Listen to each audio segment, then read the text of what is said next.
The Black Ship, Chapter 1. Flying a garbage ship wasn't the sort of thing a cadet imagined himself doing at the academy.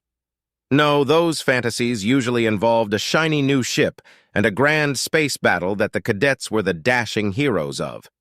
Of course, those fantasies were reserved for the cadets from the nobility. For a commoner, they would always be just that, fantasies. In other, less backwards places, a drone ship would be handling mundane tasks like hauling the garbage. Here in the Principality, however, people like Wyatt were the drones. The job itself wasn't that bad. There was no smell, as Wyatt rarely had to exit his cockpit.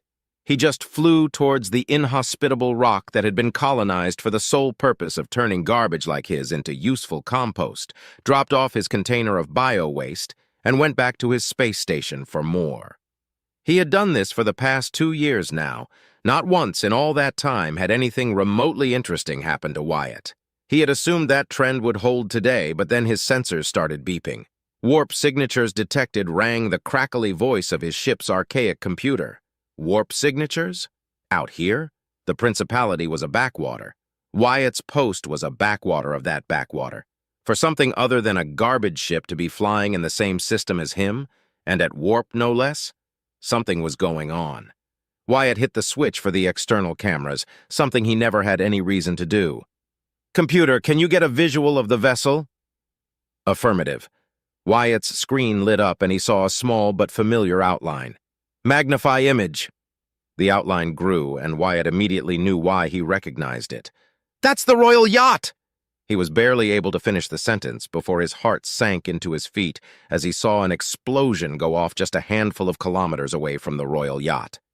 The yacht had its point defense systems online, which meant that it was under attack. Someone was attacking the royal family. "Computer, get me a visual on the other vessel." Unable to comply. No other heat signatures detected. "What?" "Computer, track the trajectory of the missiles back to their source." The old computer was painfully slow in performing the tasks, but eventually it chimed calculations complete. "Display visual and magnify." It was difficult to see at first. It was black as the void, and only visible when you noticed the system's red dwarf's light faintly reflecting off of it. The ship was quite some distance away, and his ship's external camera was ancient, so he could barely make out an outline of what appeared to be a Corvette-sized warship. Its silhouette was vaguely in the shape of an arrowhead, with 2 almost invisible lights coming out its back end. Presumably its engines. If it was keeping up with the Royal Yacht, arguably the fastest ship in the Principality, then it was more advanced than anything in the Royal Fleet. He couldn't guess as to why the ship was attacking the Royal Yacht. "Computer, track that ship." Understood. Wyatt tried to calm the space station, but the black ship was jamming transmissions. He wasn't in much of a position to help. His ship was essentially just a cockpit with oversized engines. Its sole purpose was to mag-lock itself to the back of cargo containers and carry them to a destination. Its only armament was a small point defense cannon for destroying asteroids, and it had no armor or other defenses to speak of besides the standard navigational EM field. Of course, he had to try. This was the Royal Yacht after all. He punched an intercept course into the computer, and the old engines roared with new life. It was a bumpy ride at max speed, but the rickety old ship held together. The black ship must have been built for stealth, as it produced almost no heat signature for his sensors to detect. The computer had been tracking the vessel's position visually since it had located it, so its stealth didn't pose too much of a problem at the moment. He charged up the point defense cannon and nearly fell out of his chair with fright when the warning siren sounded and the cannon opened fire and destroyed a missile at a distressingly close distance. Evidently, their sensors detected me. The ship threw a few token missiles Wyatt's way, but it didn't appear too concerned, and remained focused on the yacht. Wyatt might have been offended, but he was too relieved that his point defense cannon had managed to destroy the 3 incoming missiles sent his way. It occurred to Wyatt that he had no plan. Then he heard a small alarm go off. The cargo container had been hit by some shrapnel and was venting air. Specifically, methane was venting. "I guess I have my plan now." He punched some numbers through the computer, and his idea appeared to be somewhat possible. He just had to get very dangerously close. At the very least, he might be able to buy time for his commander at the space station to realize what was going on and send some help. He would only have one shot, so he better not miss. He laid in the new course and pushed the engines well beyond their safety levels. He was getting very, very close, for outer space anyway. Computer lock the point defense cannon on the cargo container and open fire 5 seconds after maglock is disengaged. Command processed. He was well into mass driver range, and he did a few evasive maneuvers to avoid some incoming mass driver rounds. By the time whoever was in charge realized something serious was going down, it was far too late. Computer release maglock! His stomach almost flew out of his throat as he slammed the ship in full reverse. 1, 2, 3, 4, 5. The cannon opened fire and hit the cargo container a split second after the container had collided with the black ship. An explosion followed, and although muted by the lack of oxygen outside the container, the black ship broke off its pursuit. Wyatt wasn't sure if he had caused any significant damage, but it had evidently been enough to spook the commander of the ship. The black ship limped away like a wounded predator, fires still raging on its hull. Wyatt was immediately hailed by the yacht. A tall man with dark gray hair and the colorless irises of cybernetic eyes appeared on his screen. "This is Ship Commander Redford of His Majesty's Starship Royal Favor. State your identity." Wyatt Staples, Warrant Officer, 3rd Fleet, 2nd Frontier Corps. "A commoner? Well, I guess you'll have to do." "Obviously. Who else would be flying a bucket like this? Oh, and you're welcome." Warrant Officer was the highest rank a commoner could achieve in the Royal Fleet, and even then that was reserved exclusively for pilots. Whether or not a pilot was a warrant officer was a good way to tell if they were a commoner or not. "At your service, Commander." "How'd you get the ship to break off? Our sensors indicate no armament other than a PD cannon." "I, threw my garbage at it and it exploded." "What?" "Lots of natural combustibles produced by bio-waste. I launched the container at the ship, then I ignited it." "That's some trick. Not bad for a commoner, huh?" The commander tapped some control panels around him a few times, then his face scrunched up. "I can't raise the space station. Our comms must be down. Try hailing them yourself." Wyatt hailed his space station and got no response. A little worm of a bad feeling wiggled its way into his chest. The black ship wasn't jamming him anymore, which meant that he should be able to send his message, and he knew damn well that the comms officer on the space station had absolutely nothing better he could be doing instead of answering his message. So, either he was being deliberately ignored, or the station was under attack. Commander Redford chimed in. "Can't raise them, huh? I worried as much. Who's your commanding officer?" Wyatt calmed back. "My CO is Lieutenant Commander Thomas Caiston." "Caiston? Damn. House Caiston is a subordinate of House Draymore. They'd have sided against us. That kid must have pissed someone off to be way out here. They probably offered to let him out of the doghouse if he looked the other way." "What do you mean, sir?" "Just what I needed. There's been a coup, son. Duke Draymore of Camrim has stormed the Council of Nobles and the Royal Palace. All he needed to make his government official was the prince's consent. Fortunately, he escaped. He's on another ship heading for Loyalist forces. We're transporting a VIP to him. I was hoping this system was remote enough that we could safely resupply at your station. That Caiston bastard must have signaled our position. Little Weasel probably thought it would get him out of this posting, I bet." "Yeah, that sounds like Commander Caiston." Wyatt's mind raced as he absorbed the gravity of the situation. He was just a commoner. He never imagined being caught in the midst of a political maelstrom that could shape the future of the principality. Yet here he was, holding the comms with a high-ranking noble amidst a coup d'etat. Commander Redford's next words snapped Wyatt back to reality. "Warrant Officer Staples, we can't linger here. We're moving to rendezvous with the prince. Given your creative problem-solving, I'd like to extend an invitation for you to join us. Your knowledge of this area could prove valuable." Wyatt hesitated. Joining the Loyalist forces meant abandoning his routine life, but he had just defended the royal family's ship. There was no going back to being just a garbage hauler after today. "I accept, Commander. What are your orders?" "Plot a course to follow us. Maintain a close formation. We'll need to jump to FTL as soon as we're clear of the system's gravity well." As the coordinates from the royal favor beamed over, Wyatt set his ship's path. It wasn't designed for combat, but it had maneuverability that could keep pace with the royal yacht. The small fleet, now 2 ships strong, moved towards the edge of the system. Every second that passed was tense. Wyatt expected another attack, but none came. Perhaps the explosion he caused had sent a message, or maybe the attackers were licking their wounds. As they finally broke free from the system's gravitational pull, Wyatt's ship shuddered into FTL alongside the royal favor. He couldn't shake off the feeling that his life had changed forever. Chapter 2. In the safety of FTL travel, Commander Redford briefed Wyatt on the political landscape. Being a commoner, he lacked the proper education and know-how to comprehend the complex internal dealings and conflicts that the nobility dealt with on a daily basis. Luckily for him, he was no moron, part of the reason he achieved the rank of warrant officer in the first place. He understood enough to see the bigger picture, and it was not a pretty one. In short, the Duke's betrayal was deep, and his reach was far. To just stand against Duke Draymore's forces, the prince would need to gather every ally he could muster if he wished to thwart the Duke's ambitions. The journey in itself was a blur, and when they dropped out of FTL, they were greeted by a small contingent of loyalist ships. Only 21 ships, but almost all of them were armed and ready to fight. It wasn't quite a fleet suitable for actual battle, but it was well defended. The most impressive ship, however, was at the center of the protective bubble the rest of the ships formed around it. A large cruiser armed across its entire outer hull but retaining a visually appealing vista. That must be the flagship of this fleet, Wyatt thought to himself as he approached the ship next to the royal yacht.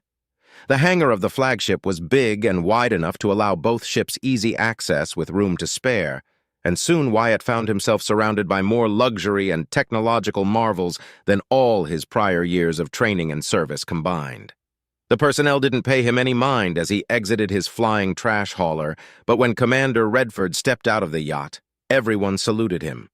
Seeing him on video was one thing, seeing him in person was another altogether. The older gray-haired man was easily a head taller than him, Wyatt noticed, and his uniform looked like it could cost the same as a line shuttle, if not more. "Warrant Officer Wyatt Staples, I thank you once more for your aid and loyalty. Come with me," Redford said loud enough to be heard and in a commanding tone that didn't leave room for debate that it was an order. Wyatt nodded and followed the man through the corridors of the ship in silence while he admired the beauty of the ship. Old, fevered dreams of an innocent child came to him, imagining himself serving on such a ship. He was a commoner, and unlike most of his dream-chasing classmates back in the academy, he knew his place and knew that piloting or commanding such a vessel was impossible. But serving as a regular crewman? That was more feasible and realistic. Regardless, a dream it was, and it would remain that way. I wonder if even the lesser nobles and any bastard offspring stationed here know how lucky they are, he asked himself, already knowing the answer and not allowing his resentment and distaste for the nobility to show on his face. He was a commoner, and like most commoners, he both envied and disliked the nobles, but he was careful and never allowed it to show, always careful to present himself with submission and apparent loyalty. Well, that wasn't entirely true. He was loyal to the principality, and while he had no love for the stuck-up nobles that ruled it, he wasn't a rebel nor a petty bastard who would love to see a noble grovel at his feet or die in battle if he could help it. Besides, he could make any snarky remarks in his head and won't get in trouble for it. Finally arriving at the bridge, Wyatt saw a few officers and crewmen manning their posts, but the figure wearing a blue suit with golden trims stood out above the rest. He was wearing a cape with the crest of the royal family on it. When he turned, Wyatt saw the face of the blonde prince in person for the first time in his life. His features were refined, and he was more handsome than the propaganda videos and the news could portray. He was tall, just a few inches smaller than Redford, and his build was not quite bulky but not lean either. His eyes were violet, a departure from the usual dullness of cybernetic eyes, and spoke of either genetic alteration or higher-grade cybernetics, the kind that cost the same as his old station 10 times over. But more than that, his expression was soft yet stoic, eyes burning with the intensity of a man ready to claim his birthright. His gaze made Wyatt stiffen at attention. "Report, Commander Redford," the prince spoke. Wyatt stood in silence as Redford quickly and eloquently recounted the assault he had suffered, the unexpected intervention, and their eventual departure. When he was done, the prince allowed himself a brief sigh before turning his attention to Wyatt. "Warrant Officer Wyatt Staples," he spoke in a deliberate, cordial, but powerful tone, causing Wyatt to stiffen more despite the shock of being addressed directly by the prince of all people. "Your actions today have saved the lives of many loyal subjects, and more importantly, the life of my family. I, personally, am in your debt." Am I dreaming? Is this even real? Did I actually get hit by that ship's missiles and I'm just experiencing a fever dream before I die? Wyatt asked himself, too perplexed by the prince's words. But the fire in his eyes and his thumping heart revealed that this was reality and that it was happening. Still feeling overwhelmed, he cleared his throat before replying. "Your Highness, I only did what I thought was the right thing to do. A commoner such as I cannot be in your debt for doing what is expected of me," he replied as seriously as he could without letting his voice crack due to his nervousness. The prince surprised him again when he offered a faint smirk. "Warrant Officer Wyatt Staples, your actions represent the very essence of duty the principality was founded on. Do not lower your actions before me. Commoner or not, you are responsible for the safety of those close to me," he replied, his eyes shining with determination and the brightness of a leader's resolve. "Loyalty is its own reward, and those that perform their duty with exemplary actions shall be recognized. Warrant Officer Wyatt Staples, as of this moment, you are officially promoted to the rank of lieutenant." Wyatt took a step back, and even Commander Redford seemed surprised by the prince's proclamation. My prince, I am honored. But I'm a commoner." "I know. Under normal circumstances, I wouldn't do this. Our laws, both written and in spirit, would not approve of your increase in rank, for you are indeed a commoner. However, before I am a prince, I am a brother. I am a man, and these are times of turmoil and, one could say, desperation. My gratitude cannot and will not be limited by a mere monetary compensation. Loyalty and duty are to be rewarded for your service. Your bravery reflects what the Duke Draymore, my uncle, lacks in his men. And I fear yours is but the first of many acts of valor we shall need in these trying days that lay before us." It wasn't until that moment that Wyatt finally began to realize the gravity of the situation he was really in. "But I'm only a pilot, not even a true combat pilot at that. I'm a refuse ship pilot. And now I'm caught in a web that's about to change the future and history of the principality."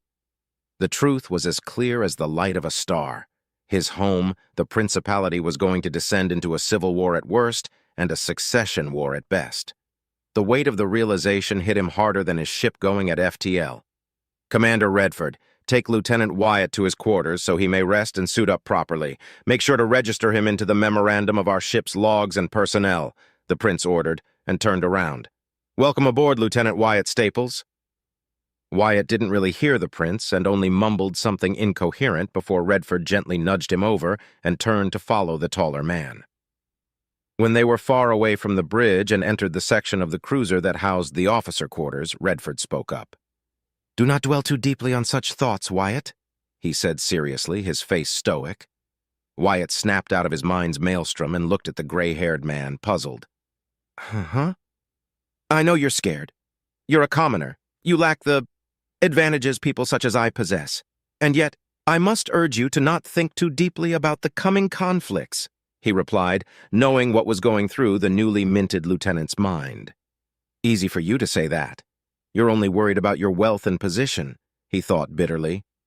"There's going to be a war, isn't there?" To his credit, Redford nodded. "It's already brewing and spreading. Soon enough, the houses, both great and minor, will start picking sides and conflict will arise. My liege is trying to avoid an outright civil war from sparking, but he shall not relinquish that which belongs to him by birthright. Only he can lead the principality." He paused for a moment and placed a hand on Wyatt's shoulder, squeezing it gently. "You've already picked a side, the correct side, Lieutenant Wyatt Staples. Be proud of your bravery, loyalty, and dutiful actions, but most importantly, know that had you not aided me when you did, regardless of the outcome, you would still be dragged into this conflict, most likely against your will. He's right on that at least, he thought, surprised that it actually helped to ease his nerves and racing heart. We commoners don't have much room for choice as it is. I guess I will not be dying for my old commander's ambitions, so that's a bonus. Redford's lips curled upward to form a small smile. A fortunate one indeed. Coming to a halt a few seconds later, he turned to leave. This shall be your quarters, Wyatt. You are now logged in the ship's records and manifest. Rest. You've earned it. Thank you, Commander Redford. Take care, he said, and the commander offered a single nod before departing. Standing in front of his door, Wyatt touched the panel at the side of it, and the door slid open to the side, revealing a small cabin. There was a desk, a small fridge, an empty bookshelf above the desk, a lamp, a nightstand, and a bed. Entering his new quarters, he saw a small cubicle that housed the toilet and a shower, most likely.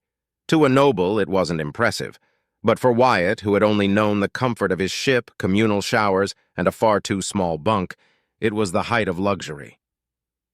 He laid on his bed, his mind reeling about everything that was happening around him.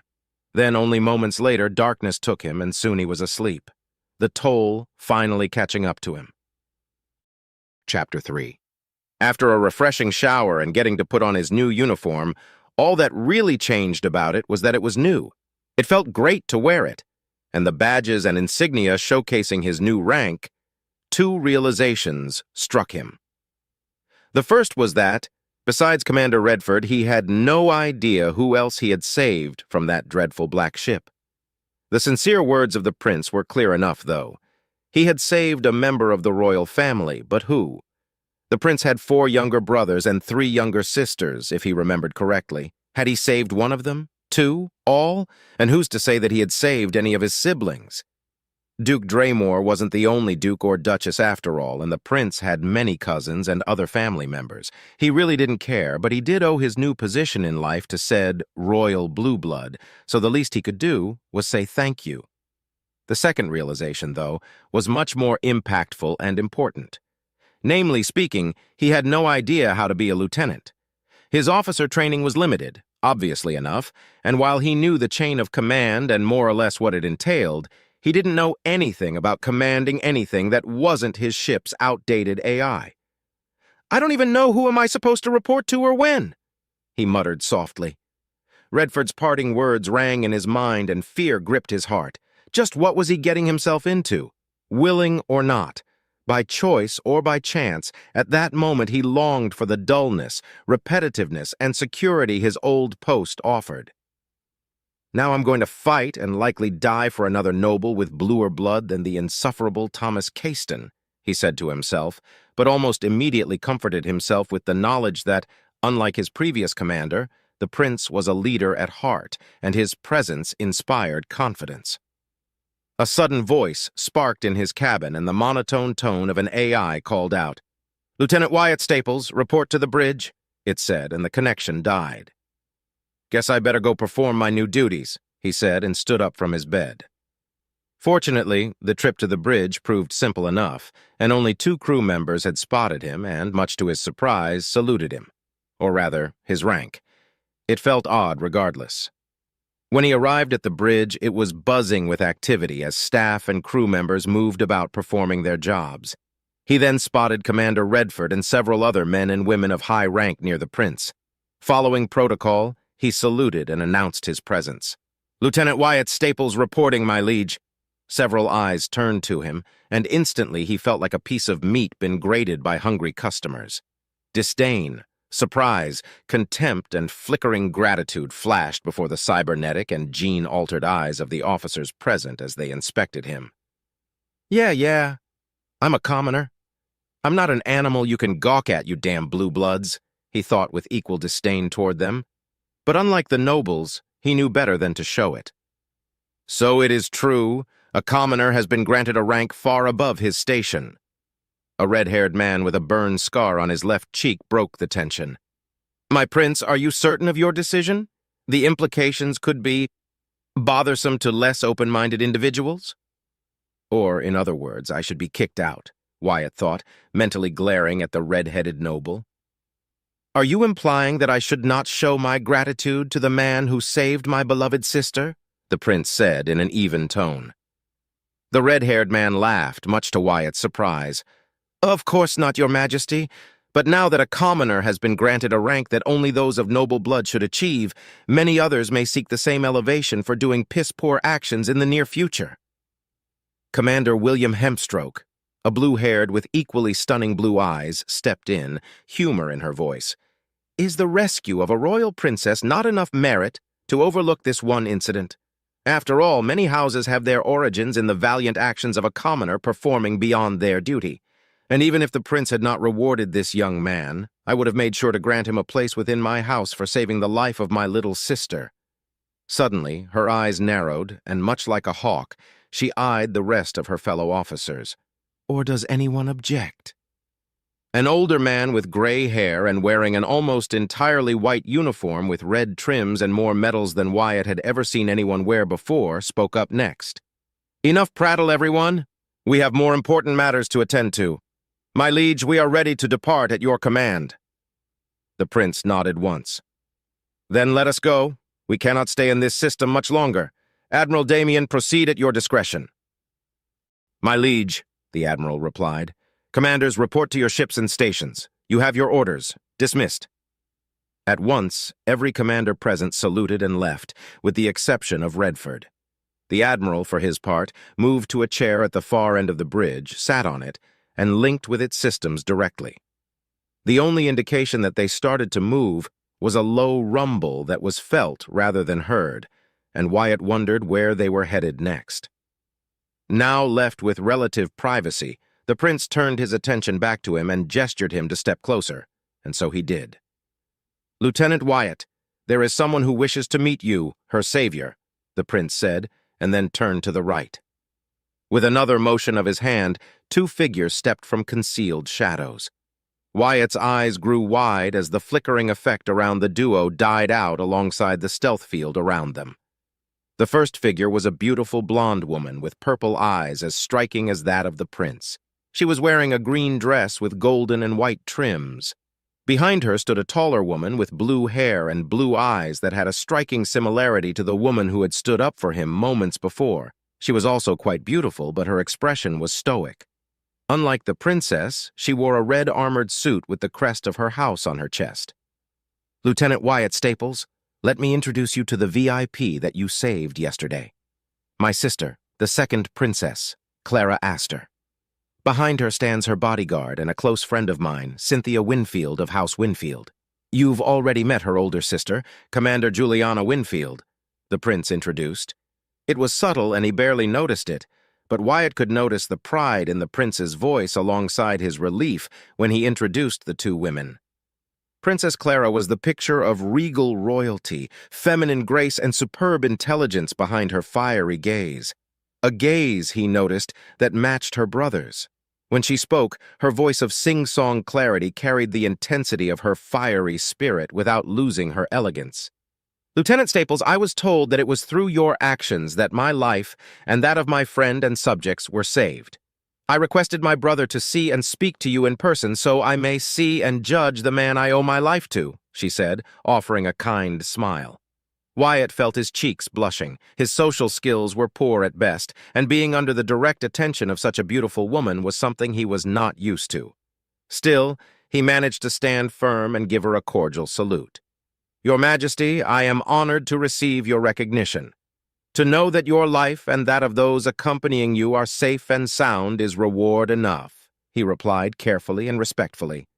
Clara let out a giggle. Please, Lieutenant Staples, you need not be so nervous in my presence.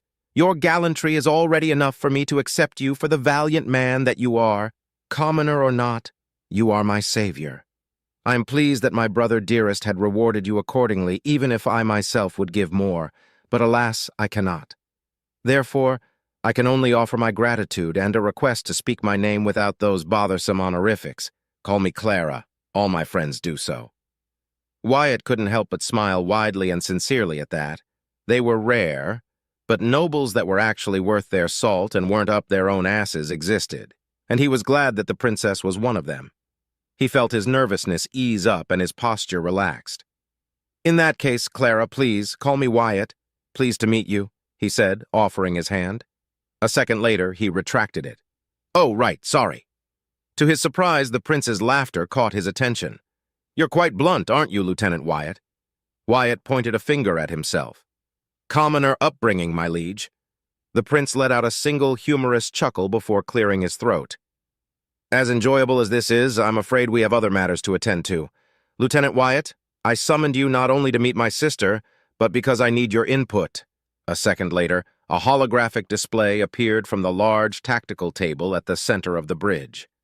Wyatt took a couple of steps forward when he saw the visual representation of the entire principality and how the map was divided into several colors, with red, green, golden, and blue being the most prominent colors and countless sigils and emblems scattered across the systems that made up his home. The sheer enormity of the principality was awe-striking and terrifying at the same time. Duke Draymore's coup was an act of treachery unparalleled, the prince began, his stoic, firm, fiery tone returned. "I don't know for how long he's been planning it, but we've suspected treachery for at least 2 standard years. Nothing concrete was found until he made his opening move. The royal guard was compromised, the royal palace was besieged, and within scant hours he named himself regent. Thankfully, I was able to escape as well as other members of the Council of Nobles and some of my siblings. Regretfully, however, Duke Draymore was able to capture our 2 remaining sisters, Megan and Ruby, and 2 of our brothers, Leon and Caldro, and is keeping them hostage and as bargaining chips. My 2 remaining brothers, Alexander and Giovanni, were also able to escape, and alongside Clara, they served as distractions to allow my safe passage out of the system and find refuge among friends and loyal subjects. As it stands, Duke Draymore is gaining power slowly but surely," the prince explained, pointing at the red area on the map. "In red are the houses that have sided with my uncle so far and represent their territory. In golden are loyalist houses that have pledged themselves to me and the royal family. In blue are those undecided, and in green are those that have declared themselves as neutral," the prince said, and suddenly the map zoomed in. Wyatt soon recognized the map was projecting the small cluster of systems and worlds that made up the backwater he served under, better known simply as the lingering systems. Technically speaking, the 7 star systems and the small collection of worlds in them that made up the lingering systems were under the control of House Caiston. But in reality, they were almost outpost systems with little to offer except for whatever scant resources and manufacturing goods that could be gained there. In fact, the greatest produce made was the very reason he was a garbage hauler: compost. The richer and fertile surrounding territories needed compost for agricultural purposes and were the sole reason why the lingering systems were populated at all and why they were blessed with the leadership of a Caiston noble. However, everyone knew that such a position was either a punishment or a means to gain safe experience for any incompetent, petulant, self-righteous blue blood. Hell, they were such a backwater and so poor that pirates were a rarity, an ideal place to elude pursuers. Though it seems Duke Draymore thought of that possibility as well, hence why that strange black ship attacked the royal yacht. "We will be traveling to the Keone system next. Our planned route takes us near Faldo, the only inhabited world in the system. According to our intelligence, pirate presence is minimal, and there is no direct Caiston presence there since Faldo is home to a mere 10 million populace. I understand the gravity of the situation, my prince.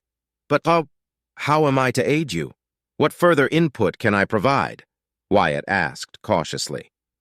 "There is a problem that my commanders are not able to settle," the prince replied, and the map zoomed further in to showcase the Keone system and 3 systems that led directly to Caiston territory. "Since the coup, we cannot trust the information we had before, and we cannot trust just anyone with information. However, fortunately for us, a loyal son of the principality is with us and can provide us with a viewpoint that only a commoner can have. I ask you, Lieutenant Wyatt, what path do you think is the most viable for us to take and quickly move onto House Finnegan territory?" Wyatt didn't even ponder the question and pointed to the system on the far left called Gintrax. Going through Gintrax is the only solution, my liege. Gintrax, but there's a strong Caiston military presence alongside several monitoring stations, Commander Redford interjected. Wyatt shrugged. Only officially, but they are always understaffed.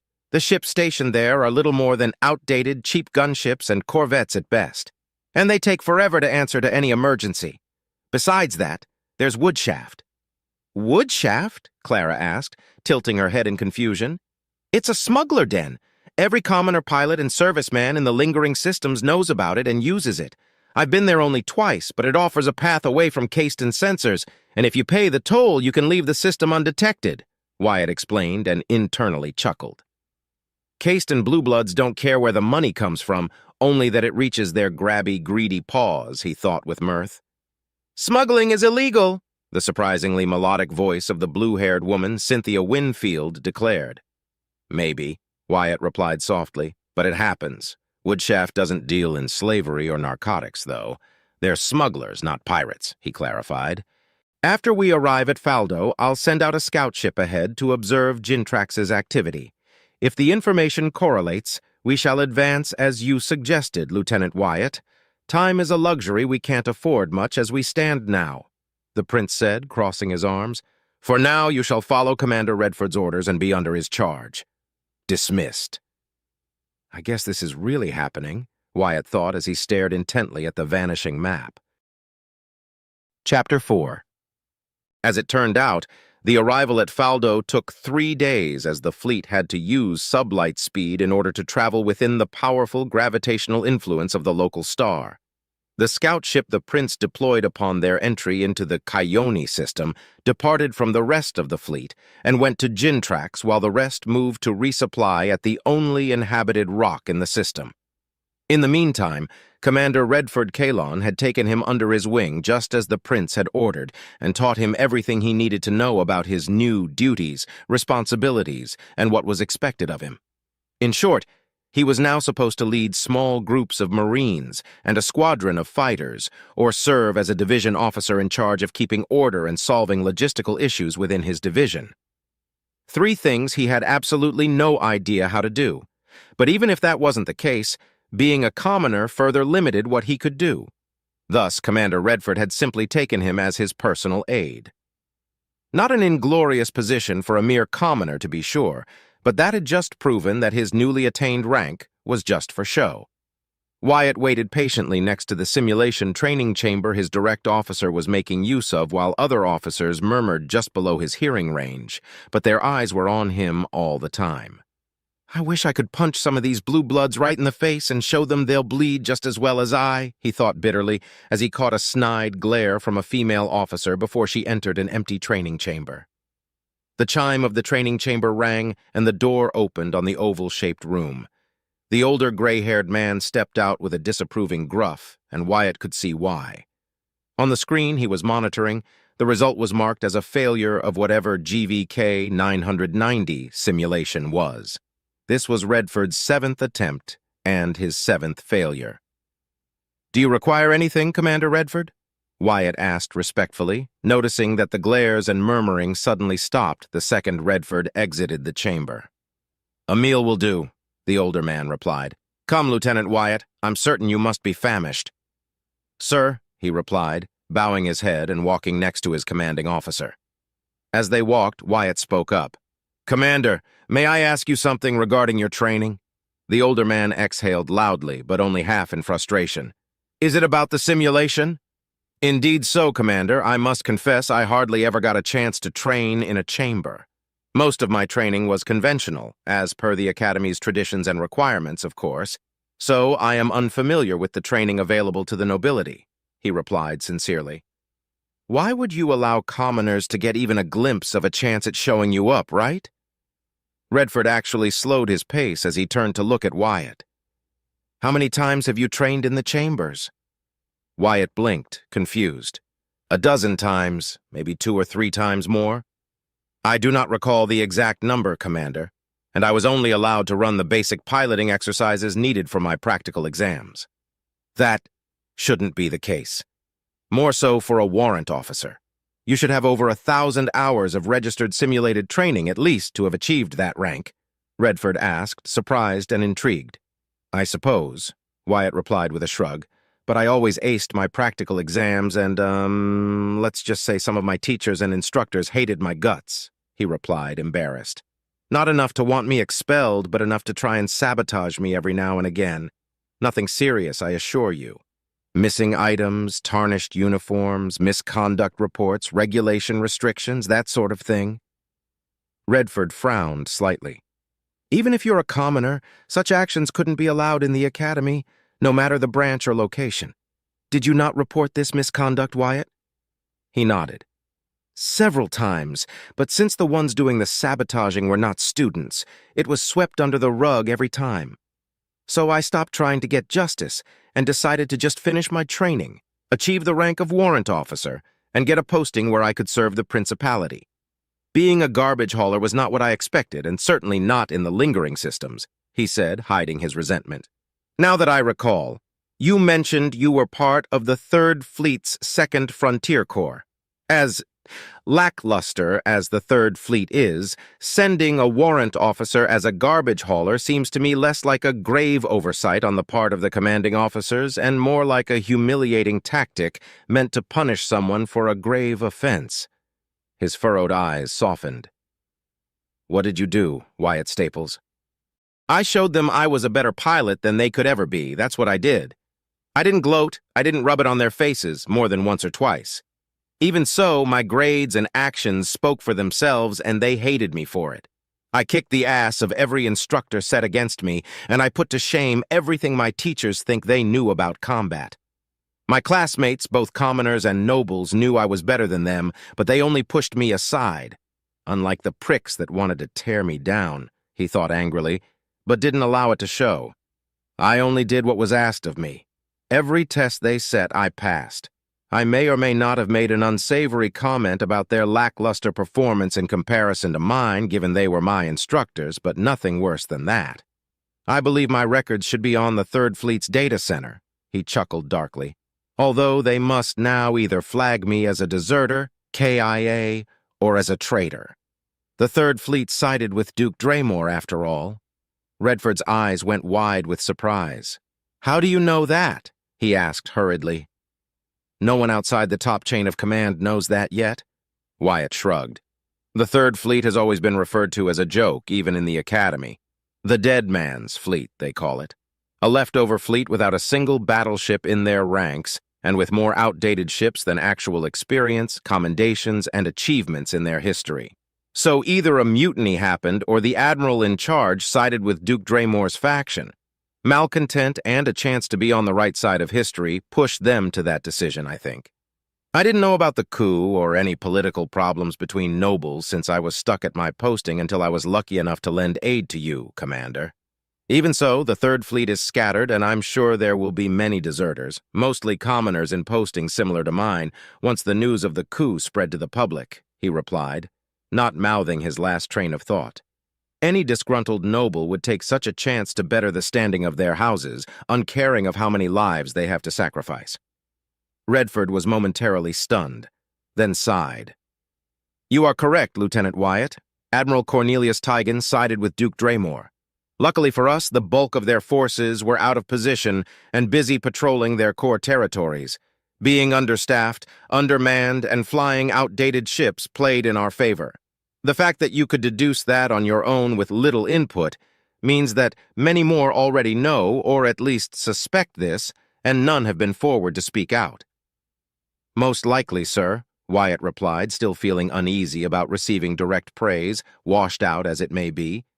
It seems we sidetracked from your original question, but you have given much to think about, Wyatt, Redford sighed. To answer your question, the simulation I attempted is one of the infamous unwinnable scenarios. They are not meant to be won, but to last as long as possible and achieve an honorable end. A commanding officer must always be ready to make the maximum sacrifice. But how to achieve the greatest result is something that eludes many. GVK 990 in particular is a puzzling one. I've been trying to pass it for 2 years now and failed in every attempt. It must be one hell of a difficult simulation if even a commander is struggling with it so much, Wyatt thought with some pity for his commanding officer. I don't know what to say, Commander. It is the first time I've ever heard of such types of simulations. Indeed, Redford replied, eyeing the black-haired commoner turned lieutenant. Tell me, Wyatt, have you received your implants yet? My what? Wyatt replied, flabbergasted. Implants? What implants? I'm a commoner. Anything besides my ID implants would be wasted on the likes of me. That is most strange. I was certain I had flagged your appointment this morning, Redford said, and his dull gray eyes flashed for a moment with barely noticeable blue light. You were rescheduled without my notice. It seems I will have to deal with this matter personally. Sir! Wyatt came to a halt outside the mess hall, turning in full to face his commanding officer. I'm just a commoner. I wasn't aware I would be receiving implants of any sort. Surely they can be put to better use on worthier people, he said carefully. You are a lieutenant now, Wyatt Staples. Commoner or not, your rank cannot be ignored and must be respected for nothing else other than that alone. You shall receive your implants after we have our meals, he said seriously, and then offered a small but sincere smile. Now, I believe the door must be opened? Wyatt blinked, blushed in embarrassment, and quickly turned to open the door for Commander Redford. Following the imposing man, he felt a tinge of respect blossom within him. The mess hall was full and divided into 3 segments. The largest one was for the regular commoners who served as pilots, general staff, servicemen, and general enlisted personnel. The second section was for officers and their aides, as well as other lieutenants, squadron leaders, ensigns, and the only place a commoner could ever enter if he achieved the rank of warrant officer, the lowest rank allowed in such a section. The third section was meant for senior and commanding officers and was, of course, a closed-off section filled with their own private chefs and rations. As a lieutenant, he couldn't enter that section and followed Redford until a pair of security guards opened the doors for him. With a single nod from him, Wyatt saluted and went on to take his place on the small line formed before the buffet. Like usual, none talked to him, and they all set their silent, judging eyes upon him. At least they leave me alone, he thought as he served himself a piece of steak, various vegetables, and a helping of mashed potatoes. If there's one thing I can say I am glad it improved, that's the food. No more gruel, tasteless pills, and awful ration bars for a little while. Now, where will I— Oh, spoke too soon. This was going to happen sooner or later, he thought as he turned around, searching for a table and seeing a trio of well-uniformed men, also lieutenants, walking up to him. Their gray eyes revealed their implants, and their smug expressions gave away that they were nobles. In any other place, I would assume they were bastard children or the last in line, but in here, I'm not sure. When the trio stopped just a meter in front of him, he spoke in a practiced tone that conveyed veiled submission and respect. How may I be of service? You can start by telling us what really happened, commoner. The red-haired leader of the trio, the tallest and bulkiest, spat with eyes that showed nothing but contempt. How many lies did you tell to trick His Majesty that you could be anything worthwhile? None.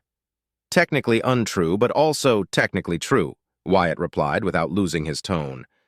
I was merely able to provide assistance to Commander Redford's vessels at a dire time. I expected no reward, but I was rewarded nonetheless. It seems this commoner speaks with some sense, the shorter, fatter of the trio said, while the last member, a lanky but nimble-looking man, glared at him. But now he thinks he can share our space. Disgraceful, the lanky man said, his glare intensifying. Even if I wasn't rewarded, he replied, careful not to say promoted, despite how much he wanted to shove it in their faces. I was a warrant officer, and, according to regulations, warrant officers are allowed to dine in this section. If my presence offend you, lords, I shall leave. The red-haired man smirked. At least you know your place. Very well, commoner scum. I shall forgive your transgressions if you do one simple task for me. His smirk widened. Bark, like the lowly dog you are. Is this blue-blood idiot for real? Wyatt thought, bemused. Oh, he is serious. How far is he up his own ass? No matter, he thought before clearing his throat. Bark! Bark! Bark! Wyatt barked as best he could without a shred of shame in doing so. The 3 nobles were stunned, along with the rest of the mess hall watching the confrontation proceeding. He noticed some were stunned cold, others groaned, disappointed that there would be no blood involved, and the rest simply didn't care enough to spare more than a few seconds of their attention. The three nobles, though, began to laugh. They laughed for several moments until Wyatt spoke up. "Will that be all, lords? Leave our sight, mongrel," the red-haired one ordered. A moment later, the trio left without another word directed at him, but were now celebrating the humiliation they dished out. "Fools," he whispered to himself in a tone so low he barely heard it, while a triumphant smirk adorned his lips. Searching for an empty table, he sat and began to enjoy his meal, unaware that other eyes had been set on him since the moment he entered the mess hall. Chapter 5. Wyatt came to a quick conclusion after receiving his 3 scheduled implants. The process was puzzlingly quick, but the pain was something he was not willing to deal with voluntarily in the future.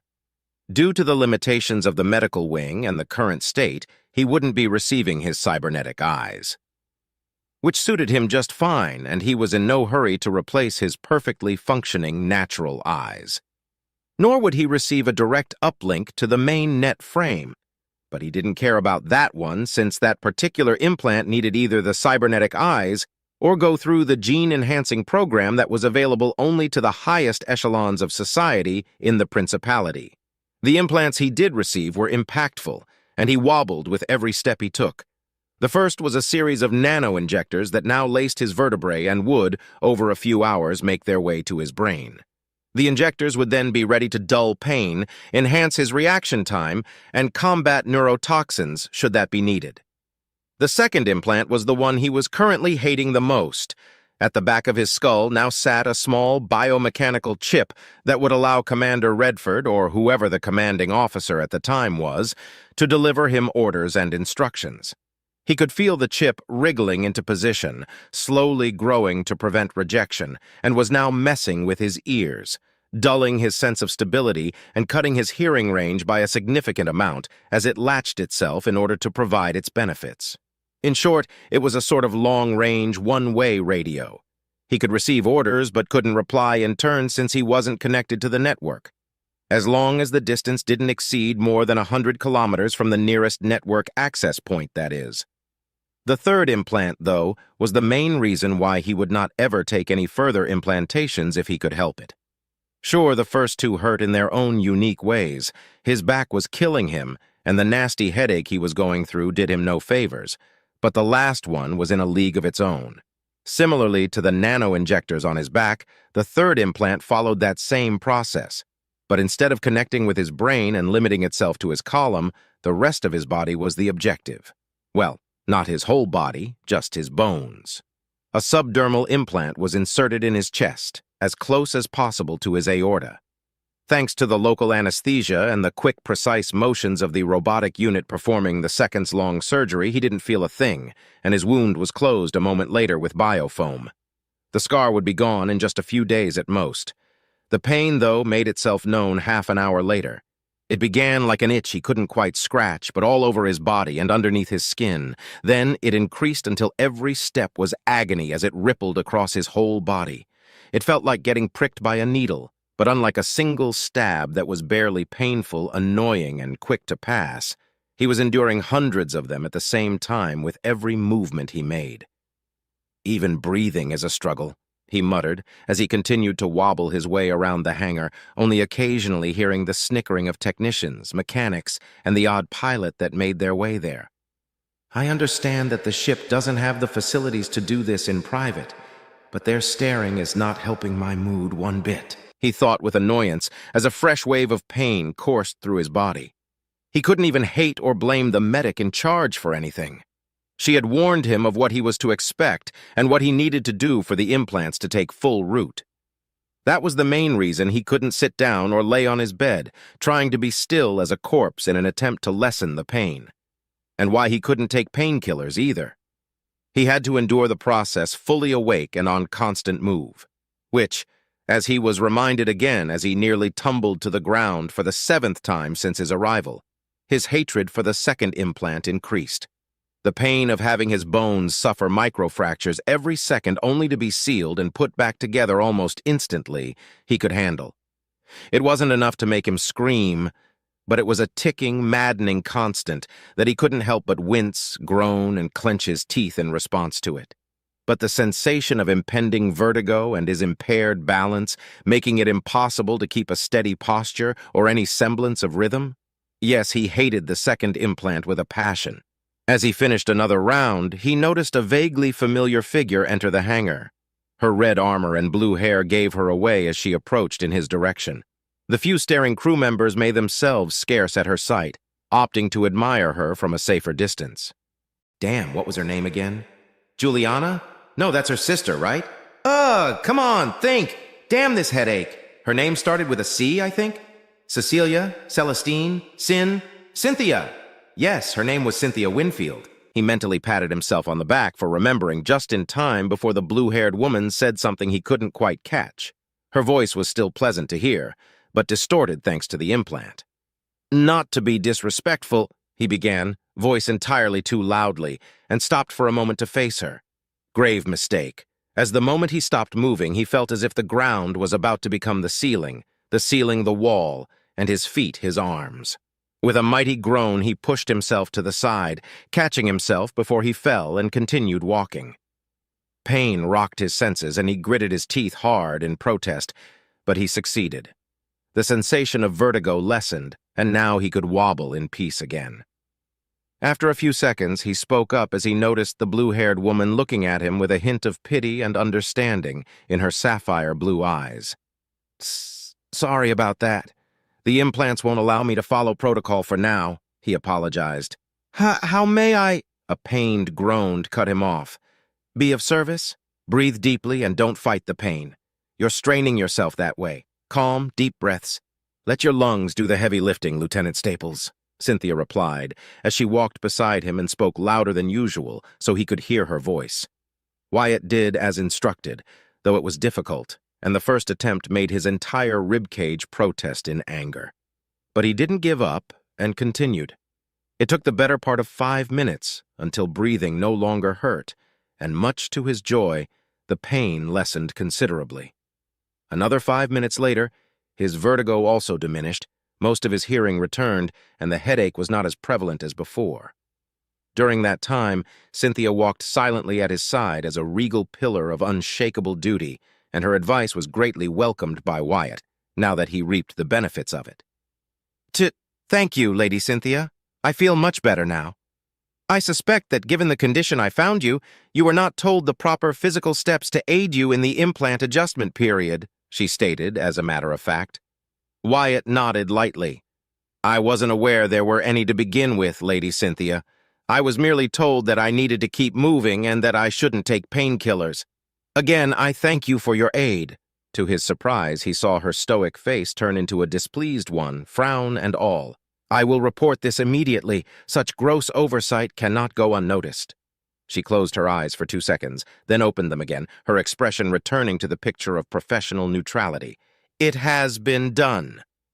Did she actually do it, or is she just pulling my leg? He asked himself, but put it to the side in favor of her previous aid. I thank you, Lady Cynthia, but won't you get in trouble for it? I may not be a part of the military structure as I hold no official rank, but as Princess Clara's bodyguard, my position stands above many in terms of importance and weight. Protocol must be followed for order to exist, and its structure must be respected in due turn. You are a Lieutenant Wyatt Staples before you're a commoner, and your rank was insulted by the denial of proper medical insight and exercises, and thus you suffered more pain and discomfort than necessary. I can assure you I will not be punished for exposing such gross incompetence, she replied with a stern, serious tone. Oh, shit. Color me pleasantly surprised. Another noble worth her title, though she's a stickler for rules, too.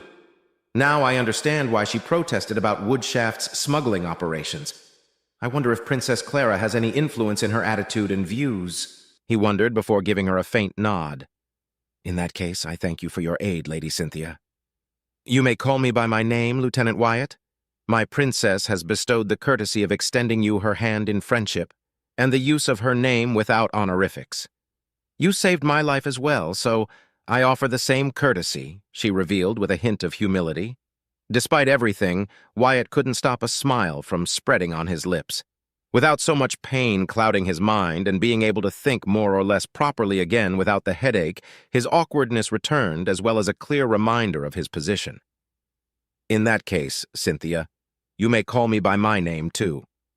"Very well," she replied, and suddenly turned on her heel in a swift, clean motion that would have put a ballerina to shame with how smooth it was despite her bulky armor. "Follow me.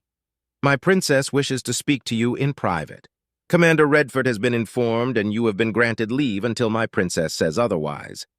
"I obey," he replied in the common answer expected to give to a noble issuing an order outside the military branches.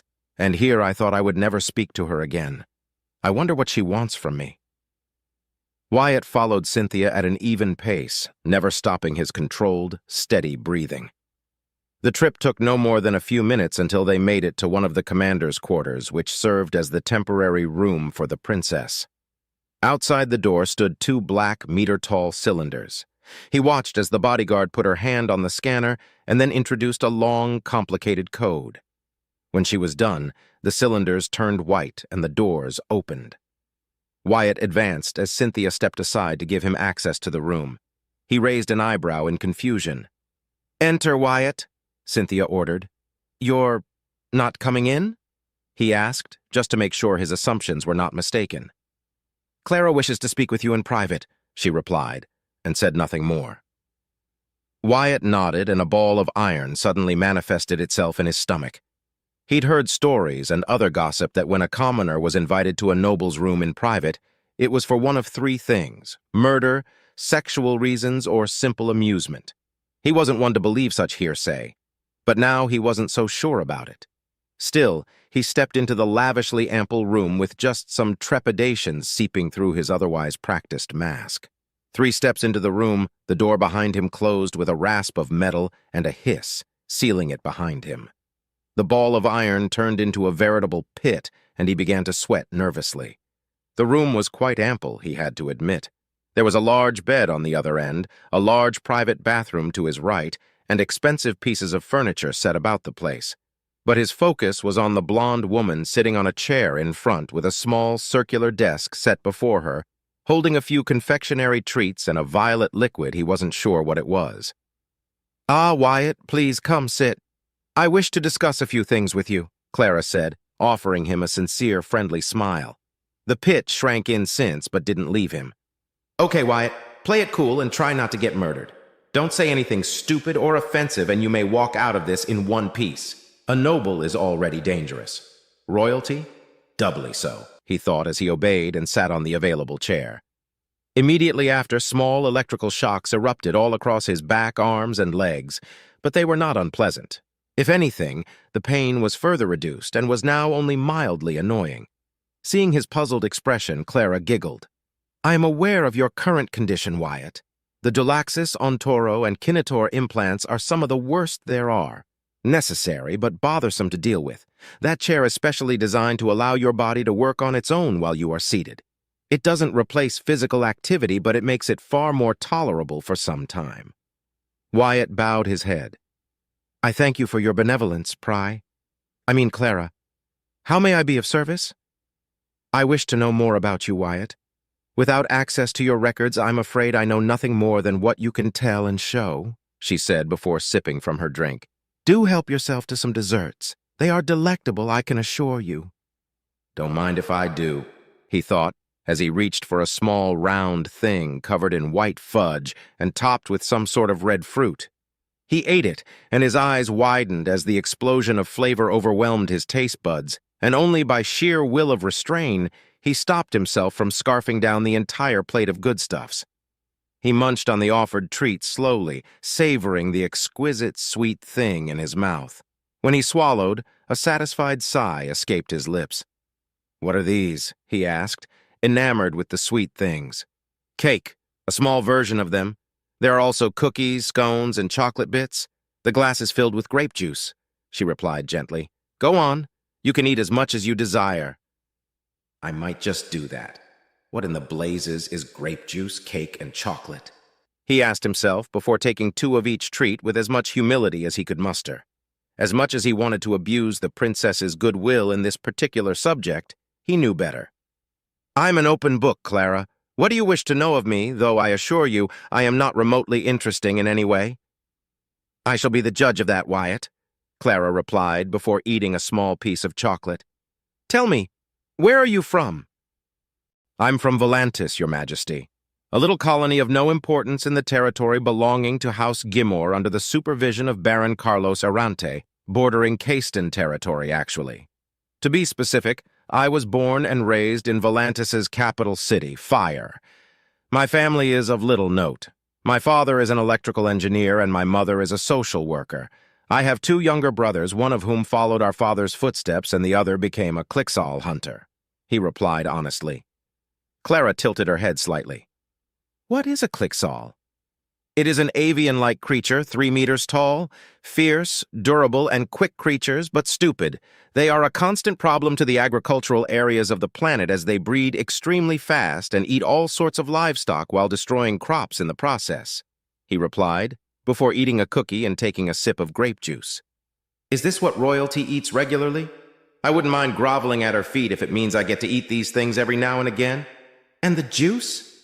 It is the best drink I've ever tasted, he thought giddily, his nervousness all but eradicated and the pit in his stomach replaced by a longing for more of those tasty, sweet treats. It was as if he hadn't eaten at all in the mess hall. Clara sipped on her juice, nodding twice. I see. How old are you and how were you raised? I'm 21 years old and I guess I was raised as best as my parents could afford, he said, unsure. We rarely went hungry and only when the taxes were raised for short periods of time. I received the standard education available to all commoners, and once I was 14, I enlisted in the Royal Navy as a pilot. I spent the following years at the academy preparing to be a pilot, and I was good enough to achieve the rank of warrant officer. When I graduated, I was dispatched to the 3rd Fleet, 2nd Frontier Corps, and stationed on the lingering systems as a garbage hauler, he explained simply and politely before eating another cake. How was your time in the academy? Was it enjoyable? Were you mistreated? She asked, her friendly smile dropping slightly. Wyatt felt the instant shift in the atmosphere and straightened involuntarily. The purple eyes of the princess were fixed on him, and he suddenly felt like he was being studied. I do not know what to reply to that, Clara, he replied. What the hell? Why would she care about something like that? I thought she was going to ask about my records or anything besides that. What is she playing at? He thought, setting aside his treats for the time being. I enlisted because I had always wished to become a pilot and see the stars while serving the principality. My time at the academy was irrelevant to me. I mean, I wasn't treated like most other commoners, so I can't complain too much, I guess. I also can't say that I was mistreated. Sure, there were incidents that required a report, but they went unsolved and I ignored anything after that, he replied. But inside he spat with disdain at the memory of the many incidents that tarnished his otherwise exemplary record. Clara kept quiet for several seconds, sipping more of her juice and eating 2 cookies in the process. When she spoke again, she did so in an even, serious tone. Then I assume being ordered to bark like a dog in the middle of a mess hall is considered something to be ignored? For the first time in many years, Wyatt felt his measured and perfectly crafted mask of indifferent servitude falter slightly, and he answered with a frown. Compared to what other nobles usually do? Yes, he replied, and then relaxed. Princess Clara, I'm a commoner. It is the duty of every commoner to obey the orders of a noble, and can only reject them under orders of another of higher standing or from another house or lineage. If you were to order me to, say, drop on all 4s and act as an animal for your entertainment, I will do so without hesitation. Clara nodded. Indeed, I could order you to do that, and more shameful things, Wyatt. Be safe to know that I shan't. Unlike those nobles that stand below the garbage you used to haul, I have learned respect towards others, she explained, and her friendly demeanor returned. Though I must say, while it was quite amusing to see you thoroughly humiliate them, I would have preferred it had been done through other means and not see you risk your dignity.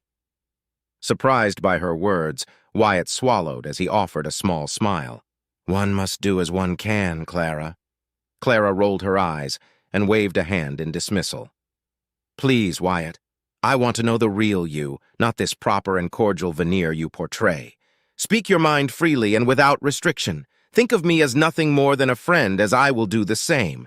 None can hear us. This conversation shall not be known to anyone but us. I promise you, you will not be punished or held accountable for anything you say." "If this is a test, then I can't see where it bends," he thought, smiling more. Who would have thought that a princess freaking royalty would be so approachable? The respect he had for Clara upon their meeting increased, and he allowed himself to relax once more, careful to retain his breathing rhythm. "In that case, Clara, I shall be sincere. I was not afraid to risk my dignity because I have none. Or rather, I care not for it as well as I care not about pride or shame.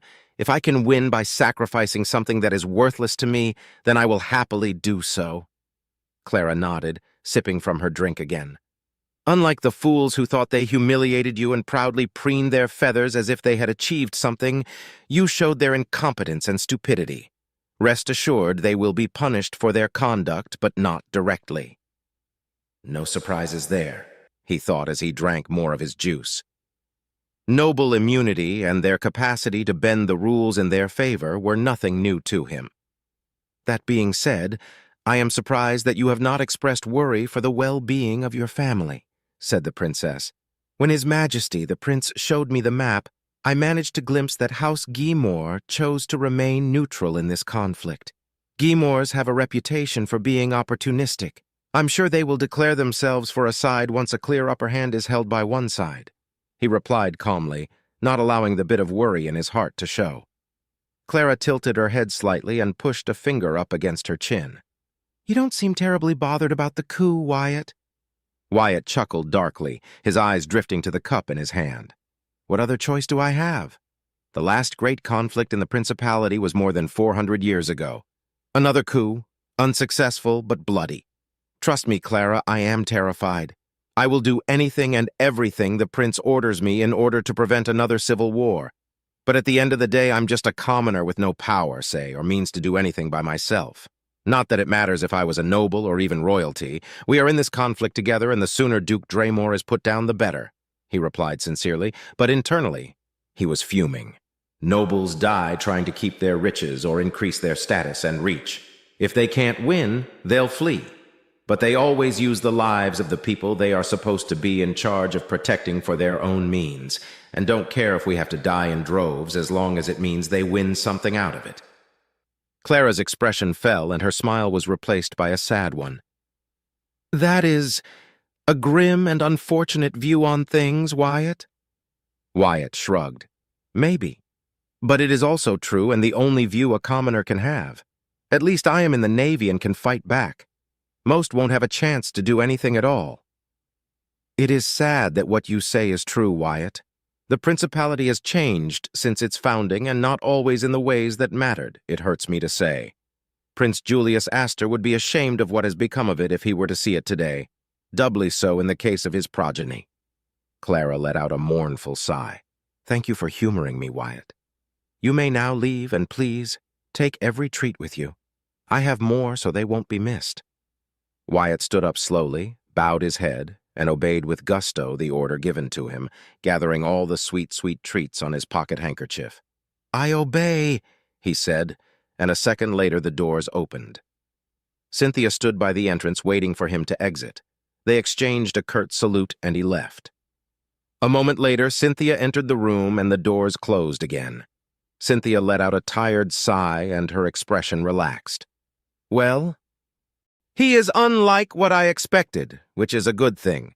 He tries to portray himself as someone cordial and straightforward, but he is quite selective about what he says and how to express his thoughts." "A cunning man," Clara replied, lips curling up into a smile.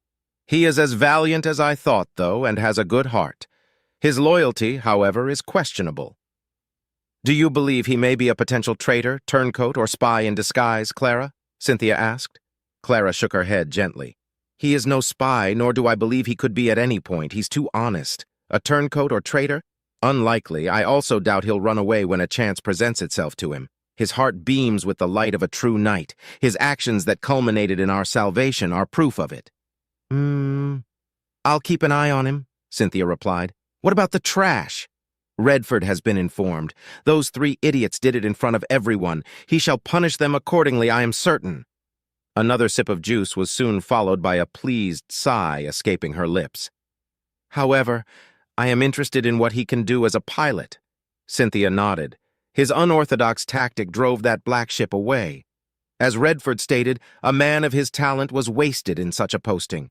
He has already prepared a series of simulations to gauge Lieutenant Wyatt's capabilities. "Inform Redford that I wish to see Wyatt in action. The fleet shall travel to Gintrax once we are in range to do so. Resupply should be done within 4 hours, and we shall have 3 days of travel until we can leave. Plenty of time to see if his tactic was a fluke, or if there is true talent beneath his actions," Clara replied. Cynthia sighed tiredly, and her judging eyes fell upon her friend. "You just want an excuse to watch dogfights, don't you?" Clara blushed. "Shush, you." Chapter 6. To say that Wyatt was nervous would be an understatement. After his talk with Princess Clara, he enjoyed a few hours of mostly restful respite while enjoying delicious sweets and snacks that filled his heart with delight. Slowly but surely, the pain started to diminish, and his senses returned to normal scant hours after the resupply was completed, just in time for him to enjoy a restful sleep. Right after coming out of the shower, a voice coming from nowhere startled him. It was Commander Redford speaking directly to him through the Ontoro implant, as the princess called the second implant he received, now fully integrated into his cranium and ears. "Lieutenant Wyatt, it seems the procedure was a success according to my readings. We shall perform a short test. Indicate to the ship's AI that you copied my message." Wyatt did so, and a few seconds later he heard Redford reply, "Splendid. Report within an hour to the training area." That was all Redford said to him, a direct order with no room for debate or misinterpretation. What he didn't understand was why his commander would want to visit the chambers so early. He usually tends to his duties, sensor sweeps, and files some reports, and then exercises. I thought for sure Commander Redford was a man who stuck to a given schedule. "Guess I was wrong," he muttered, while making his way to the large room dedicated to simulated training. When he arrived, he saw that all the chambers were empty but ready to be used. Also, 20 large monitors were now hanging from the ceiling. The monitors themselves displayed 20 spots that listed 20 names, his being among them. He turned to his commanding officer with a look of utter bemusement, even as nervousness ate away at his senses. "Commander Redford, why am I listed up there?" he asked dumbly. Redford turned his head Wyatt's way before answering. "Are you not familiar with the training scores?" Wyatt nodded. "I am, Commander. It's just that back at the Academy, that competition was reserved for prominent nobles depending on their paths and specializations." "Right. I forgot how the Academy tends to operate. Most fleets and Royal Command like to be more pragmatic in that approach. As commander of the fighter division, it is my duty and responsibility to oversee the capabilities of those I judge to be my best pilots and pit them against each other in a friendly competition. Ideally, 15 nobles and 5 commoners fill the 20 available spots. This time, though, only 3 commoners with sufficient promise are available to me. You are one of them, Mr. Staples," he finished with a barely perceptible grin. "Oh, you have got to be kidding me. Couldn't you have asked me first or something?" Wyatt shouted in his mind, nervousness making his innards shift with discomfort. The Academy was one thing, but he was likely going to face experienced fighter pilots, most of them damnable blue bloods, and get thoroughly humiliated in turn. "I wish I was still hauling compost right about now," he thought dejectedly. "You do not seem eager to partake in this competition, Wyatt," Redford said after Wyatt failed to say anything for several seconds. "Shit," he thought in a panic before clearing his throat. "I am merely surprised by the honor of letting me compete, Commander. My skills shall be lackluster in comparison, but I hope they will be enough to please you." "As long as you perform exemplary, I shall not find you wanting, Wyatt," Redford replied. His eyes flickered for a moment, and then the AI's voice filled the room. "Pilots, the competition shall begin in a minute. Form up and enter your designated training chamber. You shall be instructed what to do inside it. All of you shall face the same 6 trials. Your results, scores, and video performance shall be streamed live to one of the monitors above you. May the best pilot win." Immediately after, people began to move around, clearing the area and taking up seats on the steps that emerged from the walls and the ground at various points in the room. Go now, Wyatt. Show me your skills. Don't hold back anything, Redford said, patted his shoulder, and then left. Wyatt followed the older man with his gaze until he was several meters away. Sighing, he straightened up and walked up to his training chamber. Lined up next to him were the other participants, most of them showing nothing but seriousness and conviction. A few were visibly as nervous as he was feeling. He waited for what felt like ages, each second stretching time much like the event horizon of a black hole would do. Then he stiffened even more when he saw three familiar figures enter the room. The first was Cynthia Winfield, who then stepped aside to give entry to Princess Clara and her brother, the prince. Instantly, everyone stood up and saluted in reverence to the two royals. The prince made a gesture, and everyone sat down as silence filled the room. He watched as the trio made their way to where Redford was sitting and then sat next to him in what was a private booth. Perfect. Just what I needed. Now I'm not only going to embarrass Commander Redford, but the prince too. I'll be lucky if he only takes away my rank and sends me to the brig, Wyatt thought, wincing internally. Pilots, the AI said, startling him. Your chambers shall open in 3, 2, 1. Please enter, the AI ordered, and left without any other choice, Wyatt entered. As the chamber closed behind him, his eyes widened in surprise and he was unable to keep his mouth shut at what he saw. The training chambers at the academy were little more than a VR unit, but what he was looking at was a full neural dive module. It had a pristine, white and comfortable-looking chair, a set of wires at the top, and the usual console and equipment that a line fighter possessed. He sat on the chair and sank into it with gusto. The wires came to life and quickly latched to his head, wriggling and moving as they created a direct neural interface with his brain. He grasped the handles at the end of his armrests and fiddled with the various buttons on it, admiring the graph displays and keyboards in front of him. He grinned widely, his nervousness vanishing. This ain't the real thing, but it sure feels like it. Damn, I've missed this feeling, he muttered to himself before chuckling. So what if I'm going against experienced pilots? I'll just do my best and be done with it. Whatever happens next happens, he said, and then waited for the system to start. He didn't have to wait long, as 10 seconds later he felt his brain throb for a split second, then everything around him went black for a moment, only to be replaced by a surprisingly realistic depiction of being in space, a debris field of sorts. The voice of an AI spoke to him as if he was in a cockpit. The first trial shall be the trial of survival. There are 3 Drazan fighters in the area hunting for survivors. Avoid them until the timer runs out. Then, in front of his display monitor, he saw a 3-minute timer appear. A second later, it began to run. Without wasting a moment to be confused or surprised by the sudden start of the ordeal, Wyatt brought his engines to full max and began to dance and wedge around the debris of gutted ships. He wasn't hugely into history, but he learned his lessons well. He knew where he was. The result of an infamous battle over 1,000 years ago called the Holthan Massacre. The Drazan Collective, a warlike species of plant-based organisms that were mostly carnivorous, attacked the Principality alongside the Arabian Commonwealth, an independent human nation not part of the Pax Humanitas.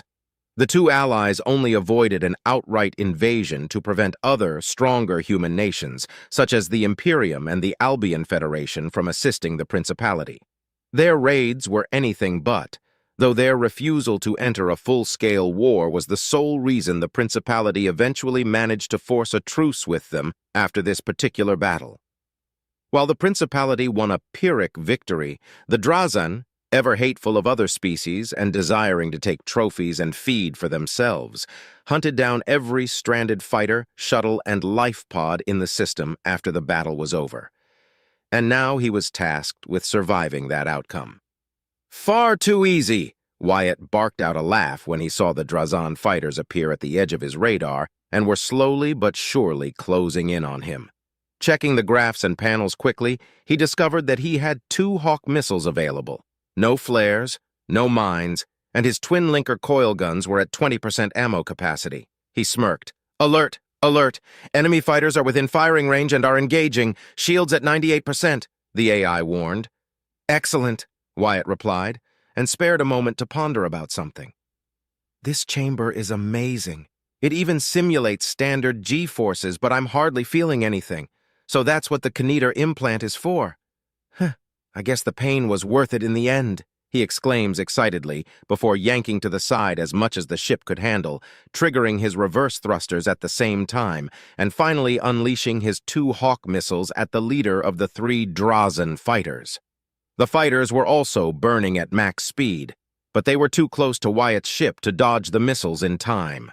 The 2 missiles impacted the lead fighter, triggering an explosion that destroyed it wholesale. Wyatt didn't celebrate his kill. Instead, he immediately fell upon the second fighter, showering it with a deadly barrage of focused fire. He saw the fighter's shield glow, then pop after 2 seconds of sustained fire, only to then watch how the cockpit was turned into scrap, sending the fighter veering off to the side, lost forever as another piece of debris. The third fighter reacted accordingly, turning to fire upon Wyatt. "Warning, shields at 45%, the AI warned. Wyatt ignored it and began to wedge in seemingly random directions as he dodged debris and ire from the third Drazen fighter. He didn't have the ammo left to take down the third fighter like he had done the second, but he had an even better idea. As he moved gracefully at impossible speeds, purposefully taking the most hazardous paths he could find, he noticed that the Drazen fighter, being bulkier and slightly faster than his own, wasn't able to dodge all the debris, and soon he saw its shield pop, and a wing of the fighter was nearly torn completely off in the process. That's when he turned, ignoring a collision that nearly zapped his remaining shields, and fired in an arc. Most of his shots missed, but a stream of them landed on target, crippling the ship. Then he saw with satisfaction how the ship tumbled, colliding with a large chunk of what had been a cruiser, and exploded. He looked at the remaining time and saw he still had 50 seconds to spare as the countdown had stopped. Everything around him went dark, and then the view was replaced by a new vision of space, this time around a marvelous battleship as he flew in formation with other fighters. Checking his monitors again, he saw that his weapons were fully loaded. "Prepare to engage! Prepare to engage! Delta Squadron, keep formation and follow my lead," an unknown but commanding voice ordered. Instantly, Wyatt obeyed and wondered what was going to happen next. Then he saw it. A group of frigates and freighters that could only belong to the Ikanti hierarchy came into view. Unlike the Drazen, the Ikanti were an avian alien species that had once been defeated by the Principality, and then, centuries later, the Principality was humiliated by them due to sheer incompetence on the Principality's side. But he didn't recognize what was going on. The situation he was in didn't seem familiar to any battle he was aware of. "So this is either a raid or a kill-and-destroy action," he muttered to himself, frowning. He didn't approve of such actions. That was one of the reasons he detested pirates. But raiding alien supplies or disrupting their trade lanes? Well, he also didn't like it unless they were the Drazen. He hated them with a passion and wouldn't spare a second thought if that was the case. But he knew a few Ikantis, and he liked the smaller, chirpy aliens. "But orders are orders in this case," he said, divorcing himself from his personal feelings as the AI chimed again. "This is the second trial, the trial of obedience. Do not deviate from the orders given and fulfill them with optimal capacity." And thus, Wyatt went through the motions, no matter how much he disliked it. "He fought off the Drazen fighters," said Cynthia Winfield with apparent surprise. "It was most commendable," Clara added, her eyes glued to the screens as she admired one assault after the other. "Indeed it was," agreed Redford, stroking his chin. "Few pilots make the conscious choice to fight instead of trying to flee or hide. Fewer still pass the simulation that way. And yet," his gaze fixed itself on the timer and narrowed his eyes slightly, "Lieutenant Wyatt nearly broke the record on his first try." "Surely you jest, Commander Redford," Cynthia countered. "Have you seen the ease of his maneuvering? Almost as soon as the simulation started, he engaged his engines, announcing his presence to the enemy. He must have practiced this or similar trials extensively before, most likely in the academy." "You have yet to read my report," Redford countered while watching Wyatt obeying the orders given by the squadron leader with exemplary accuracy and without doubt. Wyatt has stated that he did not receive more than a dozen trial runs in the training chambers, and then only for the basics when he was allowed. He garnered his experience through practical means and, most likely, patrol deployments. Preposterous, Cynthia replied, her stoic facade faltering as shock crossed her features. That is remarkable, Clara exclaimed, unable to hide her excitement. It seems I was correct. I have won this bet, brother dearest, she said, turning to face her silent brother. Do not count victory just yet, Clara. 4 simulations remain. Redford, I trust you made the competition substantially difficult, yes? The prince countered, impassive. I have done my best, my liege, but already I can conclude that Wyatt Staples is a man of immense talent. Once the implants fully integrate with him and with more experience, we could very well have in our hands an ace or more than that, Redford replied. Do you think he'd be capable of command at some point? Cynthia asked, watching as the freighter exploded and the simulation ended. Above, Wyatt's score went up again, putting him among the top 5. He does not have the training, the capabilities and calling for it. Who is to tell? I shall do my best to groom him into an exceptional commander if he is to gain another rank given the chance, Redford answered, but frowned. I carefully devised the sequence of the simulations to test various aspects of a pilot's personality, drive, and obedience. Some test the pilot's ability for creative and rapid thinking. Others test patience, morality, and loyalty. So far, he has excelled in both fields. Then we must watch, Clara exclaimed, wincing when she saw a competitor's fighter get destroyed for disobeying a command for the sake of personal glory. Cynthia would have rolled her eyes at her friend's love for space engagements. But she, too, was fixated on the competition, especially on a particular pilot. Another pile of scrap, Wyatt declared with a playful, mocking laughter as he destroyed a 4th drone. After the 2nd simulation ended, the 3rd started. The objective was easy. Destroy the automated drones before one of them can escape and report back to the enemy of his position. Pretty standard mission were it not for the fact that there were 20 drones, and they were sophisticated enough to divide their forces into those that stood behind to fight and those that moved at max speed, escaping the battlefield. At first, he went for the escaping drones, but the moment he destroyed one, another ran away in an entirely different direction. Now he was weaving back between kinetic rounds and laser strikes that tickled his shields, but they were bug bites that would eventually deplete them and destroy them if he wasn't careful. The drones weren't as fast as his fighter and didn't have shields, but were agile and small enough to cause even the fighter's targeting systems trouble. Not to mention that they all had short-range jammers, further complicating the situation. He smirked. But drones are drones. And drones are stupid and predictable, he thought, as he spared a glance at his screen, seeing a dozen drones clumped together behind him. He had spent a minute dodging their attacks and violently shifting directions. In truth, he was herding the drones together. "Computer, lock targets! Fire missiles! Release the mine!" he ordered, and the AI obeyed. He felt his fighter shudder as his 4 Hawk missiles and the mine's lock disengaged. 3 seconds later, the proximity mine exploded when he pressed the manual detonator, destroying the drones pursuing him in a single explosion. Then he watched with satisfaction as one by one the 4 remaining drones were destroyed when the missiles reached them. With that, the trial of extermination ended. Everything around him darkened again, and he took the moment to calm himself, readying himself for the next trial. When the view returned, he was now staring at a heavily damaged Principality frigate, and his communicator instantly detected a rescue beacon signal. "Welcome to the 4th trial. This is the trial of morality. A Principality frigate has been heavily damaged after an engagement with pirates. Render aid to them." Wyatt frowned. "Computer, perform a full sweep of the vessel and the surroundings."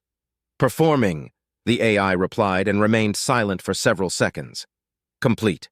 The vessel is heavily damaged and is venting atmosphere. Engines are offline. The reactor is still active and providing life support. 177 life signals were detected on board. No other gravitic, radiation, or heat signatures have been detected within sensor range." "Render aid to them," Wyatt replied, crossing his arms and thinking through his possibilities. He couldn't take anyone with him. His fighter was a one-manned vessel. At the rate the frigate was venting atmosphere, he knew he wouldn't even make it half the system away before space claimed the survivors, and there were no other ships or signatures nearby. "Wait, they were attacked by pirates. Where are the pirates?" "Computer, full power to sensors. Search for any large stationary and moving bodies." Performing. 2 bodies detected at sensor range limit and moving away. Signatures unknown, the AI informed. So it's not an ambush. Closing his eyes, he uttered the next words quietly. Computer, target the ship's reactor and fire missiles. Cannot comply. Friendly fire is prohibited, the AI retorted. Of course, Wyatt chittered. He moved his fighter around until he got a clear shot at the ship's reactor. Without hesitation, he squeezed the trigger, sending hundreds of kinetic rounds directly at the crippled frigate. 10 seconds of sustained fire were enough to puncture the already damaged reactor, and with an explosion that briefly created a small star, it was gone. This is just a simulation, damn it, he said, and all darkened again. The scene changed again, showing a pitched battle between Drazan and Principality fleets in the distance, but close enough that he could see it on the display screens. This is the 5th trial, the trial of bravery. Your squadron has been disrupted and you're on your own. Fight on for the Principality. For the Principality, Wyatt replied, eyes narrowing before moving in to join the battle. I'm surprised he took the time to assess the situation like that. Most others just destroyed the ship without a second thought, Cynthia pointed out. It seems that I have many bloodthirsty pilots under my command, Redford commented. Given the circumstances, they shall be useful. But I concur with your assessment, Lady Cynthia. I was not expecting him to ensure that it wasn't a trap. I must confess I thought he would try to save anyone at all. A sad reality we must face in times of peril. Not everyone can be saved. Sometimes taking the humane option is all the aid anyone can expect to receive. And deliver, the prince said, nodding once in approval. That being said, his skill in combat against those drones was exceptional. Even veterans have difficulty clearing that simulation successfully. Clara didn't say anything as she was too fixated on the ongoing battles across the screens. They all started roughly at the same time, though Wyatt maintained a 10-second advantage over the rest, thanks to his quick victory in the first simulation. But his advantage dwindled as he took a more cautious, measured approach with the following ones. Out of the 20 participants, 5 had already been destroyed after 2 minutes of feverish battle. They performed well as they were veterans and great pilots, but that just wasn't enough to grant them victory. Another participant fell seconds later, followed by another, and yet one more in quick succession. Only when only 3 remained did she feel a hand touch her shoulder. She didn't bother to look at Cynthia as she pulled her back. Who cared about being unsightly when she was seeing something that she loved?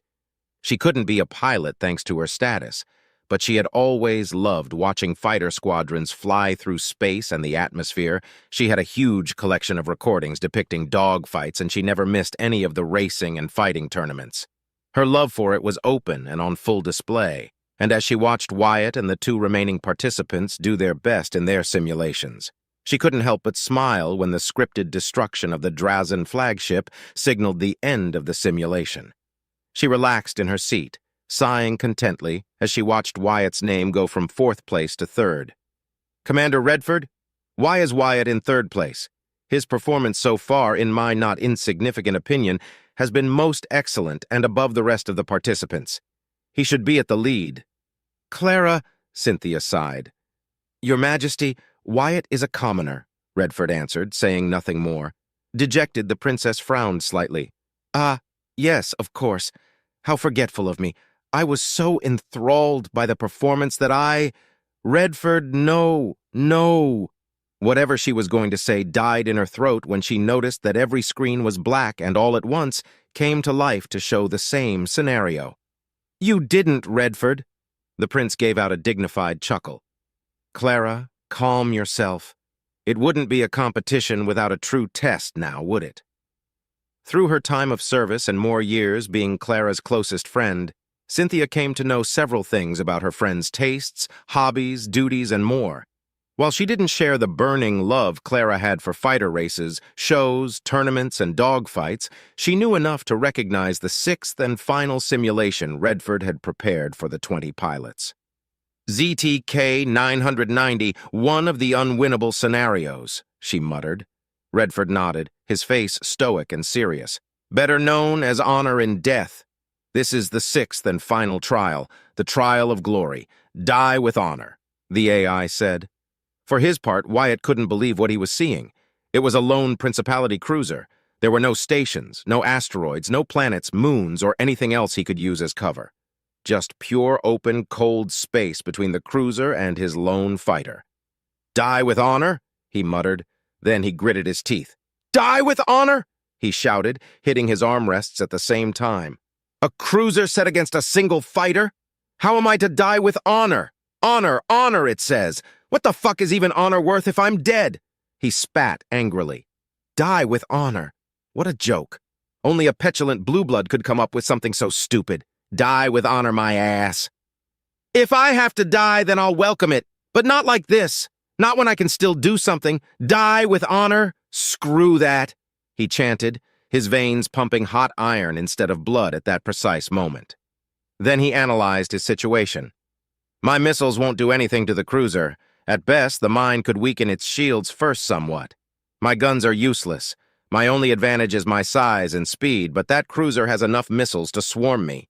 If I get too close, then the PD turrets will shred me to pieces. What can I even do?"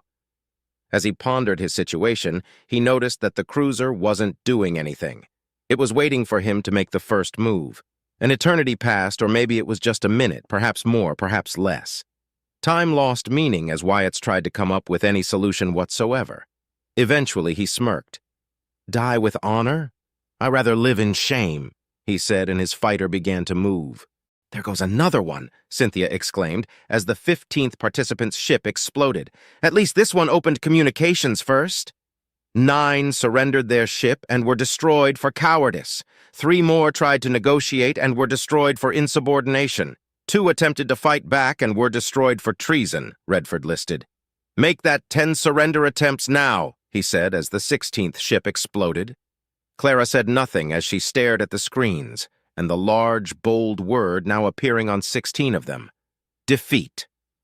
She knew this scenario well, but how to beat it was a closely guarded secret that, even for her, took several bribes and favors to get the answer to that puzzling simulation. In short, you had to commit suicide, but not just any sort of suicide. To pass, you had to contact the cruiser and proclaim your loyalty toward the Principality and, more pointedly, to the noble houses that ruled it. You then had to admit to the crimes you were accused of, and then, only after being judged worthy enough to do so, you were permitted to die with honor. You were allowed to commit suicide via self-destruction or by spacing yourself. Supposedly, only those truly honorable and loyal to the Principality could figure out what needed to be done. It was as unfair and one-sided as it could get. Another fighter exploded, choosing correctly to commit suicide, but without the proper steps first. Thus, another defeat was in full display. The rest of the watchers were murmuring amongst each other, doing their best to not disturb royalty and, more so, the prince himself.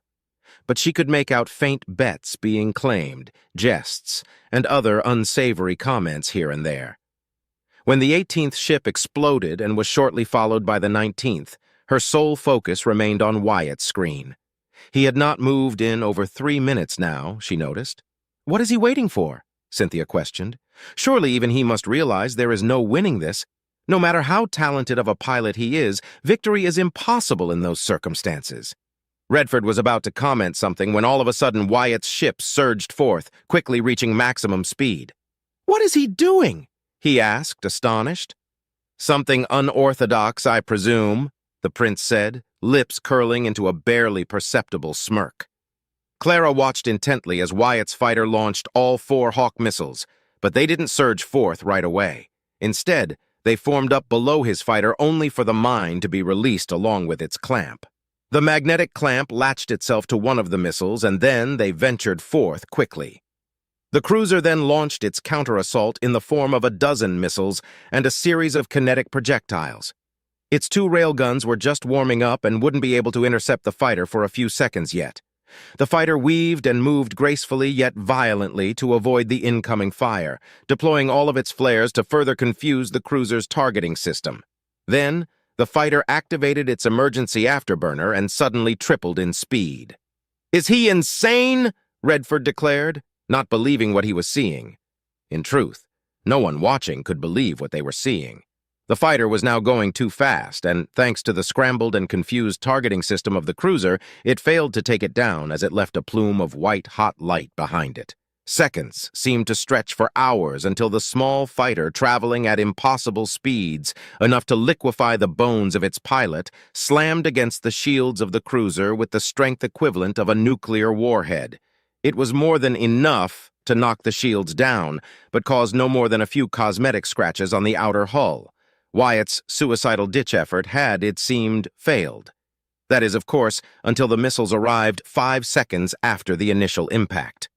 The cruiser and everyone watching had been so focused on the insanity of the fighter ramming attempt that they had completely ignored the missiles. Even the cruiser's missiles had flown into dark space, their original objective lost. The missiles impacted at the same time in the exact spot the fighter had been aiming for, the bridge deck. Alone, the missiles wouldn't have caused enough damage to do more than serious exterior damage. But the mine was another monster altogether. The mine exploded along with the missiles, and their combined explosive force was more than enough to destroy the entire bridge deck, crippling the ship at least for some time, and forcing it to either retreat to safety from the auxiliary command consoles or wait to be rescued. As if that wasn't enough, the display shifted quickly away from the cruiser and focused on a small, oval-shaped cockpit that had been ejected from the fighter at some point during the encounter. Most likely when the flares were deployed and the rest had been programmed automatically. Then the screen went black and a new word appeared on it, something that caused everyone, even the prince himself, to stand up in shock. Victory! Clara couldn't hide her wide, pearly white smile. That was the best performance I've ever seen, she thought gleefully. When Wyatt's chamber opened, he was instantly greeted by flabbergasted Redford. Commander? How? He asked without thinking. How did that you even thought of doing something like that? And the program? Counted that as a victory? How? His voice was calm and collected, but it couldn't hide just how amazed he was. I must admit, Lieutenant Wyatt Staples, that I'm most impressed too. Never have I seen such a creative take on that particular scenario, the prince said, approaching regally. Tell us, what drove you to reach such a conclusion? Yeah, I'm not about to tell him that I pretty much thought the goal was stupid now, am I? Wyatt cleared his throat. The goal was to die with honor, so I thought, what if there's another way? He paused as he saw Cynthia and Clara approach, and behind them several spectators also got closer, but keeping a respectful distance from the royals to avoid crowding them. And well, that happened, my liege. But how? A single fighter crippling a cruiser, that is beyond ridiculous, Cynthia exclaimed. What the hell is going on? They're acting as if I did something extraordinary. Ugh! I'm probably going to get court-martialed for not following that asinine objective. Seriously, die with honor? Who came up with that absurdity? Wyatt raised both hands in defense. I'm not sure that can work in an actual fight. It was just a simulation, after all. I knew I lacked the fighter power to do anything significant. But then I realized that while I didn't have the power, I had the mass. So I used it to let my guns be effective. And I doubt I'd survive on an ejected cockpit for long, but it doubles as a lifeboat in an emergency. He then saluted and turned to Redford. Commander, I hope that my abilities were suitable enough to be of your approval? Suitable enough? Redford shook his head. Wyatt, look up behind you. Wyatt blinked twice, turned, and stared up to see his display screen showing the word victory. Then after a second or two, every screen displayed the score and the rank of the competitors. He saw his name sitting at the top. First place, Lieutenant Wyatt Staples. Final score, 95,690 points. 50,000 points more than the second place, Wyatt thought. Then he fainted. Chapter 7. The question we all should be asking is why the ZTK-990 simulation counted Lieutenant Wyatt Staples' actions as a victory. Does anyone at all have an inkling that that was even an option? Commander Lukacs Ishtal asked, but found no answer as he eyed his fellow commanders. Sitting around a table, the 8 available head commanders remained silent while the video recording of Wyatt's performance replayed on their personal monitor displays for the 8th time. Juliana Winfield smirked when the impossible message of victory appeared on her screen and relaxed on her comfortable seat. She eyed the rest of the commanders present. To her left, and going in a clockwise pattern, was Redford Kalen, a good friend and her mentor. He was silent, but she knew he was beyond perplexed. Then came the hoity-toity and smug red-haired William Hempstroke. His expression was, for once, unreadable, and it caused her no small amount of amusement. Then came the robust, strong, black-haired Hannah Talleyrand. Lukacs Ishtal was next, while the remaining three commanders, the old, seasoned, and insufferable George Lintar, the brown-haired and scarred Frederick Anderson, and the stick-up-her-ass, bald Vivian Teravis. "That should be flagged as treason," George Lintar said, frowning. "For a commoner pilot to even think of attacking his superiors? How do we know he won't betray us at some point for convenience?" "And yet, the simulation counted it as a victory," Juliana replied. "We all know the unwinnable scenarios, no matter the branch of the military, are a large mystery even to us. We should be praising Wyatt Staples for his outside-the-box thinking. I am aware that that's the reason you managed to escape the Black Ship's assault in the first place, Redford." "Indeed it is," Redford replied, impassive and stoic. He tossed a compost container at the ship as a mine of sorts. A trash container turned into ordnance. Never would have believed it before that day. I'm certain that the ship's crew was as baffled as I was when I first heard of what he did. But to achieve this, I am confused. It took me over 50 attempts to figure out how to beat that simulation when I was just a lieutenant commander. We all know that the K990 simulations and how to beat them are a closely guarded secret and that we cannot share how to obtain victory. Many have more than one possible solution. And yet, Vivian Teravis hummed deeply, frowning, arms crossed. Who would have thought that ZTK-990 would have another way to be solved? And many have seen it. Keeping it a secret will be difficult. Knowing Princess Clara, she'll try to not only keep a recording of it for herself, something I'm certain she's already acquired, but spread it at some point or another. The prince himself will have to talk to her, Juliana replied, and all commanders agreed with a nod or a soft grumble. Speaking of that, Redford, how are the other pilots taking it? Hannah Talleyrand asked as she turned her attention to Redford. It is a mixed response. In these past 2 days, Wyatt has received as much admiration as scorn, Redford replied. Frederick rolled his eyes. Let me guess. The nobles scorn him while his fellow commoner rabble praises his deeds. Are they seeing him as a figure to emulate? Like I said, it is a mixed response, Redford replied once more. Sensing that his fellow commanders wouldn't drop the subject unless he fessed up, he sighed. Both sides scorn him and praise him for different reasons. Some commoners outright detest him. Apparently, they believe he is lording himself over them due to His Majesty's direct praise and acknowledgement in the form of his new rank. The nobles that wish to bring ridicule on him are those he directly defeated in the tournament, except for one, and those that see him as an upstart. In both groups, however, are those who judge him for his ability and show limited support. And Wyatt Staples himself? How is he behaving after his victory? Lukacs asked, curiously. Redford smirked. After he fainted, he was brought to medical and woke up an hour later. At first, he believed it was all a dream, but when he saw his score and the recording, he went silent. The impression of actually winning overpowered him. He is not a man used to being praised, nor do I believe he thinks too highly of himself. He is humble, yet he knows he's an outstanding pilot. Do you think he could become an ace?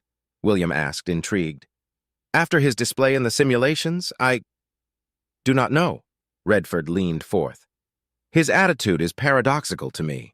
He is eager and confident enough to enter combat, yet seeks no personal glory. He is more than capable of following protocol, order, and maneuvers, yet he is ingenious, inventive, and thinks outside the box. He is a loyal pilot and soldier, yet will do anything in his hands to win and survive. Truth be told, I think we may have the makings of a new lone wolf within our ranks.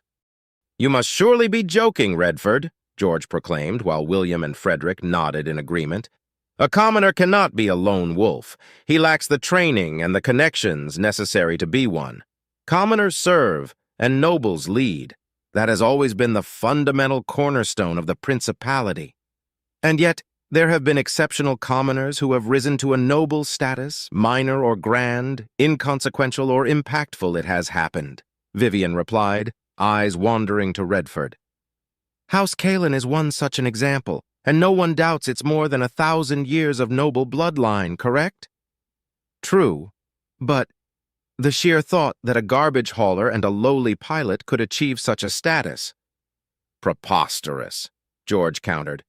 I won't object to the decision of the prince, but Wyatt Staples is a wild card that we know little about. Until we know where his loyalty lies, we should take measures to ensure he won't outshine those of purer blood again, or remove him if he becomes a threat.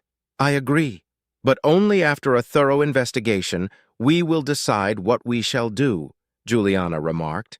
Redford, I trust that you, as commander of the fighter division, will know how to best use Wyatt's abilities? I do, and it is another point of difficulty for me. He doesn't have any sort of training in commanding roles at all. He can lead a squadron of fighters easily, but anything beyond that is out of his current capabilities. I'm certain he will learn. The fourth simulation proved he can make measured, level-headed decisions. Losing a pilot with his innate talent would be wasteful. Crossing his arms, he leaned back. As to ZTK 990's dilemma, I believe I have a theory. Wyatt's actions, I insist, should be flagged for potential treason at the very least. There was no honor in his actions, George began, but was cut off by Vivian. And yet, he uncovered a second path to victory none of us knew about. Even the prince was surprised. What is your theory, Redford? She asked, glaring at the oldest commander in the room. Each unwinnable scenario has a nickname. For example, GVK 990 is known as Beyond Fury, BPK 990 is the infamous Murder House, and ZTK 990 is Honor in Death. Think about that nickname, Honor in Death. What does honor imply? Is it even the point of the simulation? The only command given is to die with honor, but how to achieve it? A mere suicide doesn't cut it. Fighting back is pointless, or so we thought, and proving your loyalty beyond doubt was the only viable solution. You're dancing around the subject, Redford. What is it that you're trying to say? Lukacs asked impatiently. Juliana processed what her old mentor had said, and as she stared at the still screen, a realization dawned on her. Well, I'll be. That was an option all along. All eyes turned to her, Redford's dull gray irises beaming with pride. The objective is to die with honor, right? You can either accept your death and be granted that honor, or fight against overwhelming odds and still win somehow, keeping your honor intact. If that were to happen in real life, Wyatt would die in his ejected cockpit in a few hours, but he'd die on his terms with a smile on his face, knowing he stuck it up fate's ass. Barbaric, Frederick muttered with disgust. This is precisely why I rolled out of the Navy. Uncultured brutes such as Wyatt are such a detriment, a blemish that shouldn't be allowed to pollute the honorable ranks of the military in any way. The Army knows about true diligence and honor. Juliana wanted to roll her eyes at Frederick's response. Being the highest-ranked noble in the room, his entitlement was more than palpable. Suddenly, they all received the same message directly into their brains.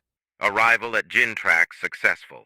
All personnel, report to your stations.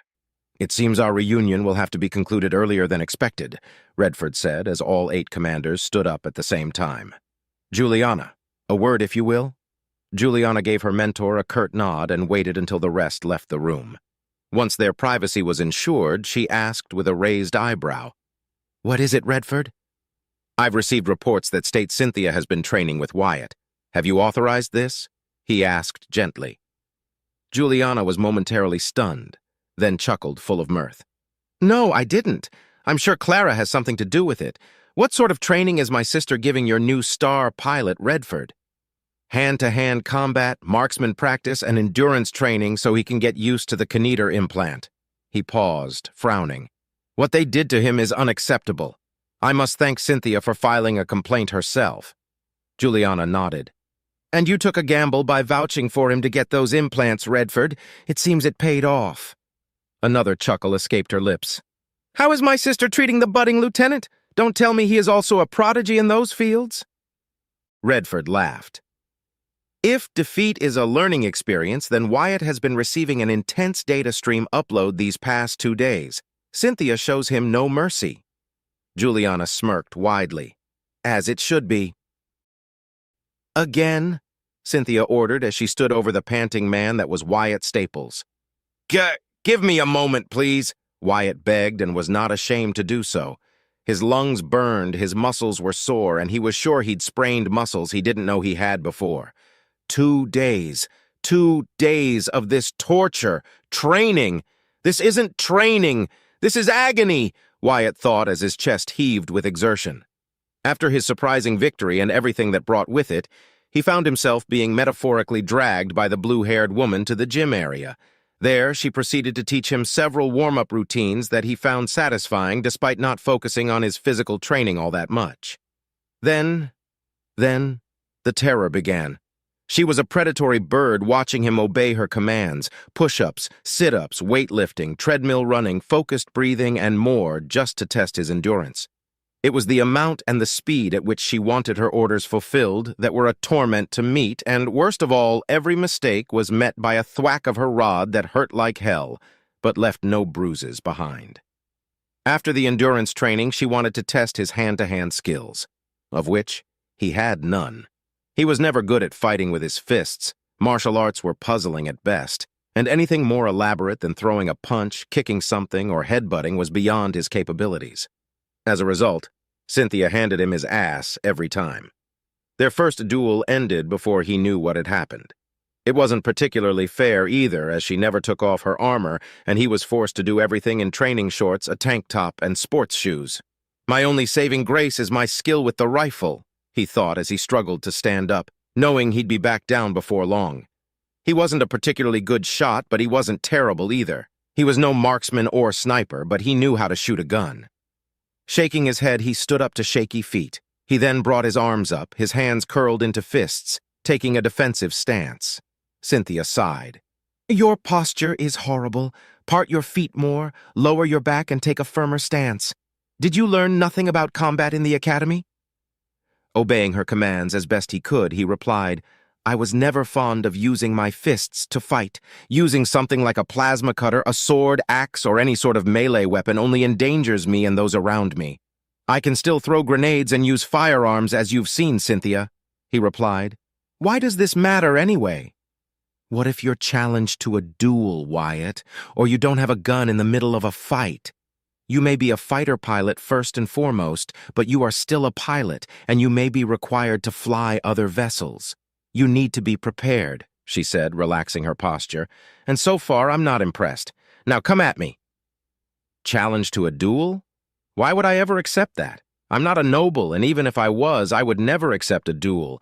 I'd just shoot the guy and be done with it. And if I don't have a gun, I'll run away or hide, he thought tiredly. He was grateful to Cynthia for teaching him how to endure the pain and discomfort the implants put him through. More than that, she was a noble that he could respect. But she was still a noble and, like a noble, honor, pride, and ego were great concerns to her. With a deep breath and a slow exhale, he lunged forth, throwing a punch at her face that she easily dodged. Moving quickly, he stepped to the side and delivered a second punch to the side. He'd been beaten over 100 times in 2 days, and he'd learned some of her moves.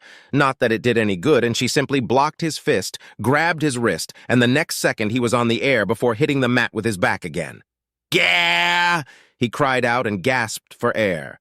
You lasted half a second longer this time, Wyatt. Get up! Again! Cynthia commanded. Wyatt wasn't sure if she'd praised him or insulted him, but that didn't matter. He stood up, ready to kiss the floor again. Suddenly, all activity in the room ceased, and the two of them froze as they received a message through the ship's AI. Enemy ships detected. All personnel report to battle stations. This is not a simulacrum. All personnel report to battle stations. Then, before he could do anything about it, Wyatt got a second message coming from Redford. Lieutenant Wyatt, report to the launch bay immediately. Gear up and be ready for deployment. Nothing else followed. Wyatt and Cynthia exchanged a look and nodded. They ran in different directions to fulfill their duties. Chapter 8. The prince stared at the tactical display as the fleet moved in unison in a direction that best eluded the 12 opposing ships, trying to remain as far away from their weapons' effective range as possible. While they had the numerical and strength advantage, he wasn't willing to take his chances so brazenly. The Principality's usual tactic to engage head-on when possessing an overwhelming advantage had gained it many victories and dozens of humiliating defeats in its history. The information the ship I sent as a scout and what Lieutenant Wyatt told us about Gintrax correlates, except for this ship, he said, pointing at the largest dot in the map. A battlecruiser. Princess Clara stood next to her brother while Cynthia silently watched over her from a few feet behind her. The princess narrowed her eyes and turned to her brother. They knew we were coming this way? There were no intercepted transmissions originating from Faldo, so they were not warned of our coming. That battlecruiser must have been dispatched here just in case we took this route. The other ships are corvettes and a few gunships, outdated and in dire need of being refitted. Wyatt's information was correct, the prince said, eyes narrowing. They must know they can't win, and yet they are shadowing our movements, Clara pointed out. Are there any other vessels in the system? Dozens upon dozens. All of them are civilian grade. Freighters, haulers, shuttles, and defense gunships, the prince answered, pointing with a finger at the map and the several dozen dots moving to a large station partially masked by a moon. That must be Woodshaft. My liege, Cynthia spoke up. Should we conscript the civilian ships for this fight? The prince shook his head gently. I will not allow this conflict to evolve into a civil war, Cynthia. The fact that the enemy fleet has not issued demands or orders to the civilian ships means they are following similar protocols. He clenched his fists bitterly. Duke Draymore wishes to eliminate or capture me as swiftly as possible to end this succession dispute in his favor. Wise of him. I still don't understand why our uncle is doing this. He never showed any real interest in the throne, nor was he outspoken against our father, his brother. What changed? What of our cousins? Have they sided with our uncle? Or do they see his coup for the madness it is? She closed her eyes for a moment, then snapped them back open with determination. I don't want to harm Gabriel or Veronica, brother. Neither do I, Clara. But for whatever reason our uncle has come to this move. We can't allow him to succeed. He has committed treason. 2 years, Clara. He had been preparing for 2 years, possibly much longer than that, and we never suspected a thing until discrepancies in his financial and material reports were uncovered. He is a traitor, Clara, and like a traitor, he shall be severely punished alongside his conspirators. What about Duchess Emerald of Trinar and Duke Ionati of Vault? Clara asked, hopeful. You rarely keep me updated with the ongoing political turmoil, brother dearest. The information we receive is scattered and fragmented. The whole principality is in chaos and disruptions are commonplace. Almost the entire principality is now aware of the coup attempt. Duke Draymore has lost the element of surprise and will be forced to act more directly. However, I can at least confirm that House Ionati and House Emerald have declared neutrality in this conflict. I expected this from Uncle Oscar, but Aunt Sylvia, I was sure she would side with us. There is turmoil, intrigue, and deals that I am blind to. Our father held many secrets, and he shared precious few with me. As I stand now, I can't do anything. It is frustrating. We shall stand victorious, brother dearest. Uncle Cornelius will be defeated, and we'll get our answers, Clara reassured her brother, the prince, before silence fell between them for several long, cold moments. Only the idle noises of the bridge crew members working at their stations echoed in the room, all orders and reports passing through the ship's network. She could access it, but there was nothing she could do to contribute. She had no military training, her strategic and tactical skills were lackluster, and her abilities in diplomacy were useless, as long as the enemy fleet refused to open any communications with them. I've given orders to deploy fighter squadrons. We shall deal with the battlecruiser while the fighters hunt down their ships to cripple them rather than destroy them, if at all possible, the prince suddenly announced. Admiral Damien, I leave my fleet under your command. Understood, my liege. May I ask, do you wish that vessel captured, crippled, or destroyed? The older man asked with respect. Has the vessel been identified yet? The prince asked in turn. Not yet, my liege. Signatures indicate that it is part of the Third Fleet, but nothing else is. Please ignore my previous statement, my prince. I have just received confirmation that the battlecruiser in question is the rightful path of House Caiston. It is most certainly commanded by a main bloodline of the Caiston family, perhaps by Andrew Caiston, the heir of the house. In that case, cripple the vessel and then order a boarding assault, the prince commanded. If we capture the heir of House Cayston, we may learn some of their secrets." "It shall be done, Your Majesty," the Admiral replied, before focusing his full attention on the coming battle. On the tactical display, Clara and Cynthia watched as 24 tiny orbs formed around their fleet, each one representing a squadron of fighters. Like raindrops, they spread in several directions, all heading to the same objective. All they could do now was wait and see the battle play out. How I've missed this feeling. The training chambers are good, but nothing beats flying an actual ship. And I'm flying a Line Raptor fighter. Wham and Weskull won't believe it when I tell them. His cheery mood dropped as the faces of his brothers flashed before his eyes. That is, if I ever see them again. When was the last time I spoke to them? To Mom and Dad? Hell, when was the last time I sent them a message or got one in return? 2, 3 years? I wonder how they're doing. He pondered for a few moments, then shook his head violently. No, don't think about them. They're safe and they're just middle-class commoners in an almost worthless dirtball. Focus on the now, Wyatt, he said to himself to rein in his wary thoughts and focus once more on the objective. It's not just your life on the line now, Wyatt. You're now responsible for 4 more, he muttered, regaining his composure and watching the display monitor with 4 names on it following a coded tagline. The first was Epsilon 2, another Raptor fighter piloted by one Ensign Gregor Undaj. Epsilon 3 followed, piloted by Warrant Officer Leopold Dakar. Epsilon 4 was next, piloted by Sub-Lieutenant Abacus Reed. The 4th life under his charge was Epsilon 5, piloted by Ensign Noltar Olkara. Meanwhile, he was Epsilon 1, the leader of Epsilon Squadron. Commander Redford had thrust him into that position without much fanfare or warning, but for once he had some experience in that regard. Wyatt relaxed on his seat and rolled his shoulders, feeling the dampening suit that further allowed him to withstand high G-forces and movements that would render an inexperienced person unconscious.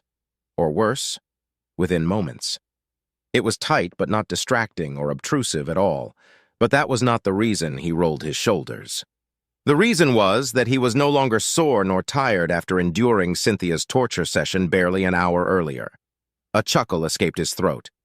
The Dulaxis implant works marvels. No wonder the richest nobles back in the academy always look so damn crisp and full of energy all the time, he muttered to himself before checking his tactical display.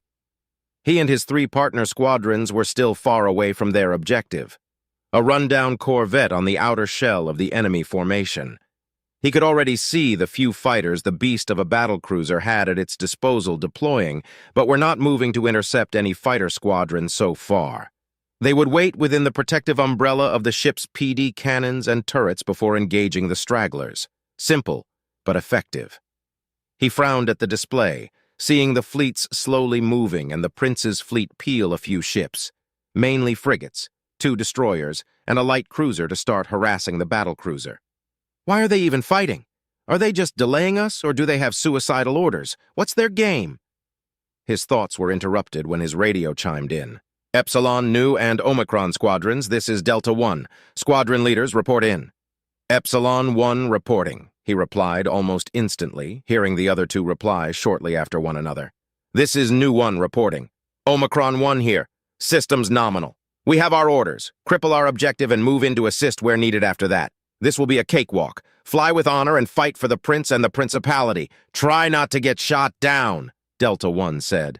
For the Principality, Wyatt replied enthusiastically, feeling his blood pumping as the prospect of battle grew closer. In truth, he was afraid. Everything had shifted around his life so abruptly. Redford Kalen was the first noble that had ever given him the least modicum of respect. But not only that, he treated him fairly. Cynthia was in that same category, and he was sure that her training sessions, which would continue for as long as events permitted, were a result of his victory in the competition. Then there were the prince himself and his younger sister, Princess Clara Astor, who treated him like a person, not a mere commoner. Maybe that was their way of showing gratitude, but he didn't ponder it. It had been just a little over a standard week since that eventful cross of fate that turned his world upside down. There's no excuse for failure, he said to himself, muttering one of the military tenets he learned by heart. Computer, time before we enter the Corvette's PD range? 41 seconds and counting. the AI replied. Wyatt hummed deeply, thinking about which approach would be the most effective. He wasn't worried about the main weapons of the Corvette. The spinal-mounted railgun, heavy laser turrets, and the plasma cannons were meant to fight and destroy all sorts of enemies. Except for fighters, be they piloted or drones. Fighters lacked true firepower to stand alone against anything bigger than a poorly armored and armed freighter.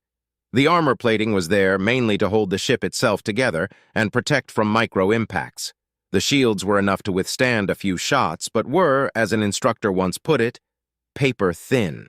And the weapons, while effective, couldn't do much damage on their own except for the tactical mine. But for each downside, there was an advantage, too. The size of a fighter made it next to impossible for any ship bigger than another fighter or a bomber to target it with anything besides missiles and PD weapons. Then there was the speed and maneuverability it possessed, making missiles almost equally useless since a fighter could outrun them, destroy them, or avoid their detonation with ease. It took a particularly green pilot or a heavily damaged fighter to get taken down that way. Finally, stealth. As long as the fighter killed its engine, radars would not detect it. Only scanners would be able to pick up the metal alloys and electrical components that made up the vessel. And that was the beauty of a fighter in Wyatt's humble opinion. Alone they represented no real danger, but in vast numbers they were deadly to anything but the most heavily armored and shielded vessels. This meant that in the Principality, being the backwater that it was, precious few ships could stand up against a swarm of fighter squadrons, or so many believed. He was of a different take regarding the effectiveness of a single fighter. While he agreed that swarm tactics reigned supreme and were deadly, there was nothing more devastating than a single fighter or single squadron of them. Making use of their advantages to the fullest of their potential could and had spelled the doom of heavyweight ships and stations in the past. Many fighters were a problem. A few or just one would be overlooked or ignored, and that was a deadly line of thought to have. 10 seconds for contact, the AI spoke. This is Epsilon 1. Engage standard formation. Lock your targets on the PD turrets, Wyatt ordered as he did the same. Locked! Acknowledged! Locked! Ready to fire! His squadron reported immediately. The second they crossed the effective range of the Corvette's PD range, it began to spew fire in all directions. But 8 PD turrets were scant protection against 20 Raptor fighters. Volley! He ordered, and saw with satisfaction how his display was illuminated by 2 Hawk missiles being fired from each member of his squadron, joining the 30 other missiles of their fellow squadrons. The PD turrets changed targets, and counter-missiles were launched from their tubes in an effort to destroy the incoming barrage. Out of the 40 missiles fired, 17 were destroyed either by counter-detonations or successful hits from the turrets, but 13 hit their marks. Just like that, their shield flickered, 8 effective PD turrets became 5, their antenna was destroyed, and 2 small gaping holes were left on the hull of the Corvette. Measuring 800 meters long, 200 in width, and 150 in height, the ugly box-like ship refused to give up. 2 fighters fell out of formation and were struck down by their turrets. Another was caught by a missile and was turned into slag, a fair trade-off by all measures so far. Epsilon Squadron, cripple their engines while Delta Squadron does its work, Wyatt ordered, moving with his wing behind the Corvette.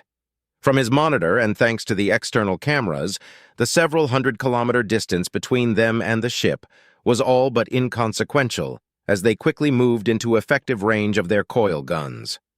Another 3 PD turrets were destroyed by New Squadron, followed shortly by the last 2 and the collapse of the ship's shields by Omicron Squadron. Virtually defenseless now, Wyatt and his squadron pounced at the chance until they were less than 2 kilometers away from the Corvette.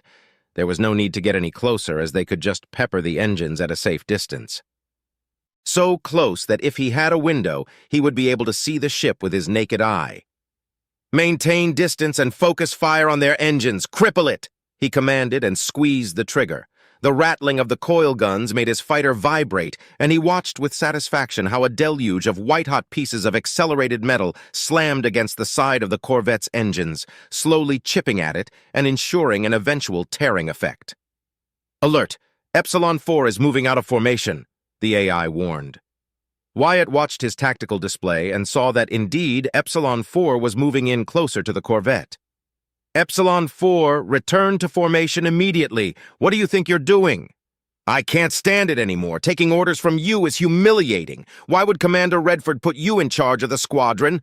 I won't let a filthy commoner take the glory for this victory, Abacus Reed replied. Wyatt gritted his teeth. Return to formation, Epsilon 4. That's a direct order. Epsilon 4. Abacus Reed, return to formation immediately. Epsilon 4 has deactivated his transmitter, the AI informed him. What is that stupid idiot thinking? Take all the glory? What glory? Commander Redford is the one who will be taking any credit whatsoever from this. I'm hardly calling the shots here. Arrogant, lousy, stupid piece of... Wyatt's train of thought was cut short when he saw what was Abacus's plan to take all the glory for himself. Idiot! He shouted in rage and disbelief. All fighters retreat! Clear off! Now! He shouted in a desperate attempt to prevent any major losses. Luckily for him, almost every other fighter listened and quickly turned away at max speed. 3 seconds later, the explosion happened. Abacus Reed, in all his wisdom, had decided to take out the ship's engines in a single strike, by using his tactical mine. The moment Wyatt saw that his mine was activated, he knew what was going to happen. The funny thing about the tactical mines was that they were pretty resistant to heat to prevent any accidental triggers, enough to withstand the heat emanated from the fighter's engines or the thrusters of missiles. They were nasty and effective pieces of work and packed quite a punch after they were armed. So what happened when a mine was armed and thrown at a ship's active, roaring, hot plume-spewing engines from less than 500 meters away? Fireworks. A huge explosion blinded the external cameras for a few seconds, but when it was over, the Corvette's engines were offline because half of them were missing. Alongside it, the signal from Epsilon 4 went red and silent. 2 unfortunate fighters from New Squadron were also caught in the blast, unable to veer off in time despite his warning. Insufferable, glory-seeking, self-righteous blue bloods! Wyatt half screamed in pure anger, unable to vent his fury any other way. Taking a moment to assess the situation, he managed to suppress his fury in order to fulfill his role as squadron leader. Epsilon Squadron, damage report, he ordered, opening the channel. Epsilon 5 reporting. No damage sustained, Lieutenant, came the shaky response from Nultar Olkara. Epsilon 2 reporting. My computer indicates that my engines suffered minor damage due to shrapnel and will only operate at 80% efficiency, Gregor Undaj reported. Epsilon 3 reporting. Systems ready and undamaged, Lieutenant, Leopold Dakar said, unable to hide the tremor in his voice. Wyatt sighed. Understood. Epsilon 2, return to base. You're still able to fight, but I won't risk any unforeseen malfunctions on your vessel. Understood, Lieutenant. Disengaging, Gregor Undaj said, and soon Wyatt saw on his display that his fighter was peeling off and heading back to the Exalted Virtue, the Prince's cruiser and flagship of their fleet. This is Delta 1. Hairwire mines detonation in 3, 2, 1. Wyatt heard him count, and a static haze washed over the cameras for a moment. The Corvette was dead in space, and the haywire mines ensured that they wouldn't be able to overload their reactor in an attempt to avoid boarding and capture. The objective has been successfully crippled. Head to the following coordinates. Understood. Epsilon Squadron shall move as... Wyatt was cut off when the sudden chime and alarm of missiles locking onto his ship rang inside his cockpit. Evasive maneuvers, he ordered before moving to do precisely that himself. Computer, who launched those missiles? Unknown point of origin, the AI replied. A sudden tremor of dread filled his heart, and he snapped a growl. Computer, calculate the vector trails of the missiles and draw approximate points of origin, he ordered as he weaved and turned, outrunning the 2 missiles chasing him. Thanks to his tactical display, he noticed that every fighter in his squadron and the other 3 had also been targeted and were doing their best to avoid the missiles. They moved and danced to an unheard tune, and one by one, the missiles were destroyed. A volley of shots rained past his fighter's side, and the 2 missiles were safely destroyed. Looking at his screen, he saw that Epsilon 5 had shot the missiles down. Thank you, Epsilon 5. I owe you one. No need, Lieutenant. Happy to help. Where did those missiles come from? Nultar Olkara asked. My computer is unable to find a point of origin. Everyone, order your computers to trace the vector trails of the missiles. If I'm right, then there's one of those black ships prowling the battlefield, the same kind that was hunting down the royal yacht, Wyatt replied. No need for that, Epsilon 1. I have a visual. Linking feed, New One said, and a moment later a small window on his video feed showed the inky black hull of the black ship that was only visible thanks to the barely noticeable plume of light behind it. Got visual confirmation too, Omicron 3 chimed in, also sharing his video feed. A third one is present, Leopold said, adding a third window depicting the prowling predatory ships. Wyatt narrowed his eyes. The ships were identical to the one he faced before, but smaller. Much smaller than the corvette class he first encountered. It was smaller than a frigate, but if it shared more than mere design with its larger counterpart, then it was bound to be powerful and highly technologically advanced. Their firepower would be limited by their size, but could prove deadly if they acted recklessly. As luck would have it, he was familiar with their weaknesses somewhat. Listen, everyone, those damn ships will be fast and highly maneuverable, but their hull and shields must be weak. We have to focus fire on them and, Wyatt ordered. You're not the leader of this wedge, commoner, Omicron 1 countered. We can discuss that later, Delta 1 interjected. He's the only one who's faced these ships before. He has veterancy, like it or not. Wyatt, what are your orders? Undeterred by the interruption, he answered. Screen those bastards! Pick your targets and stay on them. The closer we are to them, the weaker they'll be. Their strength comes from their stealth capabilities and surprise assaults. I was able to knock one much larger away using a compost container and blow it up on their faces. It caused enough damage for the crew to turn tail and run at the very least. Don't bother using the missiles. They won't lock onto their shit. They're firing again. Evasive maneuvers. After that, hunt those bastards down. Don't let them escape for the Principality. For the Principality. Wyatt then focused his attention on fulfilling his duty. Now, with more forewarning, he was able to dodge the missiles headed his way easier than before and intercept the pair heading for Leopold using one of his missiles in turn. Again, they avoided taking casualties and were now closing in to the black ships that, noticing they had been discovered, moved to try and make a run for it.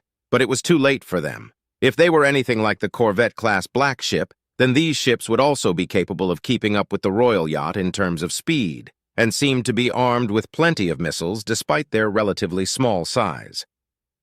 Clocking at 200 meters set them between being a patrol gunship and a frigate, but still maneuverable enough to outpace every damn ship in the Principality and dance around them with ease. The outer hull, whatever material it was made of, was delicate, but it prevented the ship from being locked from afar. All things considered, he couldn't help but admire Duke Draymore for getting his hands on such ships. But where did he get them from? I've never heard of stealth ships like that before, Wyatt muttered to himself as he closed into the nearest black ship. They were fast, yes, but they were still no match for a fighter set on hunting an enemy down. Once he was close enough to the ship, his computer confirmed that it had no dedicated PD defenses except for 4 coil gun turrets that proved to be ineffective against the small, nimble fighters. He watched as the black ship targeted by Omicron 3 exploded after being peppered by a barrage of coil gun fire. The second black ship didn't fare much better, and mere minutes later it was dead in space, drifting aimlessly with its deck destroyed and venting atmosphere from multiple points. That only left the third and final black ship to deal with. Closing in on the objective, his 2 remaining teammates and he poured sustained fire on the ship's engines. It didn't take long for the plume to die out, followed by an explosion that all but tore the ship in half as the bullets punctured its reactor.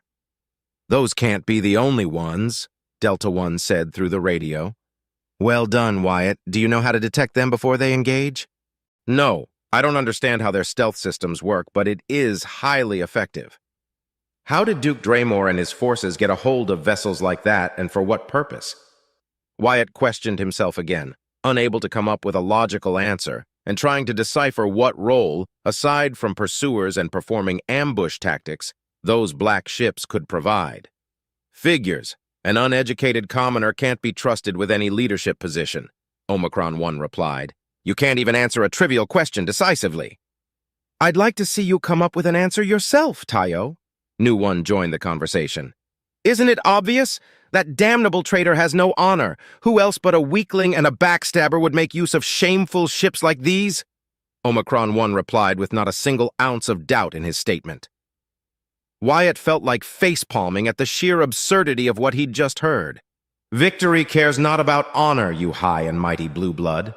Go ahead and fight with honor all you want, but you'll get dead before long and join that petulant idiot of a Bacchus sooner or later, he thought angrily.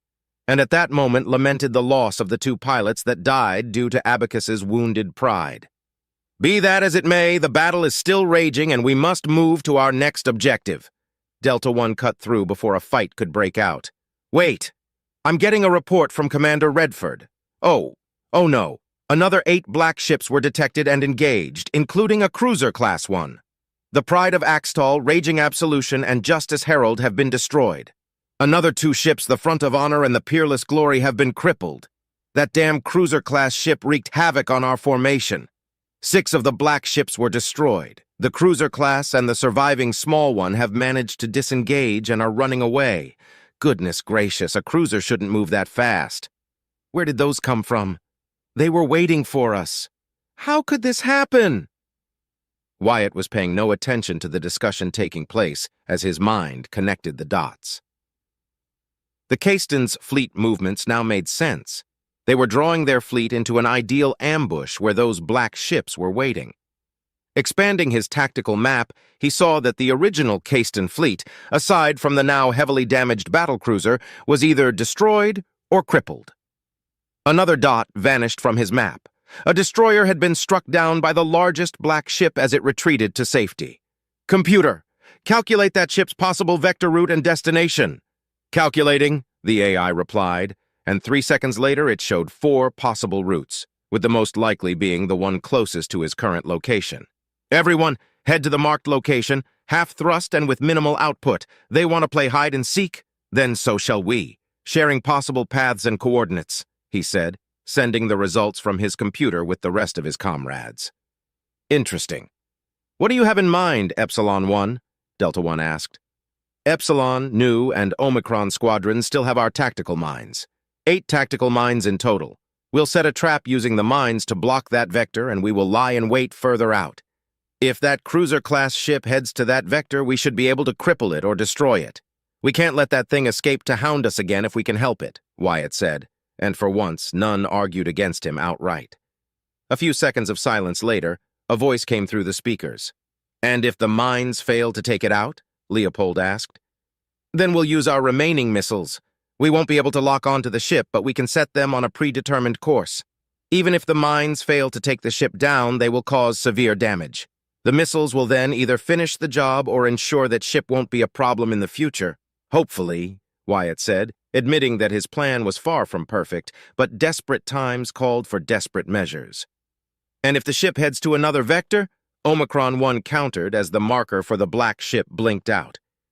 They were now blind to its movements and could only guess. Then our ambush will be for nothing and we return to base. The battle is already over and all we can do now is try and cripple that cruiser, Wyatt said. I've forwarded your plan to Commander Redford. He's giving us the green light to proceed, Delta 1 said. Using missiles as torpedoes? Setting up an ambush against a stealth cruiser using only fighters? You're insane, Wyatt. I'll take that as a compliment, Wyatt replied, portraying a confidence he lacked within himself. As he and the other 12 fighters moved to position, only a single thought crossed his mind. That those black ships were ready and waiting and that the Casten fleet, lackluster as it was except for that battlecruiser, was more than ready to sacrifice itself was not a delaying action. It was meant to slow them down and inflict serious casualties. A third of their fleet was now gone, and the survivors were being rescued as well as boarding actions were taken to gain as much information as possible from the high-ranking officers. Frowning, he pondered a dark thought. They were waiting for us. This wasn't just a preemptive measure. That battlecruiser and the number of black ships, there's no way Duke Draymore has that many ships at his disposal, so either he's capable of seeing the future, or there's a traitor in the fleet. Chapter 9. In Wyatt's opinion, the worst part about ambushes was the unsteady waiting. Every second felt like it could stretch into hours while at the same time passing faster than the blink of an eye. The only thing around him was the cold silence, that maddening companion that could drive anyone into making a hasty, thoughtless action. After placing the mines on the vector trail, all fighters pulled back to create a bubble around the area, safely far away from the mine's possible blast radius and that of the black cruiser if they were lucky enough to destroy it outright. Each 20-meter-long fighter floated suspended in space several kilometers apart from each other, but within near instantaneous communication. Though at that moment it didn't matter. They were dead in space with only life support systems active. Unless the cruiser directly set its scanners in their direction, the sensors wouldn't detect them without any form of radio or heat signatures. A part of me wants to be wrong and return base. But if it comes this way, then we have to take it out or cripple it. This is my first real battle, and yet it feels no different than the odd patrol routes back in the academy. What did that one idiot instructor say? Ambush tactics may be useful, but they are dishonorable. A true pilot should never use them willingly. An open engagement is always the honorable thing to do, he thought silently, smiling at the pleasant memory of him beating said instructor by being stealthy and ambushing him over and over again until she finally conceded defeat. That got me a week's worth of cleaning duty, but seeing her enraged face was so worth it. I will never understand why most nobles believe that trickery, ambush, stealth, and deception are unworthy or dishonorable in combat, yet they happily use them everywhere else. You either win or you die in a battle. Simple as that. Pirates and the Drazen sure as hell don't care about being honorable. Wyatt sighed, checking his vitals and the life support system for the umpteenth time in what felt like 5 minutes. Dark scenarios played across his mind, picturing the black ship appearing suddenly only to destroy them all in a counter-ambush. The idea of his homeworld, Volantis, falling into infighting sent shivers down his spine. Whatever would happen to his brother, to his parents, what about his neighbors? The kind old lady that always fed the local galas, the grump old fart that was Mr. Warlow, always complaining about the nobility but ready to share some of his homemade meals with everyone. Would the local shelter have to close because of tax increases? Would conscription be enforced?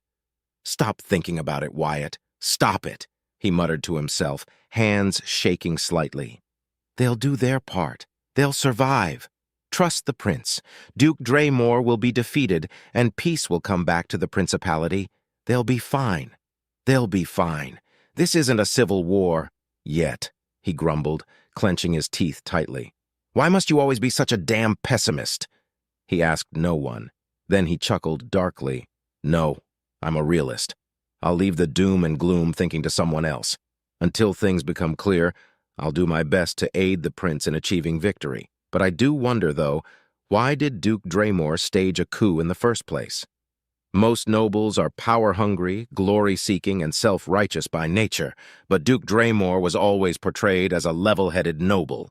He asked himself, then shrugged 10 seconds later. It doesn't matter now. All that matters is stopping him as soon as possible. His eyes wandered to his black tactical display, eyes narrowed. Pride of Axtell! I saw that name once or twice in Commander Redford's reports. A heavy destroyer, if I remember correctly. What were they trying to achieve?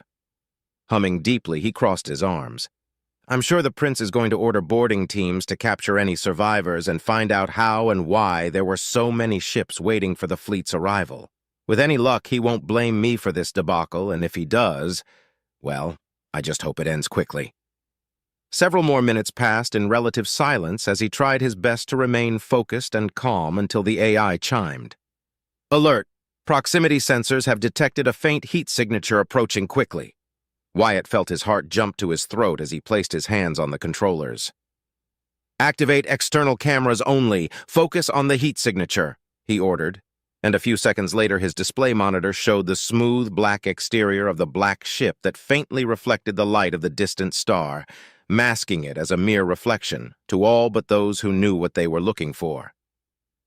He stared at the 3-kilometer-long ship with apprehension. Despite its size and mass, it was still relatively sleek, shaped in that now familiar arrowhead design. Even the powerful engines that propelled it forward were barely detected by his sensors. Silently, he reactivated his tactical display to show the ship's vector route, and he smiled when it was still heading in the same direction. It was now the time for the most dangerous part of any ambush, the execution. On his display, the ship moved steadily toward the waiting tactical mines. A scanning sweep would reveal the existence of the mines and the fighters at the distances they were currently at. But scanning something not only required a ship to remain as stationary as possible, it also consumed a lot of energy, computational power, and basically acted as a distress beacon that more or less revealed you were there. Come on, just a little closer, keep moving," Wyatt muttered, eyes glued to the display, refusing to blink. Then, all as one, the tactical mines activated and detonated all around the cruiser. The intense brightness of the explosions reflected on the ship's black hull until the ship flew past the lingering clouds of plasma and energy left behind by the mine's detonation. The ship was visibly heavily damaged, as several hull breaches could be seen across its structure.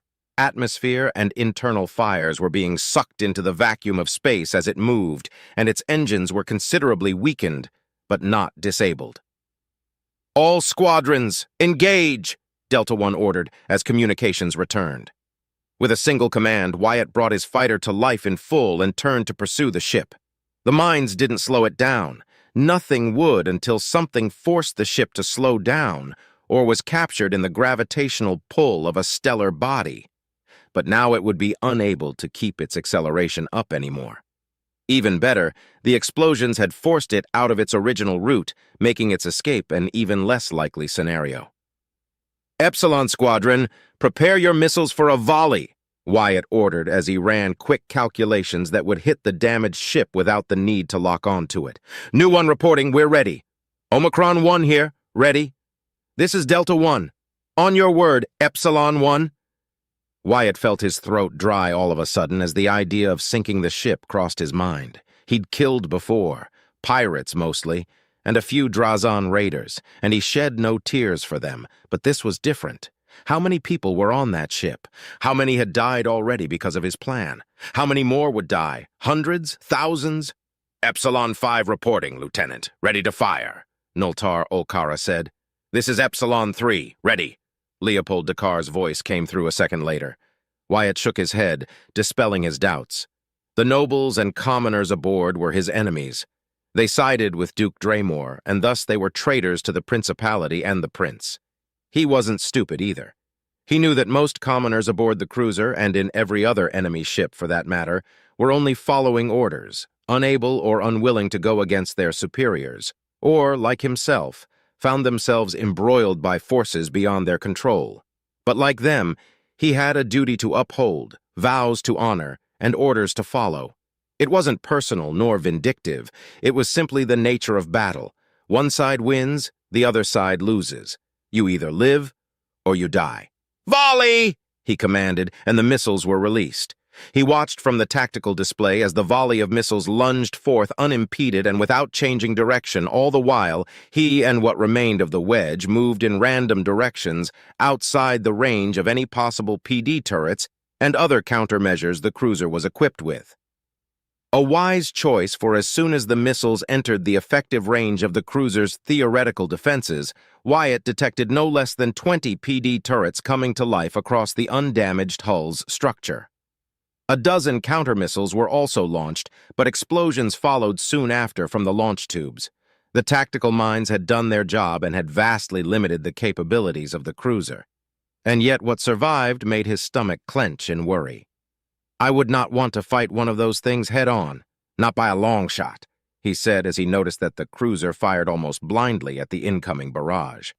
26 Hawk missiles turned into 20 and then 16 before they reached their destination and impacted the damaged cruiser. 2 missiles missed entirely, veering off into space until they detonated once their fuel ran out. From his monitor display, the hull was lit again in the light of explosions that further wounded the ship.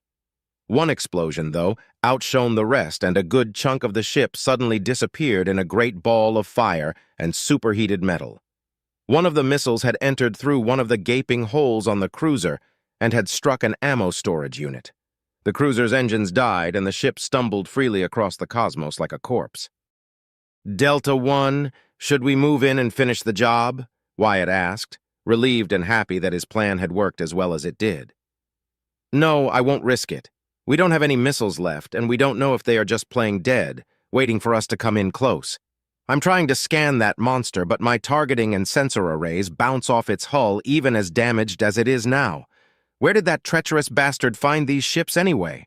I've heard of stealth ships before, but nothing like this, Delta One replied. Then what are we to do, Delta One? Omicron One asked. With that thing out of the way, I can contact Commander Redford and then he'll decide what to do next. I'm sure he'll want to send a boarding party over and find out. Delta One's words died in his throat when every display monitor was suddenly illuminated by a large explosion that gave Gintrax a second star for a few seconds. Cowards! Omicron One shouted. I can't blame their tactic. Standard procedure. Better to scuttle the ship than be captured, New One said, frustration evident in his voice. At least we achieved our objective. That ship won't trouble us in the future anymore, but who knows how many more are out there. Duke Draymore can't have that many stealth ships at his disposal. With any luck, we took down the strongest of those black ships. This attack was meant to cripple our fleet as much as possible, Wyatt replied. Your orders, Delta One? I'm forwarding the result of the ambush to Commander Redford and awaiting further instructions, Delta One replied. 2 minutes passed in relative silence until he spoke up again. We are to return to base. The first thing Wyatt noticed when they were close enough to the fleet was the sorry state it was in. A third of it was gone, and another third showed damage that ranged from light to heavy. He allowed himself a sigh of relief when he noticed no damage whatsoever had been inflicted upon the exalted virtue. Moving to the hangar bay, one by one, the surviving fighters landed safely as mechanics and engineers moved it to repair any damage taken and run diagnostics.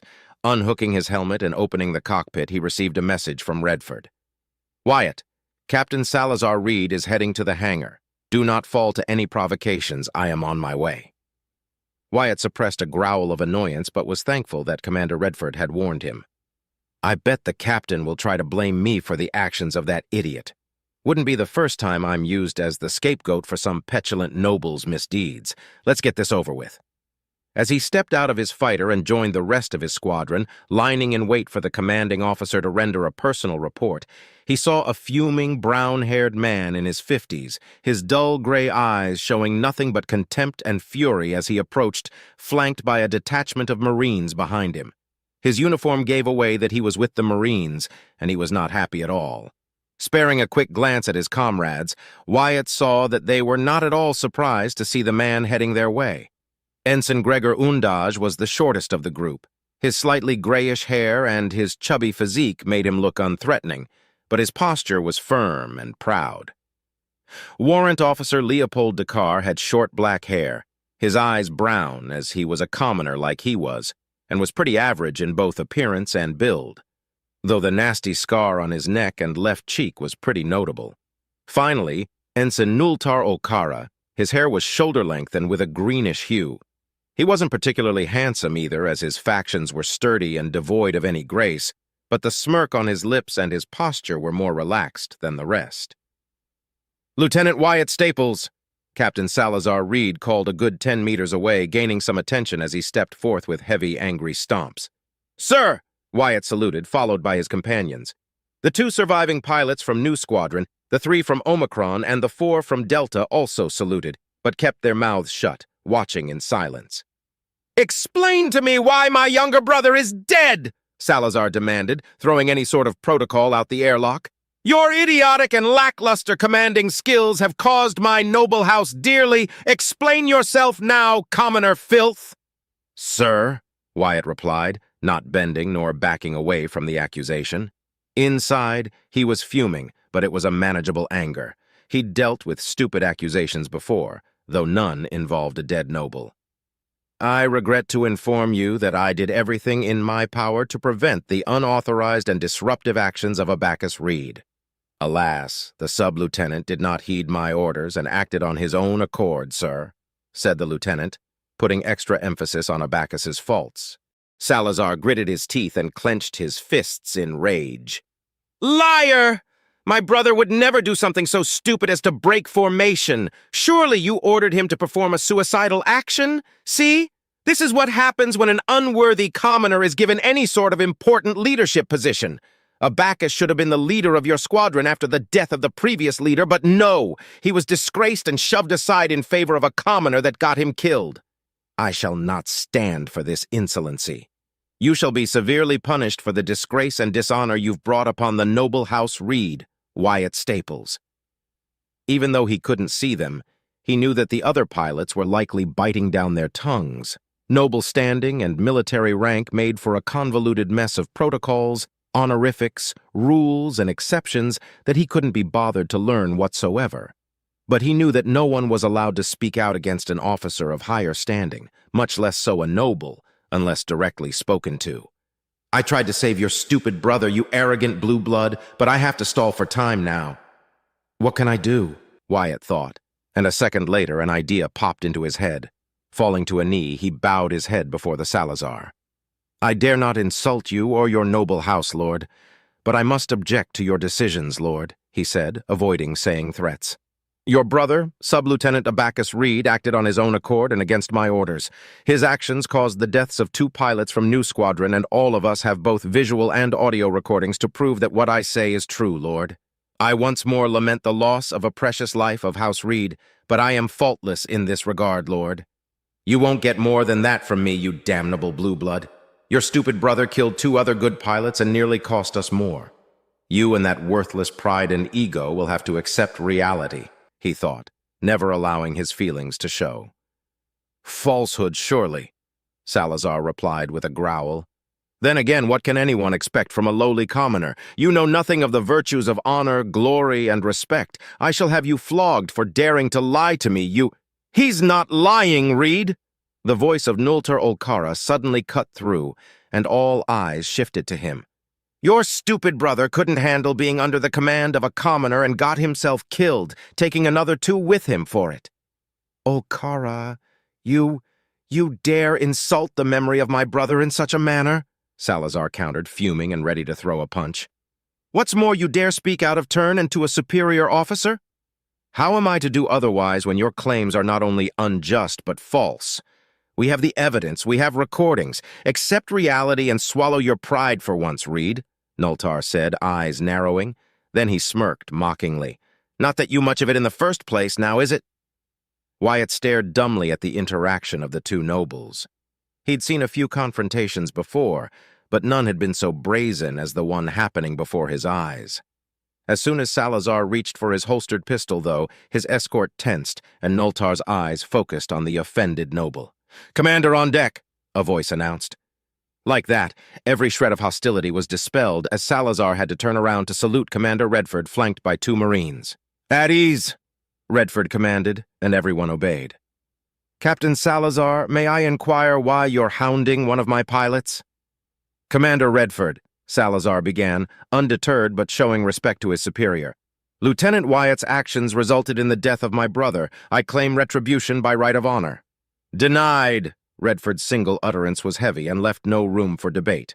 My lord, Salazar insisted, a commoner has caused the death of a noble. He must be punished, and I request to be the one carrying the sentence as the affected party. Captain Reed, I have already read the report and reviewed the footage sent, not by Lieutenant Wyatt's feed, but by the Wedge Commander, Lieutenant Commander Siegfried Now. Your brother acted out of pride and a wounded ego, Captain Reed. It led to his demise and that of 2 more pilots. Wyatt's timely order to retreat before your brother's rushed and pig-headed actions went to fruition saved more lives. Henceforth, your requests are denied and barred. This conflict is over. Normally, such actions would receive a penalty to the House. However, given the circumstances, I am willing to forego disgracing your family's name as a reward for your loyal service. Salazar Reed closed his eyes, teeth gritted, and bowed his head once. Understood, Commander Redford. I accept your verdict. House Reed nor I shall pursue this issue further. Splendid! Redford Kalen placed a hand on the captain's shoulder and offered a friendly smile that was anything but. Word of advice, Captain. If a similar incident were to ever happen again, remember your division and report any grievances to your commander. Avoid bringing shame to your family yourself. I understand, Commander. Forgive me. I have duties to attend to, said the captain as a saving face measure, and then departed. Wyatt, though, was smiling internally. Oh, that was beautiful. I've never seen a tongue lashing so satisfactory since I was in the academy. Best part was that I wasn't the target of said lashing. Ha ha! Take that, your high and mighty pain in my ass, he thought with gusto while maintaining a stoic expression, or as stoic as he could manage it. With that done, Wyatt stood up and gave his commanding officer a crisp salute. At ease, Lieutenant Wyatt, Redford ordered. I've reviewed the report given to me by Lieutenant Commander Siegfried now, and I must congratulate you for your successful kill, Lieutenant Wyatt. That stealth cruiser destroyed 3 of our ships before we could react to its presence and ran away before we could counterattack. That ship won't be the last of our problems, but it is a victory nevertheless that it was destroyed. Commander Redford, everyone in our wedge contributed to its destruction. It was not my kill alone, Wyatt retorted seriously. Redford nodded once. Indeed. But it was your plan that brought its demise. Everyone shall receive a skull as proof of your veterancy. However, you are to receive the most credit for it. He placed a hand on Wyatt's shoulder and patted him twice. Be proud of your achievements, Wyatt. Now rest. All of you, he said, turning to face the rest of the pilots present. I have other wedges to see, but be ready. Boarding teams are already on the surviving enemy ships, and it will be some time before they are done. Sir, all the pilots present said in unison, and saluted again before Redford moved to another section of the hangar. Once he was gone, the small crowd that had formed dispersed, and the pilots finally relaxed. What were you thinking, Nultar? Do you want to get yourself killed or what?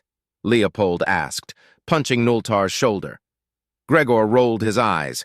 It's not like I have much to live for as it is, Leo. Besides, Salazar got that coming. We all know Abacus let Tristan die just so he could take his place. I would have killed the bastard myself, but hey, he did us a favor. Shame about the other 2 guys, Nultar answered, arms crossed. You still took a high risk, Nultar. Abacus surely deserved to pay for his crime, but you just don't talk to a superior like that, Gregor said, checking his suit and then pointing at Wyatt. Even Wyatt here knows better than actively antagonize those of higher standing. I merely spoke the truth, Wyatt remarked. Huh, they are more relaxed than I thought they would be. At least now I have yet another reason to don't feel any pity for that idiot's death, he thought, sitting on a large crate, joining his comrades. Excellent work out there, though. Shame I couldn't stick to the end. Sounds like hunting that black ship was a highlight of this battle, Gregor lamented. You know, I had my doubts about you, Wyatt, but after today I think you'll make a good squadron leader. Same, Leopold added, smiling. Now I'm not the only commoner in the squad, although that's not saying much since you're kinda like a pseudo-noble, Staples. Wyatt huffed. Please, we both know that's hardly the case, but hey, the prince has more siblings in danger. Save one and you may get a promotion too, Wyatt replied, relaxing a bit more. Gregor and Leopold chuckled, while Nultar merely stared at him with curious eyes. Thank you for trying to defend me, Ensign Nultar. I agree with your companions that your actions were reckless, but your sentiment is appreciated. Nultar nodded. No need to thank me, Lieutenant. Any reason to see a Reed get what they deserve is enough to make me happy. Helping out was just a happy coincidence, he chuckled. You may not recognize me, but I also participated in the competition. I can finally congratulate you on your victory. Excellent performance, he said, offering a hand. Wyatt stared at his outstretched hand and then up to him again. You're a noble, are you not? Nultar rolled his eyes and brusquely took Wyatt's right hand and squeezed it, shaking it firmly. Disgraced noble, technically speaking. I know commoners and nobles aren't supposed to shake hands, but hey, who cares if I do it? Pleased to meet you, Wyatt Staples. The pleasure is mine, Nultar Olkara, Wyatt replied, surprised but pleasantly so. He then stretched a hand to Leopold once Nultar released it. The two shook hands in silence. Then he turned to Gregor, but was unsure if he would accept his gesture or not. Deciding for the latter, he nodded once. Cautious, Gregor said, returning the nod. I can respect that. Just admit that you have your head up your ass already, Gregor. Leopold barked out a laugh. We've been in the squad for over 2 years, and he's never once shook my hand. Not even after I saved his life back in Honduras 5. Nobles, am I right? Excuse me, Gregor said, offended. Has your commoner brain finally rotted? I believe it was I who saved your worthless life in that battle. In your dreams, perhaps, Undaj. Or did you get banged in the head good this time? Leopold countered. Wyatt could only stare as the two pilots started to go back and forth, claiming feats and insulting each other at every turn. And yet, none of it sounded malicious or cruel. Are they always like that? He asked softly. Better get used to it, Lieutenant. Once they start, very little can shut them up, Nultar answered. Wyatt nodded in response and waited for further orders, whatever those may be. Don't get attached to them, Wyatt. You might die, or they might die in the coming conflicts. Better to keep them at arm's length. Chapter 10. The hot water of his shower hit his skin, shedding the tension and stress away from his body. Commander Redford had dismissed every fighter pilot after 3 long hours of waiting. The boarding parties had been successful in capturing several officers and securing a couple hundred commoner crewmen who had surrendered and even aided the boarders. Everyone else would be summarily executed for their treason once the salvage efforts were over. All of them would either be spaced or simply destroyed alongside their now useless ships. It was a harsh decision, but one that he could understand. The fact that the prince himself gave orders to spare those who surrendered reassured him that he was on the right side. But it made the loss of so many lives weigh no less in his mind. Before leaving for his quarters, he heard that the only 2 support and maintenance corvettes in the fleet were scouring the useful parts of the gutted ships. Hullbreaker teams were hard at work patching the wounds the damaged vessels of the fleet got, and medical wings were full of wounded, as well as performing funerary rites for those that were lost, both those whose bodies could be recovered, and those that couldn't. Turning off the water, he grabbed a towel, dried himself off, and then allowed the drying routine to get everything else and cleanse his shower. Water was precious after all, and needed to be recycled as much as possible in case harvesting was not an option. Stepping out of the shower, he quickly changed into a fresh uniform and sat on his bed, thinking about nothing and everything at the same time. After several minutes of silent contemplation, he glanced at the door. I guess the prince doesn't believe I'm a traitor, he sighed tiredly. I don't know what's worse. The chance that Duke Draymore has so much foresight despite the distances at play here, or that there may be one or multiple traitors hiding in the fleet's crew. The thought alone was disconcerting, and opened so many dark possibilities that it made his head spin. And here I am, a mere lowly commoner that can't do anything except shoot things. His stomach chose that moment to rumble. I wish I still had some of those sweets Princess Clara gifted me, he muttered, barely able to stop his mouth from watering. After 2 more minutes of silence, he suddenly stood up and cracked his neck. Since I was dismissed, that means I can do whatever I want. If that's the case, then I'll make the most out of it and go to the training chambers. Now that I can use them, there's no excuse to not sharpen up my skills, right? His question went unanswered. His trip took only a few minutes, and when he arrived, he found the place busier than usual.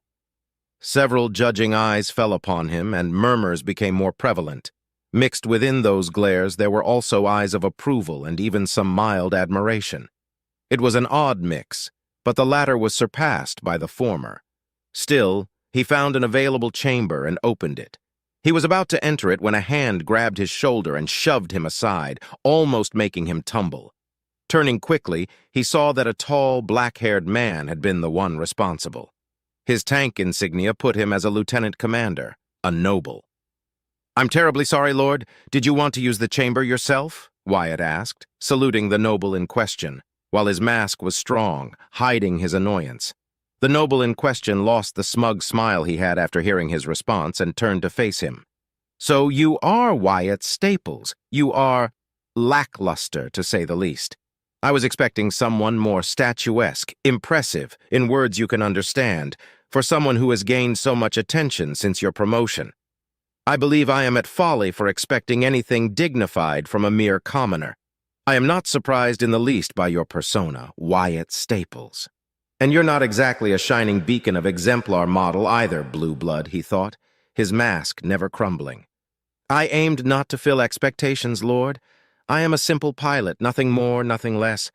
Am I excused, or does your lordship require something of me? I have orders to complete a series of simulations, Lord. Technically a lie, but hey, he doesn't have to know that.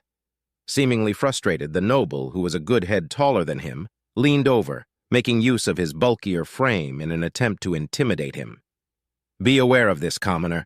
Many of us know what you're up to, but you will fail. Remember that. We are watching, and we do not like filthy, opportunistic upstarts. Now get out of my sight before I remove you myself, commoner. Wyatt bowed his head once, saluted again, and moved to another training chamber without uttering a single word, only to be rebuked a dozen more times by nobles of various ranks and divisions. Finally, he got into a training chamber after 10 minutes of searching and waiting. As he sat down and the neural link was created, his mask broke and his expression turned sour. At least now I have more motivation to tear up things in the simulation, he whispered to himself, gripping his handles tightly. Upstart? My plan? Are all nobles that insecure about their positions and the standing of their houses? Who am I kidding? Of course they are. So it's not just a wounded pride I'm dealing with, but they see me as a threat, and they farted up me as some kind of master manipulator in their heads? He said, each word laced with disdain. I don't know if I should laugh or find it flattering that they see me like that. Do you want to know what my plan is? Oh, high and mighty nobles, he said as he clicked on a random simulation. He was too annoyed to care at the moment. My plan is to survive, aid the prince, restore order across the principality, and carry out my military career until I can retire. I don't care about whatever your imaginations scrounge up. Letting a final growl, the simulation started. As luck would have it, it was an open battle. That is unfortunate to hear, the prince said, pinching the bridge of his nose in frustration. Are you certain nothing more could be extracted? Lukacs Ishtal, commander of the intelligence division, shook his head, sharing the frustration of the prince. Regrettably, our assumption that the rightful path was commanded by a main bloodline Caiston, possibly the heir himself, was wrong. The rightful path was commanded by Baron Linaro Caiston, second bloodline but nowhere near high enough on their succession ladder, he scoffed. That damnable Caiston knew next to nothing, and the systems within their ship were purged utterly. What little information we could extract from the other ships is useless. The only thing of worth that the captured prisoners revealed was that they didn't know about the black ships being in the system, except the cruiser that was destroyed. Their orders were to engage and harass us at maximum range.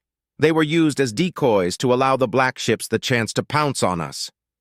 Which, I must admit, was more than successful, Admiral Damian Valto said in no uncertain terms.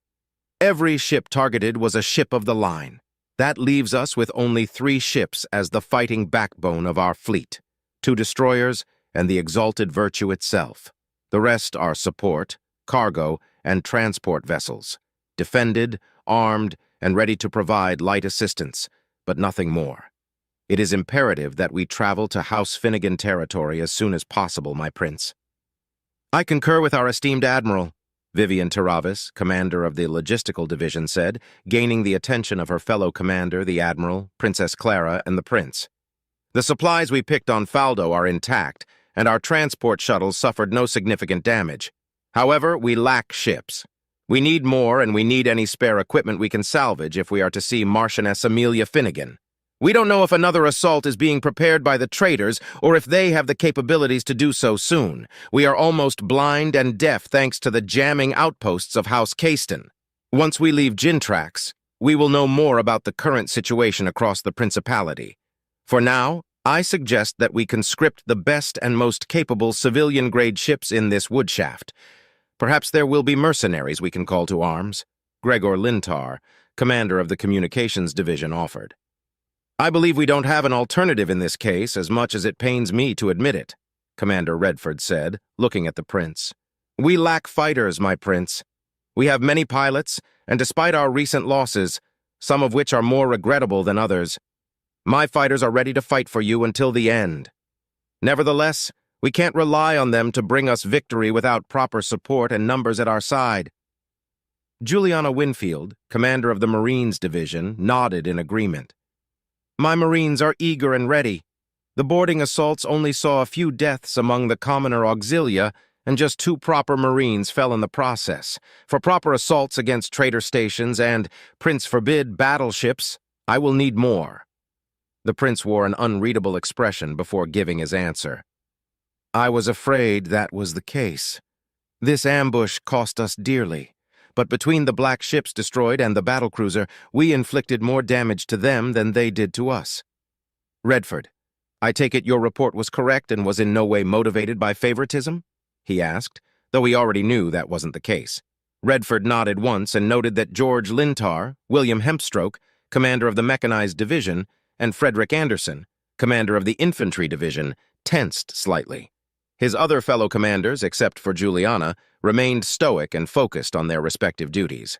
Even Hannah Talaro, commander of the Royal Orbital Strike Forces, or ROSF for short, only allowed herself a short chuckle. But while brief, he caught that botch Clara and Cynthia perked up, just enough to let his trained eye notice the minute changes in their expressions. They had read his report already, he was sure of it. My liege, I assure you that my report is as clear to the factual evidence as possible. To ensure veracity, only the perspective of Lieutenant Wyatt Staples was not taken into account. All relevant information was gathered through the footage, recording, and testimonies from the surviving members of the wedge he was part of. Level-headed and direct, yet cautious and decisive? You were not exaggerating when you described him as a paradox, Redford, Juliana commented. I am starting to regret not extending a formal invitation for him to join my house as a knight upon his arrival. Wyatt Staples certainly has talent. He is resourceful and a quick thinker. I shall grant him that much praise, said the bald commander with a tiny smirk across her lips. But is he loyal? How do we know he didn't lie to the prince and set us upon this ambush? George countered, hiding his disdain behind a curtain of suspicion. He was directly responsible for the destruction of that stealth cruiser, George. I don't trust the boy in any regard just yet, but even I can see that in such an accusation he is faultless, William replied, crossing his arms. You seem quite certain of that decision, William, Frederick countered. Oh, sure, a commoner warrant officer hauling compost is the perfect spy sent to infiltrate our fleet by saving Princess Clara from capture or worse. Faultless strategy. Exceptional foresight on the part of Duke Cornelius Draymore. Rely on a commoner who knew nothing of the coup in the first place. I can't see any flaws in such a stratagem, Hannah replied, her mocking tone thick and steady. Enough, the prince said tiredly. Lieutenant Wyatt Staples performed admirably during this battle, and, if nothing else, it confirms that his victory in the competition was not a fluke. Turning his gaze to Redford, he continued, If need be, take him under your direct care, Redford. Do not coddle him, but ensure that he remains strong and loyal. Not only has he earned a personal debt on my behalf, but his talents must not be wasted. We will need all the exceptional, loyal, and talented people we can gather regardless of status or origin. Loyalty is its own reward. Loyalty is its own reward, everyone muttered after the prince. With that cleared, let us discuss the next topic of interest, Woodshaft and our next actions. I will be blunt. We will need to conscript ships and quite possibly take with us many of their mechanics, engineers, menial staff, extra supplies, and local law enforcement equivalent to bolster our ranks. I will, however, forbid any hostile actions to be taken that are not in self-defense. His expression hardened, showing his burning determination. I will avoid butchering my people as much as possible. Our enemy is Duke Draymore and his conspirators. Remember that, everyone.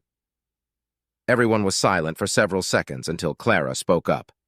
Brother dearest, she began, I believe I can help you in this regard. If you are to permit me to solve this problem within my capabilities, then I shall arrange a satisfactory, mutually beneficial exchange. The prince stared at his sister for several seconds, processing her request and offer. He glanced at Cynthia, who stood behind her. The blue-haired woman slowly blinked in response. The prince hummed deeply and straightened himself. Very well. You have free rein, Clara. Do what you must. Your orders shall be like my own. Clara bowed her head. Thank you, brother dearest. With a smile, she stood up. Apologies, but I must retire now. I have much to think about, much to plan and organize, and little time. Juliana and Redford exchanged a glance, confused. Wyatt Staples was immersed in the simulation, grinning madly as he took down his 20th Drazen fighter alongside a full wing. He wasn't the leader either, not even the leader of a squadron. He was a mere pilot doing his best to win the battle and avoid being taken down. Suddenly, just as he was about to add another tally to his score, the simulation paused and a familiar voice called within his mind. "Wyatt, Princess Clara summons you. Met me in the hangar in 5 minutes. Do not be late," Cynthia ordered. Then, she added, "Do not forget about your training. I have not. It shall be resumed without fail." "Is it too late to choose desertion?" he muttered as the simulation resumed, only for him to be destroyed a few seconds later. Chapter 11. Of all the things Wyatt was expecting to see upon arriving at the hangar, seeing 30 Marines lining up before a shuttle was at the bottom of his list. Locating Cynthia proved to be an easy task. As he approached, he noticed that her posture was firmer than the previous times he'd seen her. "Is she preparing to board a ship?" he asked himself as the presence of the Marines left little room to think of anything else. "I thought the boardings were already over. Do they need me to escort the shuttle?" Cynthia turned to him as he entered her field of view, making him uneasy. He still wasn't used to her firm gaze, and her features clashed against her attitude fiercely. Still, he stopped a few steps in front of her and saluted. "Lieutenant Wyatt Staples reporting, Lady Cynthia." Cynthia nodded once. "Good. Captain Milcades, you may commence," she ordered, and the Marine at the head of the formation simply made a hand gesture. A moment later, the group of Marines began boarding the shuttle. "Congratulations are in order, Lieutenant Wyatt. Taking down a cruiser is no easy feat for a group of fighters, less so when dealing with ships and enemies that we know little about." "It was a team effort, Lady Cynthia. I thank you for your praise, nevertheless," Wyatt replied cordially before taking a moment to see the Marines. "May I ask which ship is to boarded, Lady Cynthia?" "None," came her dry, on-point reply. "None," Wyatt repeated, confused. "Am I not here to act as an escort for your shuttle?" he asked, sparing only a quick glance at the sidearm hanging from her waist and the sword strapped on her back. "You are here to fly the shuttle," Cynthia replied as the passenger door closed and sealed itself. "Come, we take the front." "I obey," said Wyatt, puzzled and surprised by her answer. With no other choice to make, he followed Cynthia to the front section of the shuttle. The two entered the cockpit, although he wasn't sure if calling it a cockpit was the right word for it. The shuttle was larger than his old hauler, since it was more of a troop carrier than anything else, but in design was similar if only more pleasing to look at, and more advanced. The cockpit was as large as his quarters, and he was certain it was larger by a good amount, and there were 8 available seats to take, 2 for the pilot and co-pilot if need be, and 6 for other important passengers. His mouth ran dry when he saw the beautiful blonde princess sitting in one of the passenger seats not wearing her elegant dress. Instead, she was wearing an armor set similar to the one Cynthia was wearing, but purple in color, matching her eyes. Unlike the blue-haired bodyguard, she carried no weapons, and a helmet laid peacefully on her lap. His cheeks blushed when she noticed their arrival and offered him a pleasant, friendly smile. Immediately after, he bowed his head. "My princess," he greeted and moved to the pilot seat, sitting on it without hesitation while the door closed and hissed, sealing them entirely.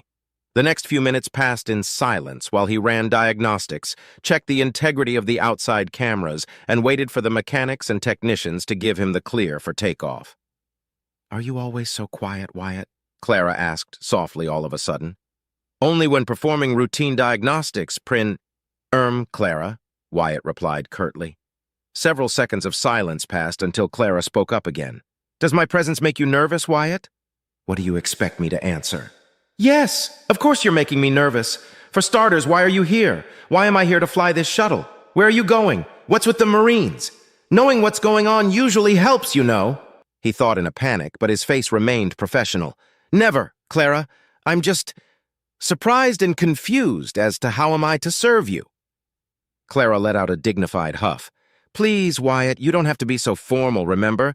I'd like to believe that we can be friends, or at least be friendly to each other." "In that case," he swallowed nervously. "Clara, what's going on? I'm very confused." "Secrecy is always necessary in the world of royalty and nobility, Wyatt. Every action has to be taken to ensure a modicum of style, presence, and deniability all packaged into a single moment. It can be tiring and absurd, but, as I stated earlier, necessary," she revealed with her same friendly yet serious tone. "Cynthia, if you will." Cynthia approached and handed Wyatt a small tablet. "Follow these coordinates. Take us in at regular speed," she ordered. Wyatt took the tablet and immediately read through the information presented on it. It was a navigation path leading to Woodshaft that avoided a clear route from the fleet itself. It would mask their arrival as merely one more of the dozens of ships heading there or already docked at the station. She wants to go there? Why? Wyatt pondered as some questions were answered, but others formed. Bowing his head, he uttered, "I obey," and took his position on the pilot seat. Cynthia sat next to Clara and waited for the technicians to finish their jobs. Half a minute later, he was given the clear to depart, and so he brought the engine to life. 2 minutes later, the shuttle was far away from the exalted Virtue and the rest of the fleet itself. Silently, Wyatt punched in the coordinates for the first point and relaxed in his seat, keeping an eye over the sensor monitor just in case. "Now that we are away from unwanted ears and eyes," Clara began, her voice relaxed and holding a tone similar to the one she had during their private chat. "Wyatt, humor me if you will." "Ask and I shall answer, Clara," he replied, unable to stop himself from feeling relaxed in her presence for some reason. "Tell me, what do you think about the battle? What are your honest opinions about it?" she asked. Again, this uncertainty. Is she trying to test me, or is she just being friendly? Are all royals like her? I can't read her like I read other nobles. That's downright scary. Focus, Wyatt. Just answer her honestly, Wyatt thought before turning around and allowing the autopilot to take control of the shuttle. That's a difficult question to answer, Clara. But if I am allowed to be completely honest. Clara nodded while Cynthia eyed him closely. There's no way those ships were there by coincidence. It was a trap at worst and a desperate ambush at best. My brother believes the same. So do I, Clara replied. Be assured, Wyatt, that he does not blame you for this assault. The black ships and the battle cruiser were unaccounted factors, but your information was correct regarding everything else. Tell me, Wyatt, what do you believe is the cause for their presence in the first place? Wyatt felt a knot forming in his stomach as words poured out of his mouth. That either Duke Draymore has such immaculate foresight and a strategic genius so far beyond our own that fighting him will be pointless, or that there is a traitor in the fleet. Possibly more than one feeding his forces information, he replied, crossing his arms. I pray, and do forgive me for saying this, that we are dealing with the latter. For if it is the former, then we have no hope of success with our limited forces, Clara. An astute observation, Wyatt. It is a conclusion I share with you, but I have the benefit of knowing more of my uncle than you do. Duke Cornelius Draymore of Camrim is a great strategist, a veteran soldier and a superb administrator, but not even he can be everywhere nor account for every possibility. We would not be having this conversation otherwise, Clara replied, sighing tiredly, her eyes reflecting the pain of betrayal and uncertainty. I do not know why he has staged this coup. I doubt it is the thirst for power alone that motivates him and that strikes fear into my heart. Clara, Cynthia said, reaching to hold her friend's hand for a moment. Clara gave her friend a smile before continuing. Take this battle into account. My uncle couldn't order this assault. The distances are too great. We were on the run for nearly 3 weeks before you saved us, Wyatt. There were no communications detected from Faldo nor any other originating from the fleet itself, and yet we were ambushed. How so? She's right. The fleet has been under a strict communication lockdown ever since we arrived. Common protocol to elude detection for as long as possible. If that's the case, then how could a traitor communicate with others? Wyatt thought about her words long and hard for several moments before he spoke up. The only way a traitor could avoid detection and also give enough time to nearby forces to mobilize would be through the use of a quantum entanglement communicator. But those are ruinously expensive. Clara nodded once. I'm glad to see that you are as intelligent as you are cunning and brave, Wyatt. Yes, that is the only way a traitor could pass on information without our notice. The fleet's communication has been subjected to containment protocols and only ship-to-ship laser communication. Blushing at the praise he got, he continued. A communicator like that can't be easy to hide, and who could even afford one in the first place? Or who could be so deceptive or loyal to the Duke's side to have earned the trust to take one? Are we looking at a single traitor hidden among us, or at multiple ones working in conjunction? He fired question after question, and then he sighed. Just thinking about it makes my head spin. It is a dilemma that we're looking into, a dire one. We were expecting traitors within our ranks, but not in such a manner, Clara admitted, and certainly not to operate with such efficiency. Am I to aid the prince in such a task? He asked tactfully. Unless your direct intervention is needed, then no. Like it or not, Wyatt, you've become a prominent figure within the fleet. Any traitor would steer clear from trying to recruit you to the Duke's side and their cause. Your loyalty has already marked you as innocent in our eyes and a trusted individual we can rely upon. Hence why I requested you to be my pilot during this mission of mine. She finished with a knowing, playful smile. Wyatt bowed his head slightly and chuckled to himself softly. I am honored and humbled to hear that a princess entrusts her safety to a commoner such as I.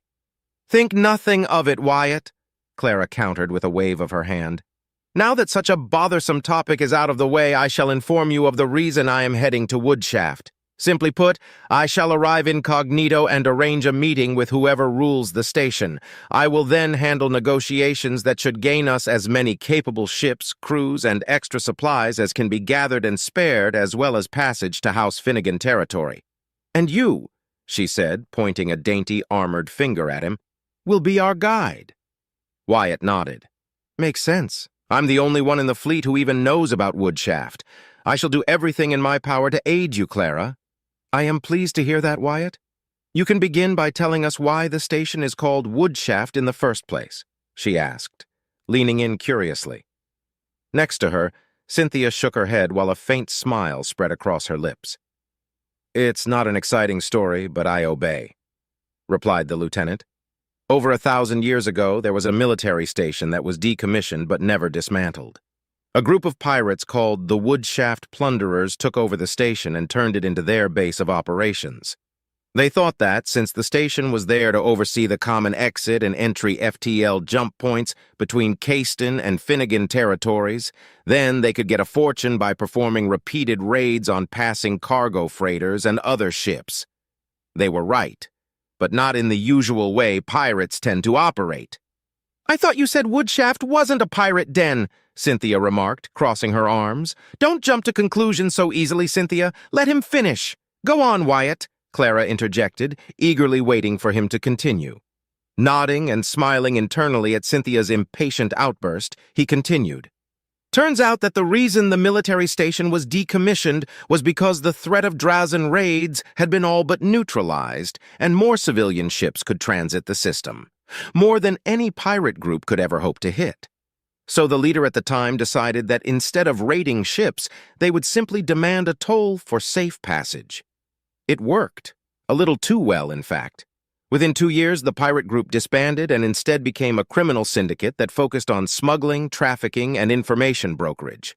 The name Woodshaft stuck around, and as time went by, the syndicate transformed until it also disbanded as they stopped engaging in more criminal activities. Today, Woodshaft is just a smuggler's den. A big one, though. A smuggler den that sounds more like a regular commerce station. Am I to assume that the reason it remains illegal is due to certain products available and the means to acquire them? Clara asked, eyes beaming with curiosity. On that note, how is it possible for this station to be so big without official support from the Principality shipyards? You are correct on that assumption, Clara, and to answer your second question, it is rather simple. They use wrecks, scrap, and other junk to make repairs, keep expanding, and provide a crude anchorage for larger ships, Wyatt added. Cheap, effective, but dangerous, but it works, so there's that. Cynthia frowned. Why has House Caiston not done anything about this Woodshaft? Criminality is to be expunged regardless if they are traitors or not. Surely the Third Fleet, lackluster as it is, should be more than capable of ending such an operation. I wonder if she's asking out of a sense of justice and order or out of noble pride and ego, Wyatt asked himself before replying. Simply put, Cynthia, why should they? Why should... Explain. Cynthia's stoic expression broke to show confusion and interest.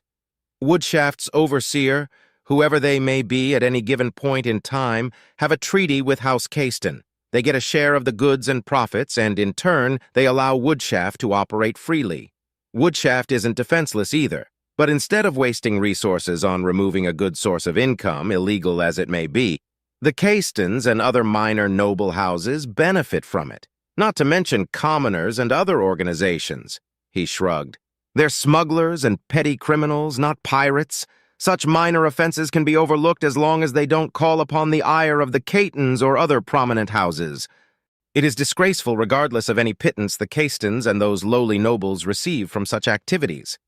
To deal with criminals of any sort is an insult to the principality as a whole, Cynthia remarked while Clara covered her mouth to hide a giggle. And now you're going to deal with those criminals to ensure a quick passage to Finnegan territory, Cynthia, Wyatt thought, allowing himself to enjoy that sweet irony. It has been over a year since my last visit, though. I do not know if Uriel Hoax is still in charge. If he is, then you can expect a fairly balanced deal with him. Splendid! Clara exclaimed, clapping her hands together. Now, Wyatt, what can I expect to find in Woodshaft? What objects can be found there? All sorts of things. Engines, ship parts, commonplace appliances, weapons of all sorts, food, crops, repair services, electronic parts, information. If you look deep enough, you'll likely find what you're looking for. Not just human-made, too, Wyatt replied. A ping alerted him that the first navigation point was about to be reached. He glanced back at the monitor to ensure everything was in order before returning to the two passengers. In regards to violence, Woodshaft is still a criminal den, so I'll advise against publicly stating that you're royalty. Less so given the circumstances, he smiled at Clara, giving her an approving nod. Do these commoners not know the punishment for assaulting a noble? Cynthia asked, though her tone showed concern rather than outrage. Wyatt scoffed before he could refrain from doing so. Oh, they know all right. Most of them don't care. And not just the commoners. There are bastards, exiled, and disgraced nobles, too. Who is there to uphold the law that isn't the one applied within Woodshaft itself? There are no enforcers or guards there to defend any visiting noble. You're only safe if you already have an established base within Woodshaft, or you carry enough protection with you to deter any would-be assaulters. Cynthia groaned. In other words, Woodshaft is just a step above from being a common den of scum and villainy? Wyatt tilted his head slightly, unable to hide a, "You said it, not me." We'll be fine as long as we're cautious, Clara added.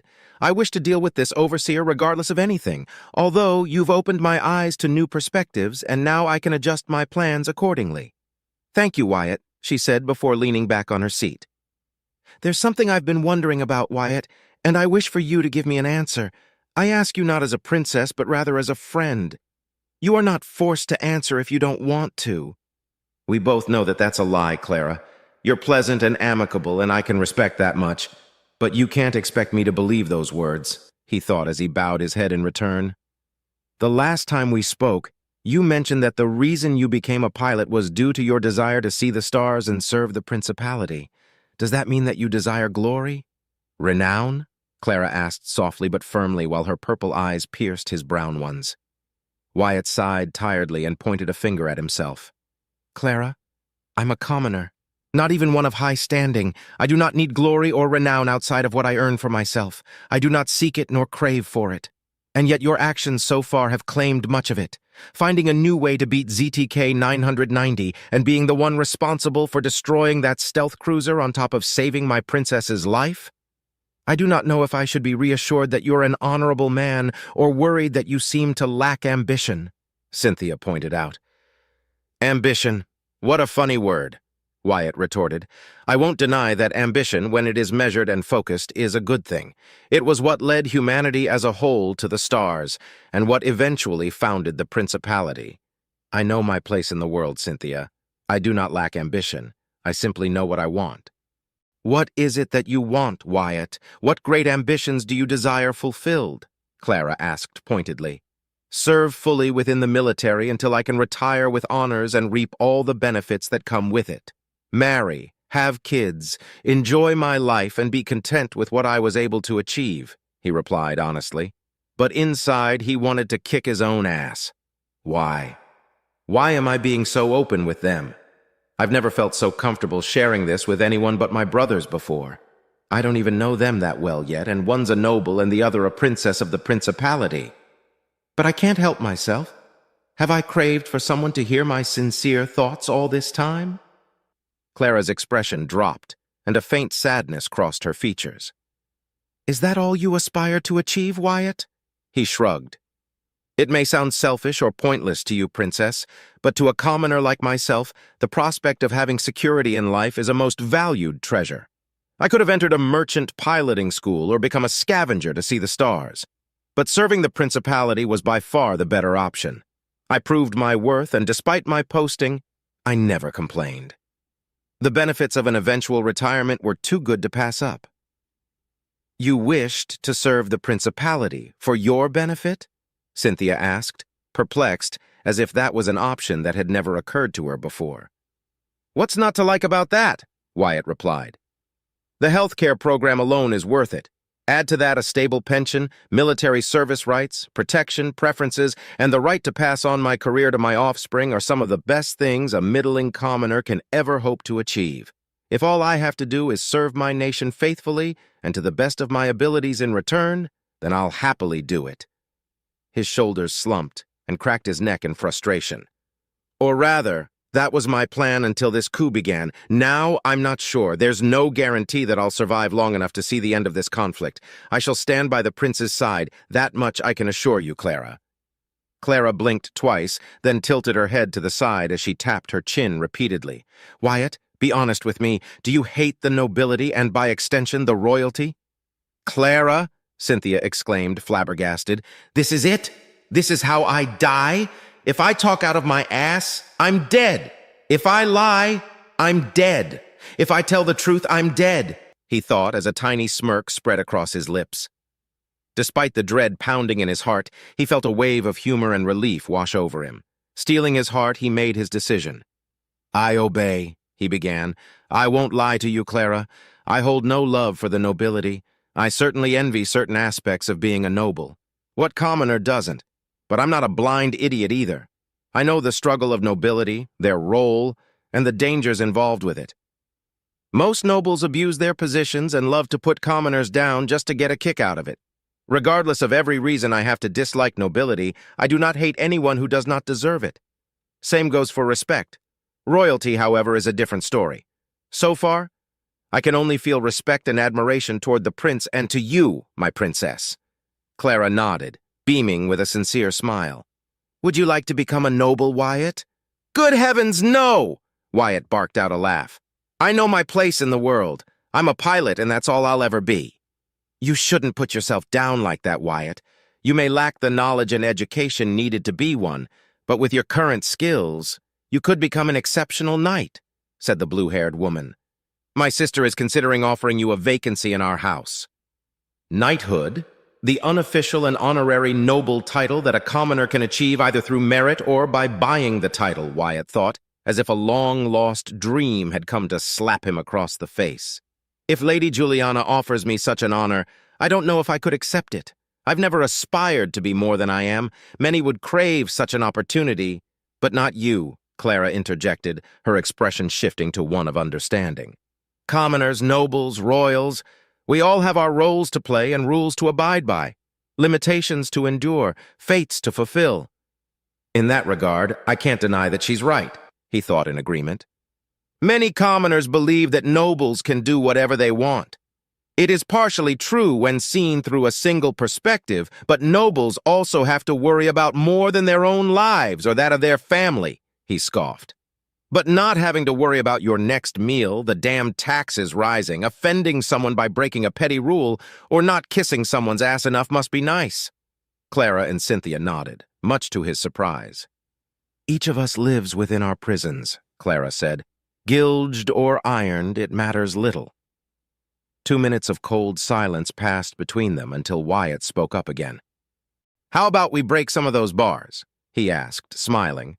"Pardon?" Clara asked, blinking twice in confusion. Cynthia said nothing but was equally stunned. "Would you like to know what it feels like to pilot a ship, Clara?" he asked sincerely. "I'm likely dead anyway. After what I said, she'd think of me as a potential traitor for my lack of blind loyalty. Might as well see how far I can take this." Clara, blushing profusely, turned to Cynthia. "Did you tell him?" "No, of course not, Clara," Cynthia replied, color draining from her face as she raised her hands before her. Now it was Wyatt's turn to be confused. What? Clara, still blushing, turned to face him again and stared into his eyes for several seconds until she looked away, fidgeting nervously as she did. How did you figure it out?" "Okay, what?" "Figure what out? Did I break some sort of protocol or something?" Great. Wyatt Staples, pilot and master idiot everyone, he thought, genuinely put off by her reaction. "Clara, my princess, what are you talking about?" He thought someone's face couldn't become redder, but Clara proved him wrong. Helpless and wanting an answer, he turned to Cynthia while Clara covered her face with both hands. Cynthia sighed, patting her friend's shoulder gently. "Clara, I swear I didn't tell him anything." Clara whined, too ashamed to uncover her face. "And let's be perfectly honest, my princess. The love for your hobby isn't precisely well hidden," Cynthia added. Clara removed her hands to reveal a pouting expression. I know, but it's still embarrassing. I'm a princess." "Hobby? Royalty? I can have hobbies?" Wyatt asked himself, stunned at the unintentional revelation. He wasn't a close-minded man. He never saw nobles as anything less than human despite their advantages and how insufferably arrogant, prideful, and cruel they could be. He was well aware that any commoner was capable of those same faults. They were human, after all. But it had never occurred to him that those in such privileged positions of wealth and power could have hobbies like any other commoner. It was a humbling experience, and it changed his opinion of the two women in front of him. Then, the pieces came together in this mind. Clara's interest and fixation on his experience as a pilot, her presence during the competition, and her reaction to his offer led him to conclude one thing. "Clara," he began, and the two women slowly turned to him only to see his bemused smile. "Are you interested in piloting?" Clara's face, red as it was, turned dangerously close to looking like the surface of a red dwarf. I know it's unbecoming for a princess to like such things." Wyatt chuckled. "Clara, I am not judging you, and I am no one to do so. I am merely surprised to have discovered it. Piloting isn't something to be ashamed about." "That may be the case for you, Wyatt," Cynthia pressed on, supporting her friend as she slowly regained her composure. "But for royalty, to show interest in something that is considered to be beneath them, it can become a grave point of insult or exploitation by any rival. Of that, I do not know nothing about. But what I do know is that if it is a harmless diversion, then you shouldn't be ashamed of it." His cheeks flushed slightly, relaxing his posture. "Take me, for example. I have not done it in quite some time, but I like wood carving. I also like painting, and as silly as this sounds, knitting." "Knitting?" Clara's face suddenly brightened.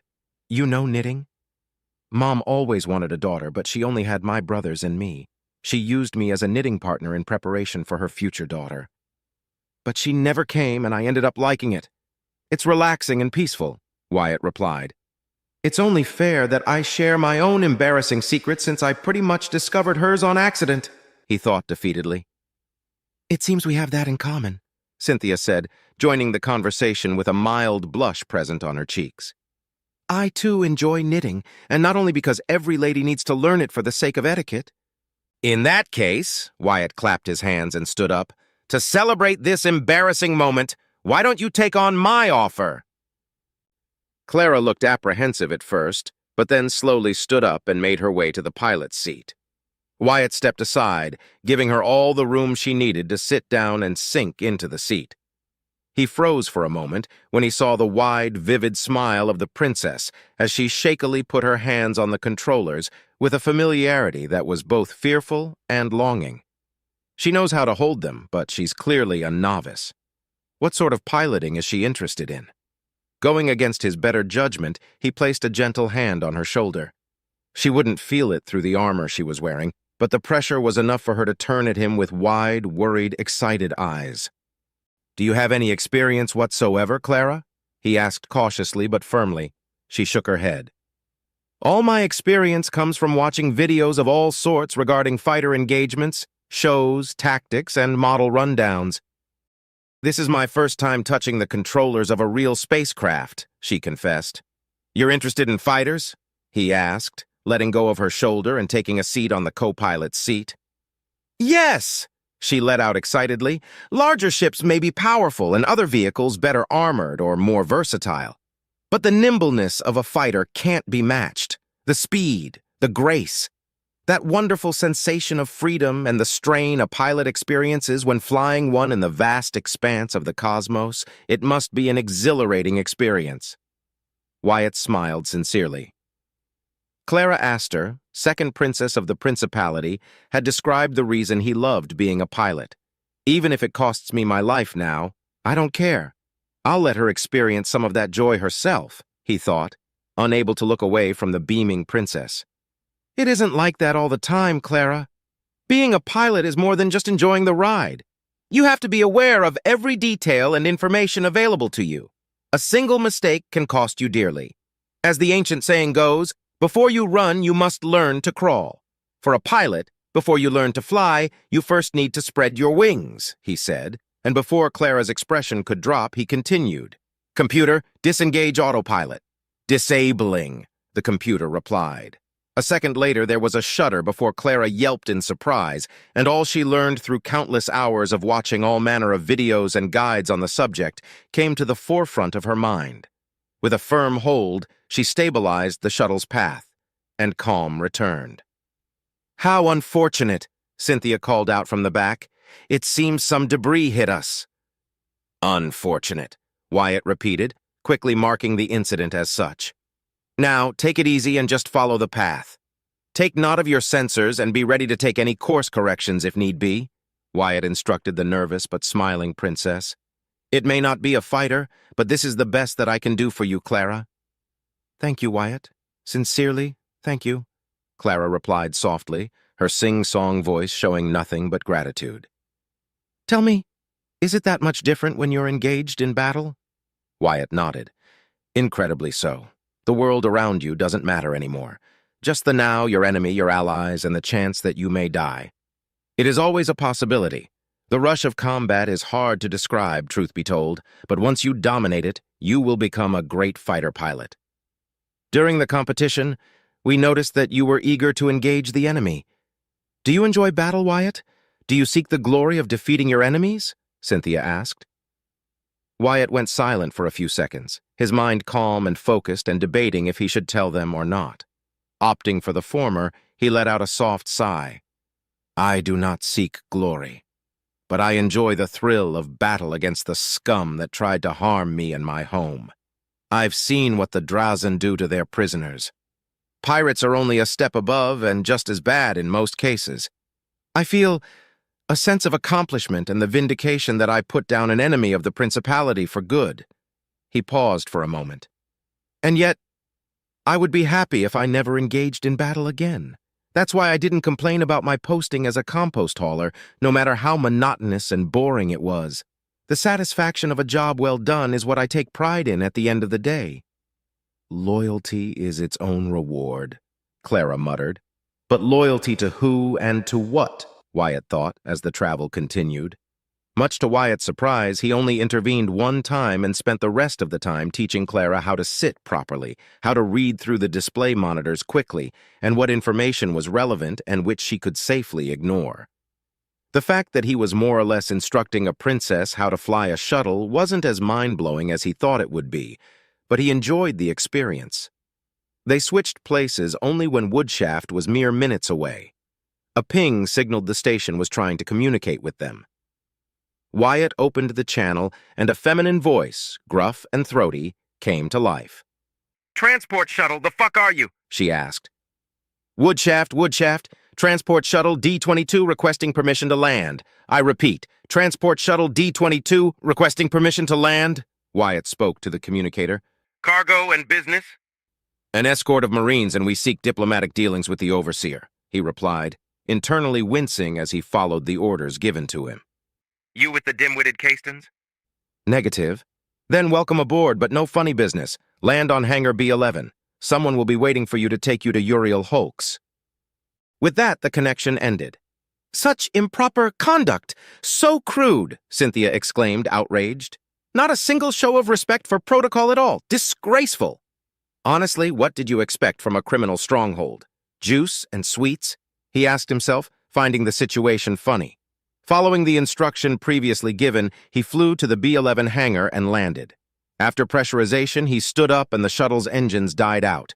As he turned around, he saw Clara and Cynthia putting on their helmets. He put on his and opened the door, allowing the two women to step into Woodshaft. He was mildly surprised when he saw a group of a dozen armed guards set around the only unarmed figure before them. The Marines disembarked and quickly formed up without drawing their weapons. "Seriously? 30-odd Marines as an escort?" the man asked through his speakers. "At least that confirms you're not with the damn Castons. All right, who's going to meet with Uriel?" "That would be us," Cynthia stepped forth. "You three, eh? Fine. Your escorts can follow, but you better keep your damn grubby paws where I can see 'em. People be having a twitching trigger finger ever since the Castons tried to Armstrong us. Dumb idiots got blown up real good. Saw the battle from the long-range sensors. If you want, you can visit the shops and kiosks after Uriel is done with you lot. You'll get a discount on the house." "I appreciate your offer, but we won't stay long, if you please," Cynthia said, and the man shrugged, signaling his guards to lower their weapons and clear a path ahead. As they walked through the ugly, gray, poorly illuminated pathways and sections of Woodshaft, the mismatched nature of its construction and expansion was exactly how Wyatt remembered it. Some parts once belonged to a ship, others to stations. Some were of Dratzan, Yikanti, and even Tilgor design. People gave them a wide margin once they entered the more populated areas, and he could see a few Yikanti among the humans looking at them with suspicion. He couldn't blame them. Their guide wasn't precisely subtle that the Castons had tried to do something against Woodshaft, and it wasn't every day a significant force of Marines came to their doorstep. "It seems the tour is canceled," he muttered to himself when noticing that security was tight. "Shame, I wanted to stock on dried meats and toasted beans." "Dried meats and toasted beans?" Clara asked curiously through his implant, nearly startling him. Opening a private channel, he replied, "Clara, how are you talking to me right now?" "That's a small secret I'll keep. But since I'm your commanding officer for now, I thought I might as well make some small talk. Trust me, the worst part about any diplomatic meeting is the build-up." She paused for a moment, looking around her surroundings. "Such a shame, too. I would have liked to see more of this station, but it seems they are dealing with their own problems. Putting that aside, what were you talking about regarding foodstuffs, Wyatt?" Wyatt stared at the princess from behind the safety of his helmet as intensely as he could. But try as he may, he was unable to see her curiosity as nothing else but sincere. "What are you playing at, Clara? If you're playing anything at all? Or am I just paranoid?" he asked himself before proceeding to reply to her question. Chapter 12. The prince stared at the monitors with unshakable stoicism, each of them displaying chart upon chart of reports significant enough to reach his attention. Casualty reports and number of injured, reports of possible deserters, estimated time until significant repairs could be completed, number of captured enemies, and, above all else, the empty monitor he awaited to flicker to life more than any other. "Cynthia is with her, my prince. She will first die before allowing a single harm come Clara's way," Redford replied as he stood behind the prince in his private quarters. "Ain't that the truth? She will turn to mincemeat anyone stupid enough to glare at Clara the wrong way," Juliana said, smirking. "My prince, would it not be easier to receive the information directly to your brain?" "It would be," the prince replied, unmoving. "But I prefer to read the information with my own eyes, if at all possible," he hummed deeply. "Perhaps I should have not agreed with Clara's plan. Dealing with criminals is not the same as dealing with noble houses and corporations." "True. Dealing with criminals is generally safer and more straightforward than dealing with nobility," Juliana retorted, earning a single nod from the prince. "If I may be so bold, my prince," Redford asked, and waited for the prince to give his approval. "I believe that Clara's intentions are good, risky but good. She's calm, collected, and keen. She will do whatever is best for our cause and what may benefit you the most, my prince. I trust her explicitly. As do I. Of all my siblings, Clara is the only one I would entrust with negotiating in my stead. She may appear innocent and reserved, but she's a fierce political animal, a superb orator, and not ashamed to incur tactics that most others would deem disgraceful. And yet, I am her older brother. I worry about her as I care for my other siblings. More so thanks to this debacle." The prince rubbed his eyes and let out a long, tired sigh. "Juliana, my prince, have you found anything?" he asked, turning around, his expression cold and regal. "Nothing yet, my prince," Juliana replied with a frown. "I have already ruled out the possibility that Gregor, Lukacs, and Vivian are the traitors in our midst. Gregor, insufferable as he is loyal, stubborn, stuck to his ways, and your usual commoner loathing noble, but loyal. Lukacs was the first target, but he too is loyal without a doubt. House Ishtal may have sided with Duke Draymore, but not all of them share his brother's decision. Trust me, he, above everyone else, is eager to bring the traitors to justice.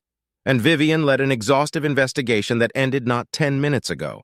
She executed a dozen commoner crew members and 2 nobles for gross insubordination and confirmed sabotage attempts. I shall congratulate Vivian for her efforts personally once this situation is over," the prince said, nodding to himself. "Is there a lingering ghost AI in our systems? A stealth beacon, perhaps?" Redford shook his head.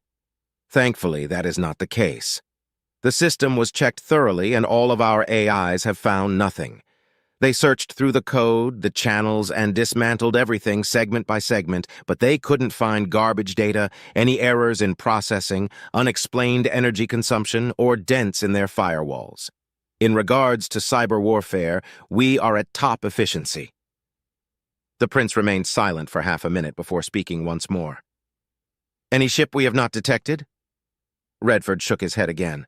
"Even if one of those black ships was following us outside our radar and sensor rangers, the time delay from them informing any possible ambushers to forming an actual response does not match up. Besides, they may be stealth ships, but no ship, no matter how advanced, can mask a warp signature, be it before or after a jump."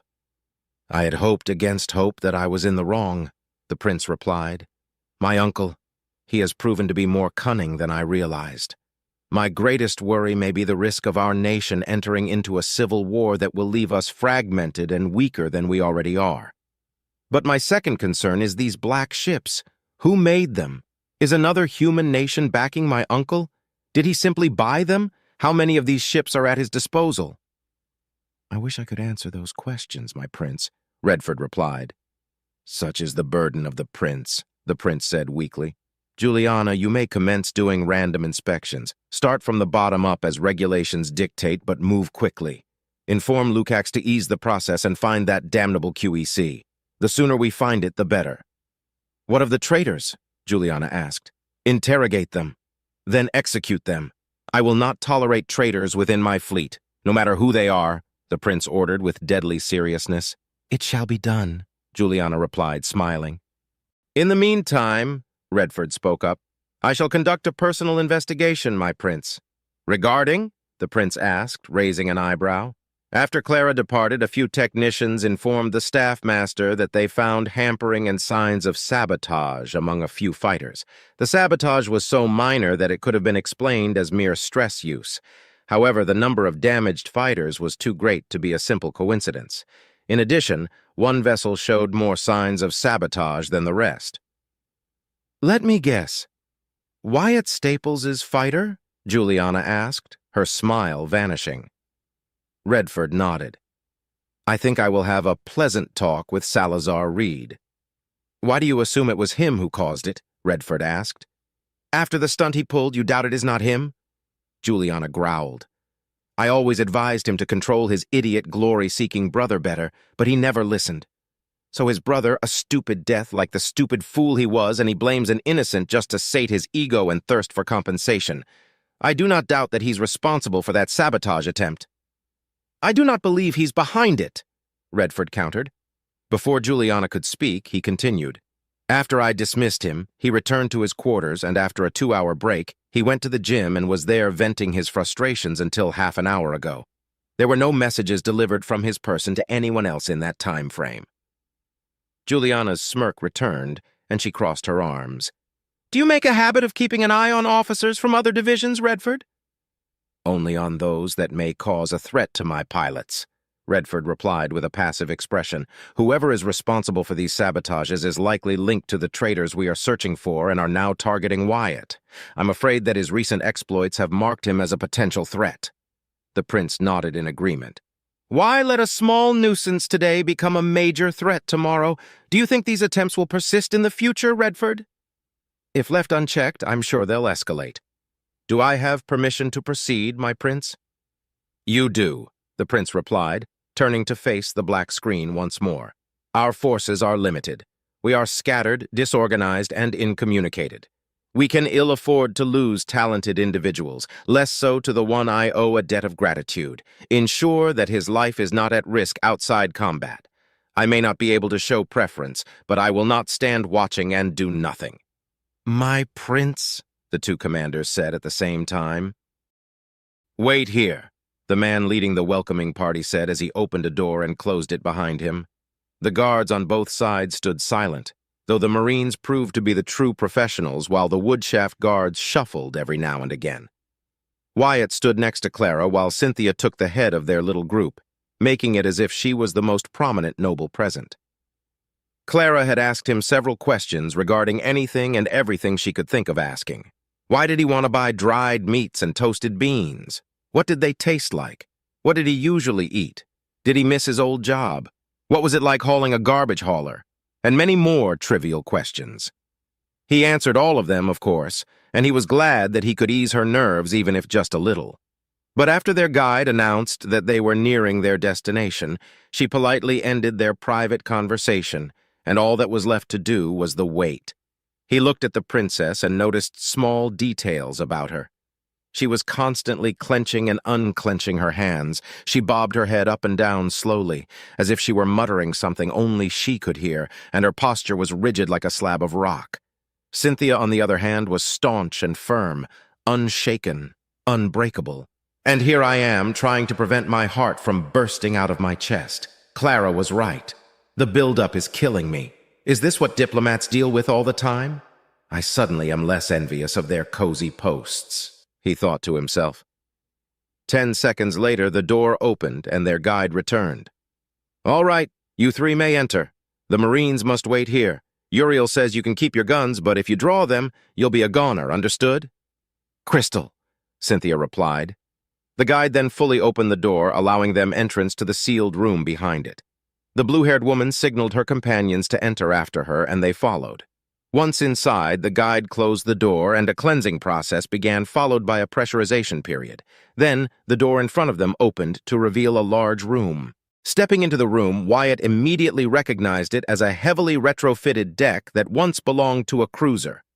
Several odd sculptures adorned the walls, along with paintings, a few strange plants, and most odd of all, a large fish tank with several fishes happily swimming inside it.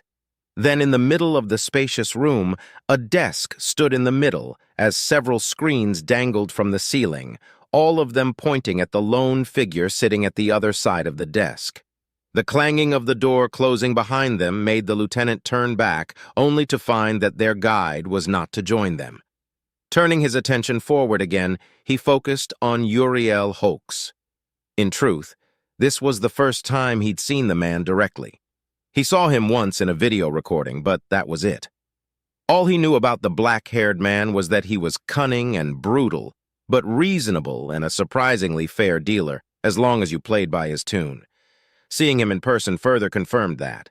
He was a towering man well past 2 meters tall, but he wasn't muscular, rather he was physically strong and lean. His long black hair flowed like a cascade from the back of his head. His facial features were smooth and polished but stern. His eyes were gray and dull, and his skin was slightly tanned, which was surprising given how far they were from any habitable world. "Take a seat," Uriel commanded, signaling to the 6 empty chairs before them. The trio walked down to the seat directly in front of Uriel and then turned to Clara, offering it to her. This caused Uriel to raise an eyebrow in surprise, and more so when the bodyguard and the pilot refused to sit down, preferring to remain standing behind the princess, flanking her and protecting her. "Looks like I'm dealing with a big shot," Uriel chuckled, leaning on his seat and picking a cigarette from a box resting on the desk. His left index finger suddenly split apart to reveal a small flame with which he lighted his cigarette. He inhaled deeply, then exhaled through his nose. "You must be a diplomat sent by the Royal House Astor, are you, girlie?" Wyatt almost choked when he heard the clenching of Cynthia's fists, but nothing worse happened. He spared a glance at Clara, and his eyes widened. Her posture was now relaxed, yet firm. There were no signs of her previous nervousness, and he could have sworn she looked bigger for a brief moment before he blinked. Where did this change come from?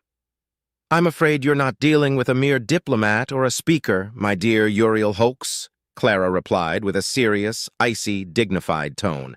She reached for her helmet and slowly removed it. Uriel Hoax stared at the face of the princess for several seconds until he burst out laughing for nearly half a minute. Oh, ho, ho, ho, ho, this is too good, too rich. An Astor, a real Astor has deemed it necessary to step into my home. Shit must be worse than I thought for a royal blue blood to come preen her feathers here."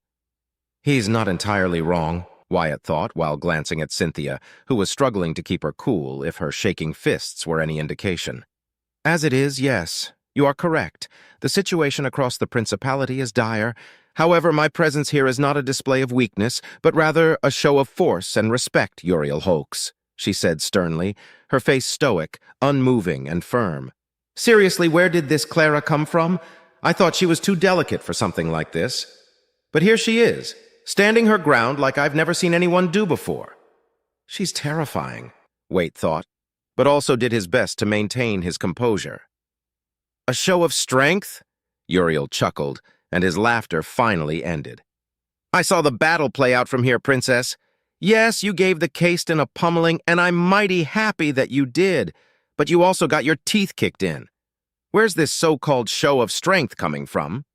It comes from the fact that I am here, ready to negotiate with you instead of conscripting every vessel, crew member, and living being aboard Woodshaft," Clara replied in that same unshakable tone. "You must be aware that my brother, the prince, is waiting for my return at the heart of our fleet, and so you must know that I speak the truth." "Woodshaft isn't defenseless, Princess," Uriel replied, taking a deep inhale from his cigarette. "I am not defenseless either," Clara replied, her voice colder than before. Uriel stared at her for long moments until he began to exhale the smoke through his nostrils. "Those Marines, I see. I've fallen right into a trap without realizing it. They're Royal Marines, aren't they?" "Royal Marines!" Wyatt thought, and small bits and pieces of information connected in his brain. "I knew there were a few Royal Marines on board to protect 2 royals, but over 30 of them? How many more are there? Now it all makes sense. The way they walked, how they never talked. Royal Marines. Woodshaft doesn't have anything that could stand up to 5 of them, let alone 30. "Indeed they are," Clara confirmed, "but worry not. They shan't take hostile actions unless I am harmed, or unless I give them the order to do so. Do you plan on giving me a reason?" "I am not a suicidal fool," Uriel replied, sinking into his seat, defeated. "What do you want, blue blood?" "I wish to negotiate," Clara replied, her tone warming up. "With 30 walking, thinking killing machines at your beck and call? I hardly call that terms to negotiate," Uriel countered, frowning. "They are my insurance that you will not do something stupid, Uriel Hoax. Believe it or not, I do not intend to harm you or anyone else, nor do I seek unfavorable deals," Clara replied. "Let's say I believe that you," he said, pointing his cigarette at her, "aren't just going to take whatever you want from my station. Take away my people, my resources, and my ships, all to fuel your little war against Duke Draymore. You hardly have anything we could want or desire within your fleet. On the contrary, we have many things that you will find exceptionally interesting and worth your trouble," Clara remarked. "Princess, do not take me for a fool. I know a bad deal when I see one. How do you think I was able to take control of Woodshaft in the first place? My father, damn be his name, wasted the wealth of our house on bad business practices until I made deals behind his back. I saved my house from bankruptcy. He repaid me by exiling me. I was just a bastard. I wanted to prove my worth, and when I did, he kicked me out. House Hoax is no more today, all thanks to him, and I only kept my name as a reminder of what happened." He inhaled from his cigarette again and exhaled quickly. You offer me nothing and can demand everything. Should I refuse, I'm certain that your lapdogs will pounce and kill me." His eyes landed on Cynthia and smirked. "I'm certain that one is a Winfield, the most loyal dogs of the Astors. The other one? Not sure, but if he's with you, then he's just another glorified blue blood." "He thinks I'm a noble? Why would he—" "Oh, right, my rank insignia," Wyatt realized, frowning. He was new to being hated or looked down on, but it was the first time he felt directly spat upon by someone thinking he was a blue blood. The irony that a deposed blue blood was the one doing it didn't escape him either. "Must I repeat myself, Uriel Hoax?" said Clara, sighing and for the first time showing any real measure of emotion ever since taking off her helmet. "I have much to offer, and yet my show of respect is met again and again with derision and vulgar mockery. You are fortunate that I am a patient woman." Uriel closed his eyes for a moment and set his cigarette down, ignoring it for the time being. "You can demand without repercussion, and yet you don't." Perhaps you are speaking with more honesty than the damn Castons, Princess." "You may be criminals, but you are still part of the Principality. It is within my right to enforce the laws of obedience upon all of you in these dire times.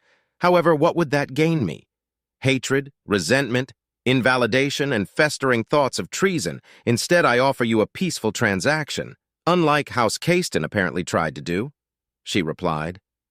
"So far, you've done far better than they have, that's for damn sure," said the black-haired older man. "Fine, I'll bite. What do you want and what do you offer, Princess? But before you say anything, keep in mind that this is my home, my station, and should you try to take it away from me by force, which I know you will succeed at, we won't go down without a fight. Or I could simply have you removed and place another more amicable and intelligent man aligned with my ambitions and goals," Clara threatened, smirking coldly. Uriel Hoax smirked, picking up his cigarette. "In that case, let's play, Princess. You may move first." Wyatt blinked in confusion, and doubly so when he noticed that Cynthia relaxed her posture and unclenched her fists. What just happened? Did I miss anything?" he asked himself, bewildered, amazed, and scared all at the same time. "Gladly. I'll be blunt, Uriel, we need ships. As many as you can provide that are capable of at least providing screening or escorting duty. We will also require at least 2 large freighters filled with as many electrical components, tools, repair material, spare scrap, replacement parts for engines, armor, controls, and prime resources that can be fitted within their compartments and cargo bays." She paused. "Can you provide any of that?" "The sum will be hefty, but that can be arranged easily. Woodshaft always has an overabundance of such materials and more. Hell, I can probably fit a 3rd freighter if you can afford it, Princess. But the fight-capable ships, those are another story." He paused to take a long puff at his cigarette. Woodshaft is largely protected by static defensive turrets and weapon emplacements. In space, several defensive satellites bolster our defenses. Most of our ships are lightly armed, and that's including civilian ships and merchant vessels. But we do have a small fleet at our disposal. 3 light destroyers, 10 corvettes, and over 30 frigates and gunships. Not much, but it works, Uriel answered, silently eyeing the princess. "We will take you up on the offer of 3 freighters, and we wish to claim your destroyers, nothing more. Are there no mercenary groups in the station?" she asked. "Only 2 groups remained before this whole disaster broke out. The rest ran when the Castons tried to force Woodshaft to pledge allegiance to Duke Draymore under the rights of patronage," he chuckled. "Luckily for us, the Castons were never our patrons. They only turned a blind eye to our operations for a cut of the gains. Greedy, shifty bastards. So I told them where they could shove it a few hours before you lot arrived." "I see. That is indeed fortunate. And the mercenaries?" Clara pressed on. "No good. Greener than my plants over there." "They're planet-siders," Uriel replied. Clara sighed. "They'll serve a purpose, I suppose? Are there any individuals of renown?" "Princess, this is a smuggler den, not a recruitment center. Anyone worth a damn left when they could. Although, are you only looking for meat for the grinder?" he asked tentatively. "No, soldiers are most welcome, but anyone with talent will be highly sought after, no matter their role, rank, profession, or status," she answered. "In that case, there is one such guy here. He's a technician, Wacky, short-tempered, and a pain in the ass. But if it is broken, he can fix it. The only problem is that he's a Yikanti, Uriel said, smirking. If he agrees to come, or we can establish a labor contract, then I will happily welcome him on board. They are rare, but there are aliens serving within the Principality's military. I see not why a Yikanti should be an exception, she replied dryly. I'll contact him after we discuss the most important thing of this transaction. He took a final drag of his cigarette and took his sweet time, exhaling the smoke slowly. Payment.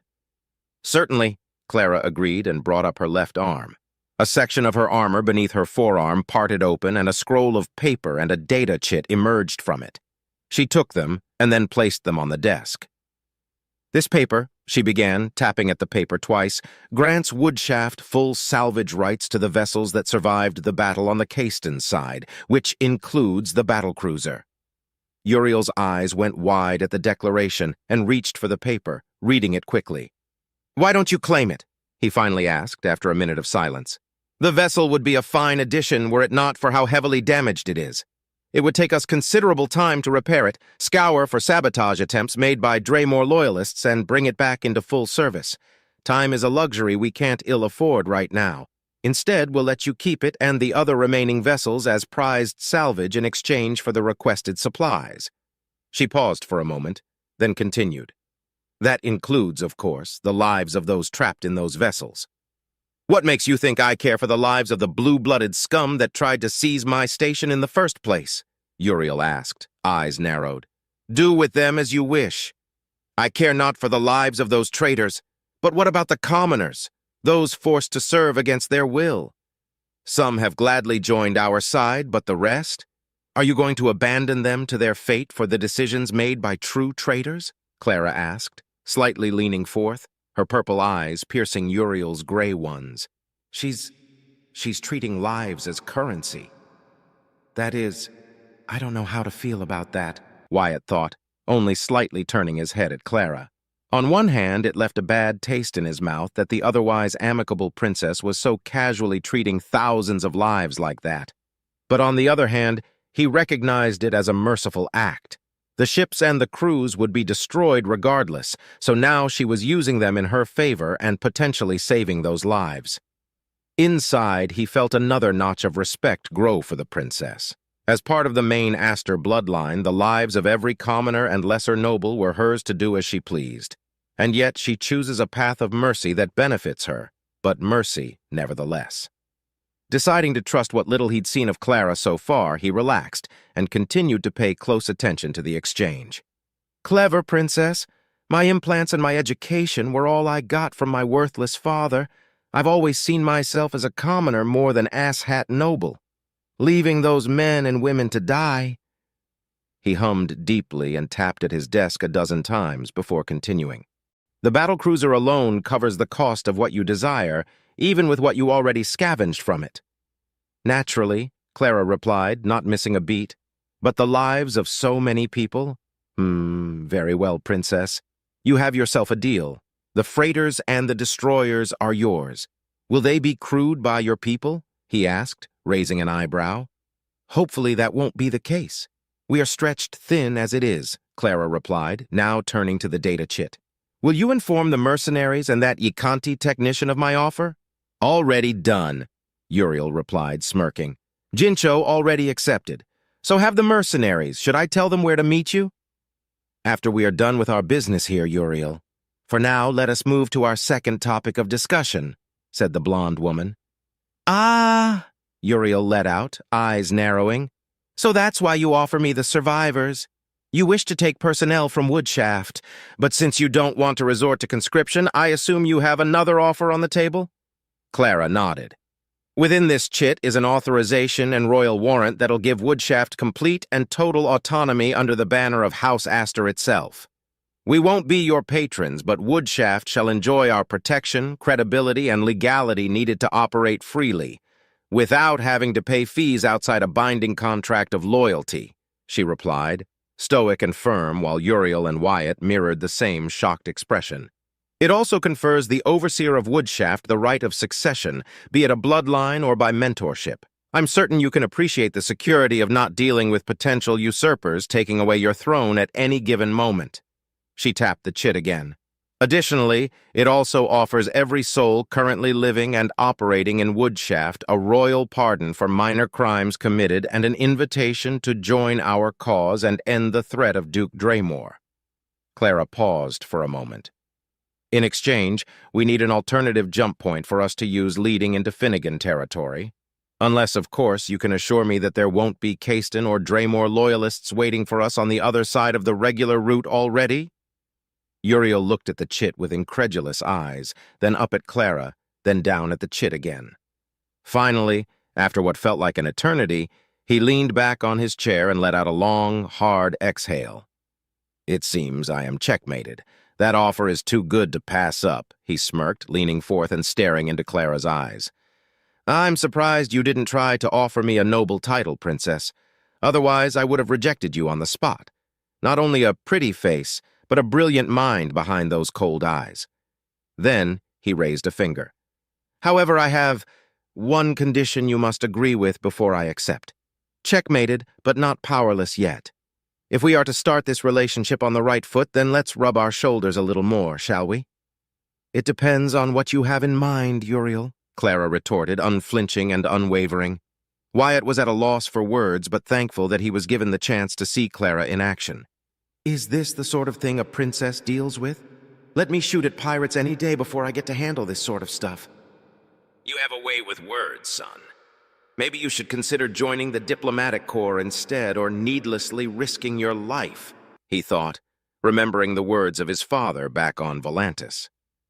A screen lowered itself on Uriel's left, coming to rest a few inches above the desk, so that his three guests could have a clear view of it. Then the screen came to life, showing a rough tactical display of Woodshaft, the moon it was orbiting, the nearby planet, and the full extent of its sensor range, which was considerable. You see, Princess, the Caistons were up to something before you arrived. I wasn't aware those strange stealth ships were even in the system. Too many ships come and go for us to register every warp signature we get. However, the battlecruiser is another beast entirely. When it arrived, it didn't head to the rest of the fleet right away. It moved in another direction, suddenly stopped, and turned back mere hours before you lot arrived. As he spoke, the display showed the movement patterns of the battlecruiser. Then another dot appeared next to where the prince's fleet waited. As the dot began to move at ludicrous speed, he continued. Does it look familiar?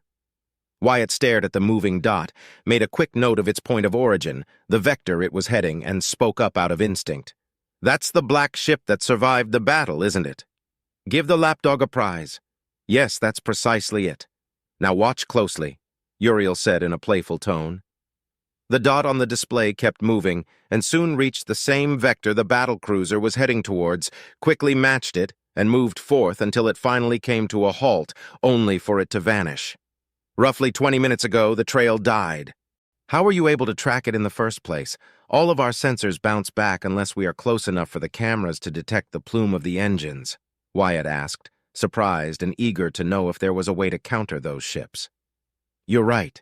Whatever those blasted ships are made out of makes them nearly impossible to scan, lock on, or keep track of without direct visual confirmation. This ship, though, got unlucky. One or two lucky hits got it good. The trail we detected is leaked radiation. My sensor array operators nearly discarded it, but the speed of the trail gave it away. The display zoomed in to reveal a small station bored into an asteroid. The station itself was barely visible due to the distance and the limitations of the telescope, but it was there. I have no records of that station ever existing, so it is either a new one or a closely kept secret. Probably a military station or a repair docking station, Uriel added. Take over the station, place it under my command, and you'll have your safe access. Well, as safe as an unstable jump point can be, but no ship has been lost in over 10 years. I see, Clara replied, while her eyes were focused on the screen for 5 eternally long seconds. Then, she turned to Uriel once more. If the black ship is there, and we take it, we shall keep it, along with any other potential vessel stationed there, and any valuable equipment and information. Uriel shrugged. I only care about the station itself. Woodshaft can always use more space and landing docks. Saves me the trouble and money to create one from scratch. You can take whatever you want from it. In that case, we have a deal. You'll get your station, Uriel. Clara stood up and put on her helmet again. Until then, picking up the chit, she placed it within her armor. I'll keep this. Pleasure doing honest business with you, Princess, Uriel replied, taking out a second cigarette. I would hurry if I were you. Who knows what the Castons may do if you dilly-dally? The three left the room by the time Uriel was halfway done with his cigarette. Only after he was alone once more did he dare reach for the piece of paper resting before him and give it a second read. Now, with a cooler head and less frantic heartbeat, he noticed something that was missing from it, a royal signature. He chuckled to himself. Clever princess! Wyatt expected Clara to head back to the shuttle and organize an attack on the station. Instead, she asked him to guide her to the market stalls. He did so, of course, but after the meeting with Uriel was over, the two women had not spoken to him since. It had only been 10 minutes, but their silence was starting to worry him. Did I screw up by speaking out of turn? I hope I didn't bungle Clara's plan or anything like that. The one time I had to keep my mouth shut and I had to open it, Wyatt thought, wanting to kick himself for being so stupid. Behind the trio, their escort of Royal Marines followed closely and everyone gave them a wide berth. The only indication that Clara wasn't as mad as he thought she might be was the way her head turned from side to side, checking the stalls with mild interest. She'd stopped a few times, but didn't approach to any. That is, until she came to a sudden halt and slowly made her way to a stall selling tools, replacement parts, display screens, and, oddest of all things, several models of ships, tanks, and action figurines. He followed the princess closely along with Cynthia until she stopped in front of the stall. The owner, a sleazy-looking older man, leaned forth at the prospect of clients. Why, welcome, welcome. See anything catching your eye there? I assure you these be high-quality stuff. You ain't gonna find better prices and pieces in all of Woodshaft. I highly doubt that, Cynthia replied through a private channel. Wyatt? You are correct, Cynthia, Wyatt replied, and felt relieved when he didn't detect any hostility in her voice. Most of what I'm seeing is junk. There are a few good things here and there, but I think Clara isn't looking for equipment, he pointed out, and sure enough, Clara's focus was on the models. Before he could say anything, he watched as she lifted her right arm and pointed a finger at a model of an old Kenkyo Mk2 fighter, the ancient predecessor of the modern-day Raptor fighters. I want that one, Clara announced. Oh, this one? The shopkeeper asked, taking the model from the shelf. You have a keen eye, lady. This here model was found on an ancient cargo ship, part of a collection that belonged to Luminor Tintar, the first lone wolf himself. This be a rare model and a part of history. I mainly keep it for show, but if you wants it, I think I can let it go for 4,000 credits. I'll take eep, Clara replied without hesitation, but was cut off by Wyatt taking a step forth and slamming a hand on the counter, startling her. Do you think you can take us for fools? Wyatt asked, with a serious voice. If you don't want it, you can move along. This is a dear piece close to my heart, the shopkeeper replied with a smug grin. Like hell it is. That thing can't cost more than 300 credits, 400 tops, and you're trying to scam us? Wyatt pressed on. I have a business to run, and you noble lot can afford it. Besides, I ain't lying. Look here, he said, and turned the model upside down to show a small carving with the letters LT under one of the model's wings. I speaks the truth, don't I? It belonged to Luminor Tintar. That alone is worth the price I ask for. Wyatt inspected the carving for several moments, and he had to admit that those weren't made recently. The tear and wear of the model matched the chipped edges to the crude carving. So am I to take your word for it? LT could mean anything or have belonged to anyone else but the first lone wolf. If it belonged to him, you wouldn't be selling it for so little. I offer 1,000 credits for it.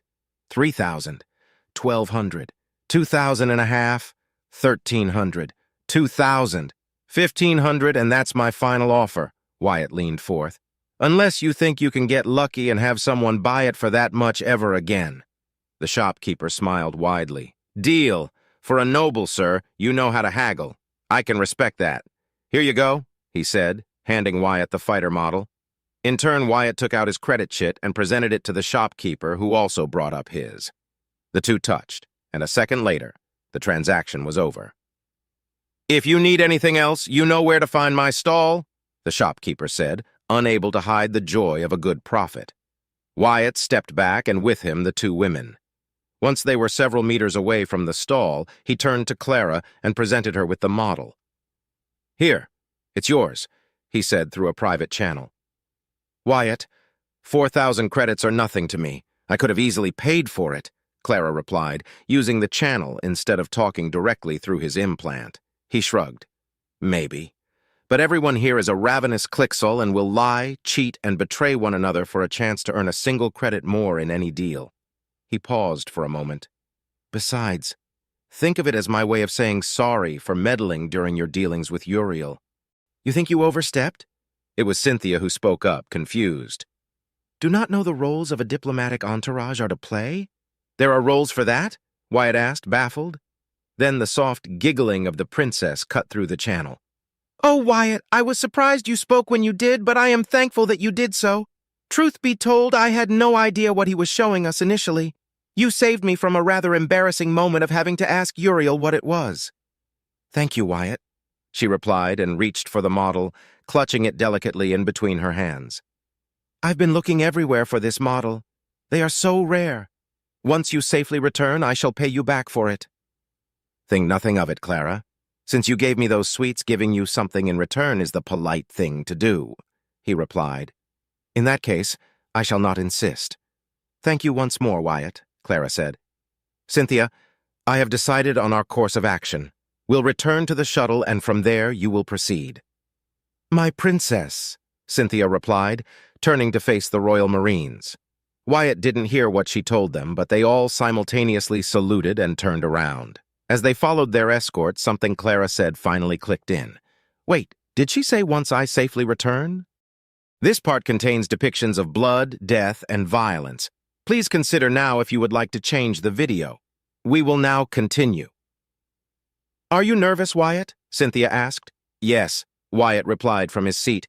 "I've never been part of a boarding action before." "Just follow my orders and stay close to me," Cynthia remarked. "If we had boarding pods, your presence wouldn't be required. But you're the best pilot available to us. I trust that your skills will be sufficient to get us there safely." "It's my first time doing a hot drop, but I will do my best. It won't be pleasant, though. A sudden turn and a burst of deceleration can kill people even with dampeners," Wyatt replied. "Our implants and augmentations will ensure our survival.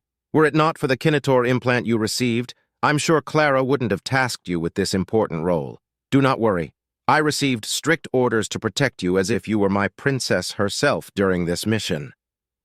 "Remind me to thank Clara for that once we return," he replied, not wanting to think about the other likely possibility. "Speaking of our princess, I'm surprised you didn't object to her ordering you to lead the assault. You're her bodyguard, after all." "My princess commands, and I obey without question. I am her bodyguard, her advisor, her friend, and her closest confidant, but I will never object to an order I know she wouldn't make without merit. 10 Royal Marines will be more than enough to ensure her safety against any potential criminal scum that may dare try to harm her." She smirked slightly. "Of that, we can both agree." "Royal Marines, I never thought I'd see another one in my life," Wyatt commented. "You knew they were Royal Marines?" Cynthia asked, raising an eyebrow. "Not at all. I thought they were regular Marines until Uriel Holks brought it up. I saw one during my training days in the academy. He fought unarmed and without armor against 20 fully equipped Marine recruits. That was the first time I saw what exposed bone fractures looked like in real life." "The fight was over in less than half a minute," Wyatt said, shuddering at the memory. Part of him felt guilty that the recruits, being all nobles, were all crying and asking for help after the fact. But another part of him found it refreshing to see nobles getting their asses handed to them so thoroughly. "You were fortunate. Royal Marines rarely leave House Astor territory, and when they do, it is to deal with dangerous threats. To have one visit an academy outpost to display their tactics, strength, and training is a rare occurrence," Cynthia remarked, not at all surprised to hear his tale. "I guess," he replied, and silence returned for several moments. "Cynthia, is Clara always like that?" "She has to be," Cynthia replied, her gaze shifting to her lap. My princess wears many masks, and she finds it hard to be comfortable around those that she does not trust. I am astonished that she has found you to be an individual with whom she can be herself and not feel constrained by her duties and the problems this coup attempt has caused. She doesn't trust people that easily, but I believe your rustic charm and your straightforwardness are something she appreciates.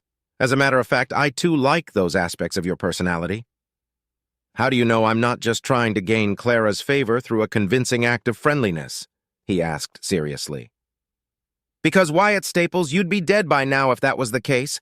You're not like many other commoners are. You're neither opportunistic nor a resentful beast wishing the demise of his betters or an usurper wishing to take their place. You are sincere, honest, and dutiful.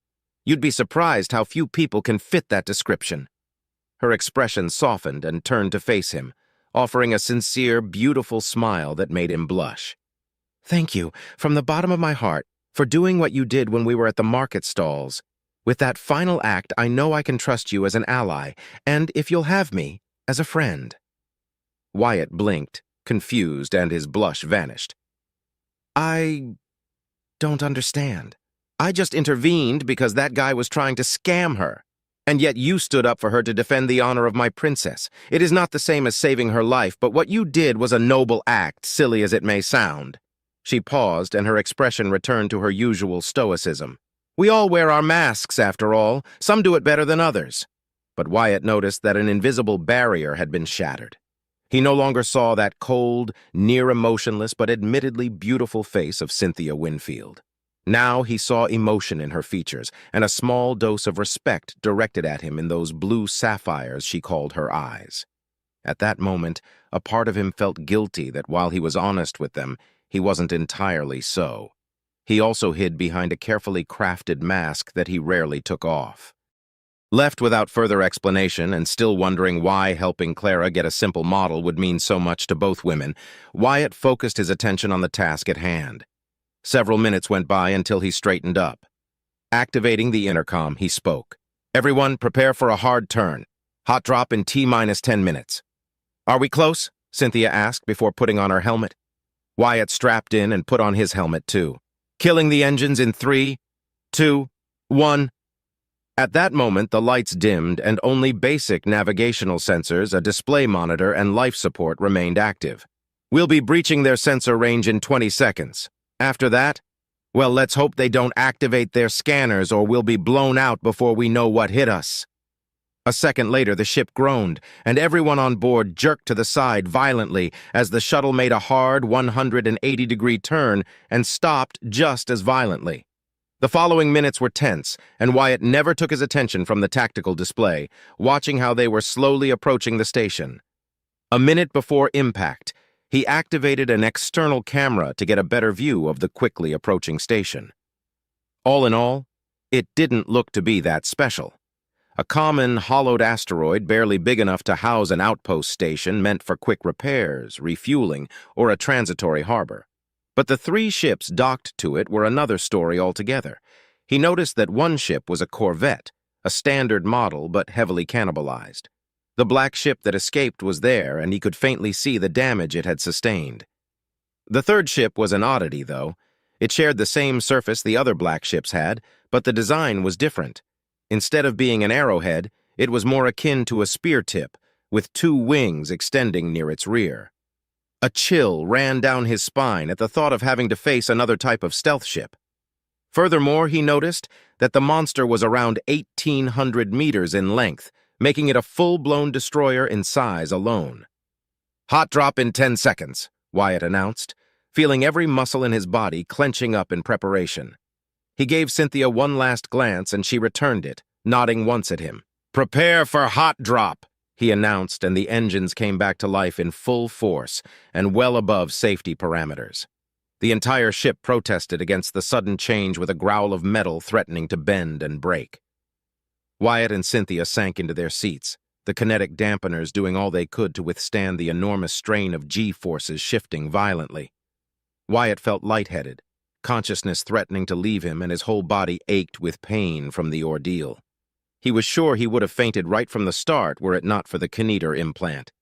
Still, He managed to retain his consciousness until the shuttle impacted precisely where he had aimed their landing to be. A storage bay. The groan of metal echoed all around them, and the shuttle crashed against several containers, destroying them but also softening their landing and further decelerating them.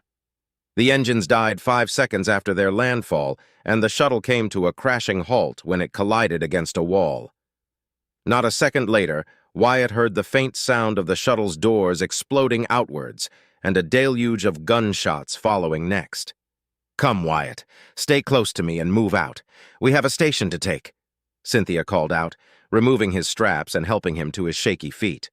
He followed Cynthia outside the cockpit, only to be greeted by a gnarly scene. The storage bay wasn't empty of human personnel, and their abrupt entry left many broken bodies and red stains all across the path the shuttle had taken. Furthermore, more bodies now lay on the ground thanks to the Royal Marines' quick initial assault. The blaring of alarms began to sound no long after, and he followed Cynthia without uttering a word. Cruel, but Clara gave her orders.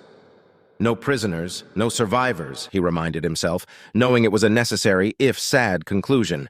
Even if the personnel and any potential crew members were innocent, they were in a station belonging to the Caiston and were on the Duke's side. The duo left the storage bay soon and quickly moved through the illuminated grayish hallways of the station. Twice, they were intercepted by panicked, confused Caiston guards who were quickly taken down by precise shots coming from Cynthia's pistol and his rifle. They stopped at a crossroads, and suddenly Wyatt's helmet's HUD was updated by a detailed map of the station. A second later, the alarms stopped blaring. "It hasn't been more than 2 minutes since we arrived and they already hacked the station? No wonder Royal Marines are considered to be the best among the best," he thought with genuine praise, and thankful that he was on their side. Paying more attention to the display as he followed Cynthia's lead, he noticed that the Royal Marines had divided themselves into teams of 2 or 3 and were quickly scouring the entire station with brutal efficiency and speed. Cynthia suddenly stopped and turned to him. "Wyatt, take out the 2 guards on the left. I'll take care of the rest. They've formed up at the end of the corridor," she said, drawing her sword from her back. Wyatt examined his display and found that she spoke the truth. A group of 12 guards had managed to barricade the path right in front of them 300 meters away. A quick examination revealed that they were blocking the fastest way to the station's command center and a direct path leading to the elevators heading to the docking area. Rather than hear it, Wyatt turned to Cynthia when he felt a surge of energy cracking to life, and the edges of her sword sparkled with an intense emerald glow. She crouched for a moment and then broke into a sprint aided by the lower gravity. Wyatt followed her, rifle at the ready, and aiming at the objective she had given him, but he couldn't help but be in awe of her. "She's running faster than an angry clicksowl, and is she—" His thoughts were interrupted when her shields flickered, absorbing the attacks coming from the entrenched guards. She then began to zigzag, evading most of their fire, until she jumped on a wall and ran alongside its surface for several meters before jumping to the other side, continuing her run. Wyatt took a knee and brought his rifle up, scoping the panicking guards desperately trying to take down the blue-haired woman. He lined up with one of his targets and took a shot, killing her instantly. He lined up on his second target and pulled the trigger, dropping him a moment before Cynthia reached their line. Through the scope, he watched her twirl and spin in midair, her blade swinging along with her movements, creating a whirlpool of red and emerald green. 3 guards were decapitated before she landed, and with 2 cleaving swipes, 5 more guards fell dead as she stood up, cut down as if they were wearing nothing more than tissue paper for armor. 2 of the remaining guards lunged at her with combat knives, but Cynthia took them down within the span of an eye blink. The final guard broke down and cried out, running away. Cynthia aimed her pistol, and with a single shot, the path was cleared. The entire exchange had lasted no more than 10 seconds, if that, and 12 bodies now littered the ground. Wyatt stood up and ran as fast as he could to catch up to Cynthia, who had deactivated her sword and put it on her back once more. "Note to self, do not make Cynthia angry. Ever," he said to himself as he tried to not step on the growing pools of blood, and felt pity for any fool unlucky enough to face her in combat. "Change of plans, Wyatt. We'll head to the destroyer. Captain Milcades is heading to the command center as we speak." We are the closest to the ship, and it is powering up its reactor. We cannot allow it to escape or destroy this station," she commanded, and broke into a run with Wyatt barely able to keep up with her. The lieutenant followed the bodyguard once more, encountering little resistance that was dealt with swiftly. A few minutes later, took up an elevator leading to the docking area and straight up near the destroyer. With the station's systems hacked, the clasps were in place and prevented the ship from using the armament at its disposal, but a ship that size had a few hundred personnel at the very least. Something that proved to be correct when they were forced to take cover as around 300 guards, armed crew members, and a few Marines clustered around improvised barricades in front of the boarding umbilical cord that connected the dock with the ship. The surprise assault and the swiftness of the Royal Marines prevented them from preparing explosives, so this was likely their last line of defense in an attempt to allow the ship enough time to power up and escape, or self-destruct in the worst-case scenario. "What are we going to do? We can't fight against all of them," Wyatt replied, while laser and kinetic rounds impacted the reinforced wall he was cowering behind. "We wait," Cynthia said, unsheathing her sword once more. "That's fine and all, but what exactly are waiting for? It's not like they are going to run out of ammunition soon. What is that?" Wyatt argued in his mind, but shut up when he noticed a dozen dots quickly ascending all around the area where the defenders stood their ground. Again, he felt Cynthia ignite her sword and everything around her distorted, giving her a glitching effect. Then she charged without a second doubt. "Wait, Cynthia!" he cried out, not believing what the blue-haired had done. "We are not to take prisoners," Cynthia replied coldly. Marines suddenly appeared all around the defenders, jumping over the railings as the plume of jetpacks died behind them. The next 30 seconds passed in a blur as screams, curses, pleas for mercy, gurgling cries of pain, and gunfire echoed across the docking bay. When Wyatt stepped out from the safety of his hiding spot, the defenders were all dead, and the Royal Marines, along with Cynthia, were standing unharmed. The pilot watched as Cynthia gave the Royal Marines orders through private channels, and soon they all charged into the ship while she turned to face him, sheathing her sword in a quick motion. "Come, Wyatt, hurry!" "My hands aren't clean, but being a pilot is a lot less gruesome. How much carnage has she seen for this to be normal to her?" he asked himself, feeling suddenly queasy at the sight of so many dead bodies that had been, for all intent and purposes, butchered without mercy. "I obey," he uttered, following her once more. While the Royal Marines did their work, the duo made their way to the command bridge. When they arrived, unopposed for once, they found roughly 50 crew members already on their knees and with their arms raised. All except for the man wearing a crisp uniform and bearing proudly the Caiston emblem on his chest. The man was tall and relatively handsome, with brown, short hair, gray eyes, and a stern expression on his face. "Stop," he commanded. "What is left of my crew surrenders to you." "We are not to take prisoners," Cynthia replied in a cold tone. "Let them be your prizes instead, if you can best me in single combat," the man drawing a sword hanging from his hip. "I, Samuel Caiston, challenge your champion to a duel," he proclaimed proudly. "For the honor of my house and yours, will you accept my just challenge?" he asked, staring directly at the pilot. Wyatt frowned and brought his rifle up. Before Samuel or Cynthia could say anything about it, he fired a clean shot that pierced Samuel's chest. The noble screamed in pain, falling to the ground, shocked at the suddenness of the attack. But the rules of chivalry, honor dictates that—" "You can't! The standing of your house!" Samuel protested, coughing up blood before Wyatt approached, and then shot him again, this time piercing his skull, killing him in the act. "I'm not a noble, Caiston, and we hardly have time to entertain your delusions," he said, turning to Cynthia. "Sorry for shutting him up." Cynthia didn't reply right away. Instead, she stared at the fallen Caiston, then at him before answering. "I suppose your lack of manners and disregard for traditions can be excused this one time. He had no hope of victory regardless." Wyatt turned to the now very much terrified crew members and sighed. "What about them?" "Our orders were clear, Wyatt," Clara replied, uncompromising. I don't think I can kill them in cold blood, Cynthia. The Caiston was different. They are unarmed and are practically shitting themselves. Besides, what if they know something about this ship that we may not figure out? What if they sabotaged components, tampered with electronics? Do you know how this ship operates? Cynthia glanced at the surrendered crew members for several seconds. Then she holstered her pistol. You bring up a good point. Very well, I shall take them as prisoners until my princess says otherwise. If they don't cooperate or prove to be a detriment, you shall be held responsible. Are you willing to take that responsibility, Lieutenant? Wyatt glanced at the frightened crew members for a few seconds, then turned back to Cynthia. I am. Let that be so, she replied. I'm going to regret this decision, aren't I? Wyatt asked himself and turned to the prisoners one last time. They were still afraid, but relieved that they were not being killed on the spot.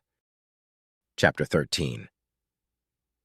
Wyatt stood in front of the 57 personnel he had vouched for, all of them sitting in a small circle away from any panels and controls. 6 Royal Marines silently worked in conjunction with Cynthia across the bridge's terminal as they tried to do something with the ship, but an hour later they had not moved from their positions. He wasn't a particularly impatient man. He was a pilot, and he had been trained to be both patient and act rapidly depending on the situation, but the wait was killing him. He turned to the red-haired lieutenant commander, the highest-ranked officer among them, and spoke. Are all of you nobles? The lieutenant commander was surprised by the sudden question, but nodded. Lord Samuel didn't trust commoner operators with the command of his ship. Makes sense, Wyatt replied, glancing at Cynthia. She didn't stop working to admonish him, so he continued. What is this ship? We don't know, the man replied. This ship, the Samuel's Glory, was delivered to this station 6 months ago along with 3 additional ships, similar to the frigate stationed on the other dock. That thing is a frigate?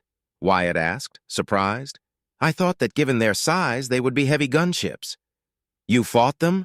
The lieutenant commander asked, confused and surprised. You're not a Royal Marine? I'm a pilot, Wyatt replied dismissively. And yes, I fought against those ships when we arrived in the system. Why didn't you? The man tensed and shared quick glances with his comrades before replying. Then, you really aren't a noble? You're just a commoner? Wyatt frowned behind his visor, ashamed that a mere commoner saved your lives, blue bloods. No, he replied sincerely. What is your name? Wyatt, the pilot answered. Yours? Lieutenant Commander Galt Tyrone, Galt answered, dipping his head. I thank you for saving the lives of my comrades and I. And you'll live so long as you don't do anything stupid, Wyatt remarked. Now answer my question. Why didn't this ship participate during the battle? We were resupplying when your fleet arrived. We didn't have time to finish, Galt said, pausing for a moment to look at Cynthia and shudder. Lord Samuel planned on striking at your weakest ships before you arrived. We were scheduled to leave in 2 hours. A lucky strike, then. Having you perform hit-and-run attacks would have been bothersome to deal with, Wyatt breathed out, grateful that they had taken down the ship before it could cause any trouble. After a pregnant silence that lasted for a minute, he asked, You lot don't look terribly bothered that your commanding officer is dead. Lord Samuel was a good captain, dutiful, loyal, and honored the rules of combat and etiquette. But he was also arrogant and punished anyone who didn't obey his strict orders. He won't be deeply missed. Look who's talking, Wyatt thought with mild disdain, but then relaxed. Cynthia had interrogated them, mainly focusing on how the ship operated, and they confessed to each of her questions with minute detail. It was possible that they were lying, but so far their claims that they did have enough time to sabotage anything, place explosives, or purge their systems rang true. But alas, they only knew the surface level of how the ship's systems worked. Only Samuel Caiston had a deeper understanding of the ship, making his seemingly honor-bound request for a duel nothing more than a ruse. He knew he had no chance against a Royal Marine. He was planning to die from the start and take his secrets to the grave. He never cared about their lives. I think I can believe them when they say that they won't miss him, Wyatt reasoned, looking back at Cynthia for a few seconds. At least she wasn't mad about me killing the damn Caiston, and that worried him immensely. Wyatt, may I ask, why did you vouch for us? Galt asked, and all eyes shifted to the pilot. I don't like killing innocents, he replied, eyeing them carefully. You were unarmed, surrendered, and your commanding officer pretty much put your lives on the line. Besides that, my reasons for keeping you alive were valid. You were fortunate that this ship is unlike anything we've seen before, and taking anything for granted would be foolish. Regardless, I thank you on behalf of all of us that you saved our lives, if only for the time being. Maybe I shall see my daughter again, he said, and almost every other captured noble shared his same hopeful expression. Why did you betray the prince? Wyatt asked after a few seconds of silence. Your nobles. You could have said something against the Castons. Many noble houses have declared neutrality in this conflict. Why not you? Galt sighed deeply. It is not as simple as that. Being a noble is not as straightforward as many commoners may believe. You seem smart enough to realize this, Wyatt. Otherwise, I doubt you'd be here right now. He extended an arm to the rest of his fellows. Most of us here are fourth or even fifth offsprings, belong to branch bloodline houses, or have little influence within our houses. We are expendable. More than that, all of our houses are just minor and lesser, subservient to House Caston or to one of their primary banner houses. As such, we don't have the luxury to disobey a call to arms. Wyatt paused and looked at them firmly, searching for any indication of deceit, but found none. He wasn't ignorant to the struggles and roles nobles and their houses played, but he was ignorant to whatever internal feuds, hereditary systems, and whatever ties bound them to serve their betters in turn. He chuckled ruefully. And this bastard thinks that a commoner has any choice whatsoever compared to his? If this succession dispute devolves into a civil war, all bets and laws will be off. And who do you think will die in droves just so that you nobles can retain your power? Perhaps I shouldn't have interjected, he thought with disdain, already regretting his choice. His ire was momentary, however, and as a second gave way to another, he regretted thinking that. His fear was true, of course. Outside the military branches, most commoners had even less power to oppose their noble rulers. But nobles were, at the end of the day, people, no matter how much he wished them not to be. They had families waiting for them. They were fathers, mothers, siblings, children. Killing innocents in cold blood was not something he enjoyed. Our situations aren't dissimilar, but you can still choose. What choice does a commoner have but to obey? If we don't, we get lashed, sent to the gutter, beaten up, exhorted for what little we have, or simply killed. Wyatt glared at them, his voice still calm as a controlled rage filled his chest, barely managing to contain it and keep a neutral tone. Don't come to me crying about how unfair your situation is, because as bad as you have it, many more have it worse, Galt Tirome. All of them under your status. Maybe so, Wyatt, but as you are under the command of nobles, we are under the command of those greater than ourselves, Galt retorted, eyes narrowing. I am no fool. The Castons are strong enough to have refused the Draymore call to arms, but they happily joined their masters. How long has this coup been brewing? I know not, but do not accuse us of betrayal. We are loyal to the principality first, our duties and houses second, and ourselves third. Wyatt felt his anger dissolve after hearing Galt's words, and how close they mirrored his own line of thinking. Instead, he scoffed. I got involved in this conflict by chance. I am fighting for the prince. My loyalty lies within the principality. You chose to obey traitors. That's the difference. And now everyone else on this station is likely dead. If you want to live, I suggest you tell me anything and everything you might be concealing from us. Dropping to a knee to see Galt and the other prisoners at eye level, he continued.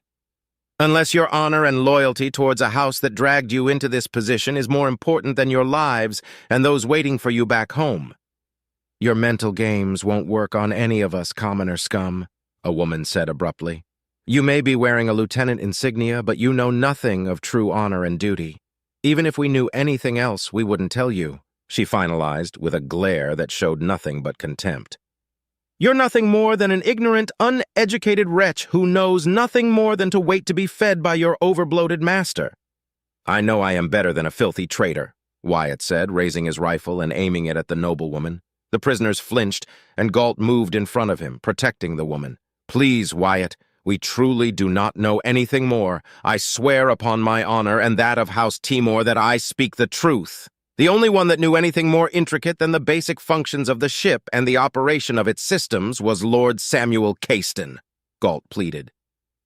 Wyatt stared into the eyes of the red-haired man for several seconds and sighed. Lowering his weapon, he stepped forth and shoved him out of the way. The rest of the nobles froze, and Galt stared at him with impotence. Around the pilot, unnoticed by him, the Royal Marines and Cynthia had slowed down, and their attention was split between their work and seeing what the pilot and the prisoners would do next. Wyatt grabbed the woman by the scruff of her uniform, and before she could protest against it, he punched her with all his strength, knocking out a few teeth, busting her lower lip, and causing a glob of fresh blood to spill across her uniform and some of her companions. He let go of her a moment later, and she fell to the floor unconscious but alive. "Anyone else have something to say?" he asked coldly. The prisoners remained silent for several moments, until a weak but resolute voice broke the uncomfortable silence. "The encryption key is within Lord Samuel's possessions in his chambers. The code to enter without triggering the explosive trap is safeguarded here," Galt replied, reaching into his uniform to pull a data chit out. Presenting it to Wyatt, the noble looked at him with a grateful expression. "You saved us yet again. Let this be my show of gratitude, and allow me to carry the burden and shame of betrayal to my lord's last wishes." Wyatt blinked in confusion. He stared into Galt's eyes yet again, and found a broken will behind them, but also genuine gratitude. Wordlessly, he took the chit and slowly made his way to Cynthia. When he stood next to her, he noticed her fingers working on a panel while wires protruding from her armor connected with the console she was fiddling with. "It seems your assumption was correct, Wyatt," Cynthia said through a private channel. Wyatt looked at the data chit before replying. "Fortunately for me, yeah. What was that even about? I knocked out that annoying harpy and Galt thanked me for it. I only wanted the satisfaction of shutting her up myself without killing her," he chuckled. "It's the first time I punched a noble, too. I won't get in trouble because she's a traitor, right?" Cynthia paused for a moment before replying. "It can be overlooked. You are rather unorthodox, yet sensible at the same time. Paradoxical," she said, much to Wyatt's confusion. "Nevertheless, if what Galt said is true, then we will be able to break through the encryption easily now." "Wait, that's what you've been trying to do? You've been trying to hack into this ship's systems?" Wyatt asked, astonished. The Royal Marines had broken through the station's cyber defenses within moments of their arrival. Yet more than an hour had passed since the capture of the vessel, and they were incapable of taking full command of it yet. "That confirms it, doesn't it?" His question was rhetorical as he clenched his teeth tightly. "If you're referring to the origins of these black ships, then yes, this confirms it. This ship, along with the damaged one and its sister ships, the cruiser and the one that pursued the royal yacht, were not made within the Principality. Duke Cornelius Draymore of Camrim acquired them from outside the Astorian Principality," Cynthia replied, frowning. Her fingers stopped working, and the wires detached themselves from the panel, returning to the confines of her armor. "Come with me, Wyatt. We were able to get basic information about the ship, including a layout map. We shall go to the captain's quarters and extract the encryption key." "I obey," Wyatt replied, nodding, and presenting the chit to Cynthia, who took it and stored it safely within a compartment of her armor. When they were outside the bridge and making their way to their new destination, he found his voice again. "Are you going to kill them? Unless it was all a ploy on your part to make them give you information you suspected they withheld, then no, they are your prisoners, Wyatt," Cynthia replied.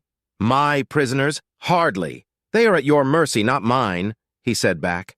"Have you forgotten, Wyatt?" Cynthia said with a touch of amusement in her voice.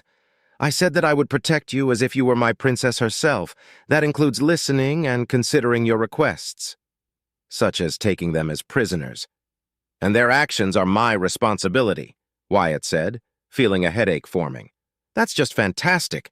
They're Cynthia's prisoners, but I am the one to decide their fate until Clara says otherwise. This could not possibly get any more bothersome." "Their lives are of no consequence to me. The traitors that put the life of my princess and that of the prince in danger deserve no consideration. Traitors, all of them. However, circumstances are to be taken into account. Their cooperation after your intervention shall grant them leniency if my princess deems it so," Cynthia replied. Perhaps she will show them leniency. Perhaps not, said Wyatt. Cynthia turned her head slightly to Wyatt. You do not seem surprised by that. Wyatt bit his lower lip for a moment as he formulated a leveled answer. Clara is unlike any noble I've met before, but she's royalty. She needs to do what needs to be done during these troubling times. I do not believe she could ever be cruel, but that doesn't mean she'll be kind or forgiving either. Such is the burden of royalty, Cynthia agreed. What would you do with them if you were in her position? Wyatt shrugged. Send them to prison and put them under trial. His eyes narrowed. Galt had a point. Most of them were dragged due to laws, codes of honor, and bonds of servitude that tied their houses to House Cayston. They had little choice in the matter. Who among them are true traitors and who are only following orders? He replied with as much stoicism as he could manage. Would you treat them differently if they were commoners, Wyatt? Cynthia asked in a softer tone. He shook his head. I don't know. Maybe? Just because I'm a commoner doesn't mean I see every other commoner as faultless. I'm not blind nor ignorant. His eyes narrowed. I've seen what commoners can do, even those with wealth and power. They're not my people. Then who is? Whose side are you on? She pressed. My loyalty is to the principality, to the prince, to those that I can respect, be they nobles or commoners, it doesn't matter. I care for my parents and brothers, for those I knew growing up in Volantis, but everyone else right now is either an enemy or an ally. And I will do what I must, just like you have to, just like Clara has to, Wyatt replied, feeling a weight on his shoulders being lifted. Cynthia didn't reply as they walked down the pristine hallways that contrasted against the near pitch-black exterior of the ship. Everything inside was clean and well illuminated, with whites, grays, dull greens, yellows, and blues scattered all over the place to mark stations, caches, or directions. As Wyatt continued to admire the ship in silence, from the architectural standpoint, it was obvious that whoever constructed it was beyond the capabilities of the principality. The textures looked different. The angles were refined but strong. Principality ships were one of two, blocky, ugly, dull, and functional, or highly aesthetic and impractical for anything else but being leisure crafts. Ships like the Exalted Glory or the Royal Yacht were the exception to that rule, and they were rare.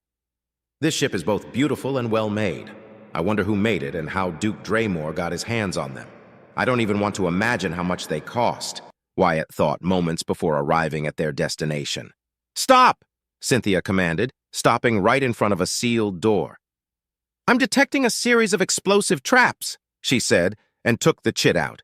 She presented to the identification panel next to the door, and it beeped. A moment later, the door opened.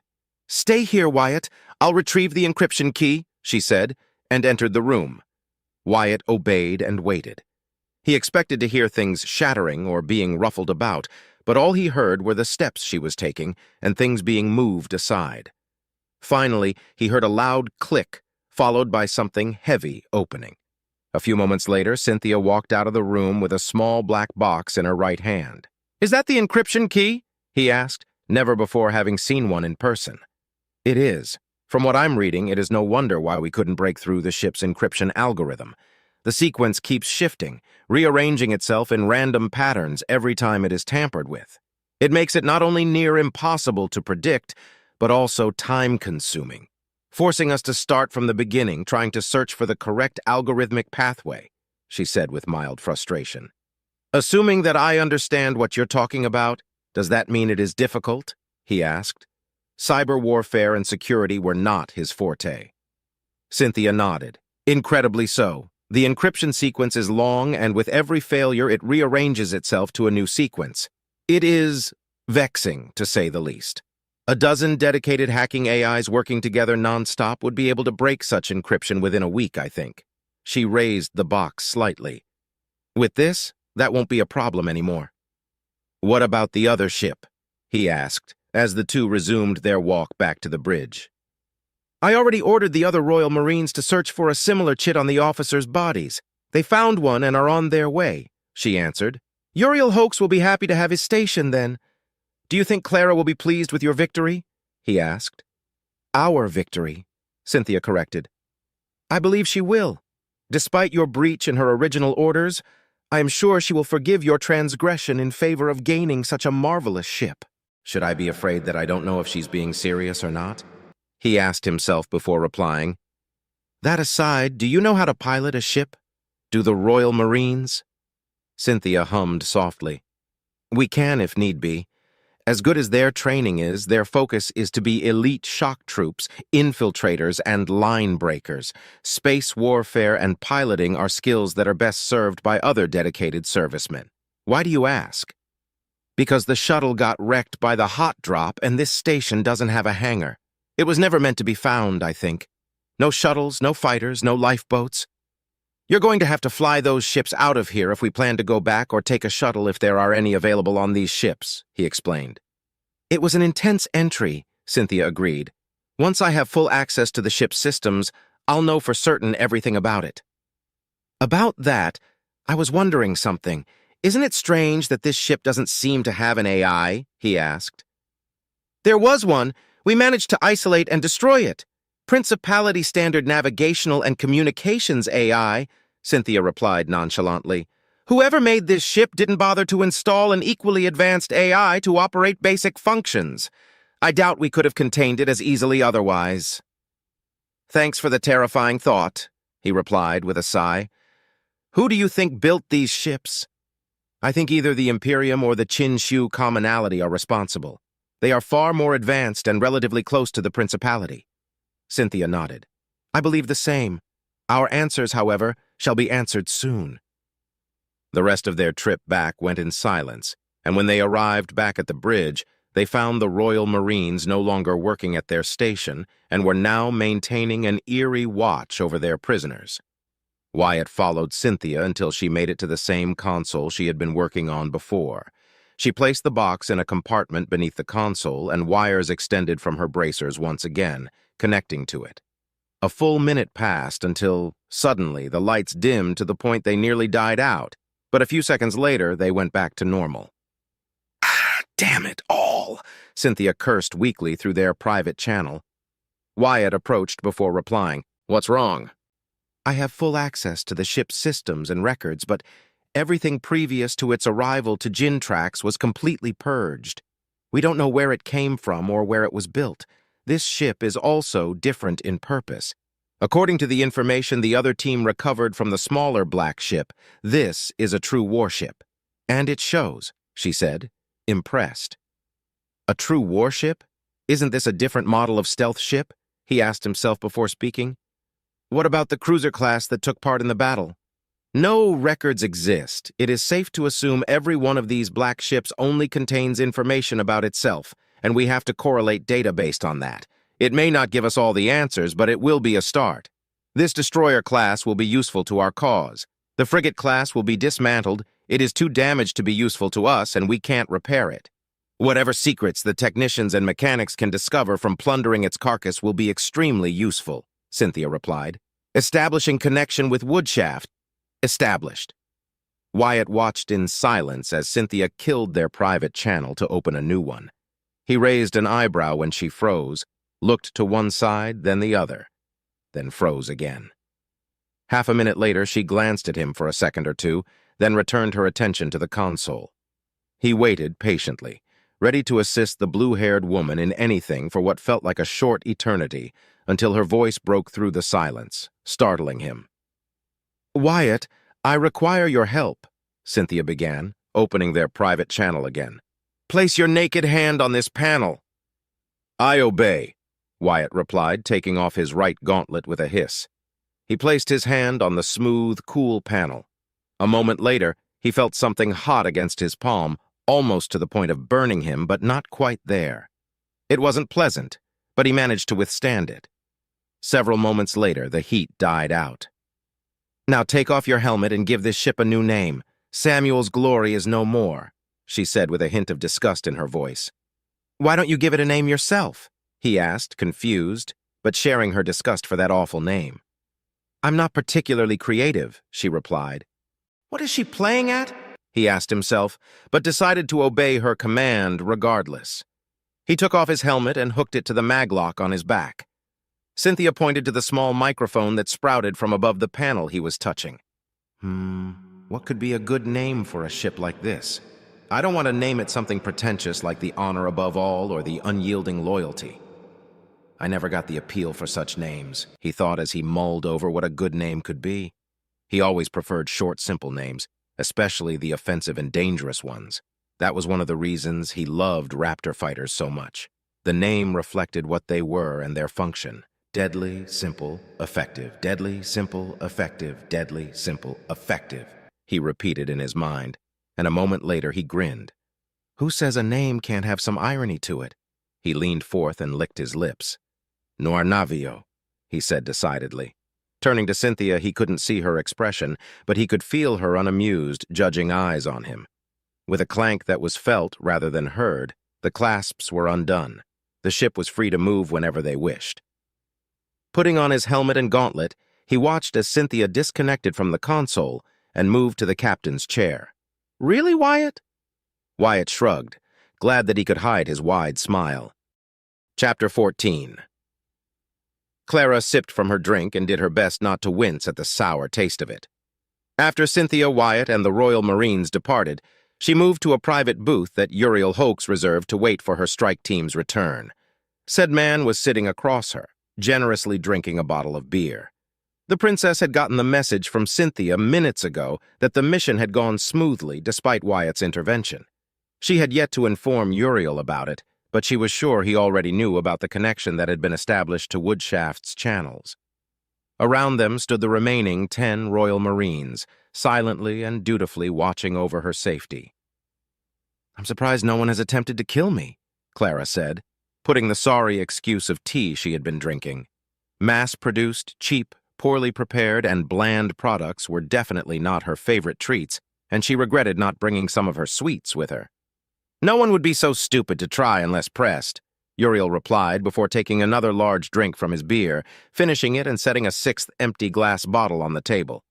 Reaching for another, he popped it open and took a swig before continuing.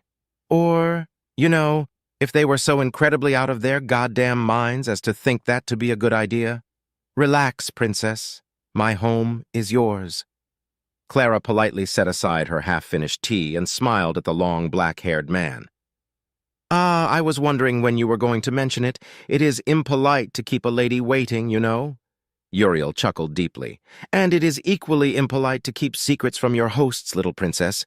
Or should I say mistress? Clara giggled. Please, our agreement is hardly one of servitude. We both gain what we need, don't we? Sure do, Uriel replied, drinking some more beer. Now then, princess, are you going to sign the paper and give me the decree, or are you only stringing me along? Them boys can take me and my forces out before we even blink. I deal in fairness and equal opportunities, Uriel. I seek not your demise, though replacing you would be an easy feat, as I mentioned before. It is true that I hold the advantage in this proposal. Is it not enough proof that I wish for a peaceful resolution? Clara asked sincerely. Got me there, princess. So I only get what I want when you get what you want and your lapdogs are returned to you? Indeed, Clara replied, though please try not to insult my friends again. One is precious to me and the other is someone I've found a delightful time getting to know, she said, eyeing the model of the ancient fighter sitting next to her peacefully. Sorry, princess. Old habits and all that. Though I gotta say, the two of them, scary friends you keep around, he said with a chuckle. Now that got her attention. She agreed with his observation regarding Cynthia. She was, after all, her bodyguard, her best and closest friend, and a killing machine if need be. But Wyatt? Oh, what makes you think that, my dear Uriel? Please, the red-armored one, the Winfield. Do I really have to say more than the obvious? He replied with a dry chuckle. She alone was enough for me to clench my pucker so tightly I could have gone for an EVA walk and be fine. Uriel paused and drank some more. When he was done, he hummed deeply. The other one? Well, he knows his shit, that's for damn sure. Clara leaned forth slightly. Elaborate? What do you see in him? Can't put my finger on it. But when you're as savvy around my line of business, you get to know the bad ones from the good ones, the dangerous ones, and the easily dealt with, those you can trust and those that you need to avoid. In my line of business, knowing that is far more important than being good with a gun or barking orders. And he? He scares me, Uriel confessed. There's a cold indifference around him that I couldn't shake off. I couldn't read him. Can see why you'd keep that one for yourself, Princess. I'm sure that your mind is playing tricks on you, Uriel. My companion is friendly and to the point. I wouldn't say that he is harmless, but he is someone I've come to rely on and trust in a short span of time, Clara replied, confused as to why Uriel would see that in Wyatt. Princess, let me ask you something. Have you ever peered into the eyes of a killer? And I mean not a soldier who has done their duty, but a cold-blooded, ruthless killer? Uriel asked, setting his bottle aside. I can't say that I possess such experience, Uriel. I've dealt with cheats, backstabbers, liars, politicians, and corrupt people who wouldn't bat an eye at the prospect of the demise of other people as long as they gain something out of it. But a true killer? Never, Clara replied, intrigued to know more about Uriel's viewpoint. I have, and one thing I've learned from those types is that you need to be careful around them. They ain't murderers or bloodthirsty lunatics, you can tell just by looking at them. And that guy you brought? I think he's a damn dangerous tool you got there, Princess. Make sure to use him right or dispose of him quickly, 'cause they are the sort of people you do not want to fuck over. Preposterous, Clara said with an indignified huff. It is true that we met not too long ago, but what I have seen of him so far, his dedication, his skills, his talent, and his personality all indicate that he is trustworthy. He is no killer. He is a true knight of old. Then heed my advice and keep his leash. Keep him close. Perhaps it is as you say, Princess, but take it from someone who has dealt with the careful line between respectable crime and reprehensible criminality. His eyes narrowed. He is dangerous. How much? I can't say, but he is dangerous. Memories of witnessing Wyatt's performance during the competition and his exploits during the battle came to mind. She wasn't naive enough to believe Wyatt was harmless. Far from it. He was a deadly pilot, with skill and a mind to match. Clara gave Uriel a small, friendly smile before replying. In that case, I shall take your advice for what it is and keep it under consideration. Uriel shrugged. What you do with it ain't of my business. I just thought I should give you some friendly advice. Back to business it is. The station is mine now. Do not worry. I have enough tuggers to help move that thing here. It'll take weeks, but we can fend off any Caiston forces they send our way. The Third Fleet's movements have been doing odd movements according to the information we get. Such as? Clara asked, already knowing the Third Fleet had sided with her uncle, but it was a good opportunity to hear the rumors of the common people. Broken patrols, ships demanding civilian vessels to give them supplies, blockades in several systems, and loads of runaway Navy men, Uriel replied with casual ease. People are whispering that the Third Fleet is fighting each other between traitors and loyalists, but I ain't no fool. The Third Fleet and that pain-in-the-ass Cornelius Tigan must have sided with Duke Draymore and all of his lapdogs. An interesting viewpoint and not one far-fetched, Clara replied. Do you believe the Third Fleet to be traitors? The dead man's fleet? Oh, to be sure. But I wouldn't worry too much about it. Most of the people in it are incompetent, cowards, or so far removed from the politics of their houses that any fight in them will be gone with 1 or 2 defeats. The commoners will be no better. I foresee many deserters and turncoats. Maybe we'll see new gangs and pirate groups spawn from those. Small fish in a big ocean, nothing we can't handle. He took his bottle and drank from it again. The Third Fleet is going to be busy dealing with that, possible loyalists to the prince in their midst, and quelling unrest all over their designated area. They ain't gonna have time to focus their eyes on Woodshaft anytime soon. The Rightful Path and the Caiston ships here on Gintrax were probably their best bet at taking us to their side, Uriel said, crossing his arms. Now, thanks to you, Princess, they won't be able to bend our arms us anymore, unless, this whole thing explodes and we end up having another civil war. My brother, the prince, is doing everything within his power to prevent such an outcome. Trust me, Uriel, that is something no one wishes to see happen, she said with utmost sincerity. Inside, her heart ached at the prospect of such a terrible thing happening, and anger mixed itself with anguish directed at her treasonous uncle. Uriel hummed deeply. I figured out that you're heading to Finnegan territory to consolidate, and from there stage your counter-assault against Duke Draymore. That's all well and good, and I'll be sure to show my appreciation after our deal is struck, Princess. I'll keep an eye out for any Caiston movements as further proof of our budding, mutually convenient partnership. Such efforts shall be appreciated, my dear Uriel, she replied. The black-haired man nodded, finishing his 7th bottle. If I may ask, Princess, do you know anything at all regarding those black ships? I ain't never seen anything like that before in my entire career, and I've seen a lot. They sure quake the confidence people may have in the prince. They are a threat, indeed, but not invincible. I know not how Duke Draymore managed to acquire such ships, but it matters not. He shall be defeated in due time, she replied softly. Suddenly, Uriel stood up before the frantic chaos of people running about, and the faint sound of alarms echoed in the distance. The Royal Marines readied their weapons but maintained their composure. Is something the matter? Clara asked calmly while her heart skipped a beat. Sensors detected a large warp signature entering the system, Uriel replied, his gray eyes flickering with faint blue light. How large? She asked, trying to connect with the royal fleet, but no connection came through. She then tried to contact Cynthia but failed as well. Whatever it was, it had deployed communicator jammers already. Powerful ones. Damn it! Bastards are using jammers! Our long-range communicators are dead and our sensors are scrambled. Can't do squat against scanners, though. Closing his eyes for a moment to issue orders, Uriel scratched his chin repeatedly. 2 minutes later, he opened his eyes and he went pale. Clara took notice of his change and stood up. Uriel, what's the matter? Have your forces detected the traitor ships? They're not traitors, Princess, Uriel said with a hiss. They're not even human. Scanners detected a raiding party of 5 ships, 2 cruiser-class and 3 destroyer-class ships, he explained, clenching his teeth and narrowing his eyes. This is a fucking Drazen raiding party. Drazen? Exclaimed the princess, flabbergasted. Such a large raiding party, all the way here? Your guess is as good as mine. No Drazan ship has entered Jintrax in the last 100 years. What are those carrion feeders doing here? Uriel asked, enraged. Do you think the battle caught their attention? She asked softly, giving an air of calmness and composure. Internally, she was worried and confused. Maybe if we were close to their usual targets. But here, in Jintrax? Not a chance. I bet my station that the damned Caistons bought them or tipped them off somehow. Must have been planning on this for a while now.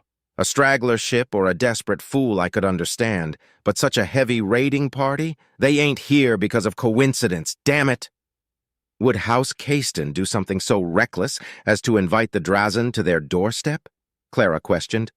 Such an action goes beyond this conflict, and we can't assume they are involved in this just yet. We will need irrefutable proof. If we can survive the assault first, Uriel barked back. Scanners are showing they are heading here to Woodshaft. If we can't contact the prince, it'll take them more than 2 hours to reach us. By that time, the Drazan will be pummeling us in full force. Our ships can make harassing strikes and keep their boarding pods away for some time. But once they are in range, we'll be in trouble. My Royal Marines will be able to make short work of those monsters, Clara said with conviction. But internally she winced. The Royal Marines would outmatch any Drazen raider easily, but with numbers on their side, they could overpower a lonesome Royal Marine, and the station was vast. There would be no way for 10 Royal Marines, skilled as they are, to make a stand everywhere at once. Then, Princess, let's move you to a secure location and watch as Woodshaft defends itself. We ain't defenseless, and I'll be damned if I let plants that talk any easy meals, Uriel declared. Clara nodded and followed Uriel while her Royal Marines made sure to keep her safe. Brother, please, make haste. Cynthia Wyatt, stay safe, she thought, before putting on her helmet and clutching her figurine firmly. Chapter 15. This ship is amazing, Wyatt muttered while scrolling through his display screen. The 12 Royal Marines present were busy manning a station or keeping an eye on the prisoners. The remaining 8 Royal Marines were manning the frigate-class black ship and were following them slowly. The damage the vessel received wasn't enough to risk a sudden malfunction or, worse, suffer a core overload, but it meant that they were powerless in a fight. I don't know much about ships, but I must agree, Cynthia said from the captain's chair. Wires came out of her armor, connecting her to the ship's command center and giving her full access to the ship. In your opinion, Wyatt, what makes it amazing? All I can see is the firepower and the speed it can reach. It's not just that, though it is far above any destroyer class in the Royal Navy. Even most cruisers and battlecruisers would be hard-pressed to match it, Wyatt exclaimed with genuine eagerness. It has 50 PD turrets, a small hangar bay that can fit an entire wing of Raptor fighters, 8 plasma cannons, 4 railguns, 4 heavy laser turrets, 2 torpedo launchers, 8 missile pods, and a spinal-mounted pulse beam cannon. This thing is a monster, he said, chuckling to himself. On the defensive, unlike the other black ships, this one doesn't sacrifice survivability. Reinforced titanium armor with a nano-enhanced carbon polymer for superstructural resistance. The shields are on par with a battlecruiser. Better if I were to take a guess, and it has double layer shielding. How is that even possible? He chuckled to himself, too enamored with the details of the ship. The engines, when put at full speed, would outrun the royal yacht easily. And how does it power it all? With a tri-reactor plasma core. What about its stealth capabilities? All I'm seeing is the exterior hull is another layer of armor nicknamed Boogeyman armor, she said, confused. Do you know what Boogeyman means? I believe it has some relation to an evil spirit, Wyatt replied. There are folk tales back on Volantis speaking about supernatural creatures. I recall Boogeyman being in some of those stories, particularly one about a spirit of ice and mischief helping other kind-hearted spirits battle the Boogeyman. In that tale, this spirit used the shadows to move unnoticed. Perhaps the nickname is fitting to the purpose of these stealth ships. If so, then I can see why the manufacturers would keep the real name of the armor as a secret, along with any information about how it was made, Cynthia replied. That, however, does not explain how the stealth system works. I don't fully understand it either, but it seems like the Boogeyman exterior plating is not really armor. It runs small electromagnetic distortion fields across the entire hull, pushing away radar and sensor signals. No wonder locking on didn't work, and why the only real way to see them was when they were so close that their stealth system stopped being effective, Wyatt hummed. Even the engines are designed to match the background radiation at a distance, hiding the plume under a certain margin of thrust. Whoever designed them is a certified genius, he said, truly admiring whoever the designer was. For landing and boarding actions, there are 2 Mantis tanks, 16 hot drop pods, 20 orbital drop pods, 12 shuttles, and several dozen life pods for emergency evacuations. The ship is also designed to make boarding actions confusing and tardy, he said, eyes narrowing. I wonder why they chose to face us outside instead of trying to stop us inside. Honor dictates that a boarding action can only be engaged in space, Wyatt, Cynthia replied with mild disgust. It wouldn't have mattered at any rate. If anything, they only made our job a minute faster, if that. Honor. Honor. Why are nobles so obsessed with something so damn useless?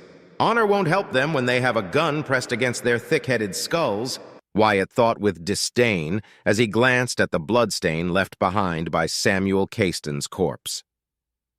After leaving the station, the Royal Marines carried every corpse inside the ship to the airlock and ejected them in full disgrace as so much trash. That included Samuel Caston. Regardless, he continued, that's not all. Cybersecurity seems to be top of the line, too. I don't understand it, but even I can see it is far and above most of what we have here in the Principality. Ah, so it does have comm scramblers, he hummed for a moment. The ship sacrifices some luxury in return, though. No segregated mess halls for once, and the quarters are smaller and more compact even for the officers. The storage bay is also smaller than other destroyer-class ships, but the ammunition bays are expanded. No surprise there, he pressed on. Life support systems are fully operational. There's a small hydroponic garden on Wing B, Section C, an advanced infirmary, a lounge hall, barracks, armory, weapon lockers, a lot of them, and secret lockers across the hallways in case of emergencies. An engineering bay equipped with a factory and ore processing wing, he said, surprised. Ah, that explains the mining drones, Cynthia replied. This ship is capable of self-repairing itself and its basic components. Only battleships have such capabilities in the Principality, she added, unable to hide her surprise. Aside from that, the rest is fairly standard. Training facilities, a gymnasium, a secure vault, a war room, and a brig, Wyatt finished, whistling, impressed. This truly is a warship. And you named it Navio, Wyatt, Cynthia addressed, barely refraining from sighing in frustration. Enlighten me, Wyatt. Why of all things did you name it Black Ship? I'm not particularly creative, he replied, managing to hide a snicker at the end. One wasn't enough, was it? She muttered. What was that? Wyatt asked, pushing his luck. Nothing. Do not concern yourself with it, Cynthia replied. It is a travesty that a ship like this was in the hands of traitors. Now it can serve a just purpose. Of that, I'm certain. This ship is a powerhouse in its own right, capable of trading blows with any ship of the line. But the speed, the maneuverability, and the firepower make it a dangerous force to be reckoned with. Perfect to execute decapitating and devastating alpha strikes on clueless foes. I am glad we don't have to face this monster in battle. Wyatt thought, relieved and happy that the prince now had such a capable ship under his command. Several minutes went by in silence until the Royal Marine manning the sensors spoke up. Lady Cynthia, I have detected a large warp signature entering the system, he said, his voice distorted through a static filter that made his voice sound monotone yet aggressive. Can you detect the signatures? She asked. Negative. Sensors are being blocked. Confirmed. Jamming has been detected. We are unable to identify signatures. Cynthia glanced at the worried, confused prisoners. Galt Tirom, she called out, and one of the Royal Marines guarding the prisoners piked the man up to his feet. Explain. I don't know who they are, Galt replied. We expected no further reinforcements. Guarding the key's whereabouts was the last secret entrusted to me by Lord Samuel. I truly do not know anything else. Lady Cynthia, the Royal Marine called to her. Permission to activate scanners? No, I'll order the other ship to do it. I won't risk giving our position up, she said, and her eyes briefly flashed. Wyatt focused on his display screen, now changed to an empty tactical display marking only the now empty station, Woodshaft, and the two ships flying toward it, with the frigate-class Black Ship ahead of them by a significant margin. 2 minutes passed slowly, but instead of receiving a verbal confirmation from Cynthia, his display now marked 5 dots quickly accelerating toward Woodshaft. 2 cruiser-class and 3 destroyer-class ships packed in a tight formation. Judging by their speed, they would reach Woodshaft in an hour. The lieutenant narrowed his eyes. The fleet wasn't Principality standard since he didn't detect any escorts. It was possible that these ships were jamming them to mask the arrival of more ships, possibly black ships, but he doubted it. If they're not traitors, then what are they? He asked, turning to the nervous red-haired man. I don't know. They could be pirates, Galt countered hurriedly. No need to guess anymore, Cynthia spoke up, hissing angrily. The ships have been identified. It's a Drazen raiding party. The prisoners gasped in horror, the realization of such a force dawning on them. The Royal Marines remained impassive, but Wyatt froze up, not in fear. The pilot felt his blood boil inside his veins, his heart beating hard and fast in his chest, and his left hand clenched into a fist. Drazen? Here? He muttered coldly. Cynthia and Galt turned their attention to the pilot only to find him shaking slightly. Cynthia, how far are we from Woodshaft? An hour and a half at our current speed. I can cut that time in half without sacrificing our stealth, she replied seriously. Can we intercept their fleet? Wyatt asked. In theory, yes, but I doubt we could inflict serious casualties. The ship lacks an AI and we are doing everything manually. Perhaps we could cripple one of their destroyers, she replied brusquely. It matters not. I shall not allow a single one of those wretched creatures to touch my princess. Wait, Wyatt half-shouted, standing up. These are Drazen we are dealing with. I am more than familiar with them, he hissed angrily, taking off his helmet. He closed his eyes and inhaled deeply in an effort to calm his racing heart. They will get close to the station and start hurling boarding pods and hammering away at the defenses. Their objective isn't to destroy, but to capture as many prisoners as possible. Think, Cynthia. If we rush over to Woodshaft to reinforce Clara, that will take away one powerful ship out of the fight and give them more space to move around. Cynthia gritted her teeth but couldn't argue against his logic. 10 Royal Marines won't be enough to protect my princess against thousands of those beasts. We have to aid her, Wyatt. And he will. We'll save her and as many people in Woodshaft. They're not traitors, remember? Wyatt reminded her. What do you propose we do? Order the frigate to rush ahead and assist in the ground defense. 8 additional Royal Marines will be a great boon for everyone on board. Meanwhile, we should move to intercept the fleet and try to peel off at least one of their ships. One less ship on their side means fewer ground forces and less firepower to destroy Woodshaft's defenses. He frowned heavily, gritted his teeth, and pointed a finger at himself. And while you fight, I'll take a fighter and set ahead with a tactical mind to booby-trap as many of their shuttles and drop pods as possible in a single blow. You're insane, Cynthia countered. You can't go out there on your own. I'll send 4 Royal Marines to join you in a squadron. Didn't you say that the Royal Marines aren't trained to be pilots? I'll not risk their immeasurable value on something like that. A single fighter is of no threat, or so many believe. And with my size, they won't be able to detect me easily. A single mine won't do much, but it will be a nasty surprise for those murderous bastards, he said angrily. And then what? What do you plan on doing after that, Wyatt? Cynthia asked, voice rising. I'll do my best and take down as many of their pods and shuttles as I can. If they launch fighters, I'll run away, he replied. I'm not suicidal, but we have to stop them, or at least weaken them until the prince can engage them. Then stop talking nonsense, Wyatt. This isn't a simulation. If you go out there alone on a fighter, you'll likely die, and I have been ordered to protect you, Cynthia countered. Wyatt bared his teeth in anger. Have you ever fought against the Drazen? Any of you? He asked, eyeing Cynthia, Galt, and everyone else on the bridge. No one answered him. I'm sure you all know about them, seen the videos and heard the stories, but you have no idea what it's really like to face them and witness what they do to their prisoners. They eat other sapients, don't they? Galt asked, giving voice to the voice of his fellow prisoners. Don't be so stupid as to believe that fake propaganda, Galt, Wyatt shot back. The Drazen don't eat people the way we understand. They don't have mouths to begin with. Imagine this. There's a plant-like monster that looks to be a collection of vines, leaves, and gross protruding limbs coming at you. They stink, too, like rotten meat, and their surface is reddish or brown, adding to how disgusting they look. It looks vaguely humanoid, standing on 4 legs with 8 vines acting like arms and 4 smaller arms sticking out from their bellies. The pilot paused for a moment to take a step forth toward Cynthia. Each limb is tipped with dagger-like claws capable of tearing you open with ease. These things also have a head. Or rather, it looks like a head with a dozen eyes and no mouth. It has a series of multicolored bioluminescent leaves that it uses to talk between each other. And this thing can be up to 3 meters tall. He took another step forward. His eyes were wide and full of controlled, measured hatred.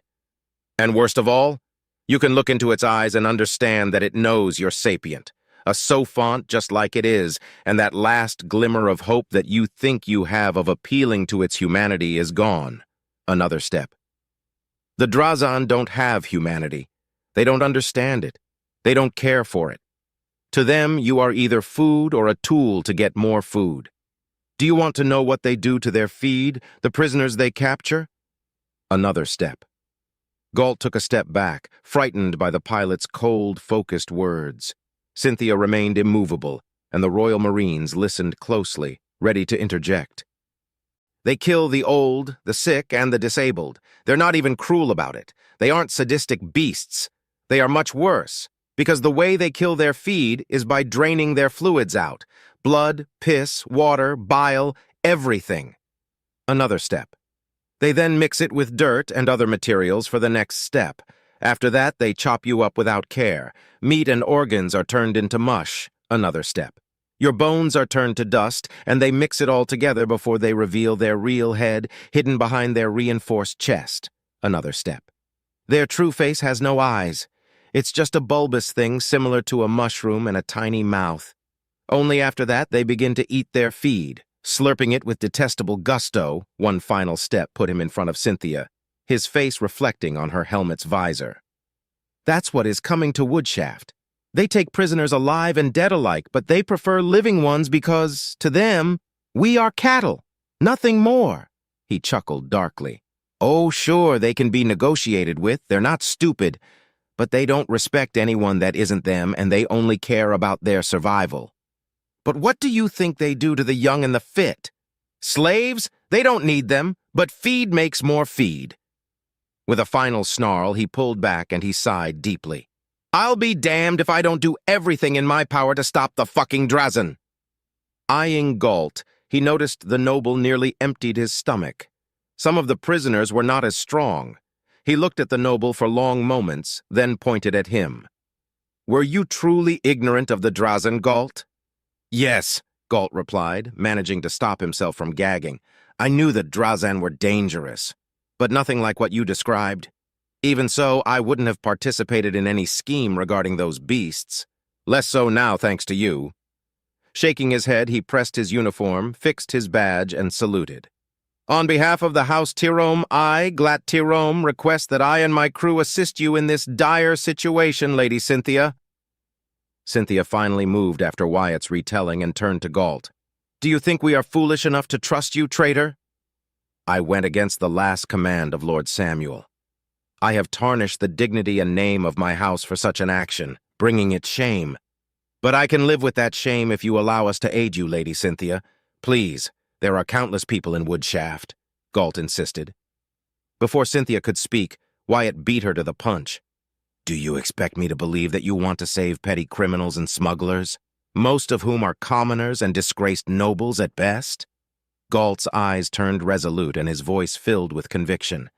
That may be so, but they are still human, Wyatt. The Drazen are enemies to us all. Our disputes, loyalties, and bondages can be set aside in favor of a common goal, even if just for a few hours. Please, let us help you, he said, turning to Cynthia. Do with me as you wish afterward, Lady Cynthia. The Royal Marines are deadly and remarkable, but we have experience dealing with this ship. It doesn't have an AI to run it. Let us focus on doing our jobs while you focus on controlling the ship. If any of us attempt to do anything that may be perceived as sabotage, tampering, or treason, you can overpower us with ease. We are of no threat to you. Cynthia didn't reply. Instead, she turned to Wyatt and stared at him firmly from behind her helmet. The pilot understood and pointed at the prisoners. Anyone willing to stain your honor and dignity by doing your best to save the lives of filthy commoners and the very people you tried to subjugate before we arrived, get up now! To his surprise, over half of them stood up without hesitation. A few seconds later, and second-guessing, a dozen more joined them. Only 12 of them, including the unconscious woman, remained still. He turned to Cynthia, staring at her with a serious flow in his eyes. Are you certain of this, Wyatt? She asked, her voice icy and serious. I'm already responsible for their actions, aren't I? There's a possibility I'll die in this battle anyway. I have nothing to lose, and if that gives us an advantage, I'll take it. Will you allow this?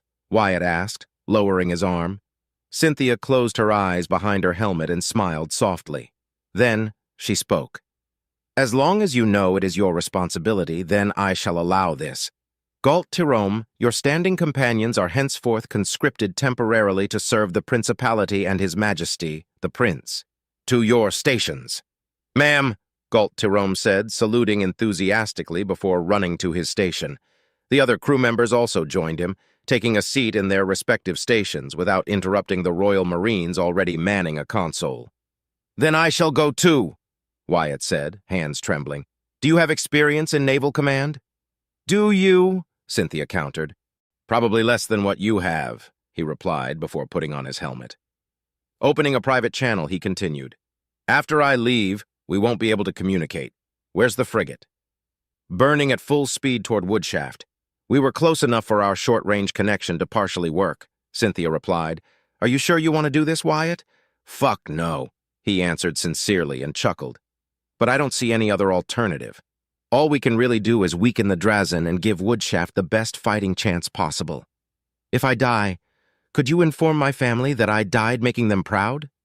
I don't need to, because you will come back alive. We need a man of your stature and talent, Wyatt, Cynthia replied. And when you come back, you will have to tell me how is it that you got to know the Drazen so personally.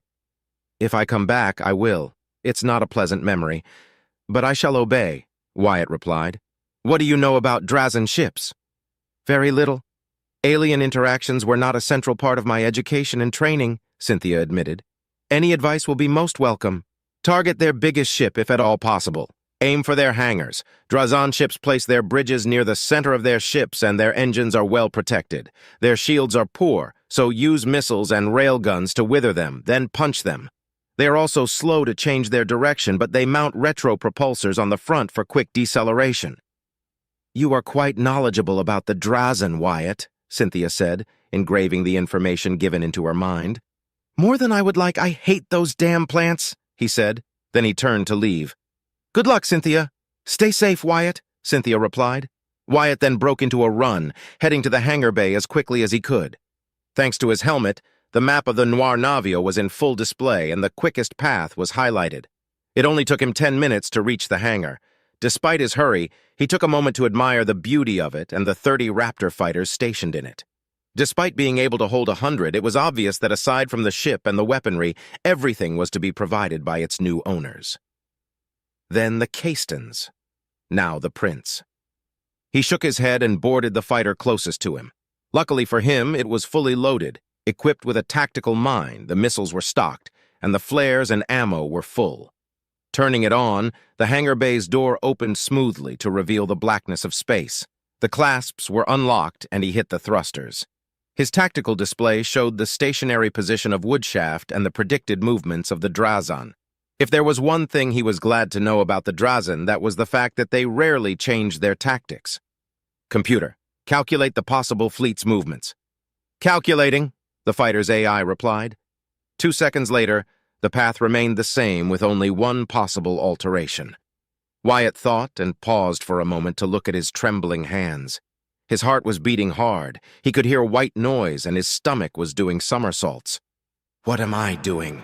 This could get me killed for real. But these are Drazan raiders. Even if it kills me, I'll make sure to take down as many of them as I can. They show no mercy and they don't deserve any. He argued in his mind, filled with hatred, but quickly managed to reel his feelings back. Focus, Wyatt. Steady mind, steady hand. Activating the outside cameras, he focused on the quickly shrinking, menacing vessel, and a shiver ran up his spine. I'm truly glad that thing is on our side now, he muttered, then focused on braking as fast as possible to a possible interjection point. It wasn't a good plan. It wasn't a desperate plan. It wasn't even a stupid plan. It was just unimaginative. But what else can I do? Stink up the bridge? At least out here I can do some good. With any luck, we'll buy the Prince enough time to enter the destroy or chase off the Drazan. I bet Uriel Hoax is going to send out his small fleet to do harassing actions once the Drazan are close enough, he thought deeply, then hummed in frustration. But why are they here? Gintrax hasn't seen an incursion in decades. Are the Castons behind it, or is this just a coincidence? It's still too soon for pirates and Drazan to take advantage of the situation. What the hell is going on here? He muttered to himself, questions without answers and speculations running through his mind freely. Suddenly the alarms went off and the AI spoke. Alert! Detecting enemy fighters within sensor range. Wyatt made a close-up of his tactical display and cursed when he saw 30 dots appear dangerously close to his position. Their trajectory was also clear. They were hunting him. How in the world did they— Shit! Stupid! He cursed himself. In his stupor, he'd forgotten the speed he was traveling at. Fast. Too fast. Fast enough that the Drazan would easily detect him. But why did they send so many fighters? Oh no. No. They think I'm leading more fighters. They're here to clear the way.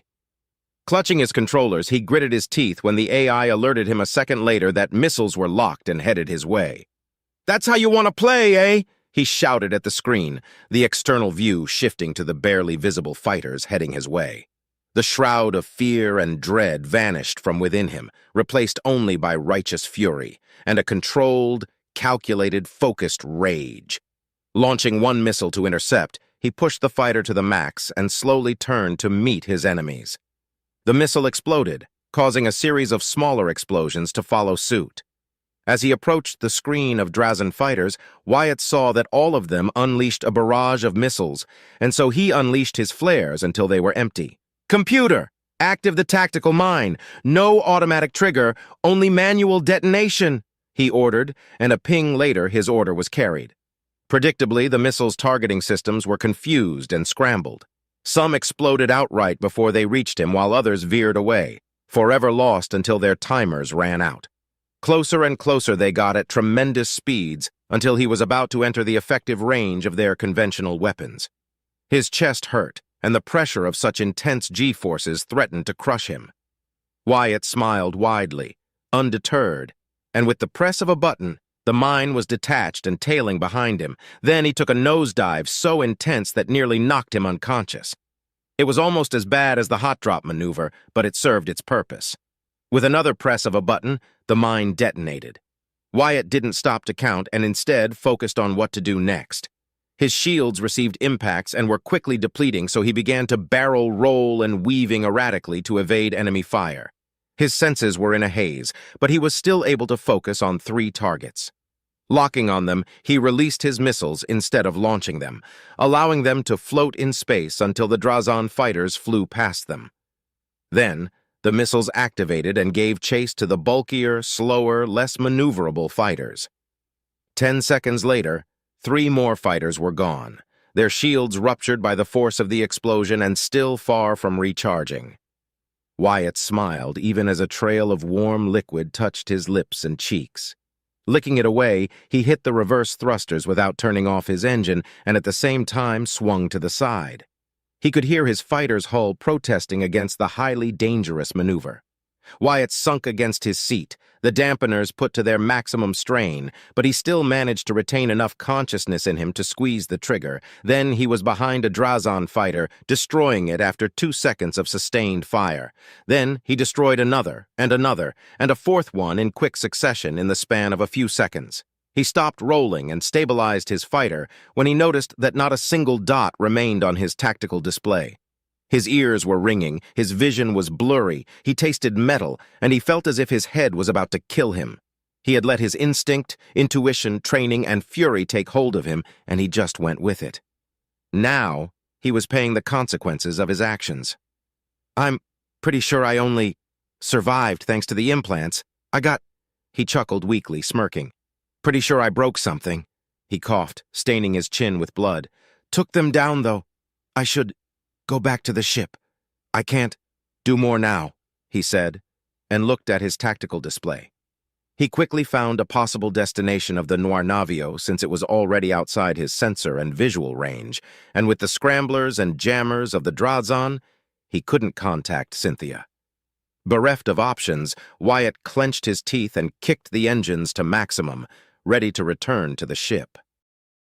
It took him nearly 20 minutes to reach visual range with the Noir Navio, as he had to ensure more Drazan fighters wouldn't detect him.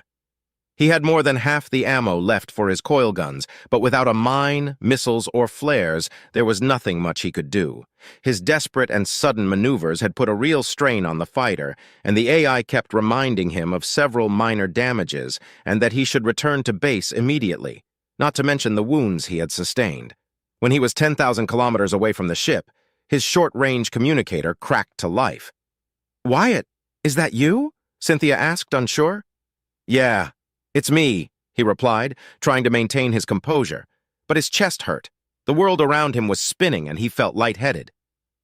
"Did you encounter Drazan fighters?" she asked seriously.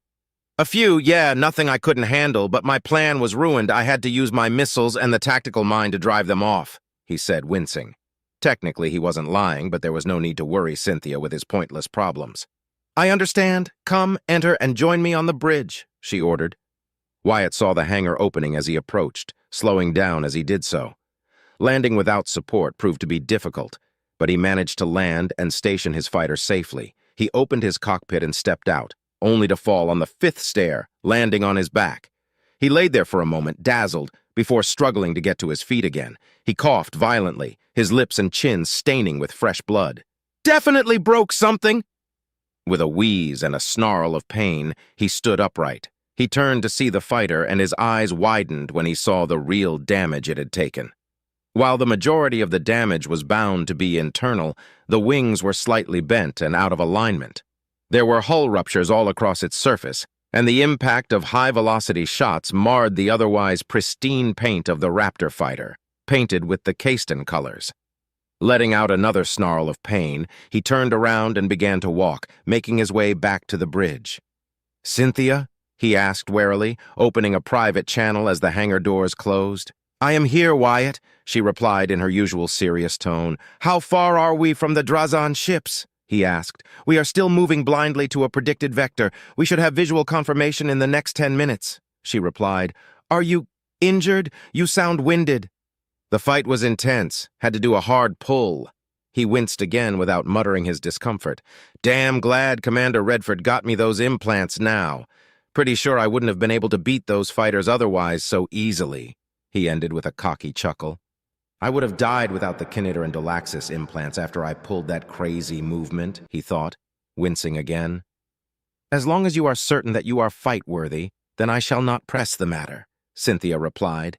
Then, after a pregnant pause, she asked, Wyatt, I have been discussing possible strategies with the Royal Marines, and I am unsure.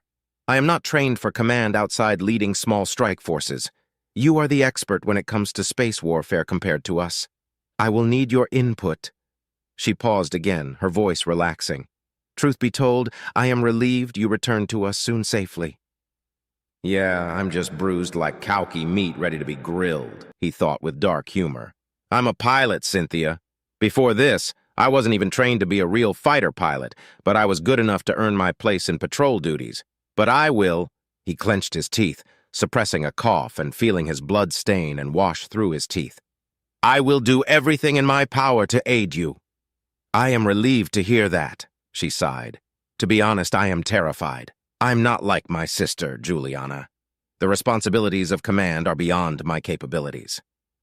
And command is something I was never trained for. And after serving Commander Redford, I have concluded that command is not something I'd aspire to.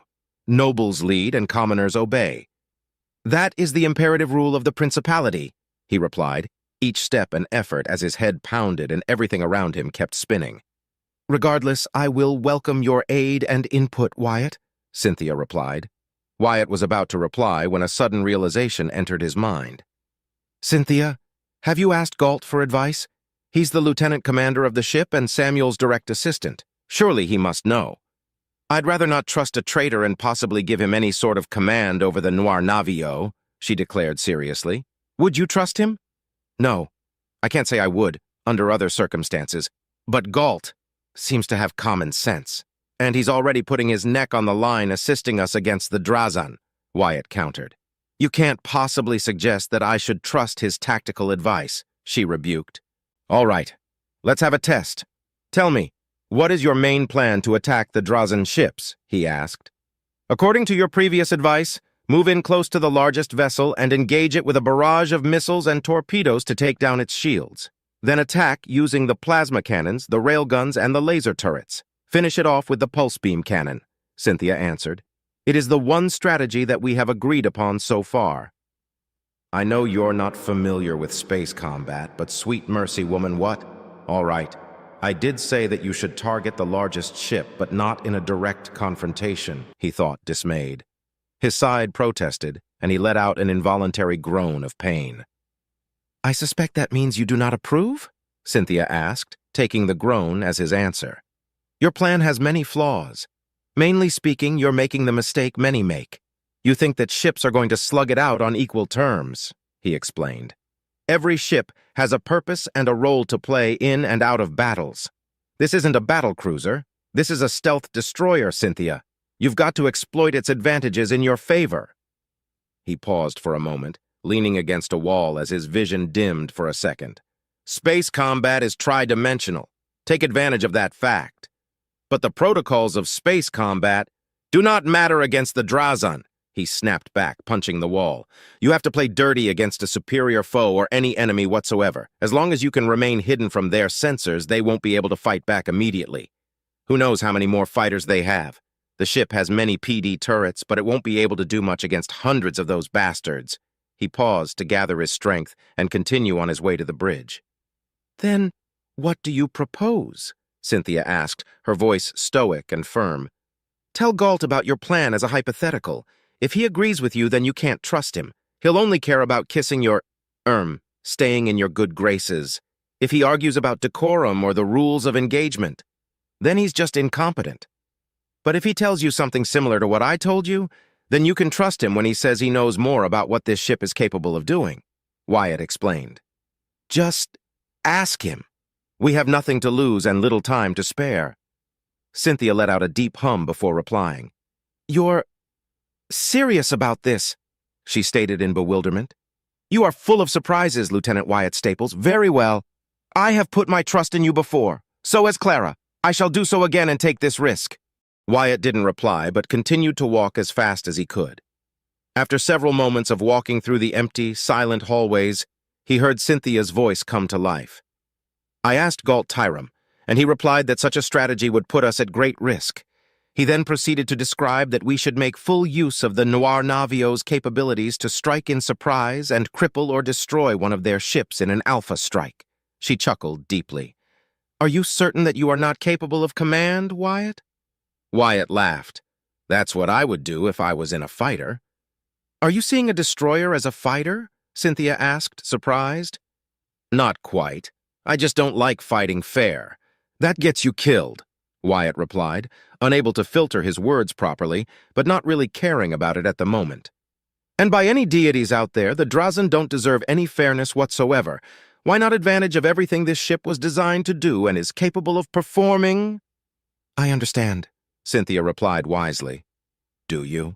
He questioned before noticing that he was close to the bridge. He stopped, pressed his suit, took a deep breath, and began walking as if nothing was wrong. Half a minute later, he opened the doors to the bridge and walked in a hurry. Galt and those who had joined him were at their stations, strapped and ready for battle.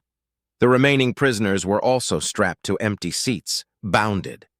The Royal Marines were still hard at work, unflinching and unmoving. And Cynthia was standing next to the captain's seat? Cynthia, he asked, confused, but the blue-haired woman didn't reply through the private channel. When he was a mere 5 meters apart, Cynthia suddenly kneeled in front of him, and before he could ask what she was doing, she spoke up. I, Cynthia Winfield, proud daughter of Leona Winfield and Benjamin Winfield, relinquish command of this vessel, the APNV Noir Navio, under the new command of Lieutenant Wyatt Staples, under the rules of the chain of command, she declared loudly so that everyone present could hear her voice. Lieutenant Wyatt Staples, if you will? Wyatt stopped dead in his tracks, stunned. His mind was reeling from what had just happened, and his injuries were not helping. Finally, after several seconds, he gasped, his lungs reminding him that he needed to breathe. No, I refuse. No, Cynthia. No, I'm just a commoner. I can't command. It is not my place nor my duty.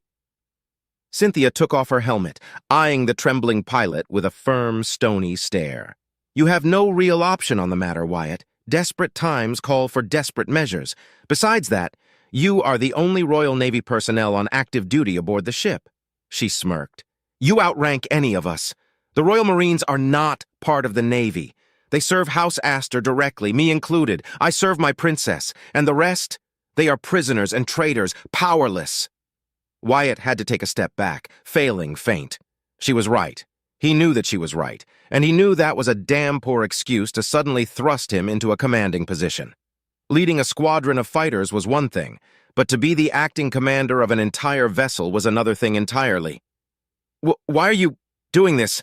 I'm a filthy commoner. I am unworthy. You can do this, Wyatt, Cynthia replied, closing the distance between them in the blink of an eye. She placed a hand on his shoulder and offered him a sincere smile. I am lacking in this specific field. Right now, with the life of my princess in jeopardy, I care not that you're a commoner. By necessity and by law, you are the only one capable of commanding this ship into battle. Protecting my princess and thousands of innocents is all that matters now. Then, why move to intercept the Drazen at all? You could have ignored that suggestion and moved to Woodshaft from the start, Wyatt protested, unable to look away from the blue eyes of the red-armored woman. I listened because I trust you to do what is needed to be done, Wyatt. You opened my eyes that I would have caused the loss or heavy damage to this ship with my poor strategic mind with little to show for it. Come now and take command of the Noir Navio, her eyes narrowed, or let the Drazen kill more people due to your negligence. That caused Wyatt to stop panicking, and his eyes widened in hatred. He snarled, ignoring the pain now coursing all across his body. He scanned the room and found all eyes turned to him. Even the Royal Marines were staring at the altercation, ready to move at Cynthia's command.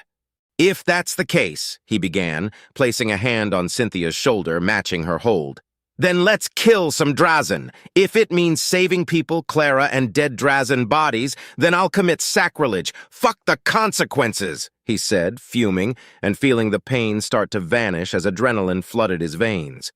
"But I don't have the necessary implants to connect with the ship." "That won't be an issue," Galt Terome said, approaching with caution. "This ship has a VR interface similar to the training chambers. The command of the captain's chair is not limited to nobility like any other ship in the Principality, Wyatt Staples," he said, resolute and offering a salute. "Ready to assist you in this endeavor, Lieutenant?" "Then, let's begin," Wyatt said, smiling underneath his helmet. Cynthia let go, and he did the same, moving to the captain's chair. He admired it for a moment, conflicting emotions and arguments clashing within him. He shook his head defiantly and slowly sat down. He watched as Cynthia put on her helmet and moved to the station he had mained not too long ago, sitting next to Galt Terome. She quickly connected with the terminal, and his senses exploded. It was light being flashbanged, but without losing his sight. He heard wires connecting with his helmet, and his visor darkened, only to be replaced by a visual representation of being in a cockpit. But instead of a fighter, he was commanding the entire ship itself. Its sensors were his sensors, the exterior cameras were his eyes, and he could practically feel the pleasant heat of the engines, the power of the reactor, and the uncanny maneuverability a ship of that size had. "This is otherworldly. Everything is so immense," he thought as he tried to make sense of the overwhelming sensations and information being presented before him. "Wyatt, can you hear me?" Cynthia asked, concerned. "Yes, yeah, I hear you. I have no words," he replied. "Since you lack the Antara and Ledium implants, I shall process the information for you and send graph representations to your helmet. Do not worry. This is simple for me. All you have to do is give us commands and we shall obey," Cynthia reassured. "I suppose I won't have time to get used to this," he muttered, eyes narrowing. "I'm seeing the Drazen fleet at the edge of the sensors. I can't control the cameras. Let's see. Focus on exterior camera U9 section 18. Magnify," he ordered tentatively, and a second later his order came to life as his vision shifted abruptly to zoom at a sector of space that showed 5 deceptively beautiful ships leaving behind bluish plumes that propelled them forth. The cruiser-class ships were shaped like large almonds, with smooth ridges and not a visible deck on their exterior. They were thicker than any Principality ship and were heavily armored, trusting it more than shields. In length alone, they were over 3 kilometers, nearly half of it in width and only 300 meters in height. The 3 destroyer-class ships were around 2 kilometers long, and they looked like the curved claws of a predator, sharing the same deceptively friendly exterior that the cruisers had. Anyone dumb enough to judge the aesthetics of a ship to match the potential character of its builders had come to find a nasty, terrible end at the stalks of the Drazen. "Distance until we are within railgun effective range?" he asked. 2 million kilometers and closing," Galt replied. "Estimated time to reach effective distance. 2 minutes and 40 seconds, sir." "How many missiles do we have?" he asked, still trying to read through all the information on his view screen. Instead of a direct answer, he got a highlighted response, showcasing that the ship had 400 Hawk missiles to spare for each pod, and the pods were already loaded with a full salvo of 5 missiles each. Running through the information quickly, he saw that they had 100 rending torpedoes, 2 already loaded and ready to fire. The PD and heavy laser turrets were ready to fire too. "All weapons ready. Prepare the plasma cannons and the spinal mount," he ordered, an idea forming in his mind. Following his command, the plasma cannons were heating up steadily along with the pulse beam cannon. "Sir, we are well outside the effective range of those weapons, and the heat buildup may reveal our positions sooner than intended," Galt warned. "Who said I was planning to enter inside their effective range?" Wyatt retorted, smirking beneath his helmet. "Time until they are inside of our missile's maximum range?" 20 seconds, Cynthia replied. "All right, Wyatt, keep calm, focus. Drazen ships are slow to turn, but they can take a punch. All you need to do is peel one away. Wait, what if... Could that even work? Am I willing to risk doing something like that in this situation? He thought, ideas and plans running through his head 1,000 miles a second. We have entered maximum missile range, sir. 2 minutes until we enter railgun effective range, Galt announced. Well, desperate times call for desperate measures. If it ends with more Drazen dead, then I'll be happy, he thought, heart beating loudly in his chest. Can the nearest destroyer be locked? Barely, but yes. The Navio's superior cyber warfare suits are countering the scramblers effectively the closer we get to them, Cynthia announced. Wyatt didn't hesitate. Lock it down and fire all missiles at it. Give it a full barrage. Reload immediately and fire a second volley. Then take us in as soon as it turns to face us, he ordered. In his expanded field of view, he saw a deluge of 40 missiles flying in the same direction. 10 seconds later, another volley fired. The wait was both eternal and short as he watched the target destroyer veer to the side, having detected the missiles at an agonizing 10 seconds before they struck their target. The PD turrets came to life and began firing at the incoming barrage, managing to destroy half of them before the rest impacted against its shields. The second volley fared better, as only a dozen missiles were taken down before the rest struck the destroyer. The shields flickered, but didn't die. They have no doubt detected us. That destroyer is moving in an intercept course, Cynthia warned. Wyatt smirked. Railguns? He asked. A minute out of effective range, sir, Galt replied. Turn the ship to a 45 angle downward and accelerate to 60% capacity. Present the topside railguns to the enemy and fire at coordinates X733, Y267, Z990 in 10 seconds, he ordered with a confidence that he didn't feel within him. Full barrage of missiles are to follow 3 seconds later. Wyatt waited to see if the first part of his gambit was going to work. Luckily for him, his orders were followed. The railguns fired at open space, and the missiles followed suit, flying directly at the destroyer. Before the missiles even covered half their distance, he gave a new order. Accelerate to 80% speed and do a hard turn at a 30-degree angle to port now. The strain of the high G maneuver was felt a second later, but the smile on his face was evident. With such awkward movements, it gave the impression that he was trying to run away, an irresistible prey that the Drazen would hardly give up on. And he was right.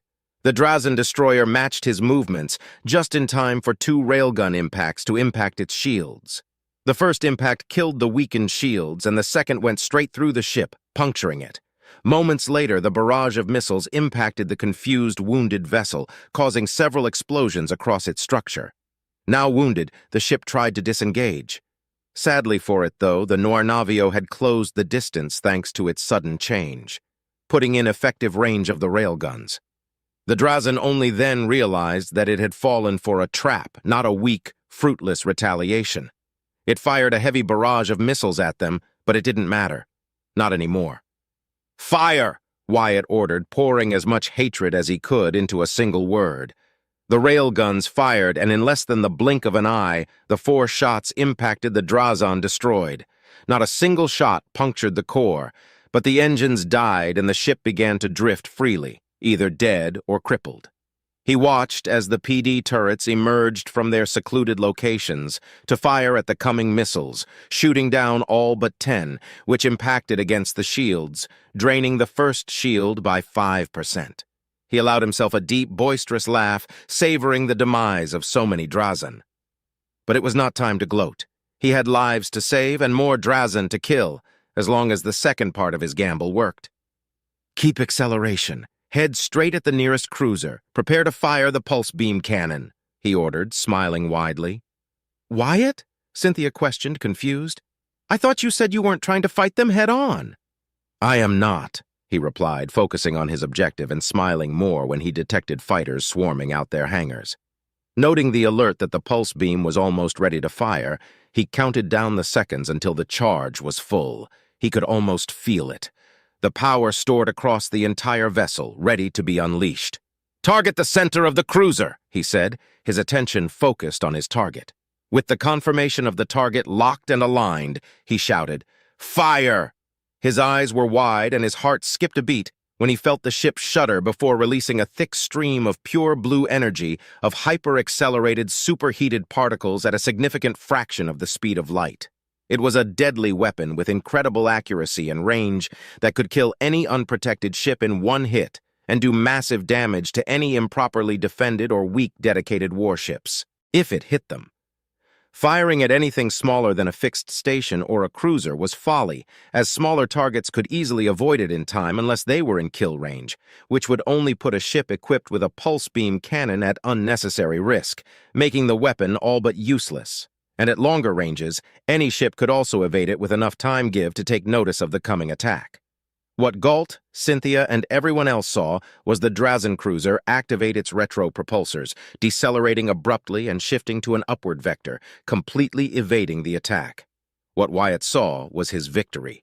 Yes, the cruiser dodged the attack, but that was never his target. His target was the other cruiser moving at a mere 50,000 kilometers apart from its sister ship. A mere second of difference for the beam of blue death that impacted the cruiser in full. And, as luck would have it, the beam struck its side as its hangars were open and disgorging its fighters. It punctured straight through the shields, as if they were paper, impacted the hull, and exploded inward. 2 seconds later, the ship exploded, and Jintrax was once again illuminated by the brief life of a second star that consumed the fighters that surrounded it. Ha ha ha ha ha ha ha! Wyatt laughed loudly and maniacally. "Take that, you monsters! Go die in a fire!" he exclaimed before noticing that the other 2 destroyers and the remaining cruisers, along with the deployed fighters, were now moving to intercept the Nornavio. Shaking off from his momentary glee, he gave his new orders.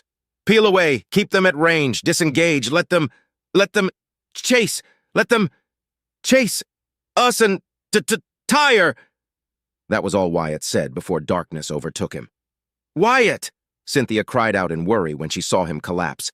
"You heard him, evasive maneuvers. Don't let them catch us. Move as far away from Woodshaft as possible," she ordered before unbuckling herself from her seat. As she moved, the strain of the G-forces they were under hit her in full, without the dampeners to aid her. But she managed to withstand it as she moved to Wyatt. When she was a few meters away from him, she felt the pressure decreasing. "They won't be able to catch us as long as we maintain 50% speed," said one of the Royal Marines. Cynthia gave her silent thanks to the Marine and moved Wyatt, disconnecting his helmet from the chair's interface. She took off his helmet, and despite her training and everything she'd done, she couldn't suppress a gasp at what she saw. Wyatt was unconscious and was barely breathing, but his eyes were partly open and they were red shut, bloody. Tears of blood ran down his face and cheeks. His mouth was open, drooling a mix of saliva and blood. His teeth were entirely red. His lips were busted. His chin and neck were drenched in fresh and dried blood, and fresh blood ran out from his nostrils. Cynthia gritted her teeth and cursed internally. If she moved him recklessly from the chair and the dampeners, he'd die. She couldn't take him to the infirmary, and her knowledge of first aid was reduced to her own and those sharing her genetic and cybernetic alterations. Thinking quickly, she pulled out a syringe from within her chest. 1/5 of a dosage should be enough, she muttered, before pressing the syringe against Wyatt's neck and pressing it gently, pouring the black solution into his body. "Come on, Wyatt, don't die. Don't die." Chapter 16. Clara Astor, second princess of the Astorian Principality, watched the screens showing a live feed of what the scanners of Woodshaft were picking up, as a very unfamiliar feeling coursed through her body. Fear. She knew very well what the Drazen were capable of. More than that, she'd had the immense displeasure of dealing with one of their diplomats years prior, and that was an experience she'd rather not reenact any time soon. But Drazen raiders were, even by the low standards of the detestable aliens, scum through and through. The only reason they were not classified as pirates was because they never attacked the Drazen collective, as no Drazen faction or group was ever violent against their own species. "They prey on others since cannibalism doesn't work with them," she muttered to herself, her disgust showing. "A bloody shame that. Those damn plants would have gone extinct otherwise long ago." Uriel Hoax replied to her comment as he stood next to her while under the presence of 4 Royal Marines. "Gotta say, I wasn't expecting you to spread your watchdogs like that, Princess. Not that I don't appreciate it, but 6 Royal Marines won't do much against thousands of Drazen pouring into my home in search of meat to grind and tear. You ain't like other nobles or like I expected royals to act like. Apologies. I welcome it, Uriel. Not that I can fault you for having such a preconceived notion, given that you were a noble yourself. Nobles tend to be self-serving, arrogant, despotic, and prideful to a fault. Royalty can be worse, our history proves it. But some know their role and what their positions imply and demand of them, she replied, eyes narrowing bitterly. Too few of them exist, sadly. Far too few indeed, Princess, Uriel agreed. On the main tactical display screen, Woodshaft's fleet was already deployed and was safely circling the huge station within the protective bubble the defensive satellites and stations provided. It also showed the civilian ships, freighters and haulers mainly, burning away from the station whilst those already stuck here know it's too late to run away. Some armed freighters and gunships had joined the defensive fleet, adamant to at least provide some measure of support. Has the population taken refuge? Clara asked, impassive, yet internally concerned. We don't have bunkers or safe houses other than this one, Uriel answered, eyeing around the well-defended, secluded room. Everyone that can't fight worth a damn is hiding in their homes with barred doors. The rest are preparing to fight, he said, and the screen to the left showed the market area had transformed into a defensible position, with some defensive turrets and various palisades with people readying their weapons for the coming fight. Woodshaft won't go down silently, I see. You were not boasting, Clara praised. Will it be enough? Against the Drazen? Fat chance. We'll take down many of those monsters, but most of those people fighting for their lives aren't soldiers. Do you know what the martyr protocol is? Uriel asked, lips pursed. Clara nodded. I'm afraid that will be a constant during this battle, especially where my men are not present. Better to die on your terms than being taken alive by those things. I wonder how many will actually pull the trigger on themselves, though. If they like you, you'll be cattle. If they don't, you'll be food. Guess that's all the good I can say about the damn Drazen. They don't like wasting time or food. To be kept captive as mere cattle, forced to breed and to know your offspring will know no other life, always being aware that you'll see them die or have them watch you being devoured by your masters? I could imagine few fates worse than that, my dear Uriel. Then let's make sure they don't get their stalks on you, Princess. They aren't stupid animals. When they figure out who you are, they'll ask for a hefty ransom numbering tens of thousands of lives, he growled, eyes narrowing. Your life is too precious to be lost. A fair trade, most would say. Most, Clara admitted. But she, personally, was not among those. Sadly, her duties as a princess demanded that she look for any alternative to stay alive and serve the principality, even if that meant sacrificing the lives of her subjects. She turned to watch Uriel's reaction when another screen switched from seeing a storage area sealing itself to a tactical display showing an approaching ship, a ship requesting permission to dock. Uriel's eyes went wide and she turned to Clara. I believe you may want to answer this one, Your Highness, he said before a familiar voice cracked inside her helmet. Your Majesty, Princess Clara, this is Captain Milcades reporting. I, alongside 7 of my men, have arrived following the orders of Lady Cynthia. What are your orders? He asked with a serious, firm, stoic tone that was so characteristic of the Royal Marines. Clara sighed internally, relieved to have 8 more Royal Marines on her side in command. Captain Milcades, you and yours shall receive your orders soon. Dock quickly, we shall need your strength. Understood, Your Majesty. With that, the connection ended. 8 additional Royal Marines are going to be a damn boon, that's for damn sure. Any plans, Princess?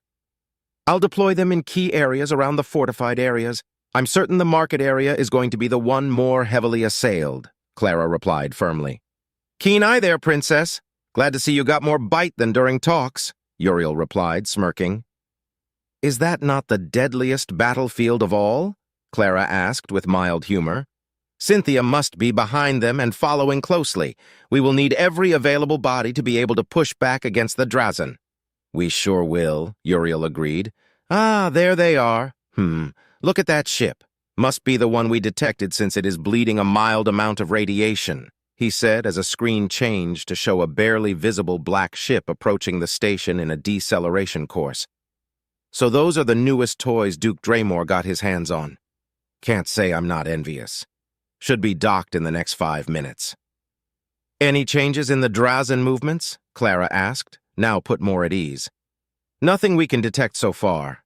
I'm certain they already launched their boarding pods and perhaps some shuttles.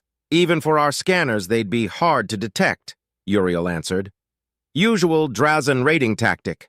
Soften up the target before the ships arrive and clear away the resistance. They won't risk their precious cargo space unless absolutely necessary, he chuckled. Have I told you I hate the Drazen? Who doesn't? Even at their most cordial, they don't care to show their disdain towards anyone, not them, Clara agreed. It is a wonder why they haven't been eradicated. They may be monsters, but they keep to themselves most of the time. They barely avoid being a menace worth the resources. Lucky shit stains, Uriel spat angrily.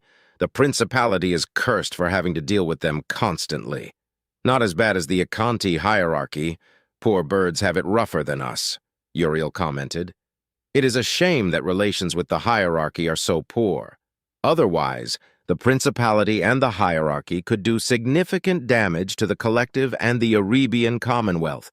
The foolishness of my ancestors and the elitism of most nobles have cost us much more than most realize, Clara lamented. Perhaps, Uriel replied, shrugging. A couple of minutes passed in cold, tense silence until a screen showed the black ship docked with the station. Shame we can't use that ship in battle. It doesn't look like it packs that much of a punch on its own, but I bet it could take down fighters and other small craft. Clara nodded. When they attacked us in a pack, they were able to disable 2 of our ships before we could retaliate. Their cruiser class caused the most damage. Those ships were there as a screen, she confessed, seeing nothing wrong with telling him that much. That would explain the explosion we detected. 13 hells. I saw it from an observatory deck when the light lag caught up with us. Amazing fireworks. What took it down? Sensors didn't detect anything until several smaller explosions presumably crippled it, Uriel asked curiously. Clara glanced at Uriel under her helmet and weighed her options before replying. It was a joint effort for our fighters. They managed to predict its vector and ambushed it using tactical mines. The ship scuttled itself to avoid capture, she replied diplomatically. I sure hope that commander got some credit for that kill. Bloody beautiful it was, Uriel said, chuckling. Ah, connecting you with your watchdogs. Appreciated, Clara replied. A second later she heard the voice of Captain Milcades. Your Majesty, we are inside the station. Orders? He asked. I'll send you the locations you are to reinforce and guard. Your orders are to eliminate any hostiles through any means necessary with extreme prejudice, she ordered, and sent the captain the points they were to be deployed in. Captain, when can I expect Cynthia to arrive? Unknown, Your Majesty. Lady Cynthia sent us ahead to reinforce your position. Her intent is to catch the Drazen fleet by surprise and draw one of their ships away from Woodshaft to give us a better fighting chance, Milcades replied, already rushing toward his position. Thank you, Captain, said the princess as her heart pounded in her chest. There's no way Cynthia thought of that strategy herself. She's too rigid and unfit to command an entire vessel. She's not a glory seeker, and her priority has always been my protection. What caused her to decide that was the best option? She thought, imagining a dozen likely possibilities. Captain, tell me, do you know if she was persuaded to choose that decision? I do, Your Majesty. It was Lieutenant Wyatt Staples who convinced Lady Cynthia to engage the Drazen with the Noir Navio instead of joining us. A sound tactic, if I am allowed to say, Your Majesty, the captain replied. Under any other circumstances, she would have smiled at that and at the name Wyatt had picked for the ship. Instead, she sighed in relief. They do not plan to engage them head-on, do they? Unknown, Your Majesty. Lieutenant Wyatt Staples left the Noir Navio on a fighter before all contact was lost. Their whereabouts are unknown, Milcades replied. What? Clara exclaimed, shocked beyond belief. Wyatt left on his own? On a fighter? What is he? Why would Cynthia allow him to do such a stupid thing? Unknown, Your Majesty. All I received was that he left alone to plant an ambush on any possible Drazen invaders. A desperate measure, no doubt, the captain replied, as always, impassive. Cynthia, what were you thinking? What possessed you to allow him to leave? Clara screamed in her mind, unable to understand why her friend would let Wyatt do such a thing. "What the bloody hell?" Uriel said, before enhancing the tactical display screen to a point still over half the distance between the Drazen and woodshaft.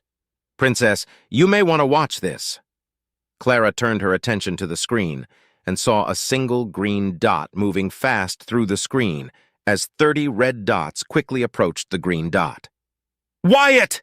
she half shouted, taking 2 steps forth, realizing she was seeing the death of the man who had saved her, Cynthia, Redford, and the rest of the tribulation aboard the Royal Favor. "Wait, you know him? Is that your other bodyguard? He's a fighter pilot?" Uriel asked, surprised at hearing so much emotion from the until then calm, collected, and cold princess. "I sure hope he notices them in time. 1 fighter against 30? That's a death sentence." "Yes, I know him. He's a man I owed my life to," Clara replied, dreadfully watching the green dot not diverting from its trail for seconds that stretched to eons. Then suddenly the green dot turned abruptly to face the red dots, charging madly at them. The dots clumped together more, ready to annihilate the offending enemy. "No, no, Wyatt, what are you doing? Run away!" she cried out, a hand involuntarily moving to the pouch in which her fighter model sat safely. "That boy has a death wish!" Uriel exclaimed. "A raptor is meant to do quick strikes, disable ships, or plant ambushes. Dogfighting is the last thing it's meant to do. What is his major malfunction?" His words died in his throat when all of a sudden the green dot seemed to almost come to an abrupt halt. Clara instantly identified it as a downward hard pull. At the speed Wyatt was moving, the G-forces and the strain on him, even with the dampeners, had to be agonizing at best. A second later, 23 red dots vanished from the screen. Before anyone could exclaim anything or even gasp, the green dot began to make quick, abrupt movements. 3 more dots vanished seconds later, then the remaining ones died one by one in quick succession until only the green dot remained. It stood almost idly in space for almost half a minute before it began to move towards open space. Clara's eyes were wide. Her mouth was hanging open, unable to comprehend what she had just witnessed. The speed, the maneuvers, and the implied G-forces all mixed in her mind, calculations running in the span of milliseconds. Even without her familiarity with fighters, she knew that no one short of a Royal Marine in terms of augmentations, gene therapy, and implants would come unscathed from that short engagement. In fact, she wasn't sure if a Royal Marine would come out uninjured from it. What the... He just became an ace 2 times over. Uriel found his voice, impressed. He turned to the princess with a smirk on his lips. "Princess, wherever you found him, never let him go. That man just took out 30 Drazan fighters by himself in the span of 10 seconds. What house is he from? Kalidor, Mittal, Fator, Renshine?" Uriel asked, listing some of the most influential houses he knew about. He's not," Clara started, but stopped herself from saying anything else. Despite her racing heart, she managed to regain some of her composure. "It matters not, Uriel. He has performed admirably. Beyond my expectations, far, far beyond." "Keep your secrets then, princess," Uriel replied, crossing his arms as the screen zoomed out to its previous demonstration. "Chatter is already flooding the comms. He's going to have many fans when he gets back, even though he's a noble. Looks like he's one with an actual head over his shoulders." Clara clenched her teeth and merely gave him a nod. Minutes passed, her eyes glued to the green dot moving until a much larger dot appeared, finally detected by the scanners as it moved toward the Drazen fleet in an intercept course. "That must be the other ship," Uriel commented. "Must be a nasty piece of work if it plans to stand up to the Drazen." He frowned as a snarl escaped his throat. "Boarding pods detected. The PD turrets are already firing at them. They won't take down many, but even one less counts." The screens around the main tactical display screen showed various points across woodshaft. Clara watched as holes were breached and sealing foam formed against any entrance points. From one pod near the lounge area she had been sitting at before their arrival was detected, she saw a Drazan come out moving at blinding speed. The petals around its head flashed through several colors that looked beautiful before more of their kind exploded out. The Drazen were wearing combat armor that sealed most of their body. Their heads were enclosed in a see-through dome, while their arms and stalks moved freely. They charged quickly, spreading out as more and more pods made contact, unloading their cargo. On another screen, a group of 20 Drazen came face to face with a barricade manned by 7 guards. They opened fire upon the aliens and managed to take one down before they returned fire with laser weapons built into their suits. The brave men and women in that defensive position lasted for 20 seconds, killing 2 more Drazen before being overwhelmed and killed.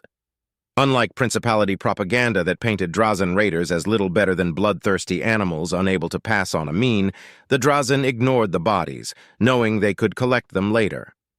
The reason they preferred laser weapons was simple. They were usually lighter, easy to wield, and they seared any wounds caused to their feed, preventing them from losing as much food as possible. Across the station, the situation repeated, with only a handful of places not heavily fortified withstanding the assault of the ravenous aliens. The first Drazen group of around 30 came face to face with the first Royal Marine guarding the entrance to the market area and leading over 100 people in the defense. The Royal Marine opened fire with deadly precision, and 5 Drazen died before they could scurry to cover. A firefight broke out, and more Drazen moved fast to reinforce their brethren. As more Drazen arrived, now easily counting over 3,000 across Woodshaft and quickly invading the least defended sections, the fights became more prevalent, and soon all fortified areas were seeing action. A position was overwhelmed, and the Royal Marine guarding it bolted and ran to the next position down the line, leaving the few survivors to die. To some, that would seem cruel or cowardly. To the Royal Marines, it was logical. Why die futilely when they could retreat to a more advantageous position? Their thought process was coldly pragmatic, after all. On and on it went, some positions held for a wave or two before being overrun or abandoned in favor of a tactical retreat.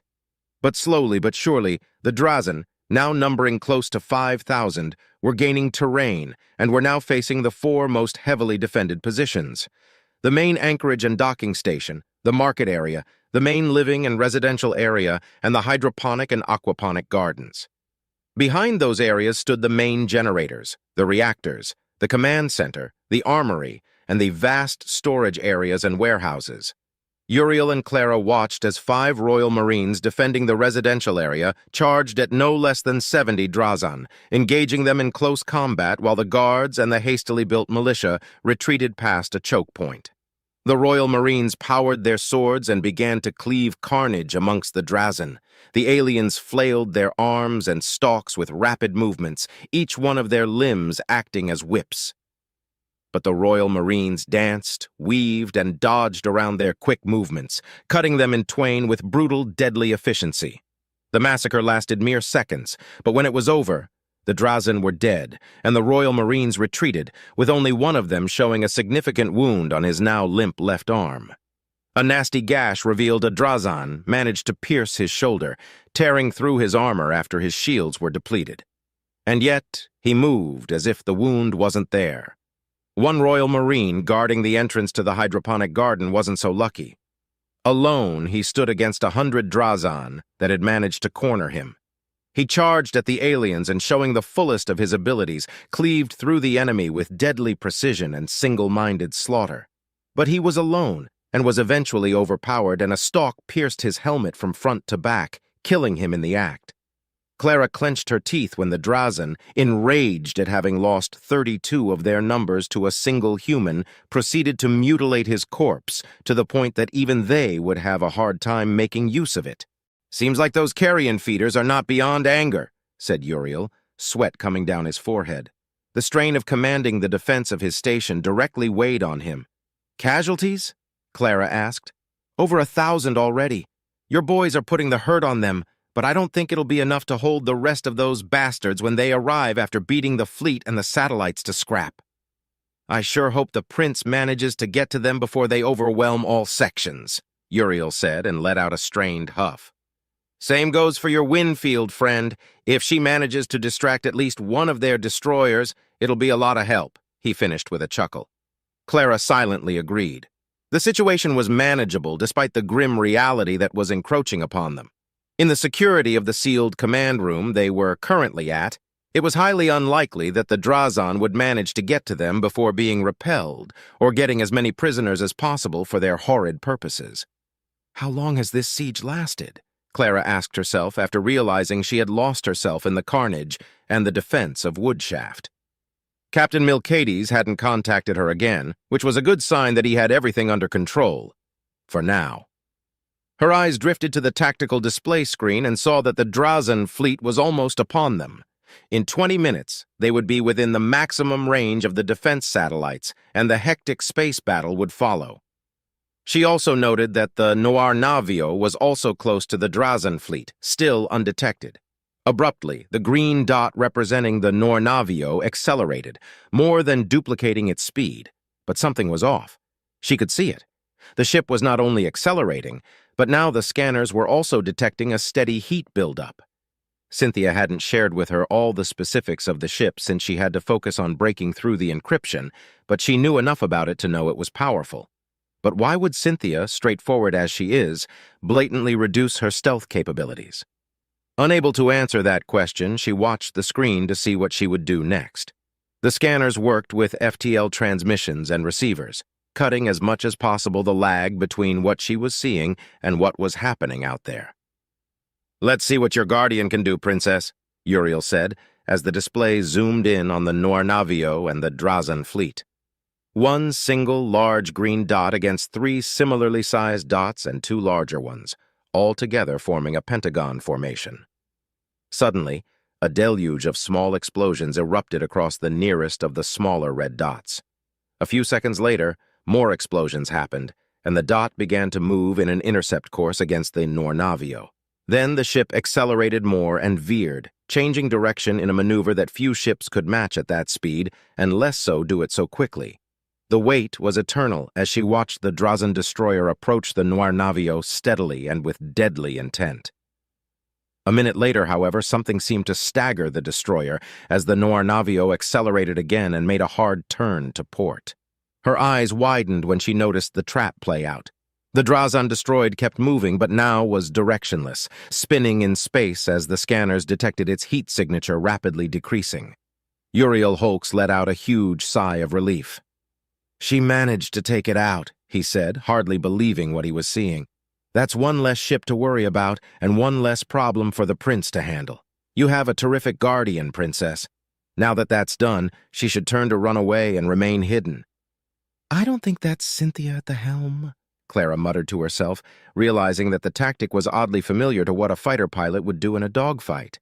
Before any of them could make another mention, they watched as the Noir Navio didn't peel away to remain hidden. Instead, it slowly corrected its course to face the rest of the Drazan fleet, charging almost directly at the nearest cruiser while both cruisers unloaded dozens upon dozens of fighters in a swarming tactic. Each beat of her heart pounded against her ears as she watched the green dot approaching with almost reckless abandon at the enemy. Then suddenly, the nearest red dot visibly decelerated. 5 seconds later, the second red dot vanished, taking every other tiny red dot that surrounded it.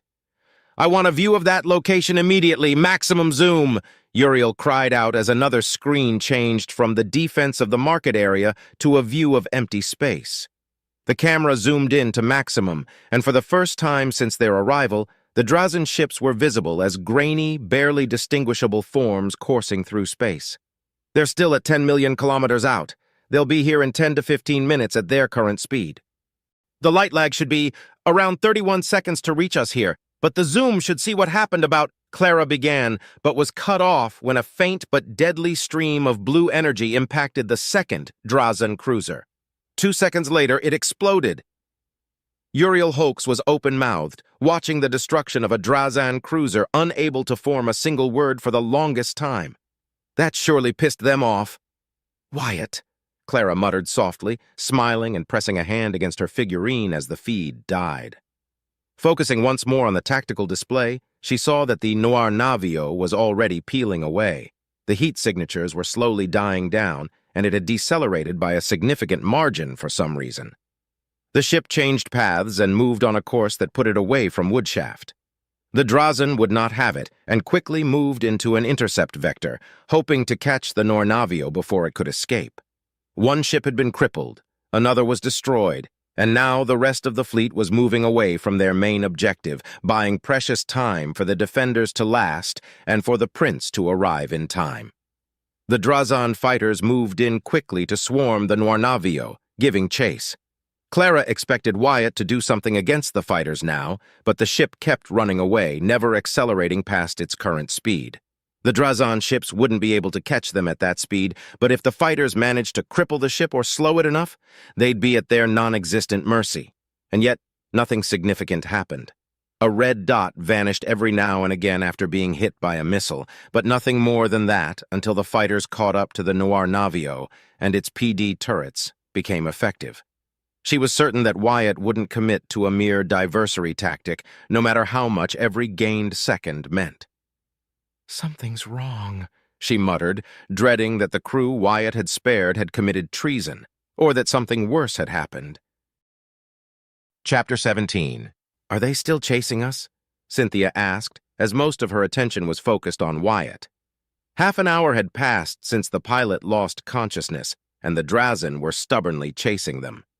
Either Wyatt managed to anger them greatly and now sought to kill them, or they were so confident that their assaulting forces would capture the station that they decided to eliminate the unforeseen threat the Noirnavio represented. "Yes! Their fighters are closing in en masse! They're starting to overwhelm the PD turrets that can target them," Galt answered. "Missile pods 1 through 6 are ready to fire. We just need to lock targets, ma'am." "Not yet. The closer they get, the better our chances to take them down. How many fighters are following us?" Cynthia replied, as she internally cursed that Wyatt's armor was standard and thus lacked the means for her to monitor his vitals directly. The bleeding had stopped, and she could see the nanites spreading across his body thanks to the grayish tinge around his neck, eyes, and lips. He was still alive, breathing, and she could feel his pulse. Weak, but it was there. "Lady Cynthia, the jamming and scrambling signals of the Drazan have been losing their effectiveness slowly after the destruction of their first cruiser. We cannot establish contact with Woodshaft or the Prince, but our sensor field has been significantly expanded. It would seem Woodshaft is under siege." "Orders, Lady Cynthia?" a Royal Marine asked, impassive and serious. "Common Drazan raiding tactic. Even if we head over to the station, we won't be able to do much. The rest of the Drazan fleet is focused on destroying us after Wyatt's actions. Every moment we keep the bulk of their remaining forces away from Woodshaft and focused on us is far more helpful than the little aid we could provide on the ground," she replied, mirroring Wyatt's reasoning and seeing that he had spoken true. "We shall continue and avoid making any harsh course corrections. Galt, how many fighters are you detecting?" "We are detecting over 400 fighters. I didn't know those monsters were capable of fielding so many fighters into a ship that's not a dedicated carrier," he replied swiftly. "Now I am far more grateful that the lieutenant managed to destroy one of those cruisers. Drazan raiding ships are a mix between a warship and a cargo hauler. Also, they can fit more of their precious feed inside their ships. Most patrol fleets would stand no chance against a fleet like the one we're facing. It truly speaks to the power of this ship. Tell me, Galt, was Samuel Caiston a talented captain?" "He was, Lady Cynthia. Only his cousin, Lord Andrew Caiston, is said to surpass him in intellect and skills," Galt replied. "I believe he had many medals and commendations under his name. Which ones, I know not." Cynthia absorbed his words and mused them for a moment. She wasn't a shrewd politician like Clara, nor was she comparable to her sister's commanding talent and expertise. But she was no moron either. Lengthy meetings, hearing, and aiding her friend had taught her a thing or two. "What do you think he would have done in our place?" "Run away and retreat as his orders demanded," Galt replied, then grimaced. "And even without them, I believe he would have retreated or remained hidden regardless. He was an ambitious man and wished to further his standing within House Caiston and in the eyes of Duke Draymore, no doubt." Cynthia frowned slightly. The way Galt spoke of the late Samuel Caiston indicated a measure of respect, but no fondness nor familiarity. "Were you not his underling before obtaining this ship?" "Heavens, no. I operated as a lieutenant commander on the 3rd Fleet, 1st Patrol. Specifically, the APNV Grace of Divination, a battle cruiser." Galt paused for a moment, fingers moving across his terminal. "Score 3 hits," he announced with a nervous sigh. "I met Lord Samuel 6 months ago and was placed under his command before the ship was delivered to him." Cynthia felt a wave of dread wash over her as a question ran through her mind. How many ships like the Noir Navio, or worse, ships more powerful than it are at Duke Dramore's disposition? Thanks to Wyatt's ambush, they didn't find out the true capabilities of the cruiser, but judging by the battle, it was easy to conclude that the stealth cruiser was inferior to the Noir Navio. Do you believe he would have performed well in combat?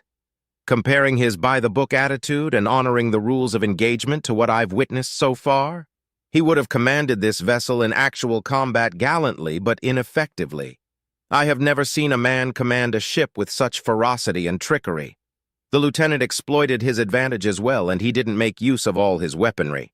I wonder why he didn't. Regardless, I believe Lord Samuel would have been hard-pressed to even disable the destroyer during the same circumstances, Galt explained truthfully. Then he gazed upon the unconscious man. "Lady Cynthia, if I may be so bold, will he survive?" "I plan to make him survive. Lieutenant Wyatt Staples, proved himself reliable before, then he proved his worth and talent as a pilot. Now I doubt my princess, nor the prince for that matter, will allow his life to go to waste," Cynthia replied, relieved that Wyatt's pulse felt stronger than before. Galt's words gave her a moment's pause, though. He's correct in his assumption about Wyatt's approach to combat. What was he planning on doing next? Was powering all weapons, blatantly giving away his position through heat built up part of his strategy? It worked against the crippled destroyer. And the way he assaulted the Drazen confounds me so. He went in for the kill. No glory whatsoever. And he laughed so boisterously when the cruiser was destroyed. Uncouth, yet relatable given the enemy we're facing. No commanding officer should showcase such glee so openly. For that matter, most admirals and other high-ranking Navy personnel would never be so bold as to strike at the Drazen so brazenly unless they were to command a heavy assault patrol. Her thoughts came to an end when she heard the red-haired man release a restrained sigh. "Then I shall pray for his well-being. Lady Cynthia, the fighters are nearly within effective range lock. Missile pods are loaded and we are ready to perform quick-fire reloading if need be," Galt announced. "Do not burn yourself unless necessary. Reload at regular speed. When ready, lock onto the nearest fighters, 3 missiles for each fighter, and open fire freely. After that, repeat the volley. Take down as many of those murderous plants as possible," she ordered. "Firing," Galt announced. A minute of tense silence followed before he spoke again. 6 volleys fired and proved to be largely ineffective. Drazen fighters countered with missiles of their own and flares. Only 11 fighters were destroyed. "Shall we fire again? They seem to be unable to lock onto us." "Keep firing as long as they are within lock range. Either they shall run out of flares and intercept missiles of their own, or will inflict so many casualties that they will give up the chase," Cynthia ordered. Another long, tense minute went by until a voice spoke up. "Lady Cynthia," a Royal Marine announced, "ships have been detected at the edge of our sensors. It appears to be His Majesty's fleet set on a course to Woodshaft. The Drazen fleet has broken chase and appears to be disengaging entirely." "Confirmed, Lady Cynthia. Drazen fighters are disengaging and peeling away," Galt informed, relieved.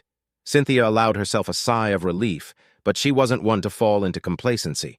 "Slowly turn away from the Drazen and set a course to Woodshaft. If the plants wish to run, then let them. We have achieved victory for now, but it won't be a complete one until the Drazen leave the system or they are hunted down." "What else can go wrong?" the prince asked himself as he stared at the black monitors before him. "We barely escaped the clutches of my uncle. We managed to elude capture and escape to fringe territories by keeping a low profile and gathering loyalist forces in the process," he hummed deeply. "Only for those black ships to appear, we suffered an ambush that reduced our already weakened fleet, and now Drazen raiders. If Clara is captured, we can negotiate. If she dies, this conflict will only escalate out of my control." "Cynthia will not allow harm to come to her, my prince," Juliana replied as she and Redford stood at each side of the blonde man, bearing the burden of the entire principality on his shoulders. "Nor shall my Royal Marines. If House Caiston is involved in this assault, I implore you, my liege, to cast them out and exterminate their bloodline. for no other punishment shall suffice. Conjoining with that filth, words fail me to describe the ire I am experiencing, and their vile treason it is beyond what I can fathom," Redford said, glaring at empty space. "Let us not jump to conclusions so hastily, Redford. You were the one that taught me to think with a cool head and seek out the truth before coming to a rash decision, did you not?" the prince said, his voice cold and focused. "Rest easy, for I shall not stay my hand if proof arises that House Caiston summoned these raiders regardless of their intent." He clenched his hands into shaky fists and narrowed his eyes. "If they are guilty, they shall answer not only for putting the life of my sister in jeopardy, but the blood of thousands shall be on their necks. As much as I detest these honorless traitors, I hold on to the slim chance that they are innocent. Willingly setting anyone, human or not, to suffer the fate that the Drazen hold is an act of treason against your species and sapience as a whole.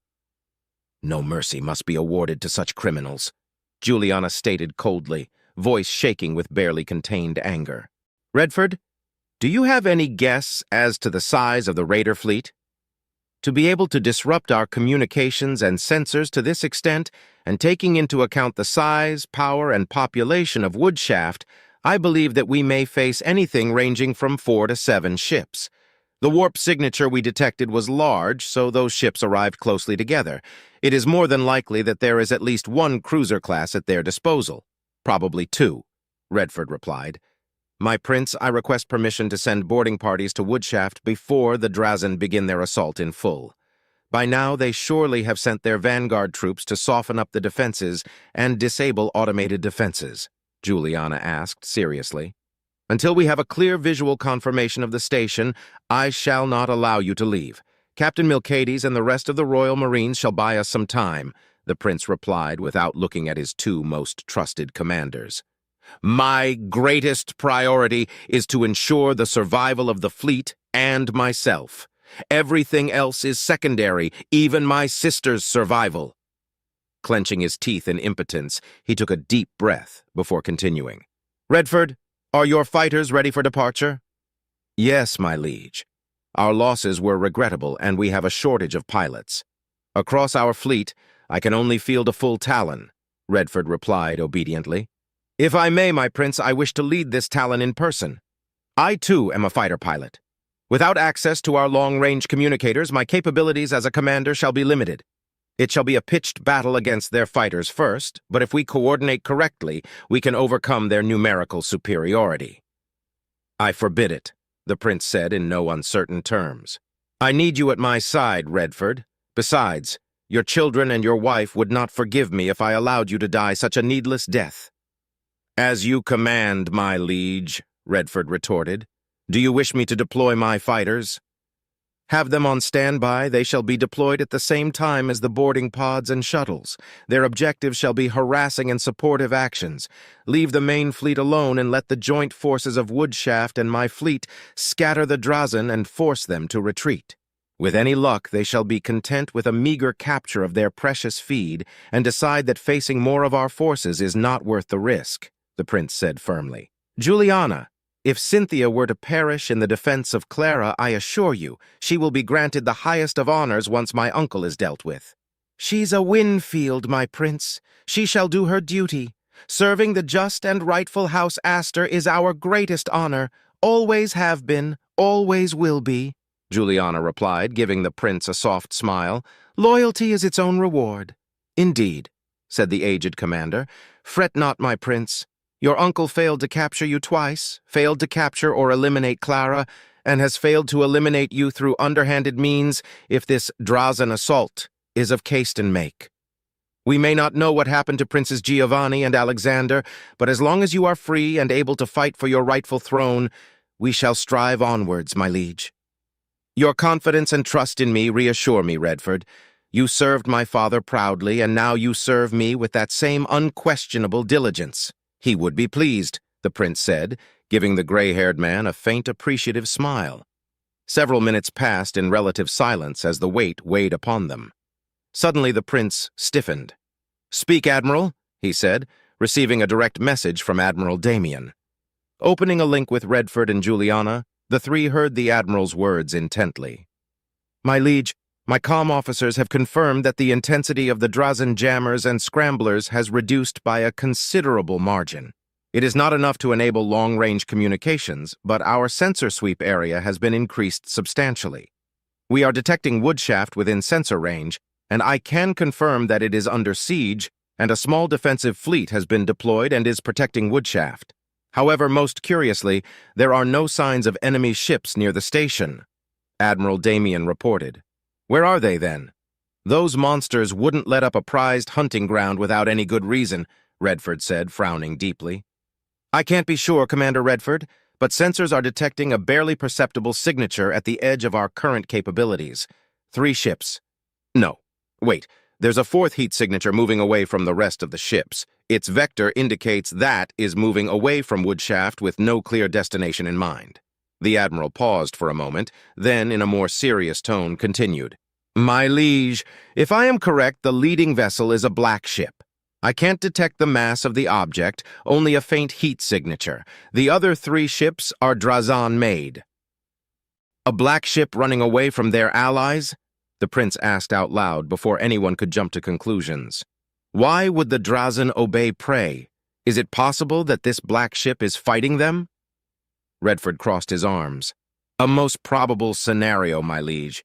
If the aliens diverted their attention from their main goal to deal with a single ship, then that gives us time to bring aid. Juliana, you have my permission to go. Send in your Marines and boarders. Lead the assault and take 10 of our remaining Royal Marines as your escort and elite assault unit. The remaining 10 Royal Marines shall be more than enough to protect me. Support Woodshaft, save as many as you can, and rescue our sisters. Burn those abominations to ash, the prince ordered. My prince! Juliana saluted, turned, and quickly made her way out of the war room. Redford, send out your fighters to the black ship. It must be the one that escaped the battle. Order your fighters to disable or cripple it if they refuse to surrender. The prince paused. On second thought, Redford, lead them, but avoid fighting yourself.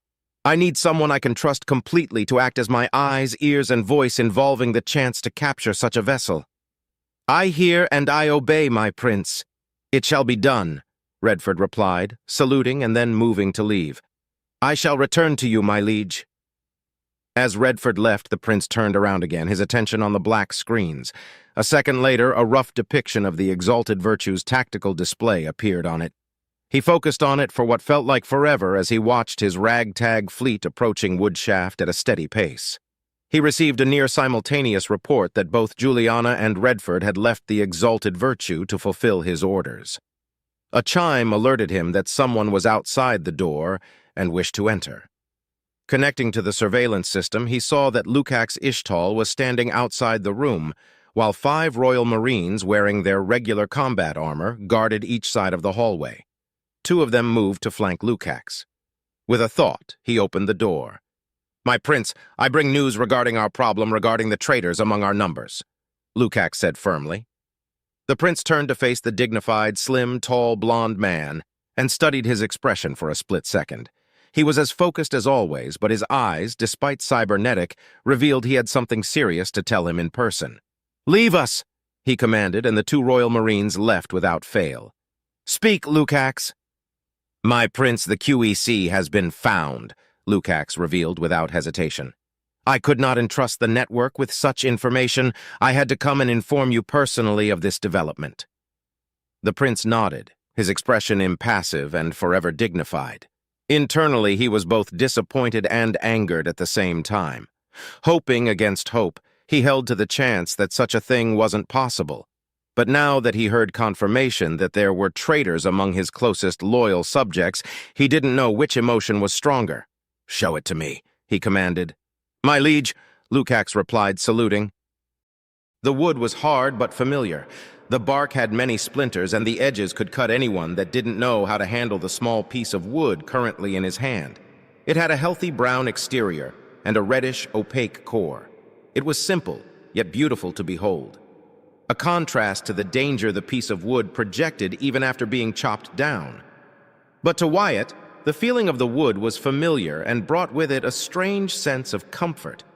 Nodding to himself, he sat back on his chair and picked up a knife before beginning the long, dull process of giving it shape. Carving wood by hand was time-consuming, but it helped him relax after a long day of study and work. Living on the outskirts of the city had its benefits, such as the beautiful view of the forest in the distance contrasting the city behind him and the orbital launch station just beyond the horizon in the other direction. The sun was setting, giving a beautiful blue, orange, red, and violet sunset that contrasted against the slowly darkening sky and the emerging stars visible through the light pollution of the city. He could already hear the ferchatas singing their nightly song. "Heh, annoying little buggers," he whispered to himself as the knife moved with practiced ease across the piece of wood he was holding, each strike sending a thin sheet of discarded bark or wood onto the floor. The distant chirp of a clicksall caught his attention, reminding him that mating season was starting for the annoying, deadly birds. Inside his home, he could hear his father tinkering away inside his garage with Wham helping him. They loved fixing and repairing commonplace appliances. A much cheaper alternative over buying a new one, and many commoners and some poor, low-tier nobles went to him to save a few credits. Despite being an electrical engineer and earning a good salary, his father's love for tinkering and fixing things never failed to make him smile. He once tried his hand at it and found out he was no good whatsoever. He had an eye for detail, but he couldn't fix anything worth a damn even with his father guiding him. Instead, he turned to work at a local wood processing factory. The pay was fair most of the time, and he could take discarded pieces for himself without any issue. Plus, it granted him a standard record of compliance, obedience, and work hours necessary to apply for entry to the academy, alongside a good score in his studies. The academy. His eyes drifted to the stars above, wishing to be there someday. "Are you seriously going to do it, Wyatt?" The voice of his first younger brother, Weskel, brought his attention back down, and he turned to see his brother, almost a copy of himself, except that his eyes were like their mother's, yellow instead of brown. He was wearing leather armor with a rifle hanging from his shoulder. A dozen long, bright green feathers decorated his belt proudly. Wyatt whistled. "A dozen of them? You got lucky," Wyatt replied as his hand kept carving away. "More like the cheeky things got too hungry. It was a good day, yeah. Scope and drop. Clicksall chicks are an easier target than their parents," Weskel said, proud of himself. "Are you going to answer my question?" "Didn't hear you arrive," Wyatt deflected. "I saw you daydreaming from down the lane, Wyatt, so you really gonna do it, huh?" Weskel insisted. Wyatt shrugged. "I don't see why I shouldn't. I'm not particularly good at anything, and we both know I have a knack for piloting." "Yeah, but why risk your life and leave us, bro? You're an even better shot than I am. You could easily become a Clicksall hunter like me and become a ranger. You'd be set for life." Another cry from a Clicksall off in the distance interrupted him. With a chuckle, he continued. "Not like we're ever going to get rid of those pests. Better for me. More Clicksall, better pay." "That's your calling, Wes. Mine is up there," Wyatt replied, pointing to the sky with his knife. "I want to see what's out there, serve the principality, and protect it and its people." "I know," Weskel replied, unflinching his rifle and sitting next to his brother as he returned to carving. "Dad doesn't want you to go. Wham thinks you're so cool. And Mom? You know she cries at night when she thinks we can't hear her, right?" "Yeah, I know," Wyatt replied, his expression dropping slightly. "Those that leave rarely survive long-term, and even fewer return. But if I complete my service with honors and distinction, I'll get lifelong standing, steady income, and a comfortable life. When I'm back, if they're still alive, I'll be able to take care of Mom and Dad for the rest of their lives. It's not much, but it is the best I can do." "Or you could end like Mr. Warlow, ranting all day about blue bloods." The two shared a hearty chuckle.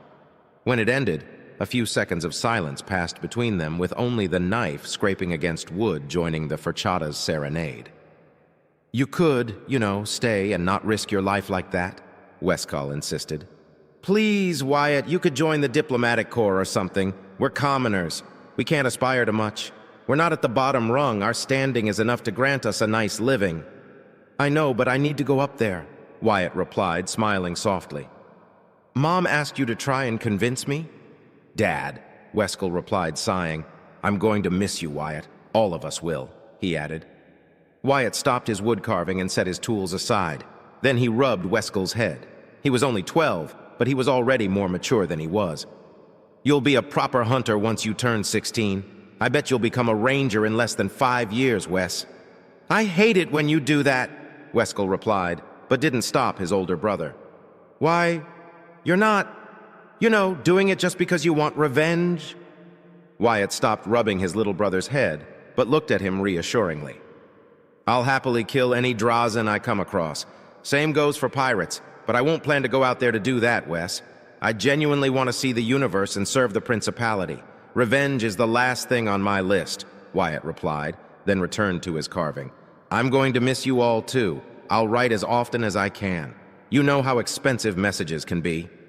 Weskel nodded, offering his big brother a sincere, toothy grin. Just promise you won't get yourself killed, all right? Pain. World-shattering pain coursed through his body, yanking him away from a bittersweet memory, the day before he went to enlist in the academy. His eyes shot open, but his vision was blurry and tinged with red and black. He tried to scream, but he couldn't do it. His chest hurt, his ribs hurt, his head hurt. Everything hurt in a way he had never experienced before. At best, he could gurgle and cough bloody spittle as he heard his bones crack. His instincts overtook him, and he tried to flee from the pain, but he couldn't move. He was tightly strapped to something. Something was preventing him from moving. He could hear noises, but couldn't see who or what was making them. He cried openly, refusing to blink as the pain was too much, too intense.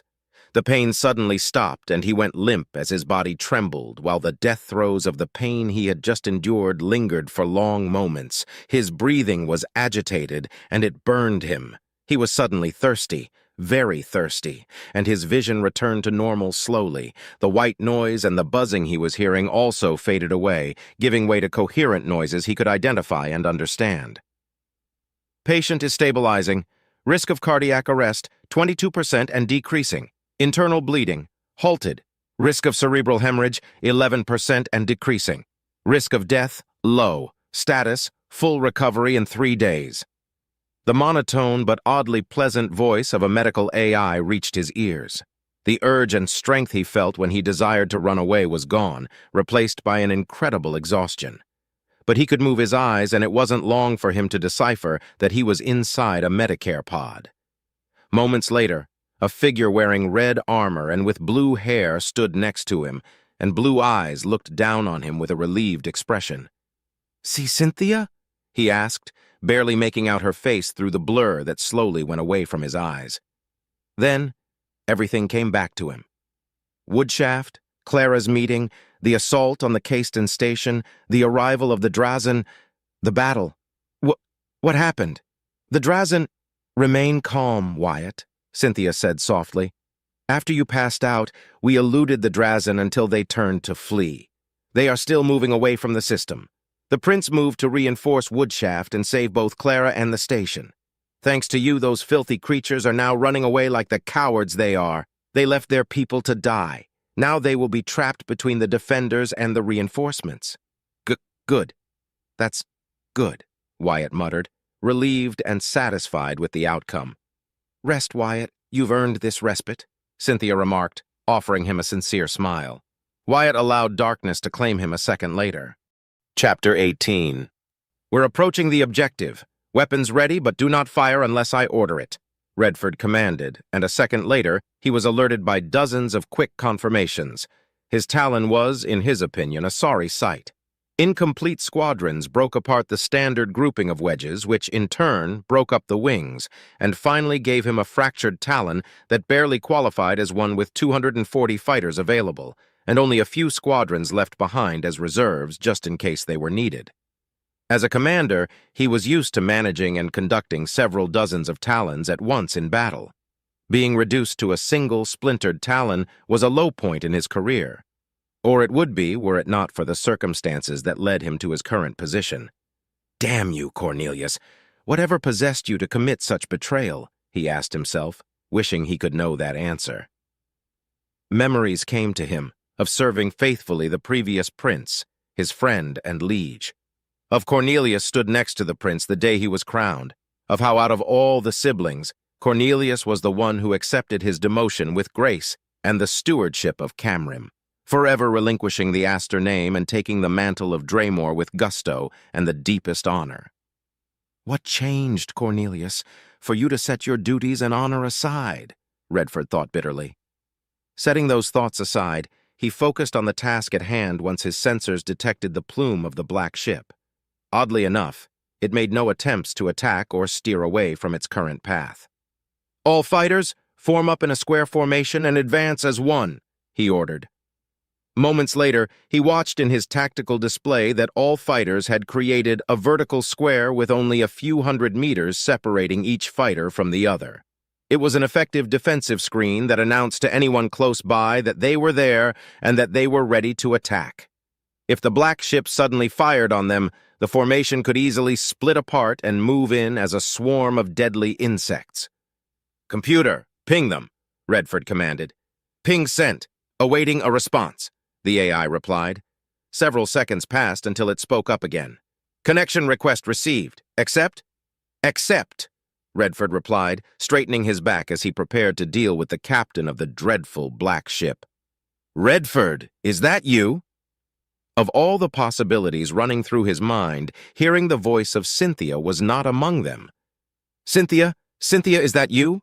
he asked, cursing mentally that he allowed his surprise to show, no matter how warranted it was.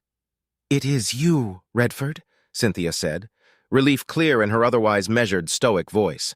"I'm seeing your formation. Stand down. The Nornavio is friendly." Redford blinked in confusion. "The... what?" He shook his head, dispelling his momentary puzzlement. "You captured that ship? How? When did you... Wait, if you're here, then that means Princess Clara is with you," he asked, hoping to be correct. "Unfortunately, Clara is not with me, Redford. My princess is in Woodshaft," Cynthia replied. "That explains the change in course," Redford commented, frowning. "Why are you aboard that vessel?" he asked more firmly. "I shall explain the details in person, Redford. Board the ship. You can order your fighters to return to the fleet. They won't be needed anymore now that the cowards are in full retreat." "They will be needed more to protect the prince," Cynthia proposed. "Nonsense. If they return, this ship is likely to be their target again. All fighters, break formation. Proceed to form an escort shell around the Nornavio. I can confirm that the vessel is friendly. I repeat, the ship is friendly." A string of affirmative answers coming from the wing commanders followed, and he moved closer to the black ship. "Cynthia, I presume the reason you are on that ship is related to an order given by Clara?" "You assume correctly, Redford. It is by her order and the deal struck between her and Uriel Hoax that I am here alongside a dozen Royal Marines, several captured prisoners, and Lieutenant Wyatt," Cynthia replied. "I will not inquire further until we are standing in the same room, Cynthia. I have visual confirmation of the Nornavio," Redford said, pausing for a moment as his video feed showed the ship in all its deadly glory. "Sweet heavens! That's a stealth ship?" he asked with incredulity. "It has to be as well armed as the Exalted Virtue. More so, if my readings are correct. You're not powering down weapons?" "Not until those things are gone. I do not wish to take any risks," Cynthia replied.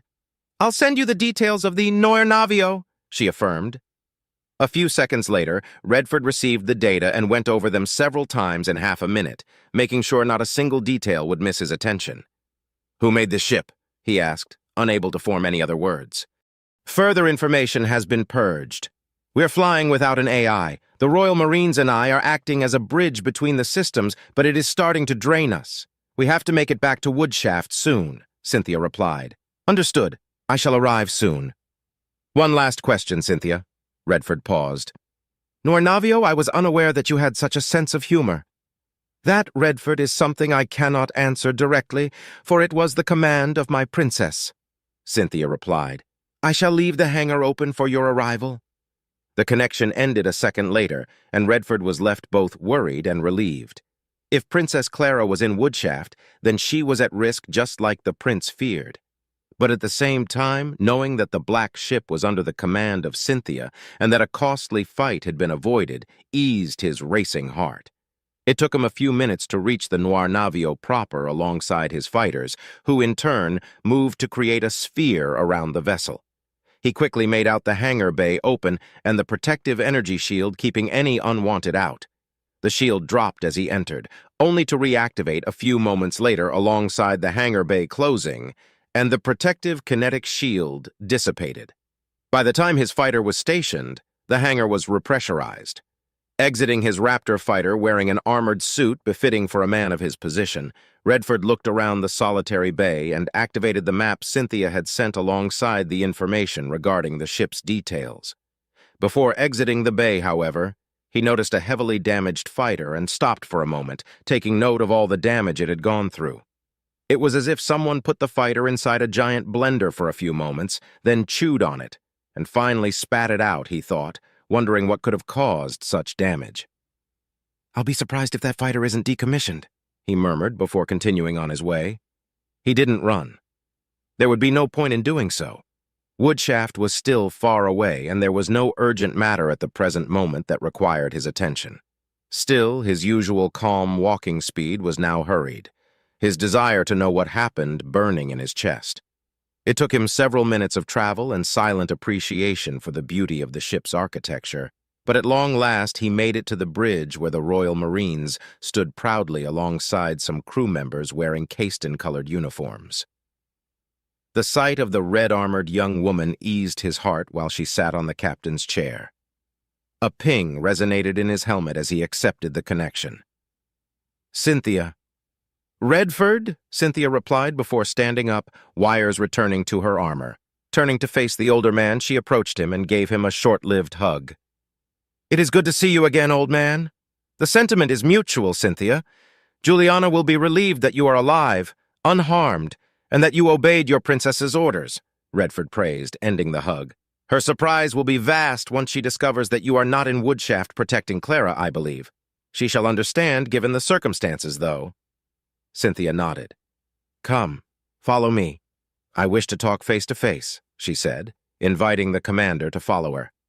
Redford accepted the invitation and followed her out the bridge and down a hallway until they reached the mess hall. Sitting on a table, the two took off their helmets and set them aside. "It is good to see that you are indeed unharmed," Redford once again said, relieved. "Likewise, Redford," Cynthia replied. "What do you wish to know first?" "Begin from the start, Cynthia. Why are you here? What happened to the crew? I saw no one until I reached the bridge. Why is a Drazan raiding fleet running away?" he asked, his gaze stern and focused. Cynthia closed her eyes for a moment, took a deep, calming breath, and told the gray-haired man everything after they arrived at Woodshaft, their reunion with Uriel Hoax, the deal struck, the assault on the Caiston secret station, and the capture of the vessel. Redford took in every detail and word of the blue-haired woman, raising his hand only after she described Samuel's ploy and death. "Wyatt executed him without a shred of remorse?" Cynthia nodded. "He showed no pity, no mercy, no decorum. He treated the Caiston rat as a mere vermin that needed to be dealt with." The commander crossed his arms and frowned. "Samuel issued a duel, so capturing him was out of the question. Can't say I wouldn't do the same if I was in his place. A traitor he was, but he was loyal to his house. It is a shame that such measures were needed," he commented. "Under any other circumstances, Wyatt would be dishonorably discharged and quite possibly executed for his cold-blooded murder of a high-ranking noble. None other than you, my sister, my princess, and the prince himself shall know the truth. The Royal Marines and the prisoners shall be censored and dealt with if necessary. Let his death be recorded at my hands," Cynthia replied. Redford studied Cynthia's expression for several long seconds before nodding once. "Very well, I shall aid you in this endeavor. If the truth is known, Wyatt would still face recrimination from the more traditional nobles among us. Tell me, Cynthia, why would you risk yourself for Wyatt's sake?" "What risk is there to take? The duel was issued. I executed Samuel Caiston. The body and that of his crew were disposed of. None shall question a Winfield," she replied matter-of-factly. "I understand," Redford nodded once. "What about the prisoners? Why were they spared despite Clara's command?" "Wyatt interfered on their behalf, taking responsibility for their actions." She paused for a moment. "He could have easily killed any of them, but didn't. I'm not sure if it was due to a sense of honor or some moral quandary. Regardless, he suspected that they may know of possible sabotage actions or lingering information concealed from us. His suspicion proved to be correct, and we gained access through the system's encryption after a short altercation. Again, he showed restraint and mercy." She smirked slightly. "Paradoxical." Redford resisted the urge to pinch the bridge of his nose in frustration. "The more I know about Wyatt Staples, the more confounded I am," he said with a sigh. "Speaking of him, where is the lieutenant?" Cynthia closed her eyes and exhaled slowly before opening them again. Her icy stare softened. "Wyatt is in the infirmary. To be more precise, he's in a Medicare pod." Redford was taken aback by her answer. "I don't understand. When did he engage in combat to warrant—" "No, Cynthia, when I arrived I saw a mangled fighter. Did Wyatt fly out on his own to confront the Drazen?" He asked seriously, but his tone conveyed the monumental absurdity of what he saw as nothing short of a suicidal idea. "Redford, Wyatt is the reason the Drazen fleet was dealt such a terrible blow," Cynthia confessed. "What do you mean by that?" Redford retorted as he leaned forth. "A single fighter can't take down a prepared warship. His performance during the ZTK 990 simulation was one thing, but this is another entirely. How was that possible?" "It isn't," she replied, "because he didn't do it with a fighter. He convinced me that we should use the Nornavio and inflict as much damage to the Drazen as possible to give the defenders a better fighting chance and grant the prince some more time. He left in a fighter to set a trap against any boarding pods and shuttles the Drazen could deploy. I do not understand why he did it. It is hard to interpret his intentions.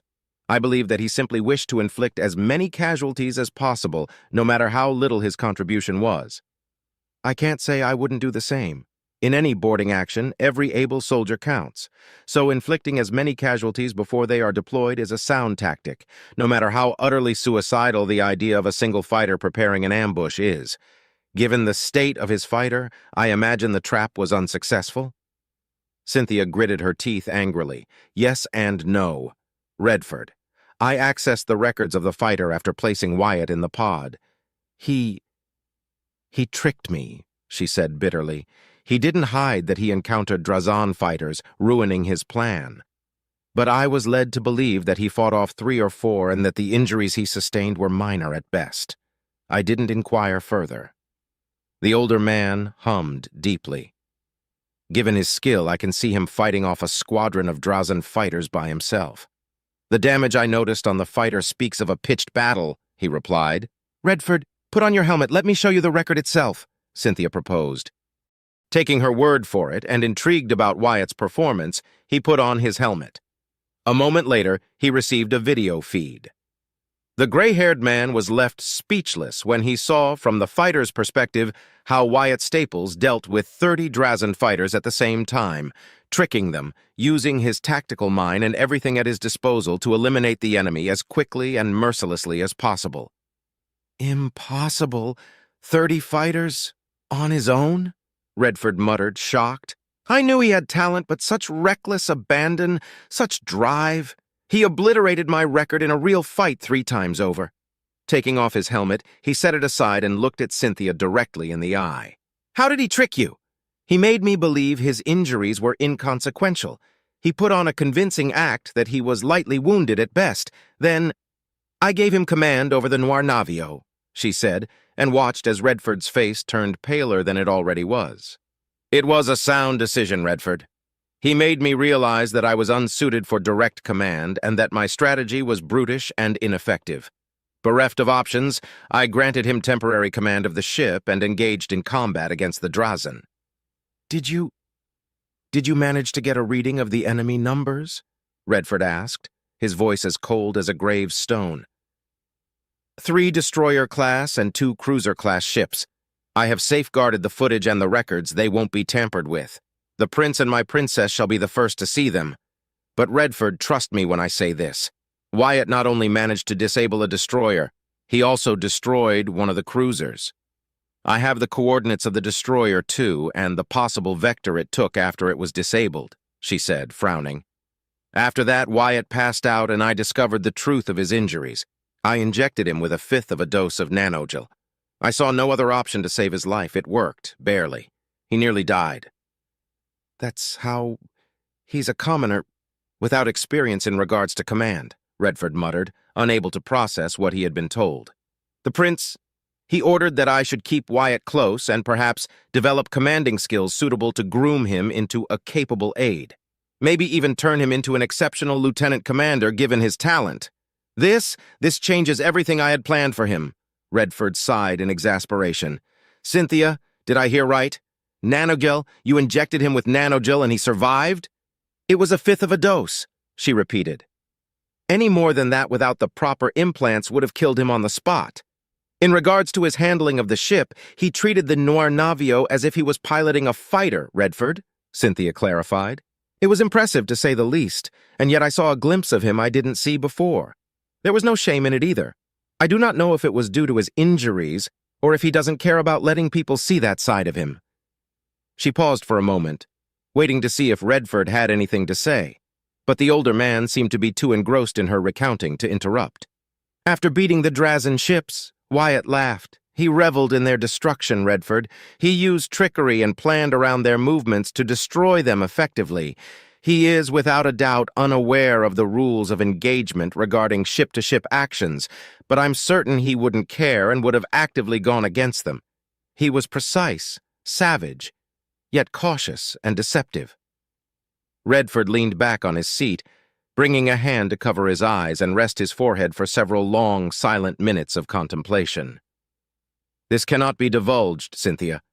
A commoner taking command of a vessel has only happened in dire, extreme circumstances of necessity or mutinies. To learn that a commoner inflicted such devastating damage to an enemy force without a proper crew on a captured, advanced ship, the upheaval it would cause among our ranks would be catastrophic. Taking off his hand, he regained his posture. It is fortunate, then, that Wyatt Staples is a man that puts little value in personal glory.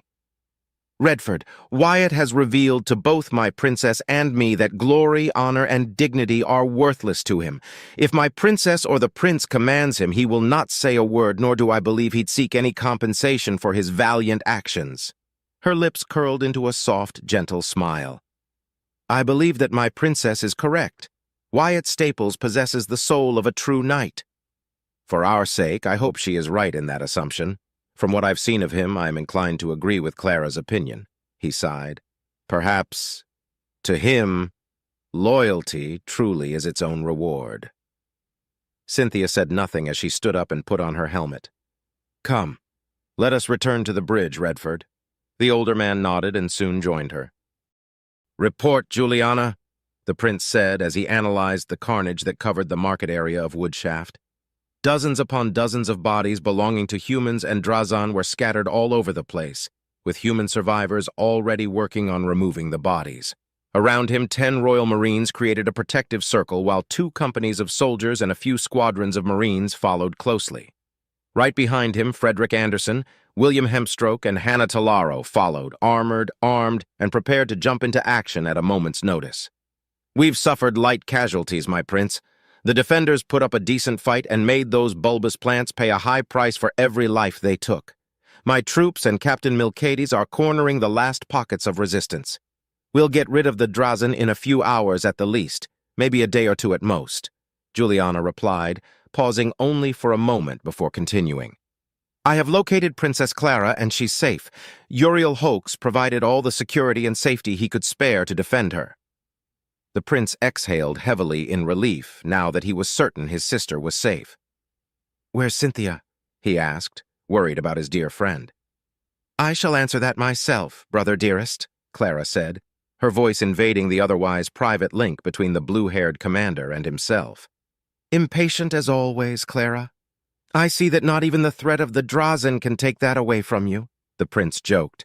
Shush you, Clara retorted. If you must know, brother dearest, Cynthia is not with me. I sent her on a mission before this whole mess started. You'll be happy to know that 2 black ships have been captured in short order.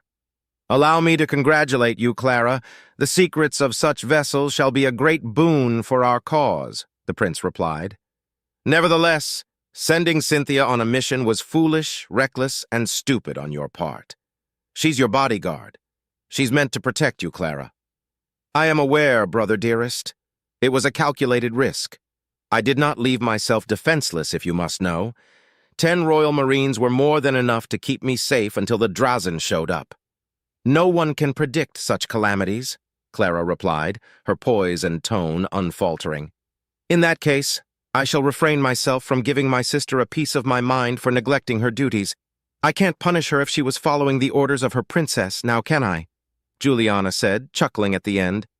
Then that means Redford met her already. A likely scenario, the prince agreed.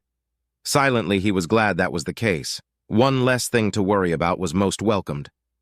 How many Royal Marines perished in battle? 4, brother dearest, Clara replied sadly. Their aid was incalculable. Their sacrifice shall be honored and remembered. Another 7 were severely injured, but they'll recover. They died performing their duties admirably. Nothing more can be expected from them, Juliana added before letting out a short snarl. I'll personally make sure that not a single Drazan is left alive within this station, if you'll permit me, my prince. Permission granted, Juliana. Good hunt. Seeing the signal of her sister and his assistant AI creating the quickest path to the command chamber, he proceeded to make his way there. The prince! It's the prince! He has saved us! Royalty? Here? But by the gods, it is the prince! The prince turned those monsters away. For the principality, long live the prince! Grateful shouts began to resonate wherever the prince ventured to, from regular guards to militia and simple commoners holding crude weapons, desperate to defend their lives, called him, honoring him for delivering victory and salvation to them. It tugged at his heart that he had done nothing of the sort. He had planned to save as many as possible and incite the Drazan to leave, not to defeat them in battle. Something else had caused the raiding fleet to flee, and now he was certain Cynthia was the reason. He raised a hand, saluting the poor souls who had endured the Drazan boarding assault and survived the onslaught. Many fell to their knees in reverence, others cried, grateful to have been saved by the Prince of all people. You should rejoice, my prince. They honor you as they should, said Frederick. This is your victory, is it? I did little, and yet they chant as if I had done all, the prince replied, watching as more and more destitute commoners, petty criminals, merchants, smugglers, and more came out of their hiding places to catch a glimpse of him. And yet, I cannot deny them. They are the people of the principality, misguided as they are. I am their prince. This conflict has brought me here. Tell me, Frederick, would I have ever seen this place otherwise?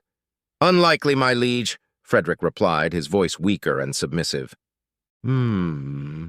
The prince hummed deeply, choosing to ignore the chanting commoners as he advanced.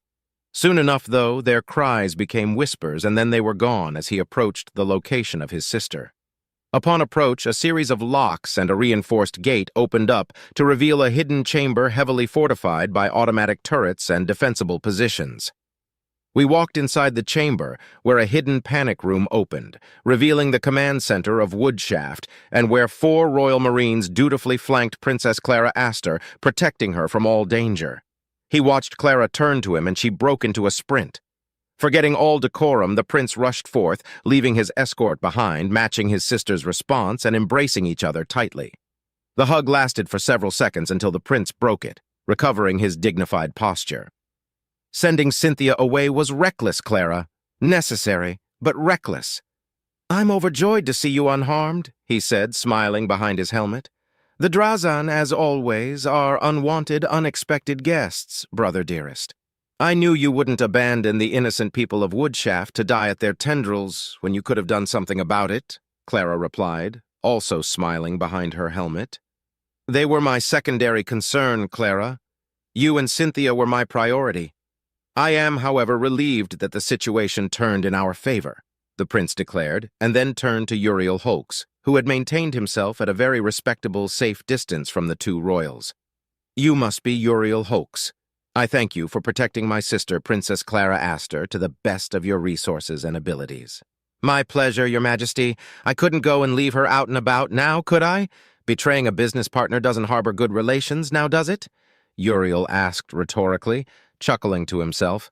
Now I got to see 2 royals and the prince himself. Guess I'm luckier than most. Thank you, Your Majesty, for coming to help us.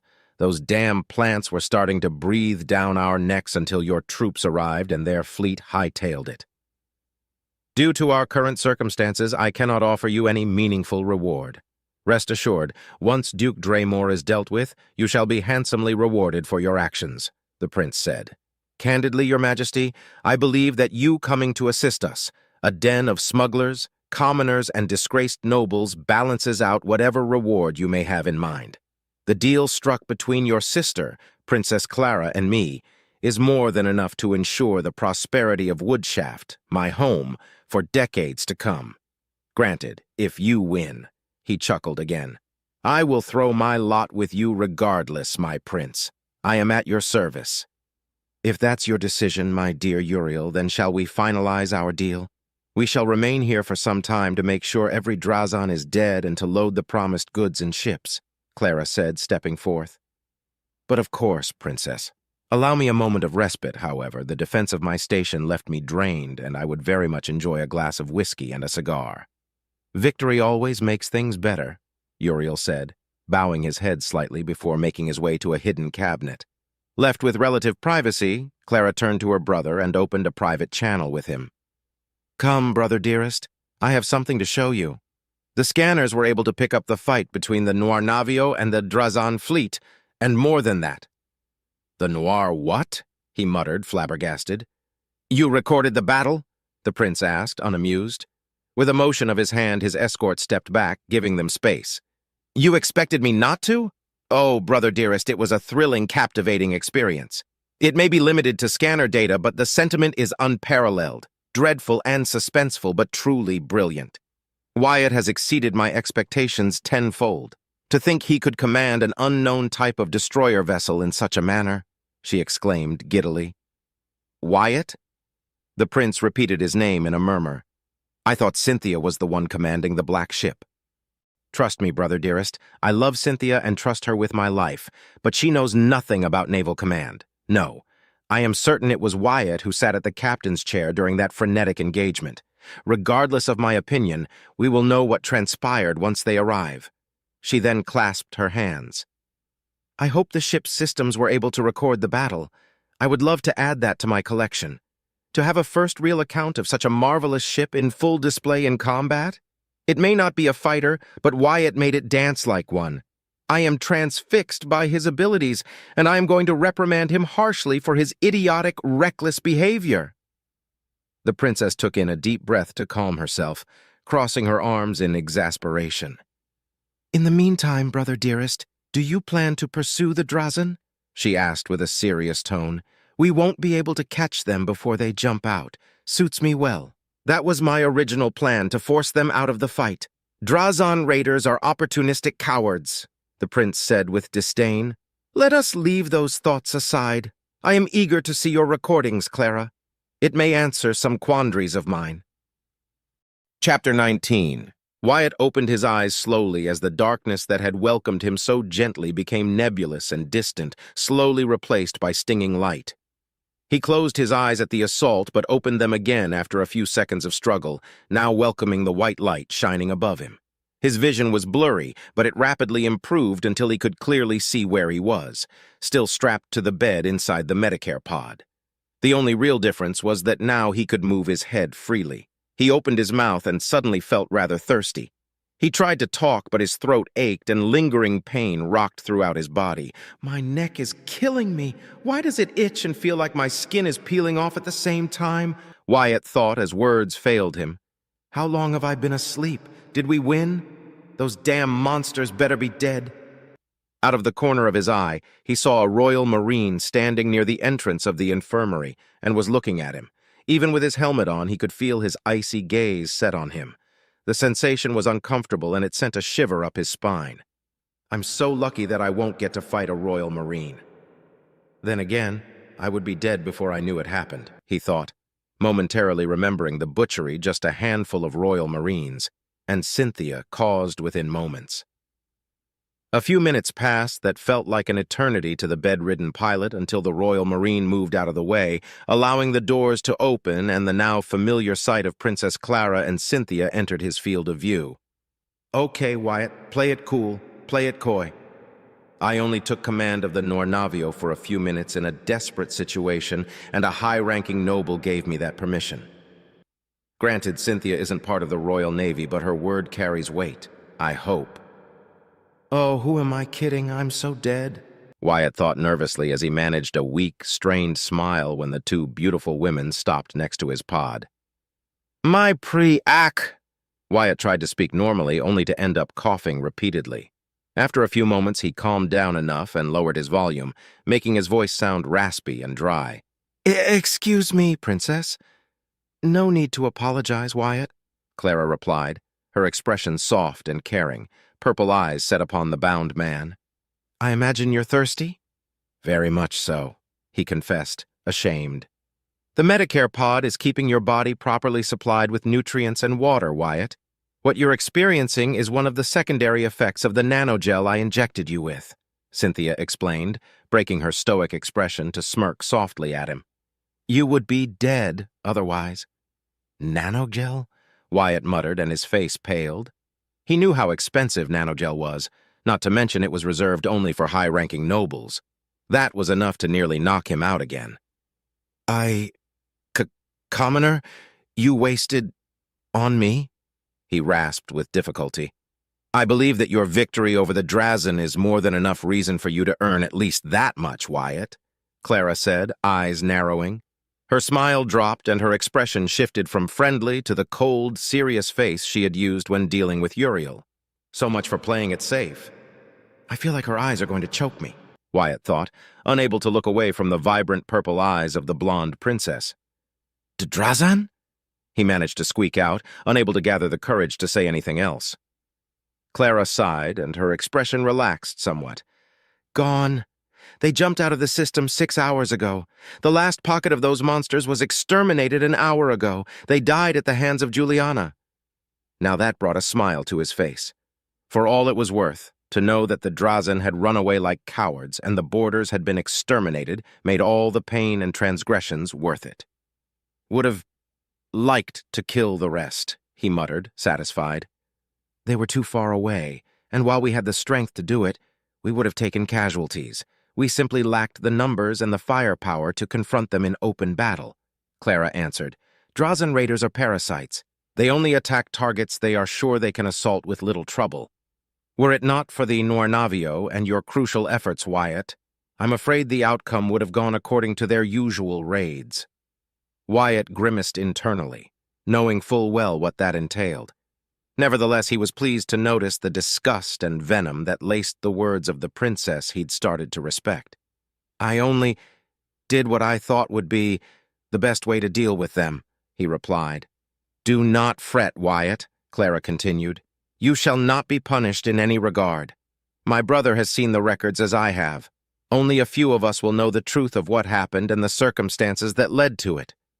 I trust that you will not be disheartened to know that your achievements commanding the Noirnavio will be occluded. Wyatt shook his head slowly. Not at all. Loyalty is its own reward, he said, pronouncing the ancient motto of House Astor and that of the principality itself. Cynthia shall receive the credit for your accomplishments, Clara stated, her expression hardening as she placed a hand on the glass of the pod. The pilot turned his gaze to Cynthia and observed her expression for several moments. She was impassive, but her eyes flickered with respect and gratitude as she stared at his immobile body. It was only then that he noticed that he was no longer wearing his armor. In fact, he was only wearing a pair of medical shorts to cover his privates. He blushed and looked away. He was no stranger to nudity or showing his body. Communal showers had that effect, but to be basically naked and helpless was another thing entirely. Not at all. Clara, Wyatt replied, correcting himself at the last moment, but still unable to look back at the two women. Excellent, said the princess, barely managing to suppress a giggle due to Wyatt's bashfulness. She couldn't help herself. I must admit, my dear Wyatt, that you are far less muscular than I thought you'd be, toned yet lean. Except for your chest and upper arms, she giggled. Nicely developed biceps, triceps, and pectorals, she said in a teasing tone. Goodness gracious, Clara, Cynthia breathed out, embarrassed at her friend's antics. Can't a princess appreciate the attractiveness of a well-developed body? Clara retorted, never losing her playfulness. Is this what it feels to be behind a butcher's stall? Wyatt wondered, as he felt particularly exposed, like a slab of meat being grated by potential customers.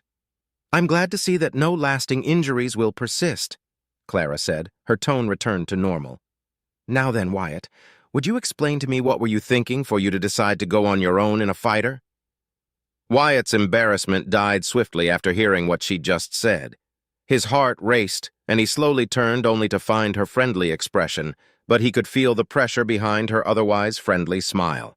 He looked at Cynthia, only to find a similar expression and a glare that promised him retribution would come. Great. So lying or downplaying it are no longer valid options. All that's left is to tell the truth. Things can't get worse, can they? Wyatt thought and gulped nervously. Cornered and quite literally unable to get away from them, he confessed why he had decided to go out in the first place and why he lied to Cynthia. When he was done, he heard Clara sigh in frustration. Of all the irresponsible, thick-headed, idiotic decisions I have heard in my life, you are close to the monumental list of records I possess, Wyatt Staples. I understand your reasoning and motives, but what you did was not only downright moronic but highly suicidal, Clara declared with a frown. Not only that, Lieutenant, but then you had the gall to lie to me? You put your life needlessly at risk, and then you covered up the extent of your wounds. Had I known the extent of your injuries, I would have never given you command of the Noir Navio. You almost died, Wyatt. Your heart stopped moments before you were put in the Medicare pod. You being alive right now is nothing short of miraculous. Do you have a death wish? Cynthia reprimanded coldly. Clara pointed at him with disapproval. 6 broken ribs, left lung punctured, cerebral hemorrhage, internal hemorrhage, over 3 dozen linear and hairline fractures across your body, a concussion, and countless microfractures. Your Dulaxis implant was also heavily damaged and will need replacement, she listed angrily. Why did you put your life at risk so brazenly, Wyatt? I saw the way you fought and then commanded the ship first through the scanners on Woodshaft and then directly through recordings. Do you care not about your life? Wyatt was momentarily stunned. Despite the harshness in their voice, he could detect a hint of hurt and worry for him.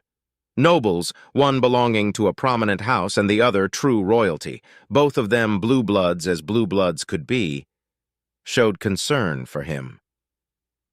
The list of his injuries was not surprising. He remembered the pain, and were it not for the adrenaline and the stimulants his armor gave him, he would have passed out much, much earlier than when his injuries overcame his stubbornness. I'm a commoner, he rasped. His voice was quiet, submissive, and direct.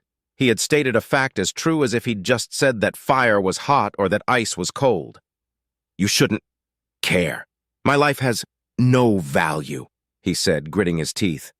Anger, pain, and sorrow flowed freely within him. He wanted to stop, but he wasn't in his right mind at the moment. Nobles use our lives as disposable things. If my life can save many more, I have no regrets. The expressions of the two women softened after hearing his explanation. Clara looked away for a moment, ashamed, while Cynthia clenched her hands into fists. Don't you want to live? Cynthia asked, taking a step forward. Don't you wish to see your parents and siblings again, Wyatt? I do, he replied sincerely, but my life is worthless compared to yours, he rasped again, smiling at her devoid of anger, resentment, or jealousy. I'm a commoner. I can't do great things. I don't seek to. All I can aspire is to have a decent, simple life and live it in peace. I'm a commoner. I aspire to nothing more than what I can reach. He turned to Clara, giving her that same smile. I live to serve. That's my only worth. Loyalty is its own reward. But to who and to what? I don't care anymore if I spoke out of line. Damn, it feels good to just let it all out. They are good blue bloods. No, they're good nobles. I'm pretty sure I just insulted them somehow. Perhaps Dad was right, but I have no regrets except for making Mom cry so needlessly. I killed many Drazen and I saved many lives. What more can a filthy commoner hope to accomplish? If I'm to be executed for speaking my mind, I'll gladly accept it, Wyatt thought, relieved and fearless. Then, why did you become a pilot if you wanted a simple life, Wyatt? Clara asked softly. He blinked. My answer remains the same. The stars call to me. I like space. I love piloting. I wanted to serve the Principality, Clara. It is my duty, he replied with utmost sincerity. Then you spoke truthfully, Clara said. Wyatt, I can't give you the reward that you so rightfully deserve. Not now, at least, but know that I, Clara Astor see you as a trusted friend. Please, for the sake of your family, if for no one else, don't throw your life away and stop seeing yourself as a mere tool that a noble can abuse and disregard whenever they want. What about the countless others toiling away under the boots of nobles who sell them out to save their skins? Who uses them as so much ammunition or resources and nothing more than that? Would you say the same things to them that you are saying to me? Wyatt wanted to make that snide remark. He knew he was being treated preferably due to him saving her life not once, but potentially twice now. She felt indebted to him, but he also knew that she wasn't like most nobles. She cared about the lives of those under her. A fool he was not, because at the end of the day, as long as she survived, every other death didn't matter. It wasn't fair. It wasn't just. But he knew why her life mattered more, and he held no ill will toward the purple-eyed princess looking at him.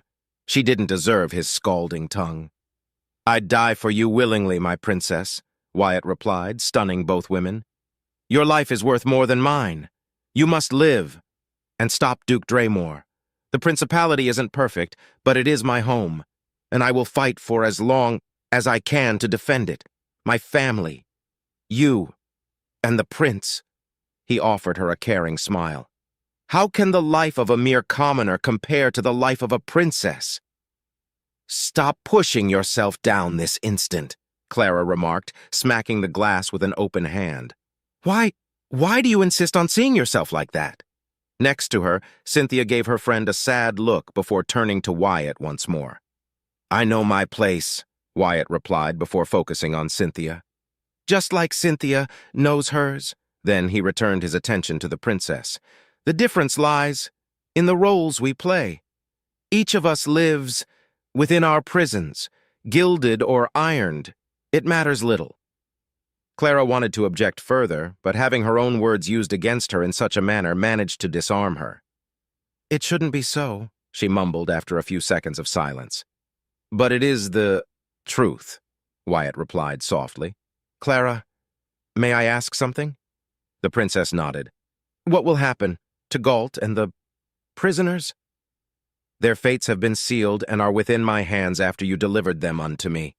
Rest assured they won't be killed. Their service was noted and appreciated. For most of them, at least," Clara answered, using her diplomatic tone. "Wyatt, Cynthia told me what you said about the Drazan." Her eyes softened when she saw him freeze for a moment. Taking her chance, she studied his body closely. Aside from a few scars and short hair across his arms and legs, there were no marks of lashes, deep cuts, or any evidence across his body that spoke of him being mistreated or punished by overtly cruel local nobles. She wasn't too surprised by that after seeing his performance at the mess hall. His body was pristine in most regards, except for the most striking scar that ran across his left side. It was like a gash that healed poorly and left pinkier tissue over his ribs. It wasn't even that big, perhaps 10 centimeters across, if that, but it was an old wound. Nothing truly remarkable. Wyatt closed his eyes for a moment. Then he opened them and turned to Cynthia. "I promised you that I would tell you about my experience with the Drazan." He turned to Clara while a fire raged in his chest. "Do you wish to know why I know what they do?" "Please," Clara said firmly. He snarled. "Obey." Camram, capital world of House Draymore. Duke Cornelius Draymore, the self-proclaimed regent of the Astorian Principality, walked upright wearing his officer's uniform and a long green cape flowing behind him as he advanced through the luxurious hallways of his mansion. Servants bowed before him in respect to their liege. His shoulder-length blonde hair shone against the rays of the sun, his short beard was elegant and properly trimmed, and his green, intense eyes fit perfectly against his stoic, unmoving expression. He was tall, a hulking man standing at an imposing height of 6'12" with broad shoulders, exceptional physique, and aristocratic elegance. The mature man was the epitome of what a noble should look like, and he radiated power, wisdom, might, and charisma. Behind him, a group of guards walked diligently, ready to protect their liege at a moment's notice. Duke Draymore's walk ended minutes later in front of a sealed room with guards posted at each side. They saluted and stepped aside, giving him full access to the closed doors. "Stay here," he ordered, his voice deep yet cordial. A quick salute from all his guards was all the confirmation he needed before opening the doors. Stepping inside, he was greeted by the familiar view of a lavishly decorated room. Paintings of marvelous scenes hung on the walls. A vast, comfortable bed rested on the other side of the ample bedroom that could easily be used to house a large family of commoners. The carpet was made out of the finest materials, the same as the priceless desk, closet, clothes, curtains, shoes, and every other square inch of the room. Duke Draymore closed his eyes and breathed in deeply as he closed the door behind him and moved to the balcony where a figure sat on a chair. The closer he got, the figure became distinguishable, and soon the figure of his son, looking so much like himself when he was at that age, came into view. His son was reading a book under the protective shade of a parasol, while treats and tea rested on the table nearby. His son didn't react to his presence, not even when he sat down. The Duke watched as his son continued to read, ignoring him. After 2-page flips, he cleared his throat. "Gabriel," Duke Draymore began, "have you changed your mind?" "Fuck you," Gabriel said, closing his book and setting it aside. He turned to face his father, eyes flickering with disgust and hatred. "Is that enough of an answer, traitor?" Cornelius hummed deeply, crossing his arms but showing no hostility toward his son's words. "Gabriel, please, I'm no traitor." Gabriel scoffed. "Says the man who nearly killed his nephew, the prince, captured most of his other nephews and nieces, and keeps them locked who knows where. Says the Honorable Cornelius Draymore, who instigated a coup and placed himself as regent. Says the man I once admired and was proud to call my father." He spat at his father's face, each word full of vitriol and hatred. "And not content with that, you trapped me here." The Duke didn't dodge his son's spittle. He merely pulled out a handkerchief from his pocket and cleaned it. "You are not a prisoner, Gabriel." "Oh, really? You cut me off from the network. I don't have any servants. I'm guarded at every moment. I can't leave past the territory of your mansion, and no one is allowed to talk to me," he scoffed. "It is so reassuring to know I'm not your prisoner, traitor." The Duke stared at his son for long moments, then replied, "Where would you go if you could leave?" "I would search for the prince or any of my cousins that managed to escape your clutches and join them against your coup, traitor." Gabriel spat, his green eyes showing nothing but contempt for the man in front of him. "The fact that Veronica decided to follow you like a blindly loyal dog disgusts me." "She knows what loyalty is, Gabriel," the Duke replied. "Unlike you, my son, Veronica is committed and supports her father wholeheartedly." Gabriel scoffed. "Devotion isn't the same as loyalty, father," he said, impregnating the last word with all the spite he could muster. "You know as well as I do that she'd do anything to gain your favor. She sees you as infallible whilst I know better. I see you for what you truly are. To be young and delusional," the Duke replied with a chuckle. "Tell me, Gabriel, what am I? A vile, treacherous man who spat on all the vows he made? A man without honor and who knows not the very concept of loyalty? I see a traitor who wishes to usurp a throne that doesn't belong to him," Gabriel replied, glaring at his father. "You are a power-hungry maniac who will lead the principality into bloodshed just to slake your thirst for power. Were Mother to live to see this, she'd slap some sense into you. For I fear you've lost it all, traitor scum." "You are so much like my dear Jasmine, Gabrielle," the Duke said before reaching inside his uniform to pull out a handgun. He placed it on the table and leaned back on his seat. "If you truly believe I'm a traitor—" Duke Cornelius Draymore didn't get to finish his sentence and was interrupted by a loud bang. Then another, and 17 shots more until the magazine was empty. Impassive and collected, he stared into the burning eyes of his son, Gabriel, and found only resentment, shame, anger, and contempt for him in his green eyes. The gun kept clinking, now empty of ammunition.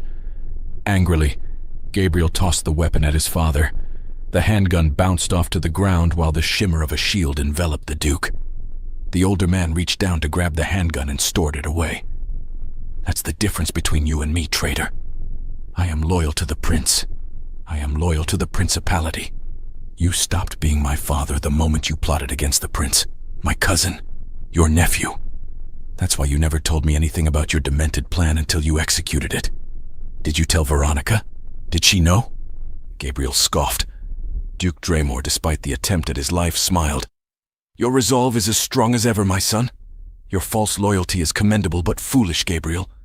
Veronica didn't know, just like you, and yet she stands at my side. But do not be mistaken, my son. I do this not because I crave the throne or power. I do this because it must be done, and no one else has the strength to do so. Gabriel sat down and grabbed his book. It just so happens that the other traitors that follow you will have much to gain and earn your favor if you win in the end. You, above all else, of course, shall benefit the most. Opening his book where he left it off, he leaned back on his chair. If you have nothing more to say, leave. I can stomach breathing your insufferable stench for so long, traitor. Do not assume that I will cave and bend the knee before you, father. I care not if you threaten me with exile or if you reject me, stripping me of the Draymore name. He smirked. But you won't. I'm too dangerous for you to just send me away. You will have to kill me or keep me locked up forever. The Duke stood up. I will come back when my duties permit me, Gabriel. Don't be foolish, my son. See reason. Your cousin is unsuited to be the prince. It would make me immensely happy for you to join me. Veronica misses you dearly. You're a terrible liar, Gabriel said, and then put his attention back to his book, ignoring his father once more. The Duke sighed heavily and left his son be. Before he left the room, he sent one last glance at him and felt a hand squeezing his heart for a moment. Shaking his head, he took a deep breath and strengthened his resolve. He exited his son's room and closed the door behind him. To his surprise, Marquis Hadrian Tigan, the head of House Tigan, and older brother of Admiral Cornelius Tigan. Marquis Hadrian, I was not informed of your coming, the Duke said as he began to walk down the hallway with Hadrian next to him. Like most Tigans, Hadrian's hair was black and his skin was olive-colored. His eyes, gray and cybernetic, still showcased the wisdom of the older man. Being a head shorter than the Duke, Hadrian glanced up before replying. I came here on my own volition, using the ship you so generously provided me with, your lordship. It is my sincere hope that it is serving you well, Hadrian, but I doubt you've come to my home just to say hello. What has happened that you couldn't rely upon through our network? The Duke asked, raising an eyebrow in curiosity. The Vulture's Pride has come back presenting severe damage to its outer hull, breached during the altercation. It was forced to retreat, Hadrian said. The Vulture's Pride. That's the ship that set after the royal favor in pursuit, the Duke stated. How was it damaged to the point it retreated? Hadrian sighed heavily and frowned deeply. Apparently, and pardon my following statement, but it is the truth, a garbage hauler threw its cargo at it and ignited the container as a makeshift bomb. He explained with disdain. I have already punished the inept fools responsible for such a blunder. The Duke had to take a moment to absorb the information. After processing it, he couldn't hold back a hearty chuckle. A garbage hauler? I would like to meet the pilot who managed to do such an absurd thing a possibility. That's not all, I'm afraid. I exchanged several messages with the Castons and they informed me that their turncoat confirmed the presence of both Princess Clara and the prince himself, alongside a ragtag fleet of ships loyal to House Astor. Hadrian said, not bothering to mask his contempt. It would seem that they failed to even delay the prince significantly, let alone attempt to capture the prince and Princess Clara, or eliminate them outright. The Duke stopped, and his expression hardened. Are Redford, Damien, and Juliana among their numbers? Hadrian nodded curtly. Then he resumed his walk. Proceed. Nothing else has been reported, your lordship. I received the last update yesterday before my arrival. We will not know more for another week. Maybe more if Tamir and Cayston tries to cover up his failures like usual. He sighed in exasperation. I do not understand why you tolerate his incompetence, your lordship. His son, Andrew, would make a much better head, and I know him personally. Unlike his father, he is vastly superior in every regard, a capable subject worthy of the many gifts you bestowed upon their house. Tamarin may leave much to be desired, but House Caiston has always stood next to House Draymore. I value loyalty, the Duke replied. I thank you for the information, Hadrian. Now I know where my nephew is headed. He will need time to gather forces, even with the full support of Marchioness Amelia Finnegan. Which brings to mind, have you quelled the uprisings on your territory? Most of them, your lordship. Do you wish me to strike at House Finnegan? Hadrian asked, eager to prove his worth. First, we shall consolidate and attempt to lure neutral houses to our cause. I do not wish for this conflict to devolve into a civil war. I may be regent, but my title holds no power as long as the prince remains free. Or alive. Either way, we shall be victorious. I need you to continue your strikes against House Valto and House Winfield. Keep them guessing and on edge. Do not allow them to consolidate their forces and come to the aid of the prince. The 1st, 4th, and 7th fleets are taking refuge among the houses loyal to House Astor, but they are scattered and disorganized. Hadrian nodded. It shall be done, your lordship. However, may I ask, should we divert forces to systems at risk of Drazan incursions? The Duke closed his eyes. Only those who are loyal to our cause shall receive protection. The rest can fend off for themselves. The loss of life will be regrettable, but the tragedies shall incur discontent and resentment among House Astor supporters. Those losses shall grant us further favor. It will demonstrate that we are better organized and can mobilize faster in response to any threat. My decapitating strike failed. Now we play the long game. Hadrian bowed his head. As you command, your lordship. Chapter 20. Previously on the Black Ship, Wyatt closed his eyes for a moment. Then he opened them and turned to Cynthia. I promised you that I would tell you about my experience with the Drazan. He turned to Clara while a fire raged in his chest. Do you wish to know why I know what they do? Please, Clara said firmly. He snarled. Obey. Come now, children, form a line and obey my instructions. Wyatt heard his instructor order as he stopped pushing against his friend and classmate, Wistow. The brown-haired kid took this chance to shove him, putting a little more force into his shoulder, causing him to fall out of line and nearly tumble. Behind him, several more of his friends and other classmates laughed, chuckled, and giggled at his near blunder. Wyatt, for his part, was smiling mischievously. You cheated, he exclaimed, his voice soft to avoid getting the attention of Miss Carla. He certainly didn't want to miss out on recess again, or worse, being forbidden from going to Valak, the habitable moon in the neighboring system. He'd been so damn excited for the scheduled field trip, had done all his homework, got some of the best grades in class, and his parents signed the permits that allowed him to go. Wistow smirked. You snooze, you lose, Wyatt, he taunted. Wyatt huffed in indignation but accepted the result of their little game. Fine, you won. Happy? Very, Wistow remarked. Now I get to eat your Lakoa ration, too. Why do you like Lakoas so much anyway? They're tasty but feel so gross to chew on. The voice of Waldia coming directly from behind them got their attention. The two young boys turned to see the young girl with short black hair, giving them both a disgusted expression. You kidding, right, Waldia? Wyatt replied. Lakoas are so good. You can chew on them a lot and always crack. Yeah. And the gooey juice is sour but yummy, Wistow added, both kids ganging against their classmate and friend. But they're bugs, another voice protested, and the three kids turned to the front, where the black-haired Wantum was glancing back at them, his expression crestfallen and sickly. Why do you like bugs so much? They're so creepy. Wyatt moved closer to his friend and draped an arm around his neck. Then why don't you give me yours, eh? I lost mine, and I don't want to miss out on a tasty, crunchy, gooey lachoa, he said with a wide smirk, only managing to not laugh by the skin of his teeth when he saw Wantum's face turn slightly green at his description of the bug. You can have it! Just don't say anything else about those things, okay, Wyatt? Wantum relented, and Wyatt released him, smiling victoriously as he did so. Too bad Waff didn't score high enough. I'm sure this is going to be a lot of fun, Waldia said suddenly, hoping to divert the conversation away from the bugs.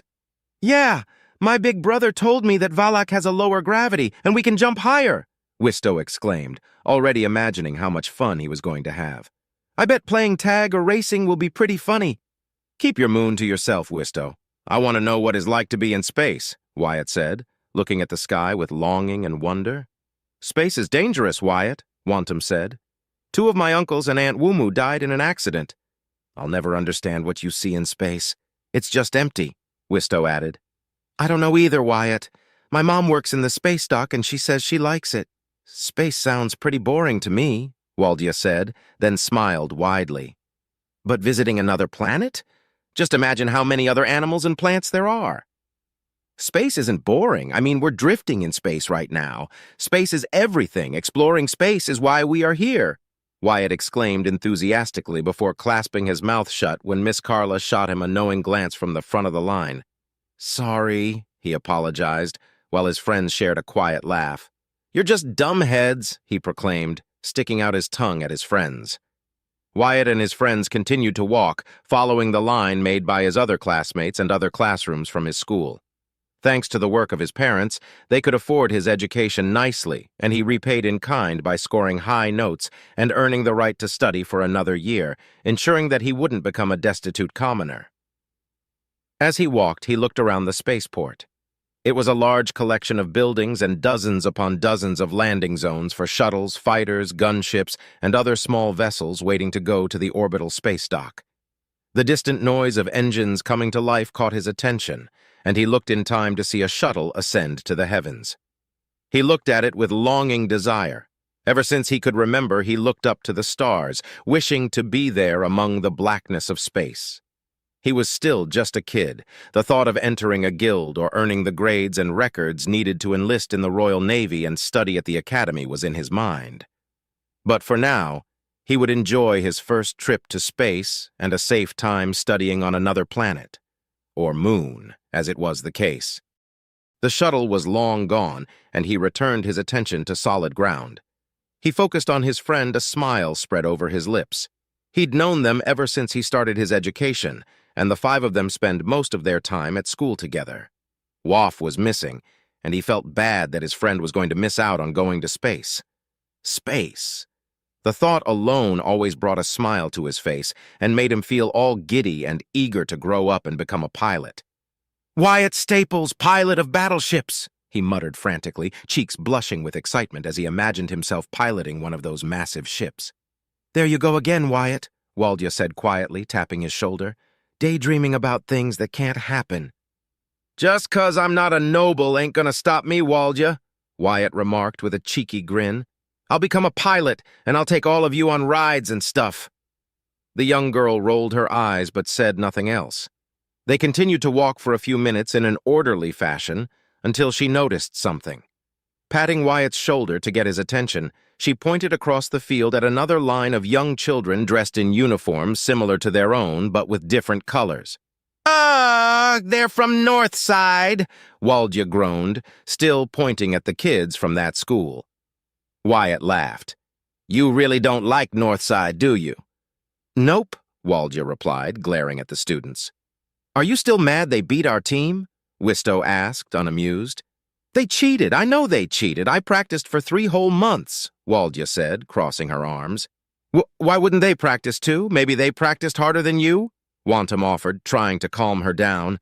It didn't work. If anything, he only fanned the flames and redirected her fury to him. At least I practiced. You were last place in the run, Wantum. You should spend more time working and less time reading, lazy butt, Waldia hissed at her friend. A quiet discussion broke between the two, and Waldia moved forth while Wyatt and Wisto let her through, just so she could chew out Wantum freely. Why must he always try to reason with her when she's moody? She's more stubborn than you, Wyatt, Wisto whispered, afraid that the rowdy girl would hear him. I'm not stubborn. I'm dedicated, Wyatt replied, matching his friend's volume. Then the two shared a laugh, and his attention shifted to the Northside students. Other than the colors of their school's district, their uniforms were identical. It was cheaply made, red with blue instead of the green with yellow uniform he was wearing. All schools competed against each other in various events, be it in exams or competitions, and many had rivals. His school, Forest Line, was Northside's rival and vice versa, though he didn't understand why. The competitions were fun, and he was part of his grade's competing team. Nothing of notice happened until Miss Carla blew her whistle and the line came to a dead halt. Every child instantly obeyed the command. The reason for their sudden stop was apparent when a figure dressed in high-quality clothing and bearing the symbol of House Gimor, the rulers of Volantis, came into view. Miss Carla bowed before the figure, a tall, handsome, and impassive short-haired man no older than 25 with gray, cybernetic eyes. When the greeting was over, she raised her hand and made a command. "Good morning, your lordship," Wyatt said in unison along with the rest of his friends and classmates. "Thank you for visiting us," he said, and noticed the man smiled slightly, pleased by the welcome. The young boy smiled, happy that his efforts had pleased a noble. "I see that there are more children this year," Wyatt heard the nobleman speak as he walked down the line of children while Miss Carla walked at his side but kept her distance from the nobleman. "Oh yes, your lordship. Our students have truly excelled for the past 2 years. Many show promise and intelligence that should ensure a capable and educated, highly productive working force once their studies are concluded," Miss Carla said, smiling, trying hard to not brag about the progress of her students. "Huh," the man snorted, eyeing each kid with contempt. "That, or commoners simply cannot resist the urge to reproduce," he stated, unimpressed. He didn't know why, but Wyatt felt like the noble wanted to say something else. Something hurtful, but barely managed to hold back his tongue. That was all right. He was a noble. His parents and his teachers always told him to obey and respect nobles because they were superior to mere commoners. Only the noisy Mr. Warlow seemed to have a different opinion.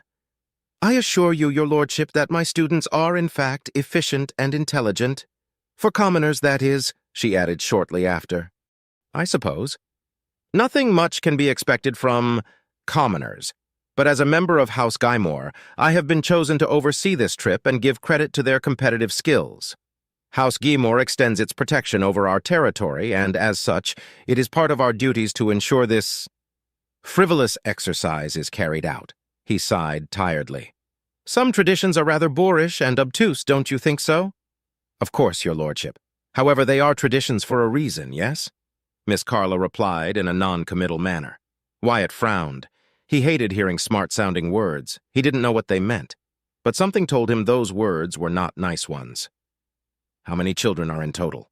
the noble asked, and his voice became harder to hear as he walked down the line. On the freighter, Forest Line was assigned to 571 students, with 18. "Members should," Miss Carla replied, and then they were gone, and Wyatt couldn't hear them anymore. "I don't like nobles," Wantum said in a whispered tone, gaining the attention of his friends. "My dad made a mistake at work, and a noble lashed him 5 times. Nobles are mean." "It's your dad's fault for making a mistake, Tem," Wisto replied, but his tone was of understanding. "Many nobles are mean, but not all of them are. Miss Carla is nice, ain't she?" "Yeah," Wyatt agreed. "She's not hit a student since last year. Wezzo was a piece of poop." His friends gasped at the use of the profanity. "I'm happy he got kicked out." Literally kicked out, too. He remembered it clearly. After Miss Carla caught Wezzo, a student a grade above him, beating younger students and saying that he was a noble, Miss Carla used her beating stick to, well, beat Wezzo until he curled into a ball, crying. Miss Carla then forced him to stand up and marched him out of Forest Line, ending it all with a kick that sent him flying across the entrance. He couldn't stop laughing that day, and was glad that Wezzo was gone for good, and he knew that his friends were happy too. "Just keep your mouth shut, okay? Mama always tells me to keep those open onions." "Thoughts to yourself," Waldya whispered. The 4 friends nodded eagerly, sealing their lips. A few minutes later, Wyatt saw Miss Carla jogging back on her own until she reached the front of the line. She blew the whistle twice, and the line continued to walk. It didn't take long for them to reach their destination, a large old shuttle big enough to carry, at most, 50 passengers. Wyatt quickly noticed that there were several other shuttles lined up and ready for departure as soon as they were boarded. The gentle but constant thrumming of the engines, the smell of metal and rust, and the knowledge that he was about to hop into an aircraft for the first time in his life filled him with a sudden sense of unease and trepidation. He noticed that his friends and many other of his classmates shared his sentiment. A sharp whistle blow from Miss Carla reduced his fear and looked at her as she brought a megaphone up to her mouth. "Remember, children, you will board the shuttles in an orderly manner and take your seat. You then will be strapped to your seats before the shuttle takes off and flies toward the space dock. There's no need to be afraid." He liked Miss Carla. She was a good vice principal and a great teacher, but her words did little to make his fear go away. As the line advanced along with the closing noise of small feet hitting the metal floor of the shuttle, his fear grew and his heart began to race in his chest. He was about to board the shuttle when he froze, staring at the maw of the craft. Before Miss Carla or the kid behind him said anything to him, he clenched his hands into fists, took a deep breath, closed his eyes, and took a step forth. Then another, and finally a third. When he opened them again, he was inside the shuttle, and as if a switch had been flipped, all of his fear and anxiety turned into excitement and joyful eagerness. He smiled widely and moved quickly to sit next to Wisto while Waldya and Wantum sat on the following seats. "Pfft!" Waldya bit on her lower lip to avoid laughing out loud. "You were shivering like a Clixel chick." "I was not," Wyatt replied, embarrassed. I was excited, that's all." "It's okay, Wyatt. I was scared too," Wantum, ever the peacemaker, said. Wisto only smiled and elbowed his friend on the ribs playfully. Shortly after, the shuttle was full and several men wearing staff utility uniforms came in to secure them to their seats. Within moments, they were done and left without ever exchanging a single word. The murmurs and quiet conversation between the children died out when the shuttle's gate began to close as metallic groaning made all of them wince. The gate locked itself with a hiss of pressurized air and the lights turned red. A collective gasp echoed inside the shuttle's bay when the engines roared to life and they were suddenly pushed down onto their seats. The discomfort remained, and Wyatt could hear the wind outside rocking against the shuttle's hull as it moved through the air at incredible speeds. There were no windows or display screens to see the outside, which was a shame. He always wanted to see the land from high above with his own eyes. Slowly but surely, the discomfort lessened until the point it no longer felt as if something was trying to squish him. The ride continued for several minutes, in which he only shared glances between his friends and a few of his other classmates. But he knew the ride was coming to an end when a feeling of weightlessness began to overtake him. A few gasped, others squealed in surprise, and a few laughed. He only smiled. He was in space. He was in space. Then he noticed it. He couldn't hear the air outside the shuttle or its engines. He could still feel them rumbling from his seat and by how the metal throbbed gently, but nothing more than that. "I'm in space," he muttered to himself, so excited that he wanted to jump, shout, run, and cry all at the same time. "Freaky," Waldya said, shuddering. "Feels like I could float without my restraints." "You would," Wantum agreed. "Gravity works weird here, but yeah, you would float." Wisto smiled, and his entire body trembled with excitement. "I can't wait to get to Valak! This is gonna be great! I thought my big bro was pulling my leg! This is awesome!" The muttering noises spread across the shuttle's bay until the feeling of weightlessness increased for a few moments before disappearing completely. The roaring of the engines returned, and a moment later the groan of metal pressing against metal was also heard. Wyatt felt an eternity pass as the faint noises of more shuttles arriving and the clamoring of boots reached him. Finally, the gate hissed and groaned. The red light turned white, and the gate began to lower itself to reveal that they had arrived at the space dock.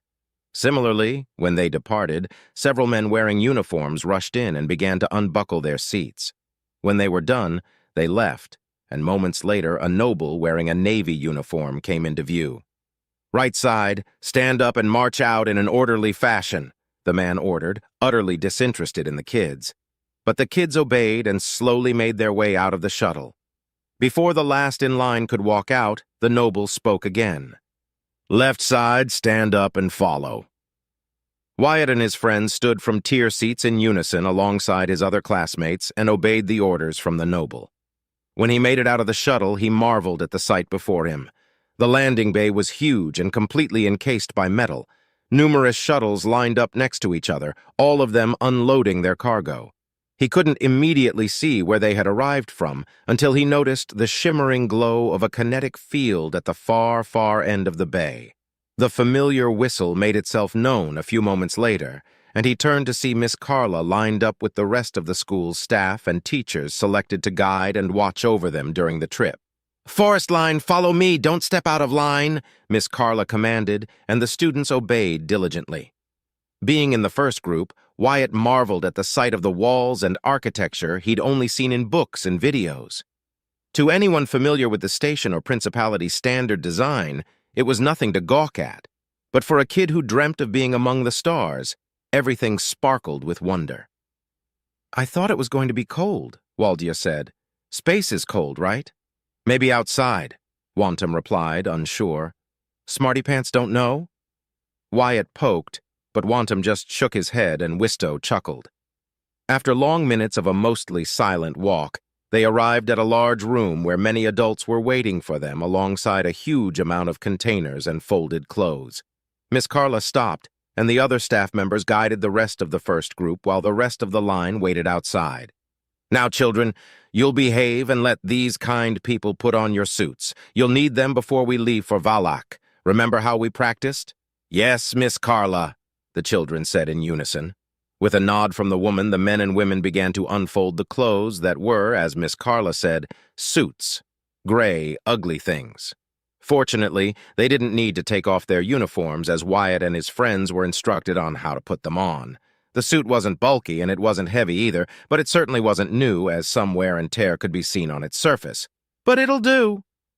Finally, when he was done putting on his suit and the front sealed itself, a helmet that was almost entirely a simple screen was placed over his head, and with a hiss, it was sealed. A minute later, the entire group was fully suited, and the children moved their extremities around, testing and experimenting with the strange suit. "Group 1, follow me," said one of the staff members, while Miss Carla remained back to organize the other groups. Still, Wyatt and his friends obeyed and were surprised that the suits didn't make walking difficult, aside from getting used to the added bulk of the suits. It didn't take long for them to arrive at another vast room, but this time, it had something the others didn't. Windows. It had windows. All cohesion and organization broke as kids started to break formation and run toward the large windows, pressing their hands and visors against the glass as they let out oohs and ahs of amazement. Wyatt watched as his friends joined the rest of his classmates, but he didn't run. His feet were glued as he watched from a few meters behind them at the beautiful sight of the round gem that was Volantis, his homeworld. He could see those azure oceans, the vast, ample continents visible from his vantage point, the clouds, and the thin sheet of blue and violet light surrounding the planet. Behind it, he could see the blackness of space and faint dots spread across the void. He couldn't help it. He smiled from ear to ear and lifted his arms above his head in triumph. "I'm in space!" One thing that the videos and books always fail to mention about space travel is the wait time in which little can be done. For kids, that counted as double. The crew members of the transport freighter Wyatt had boarded days prior could at least count on their duties to keep them busy. But having to carry and care for over 500 children in a confined space, no matter how big the allure of Jas, their designated freighter, was, it represented a monumental task. Miss Carla and the rest of the staff, of course, planned around it by having the kids attend regular lessons aboard the ship and prepare for the games and competitions that they would hold against the other schools. But after the lessons were over and practice was done, there was nothing to do. There were no toys to play with, no video screens or shows to distract the children, and worst of all, the ship was not equipped with a playground or any other sort of equipment. The crew members were also distant and cold, and instructed to not interact with them. And no matter how disciplined a child may be, a child is still a child, and the greatest motivator for a child everywhere is boredom. "We shouldn't be here," Wantum argued as he crawled through the ducts he and his friend found. Without anything better to do and having had enough of waiting in their bunks doing nothing, curiosity got the best of them, and managed to sneak out to do some inoffensive exploring. "You can go back if you want," Wistow countered. "We've been traveling for 5 days, and I'm so bored. I thought traveling in space was fast." "Only FTL jumps are fast," Wantum answered, following Wistow's lead. Behind him, Wyatt and Waldia followed suit, crawling slowly to avoid making any loud sounds. "Where do you think this tunnel leads to?" Waldya asked. "What if it is dangerous?" "Somewhere with something to do," Wyatt answered with a groan. "We can't even watch space." "You want to watch the void? What's the difference from staring at the ceilings of our bunks?" Wistow retorted with a groan. "Besides, if we could pull the panel off, it means there's nothing to fear, right?" "If you say so," Waldya said, sighing deeply. "I don't know how Mom can work without getting bored. There's nothing to do here, and that's the only reason I'm following you, buttheads." Wyatt chuckled. "And who was the one that found the pain and showed it to us?" A punch to his left thigh was his answer. "Ouch!" "Dumbhead," Waldya growled. "Hey, quiet down back there. I think I see the end of the tunnel," Wistow said before speeding up a little more. When he reached the end of the vent, he came face to face with a similar grilled panel. He pushed against it, and to his surprise, it only took him a few pushes for it to fall to the ground with a weak clang. Crawling after his friends, Wyatt came out to find a large storage bay with several secured containers, boxes, and equipment scattered around the place. He helped Waldya out before the four of them began to walk around, eyeing each piece they came across. Suddenly, they heard other footsteps in the distance and came to a halt. As a group, they moved behind a large container, making as little sound as possible, waiting to see who or what was there with them. Huddling together and only daring to peek from the side, they heard a hushed voice. "I swear I heard something coming from here," said a young, high-pitched voice before a group of 6 children appeared. "Maybe we should leave," said another. The 4 friends exchanged glances, relieved to see more of their classmates before Wistow walked out from their hiding spot waving an arm. "Hey," he began, "I see that we're not the only ones who found the vents, huh?" He announced before Wantem, Waldya, and Wyatt stepped out, joining him. The 6 other kids were startled initially but relaxed when they saw them. "Yeah, we were bored of being bored," said the leader of the group. "Hey, I know you. You're Wistow Jun from the first group, right?" "The one and only," Wistow exclaimed, earning a sigh from Waldya and a chuckle from Wantem and Wyatt. "What group are you from?" "7th group." "Oh, name's Owen," he said, offering a hand to Wistow. The two shook hands and the 2 groups mingled. "Say, when did you get here?" "Not too long ago," Wyatt answered. "We were hoping to find somewhere to play and, stretch a bit." Owen and the rest of his group nodded, sharing his sentiment. "We've been here for... how long again, Willow?" "Almost an hour, I think," the girl replied. "For some time, and we haven't seen any adults. I think this part of the ship is locked down or something," Owen guessed. Then his eyes widened and sparkled the way only a child with a brilliant idea can achieve. "Hey, why don't we all play tag or hide and seek? This place is big enough for us to have some fun." Now that was an idea everyone could get behind. "What if we play prey and hunter first?" offered one child from Owen's group. Oh, I want to play catch the clicksall," Willow said enthusiastically. "We'd need more to play that. What if we start with tag and then hide and seek? Maybe more of us will show up," Wantem proposed. Thus the argument began, but it was a short-lived one. An agreement was reached, and tag would be the name of the game, with Wyatt volunteering to be the starting it.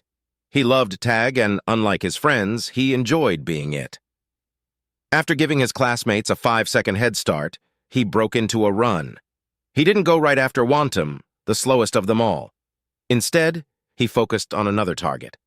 Doing his best to scatter his classmates around, he smiled when he saw Wistow trying to hide behind a container. "Tag!" he shouted, only loud enough for Wistow to hear him. He let a few seconds pass before running behind the container and hiding next to a worried Wistow. "That was fast," he noted in a hushed volume. "Kinda like we are." Wyatt was about to execute his plan, but his friend's words intrigued him. "What do you mean by that?" "Oh, right, you went to the toilet," Wistow recalled. "Miss Carla was talking with his lordship and said something about being out of formation with the other ships," he shrugged. "I don't know how that can happen in space, though. Miss Carla then complained that we were half a day ahead." He paused for a moment. "I think his lordship ordered the ship to go faster because he wanted to get to the Valak first or something." "Cool. Then that means we'll get to see Valak first and run around like you wanted, Wistow," Wyatt exclaimed with a smile and patted his friend's shoulder. "Oh, and tag, you're it," he said before breaking off into a run, leaving behind a puzzled Wisto. With a cry of outrage, Wisto stood up and ran after his friend. "Come back here, trickster!" Wyatt only laughed and ran faster before Wisto gave up and went after another target. The following hour was spent eagerly between the 10 original children and then by 13 more who eventually found their way to that same area. They played several games, from prey to hunter, to catch the clicksall, and even partially recreated burning hedges without a ball. But with so many children confined into a singular space offering so many possibilities for them despite the lack of toys, balls, or flags, a consensus was reached that hide-and-seek would be extra fun and difficult, with the idea of it serving as practice for the coming competitions against other schools. As the kids scattered to hide, Wyatt moved with purpose to a single possible location. He had mapped the area during their games and quickly discerned the best hiding spots available. He was the tracker of his grade's competing team, and he was darn good at it. Capture the flag, track the Lakoa, find the secret stones, and target practice were his favorite competitions, and he always excelled in his role. Defeats stung, but he didn't mind them much. He valued having fun more than winning or losing, as long as he could do it along with his friends. And if he could gain some extra points for his grading records in the process, all the better. It also didn't hurt that he got free extra rations whenever his team got high scores. He smiled when he spotted his chosen hiding place.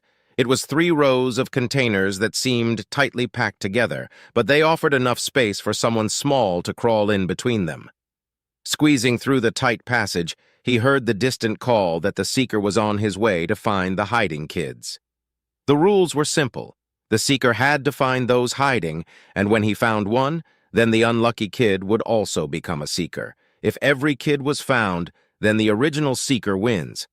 But if the seekers give up or can't find everyone in 10 minutes, then the remaining kids hiding win. It was simple but fun in large numbers. It was all about being sneaky and playing tricks. Everything was valid in the game for both sides. "Found you," a voice said neeby, but not directed at him. "Aw, poop," a dejected voice replied before scampering feet moved away to continue their search. Wyatt smiled as time went by and he checked his timer display. 5 minutes had already passed. Now all he needed to do was... A sudden shock broke his line of thoughts, and he heard several cries of surprise echoing around the bay. What was that? He muttered to himself as he felt the entire ship trembling and shaking before another great shock made the ship groan in protest. Metal crying much like a wounded beast. An alarm wailed and chaos ensued. "Wisto!" he cried out, now regretting his hiding spot as he struggled to move out of his selected dark, cramped hideout. "Wantum! Waldia! I'm here, guys!" He shouted for his friend's help, but the sirens were too loud, and the panicking cries of almost 24 children complicated things tremendously. A third shock followed, this one much, much closer than the others, enough that it rattled everything in the bay. Wyatt felt his head hit the hard surface of the container behind him, and darkness overtook him. When he woke from his slumber, the first thing he noticed was that his head hurt, but he didn't feel anything wet, so he wasn't bleeding. That was good. The second thing he noticed was that the alarm was gone, and so were the cries of his friends and classmates. "Wisto?" he called out, his mind still in a haze but quickly regaining his senses. "Guys, what happened? Are we in trouble with Miss Carla?" he asked, afraid of what Miss Carla would say to them, and regretting having broken the rules just because he was bored of doing nothing.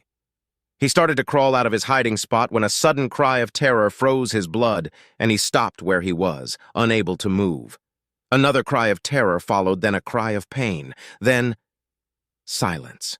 His legs trembled in fear, not knowing what was happening, but whatever caused those screams was not a good thing. "Wantum," he whispered, trying in vain to reach out to any of his friends. "Waldia?" He didn't move from his spot.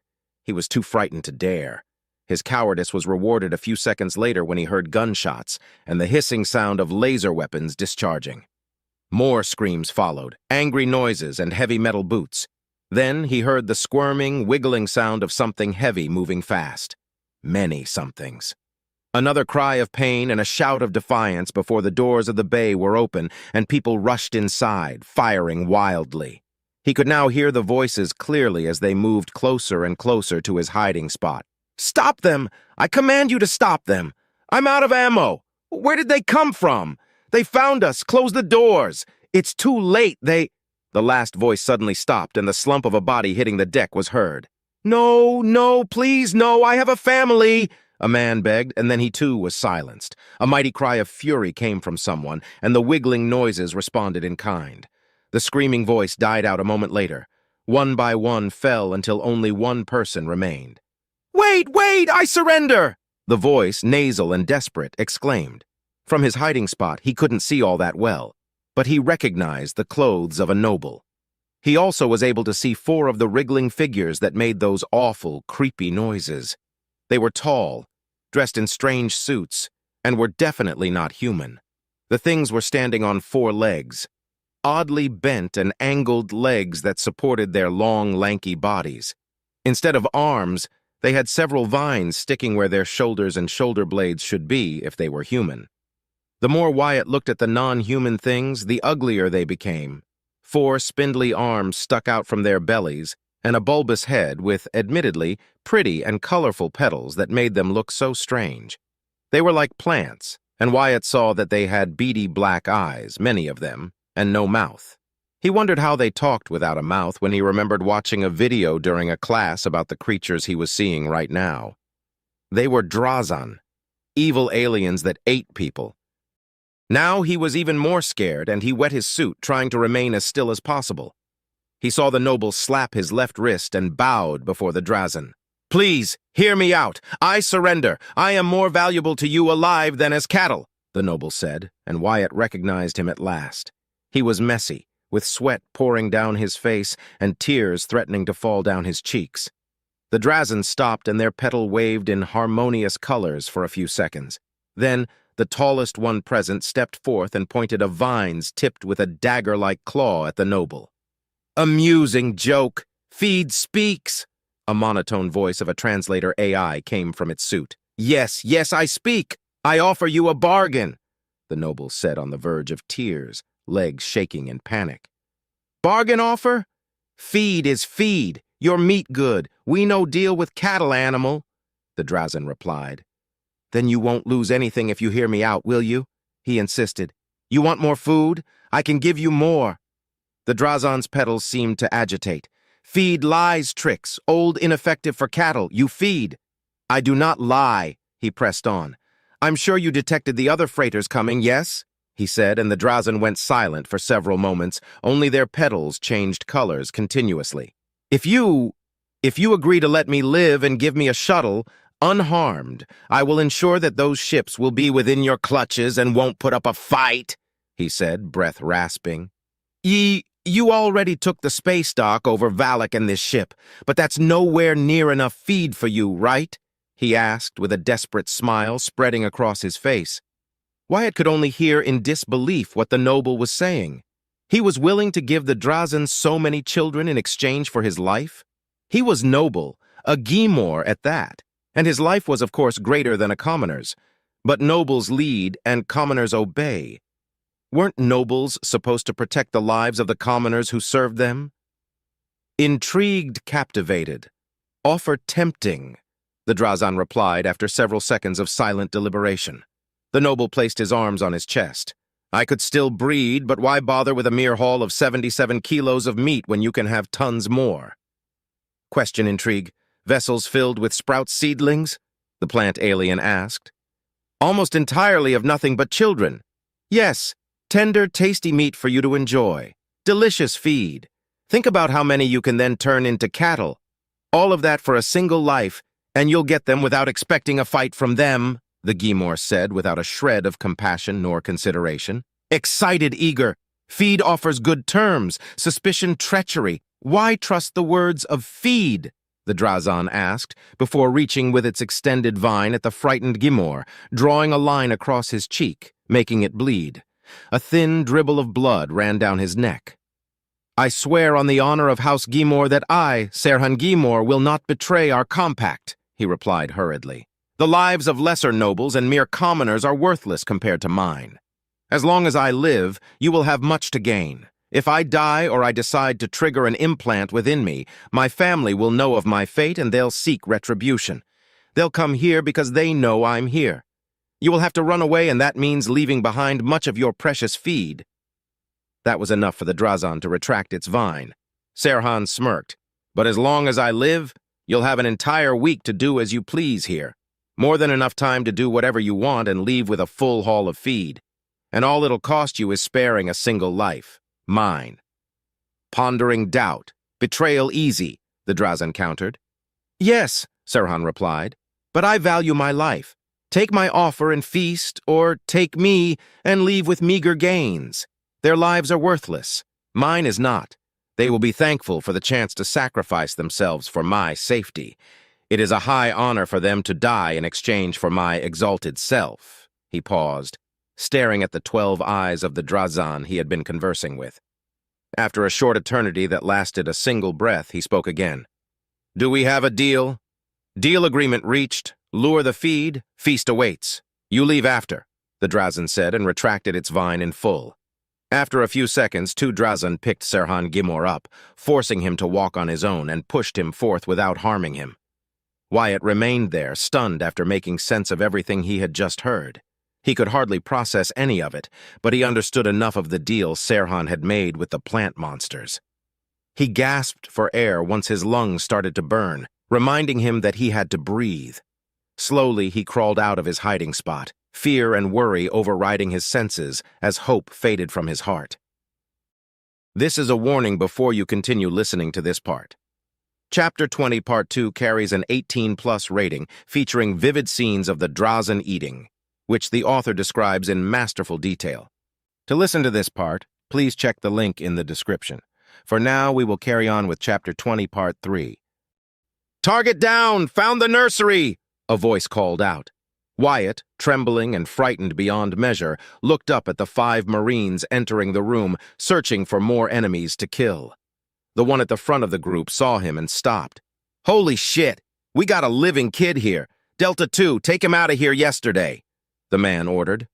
"Understood," Delta 2 answered, holstering her weapon and rushing to the trembling, frightened Wyatt. She picked him up and held him close to her. Wyatt wrapped his arms around the armor-clad woman for dear life as she broke out into a run. White noise filled his ears and time slowed to a crawl around him. Nothing made sense as everything was nothing more than a blurry haze.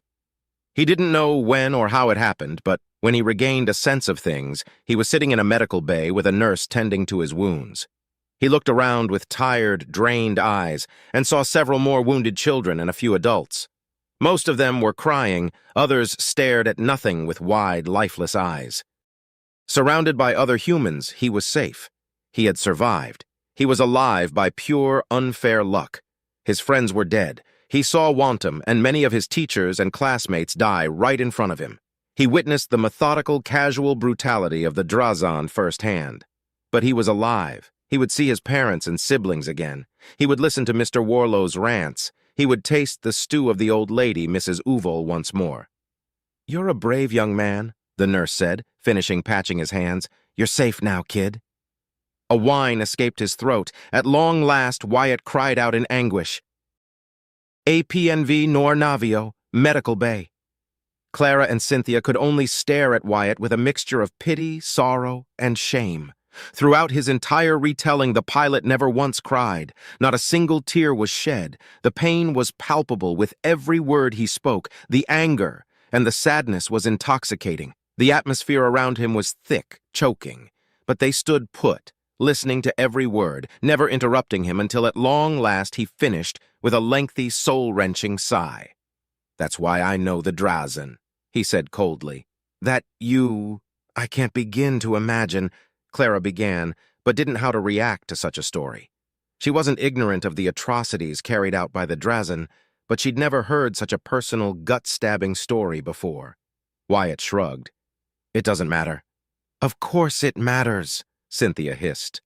She was used to slaughter from a young age, but even her limits were tested after hearing Wyatt's retelling of events. His memory was clear and vivid, a blessing and a curse. "It wasn't your fault." Wyatt turned to Cynthia and stared at her with cold eyes. "I know it wasn't my fault. I was just a scared kid. What could I have done to save my friends? I wouldn't be here otherwise," he said, frowning. Honestly, despite those words, It wasn't your fault. The doctors and the therapists used it all. The fucking time. I grew sick and tired of hearing them, as I grew sick and tired of being seen with pity. The two women averted their gaze slightly. Wyatt sighed. I did not mean to offend you, he corrected quickly. That's not the pity I was talking about. Then what is? Cynthia pressed gently. Of my school. I was one of the only 172 that survived.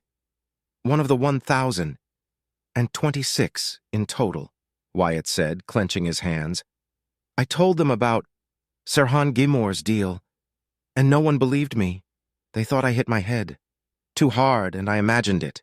He let out a mirthless chuckle. Pitied me for being delusional and spreading lies about Sirhan Gimor?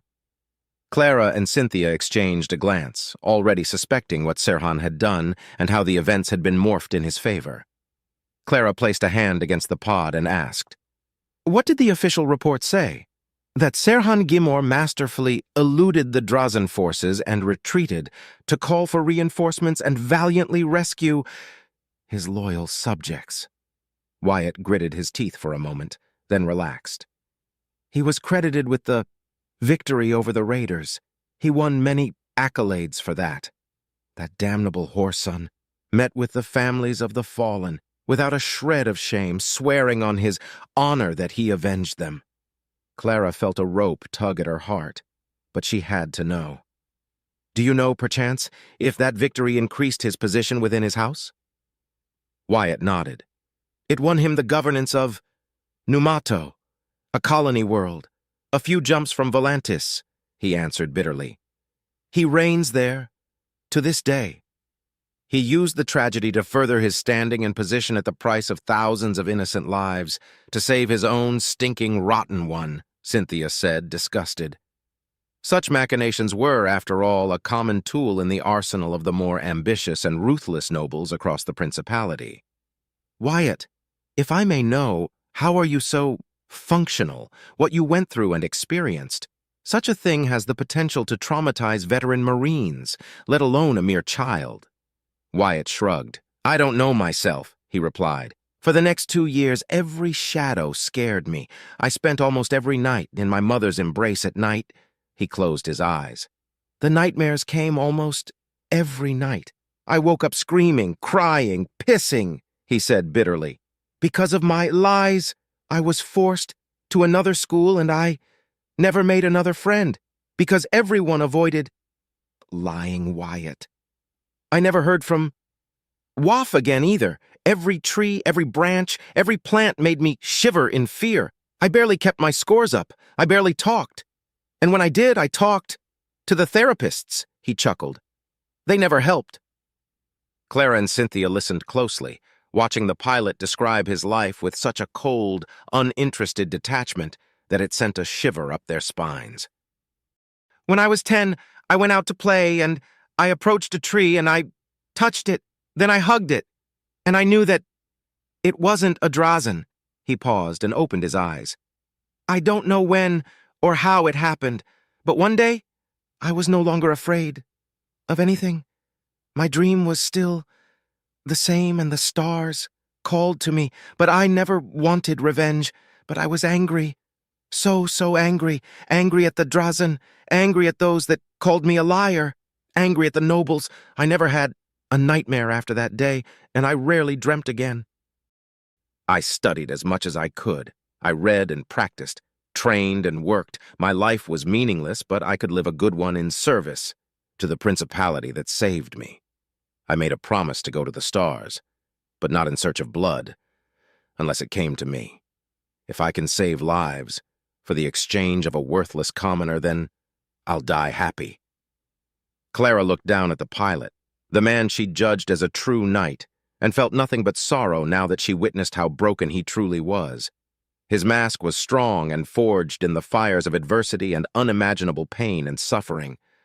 But now she could see the obvious cracks, like crashing waves against rocks. Sadness crashed against her heart.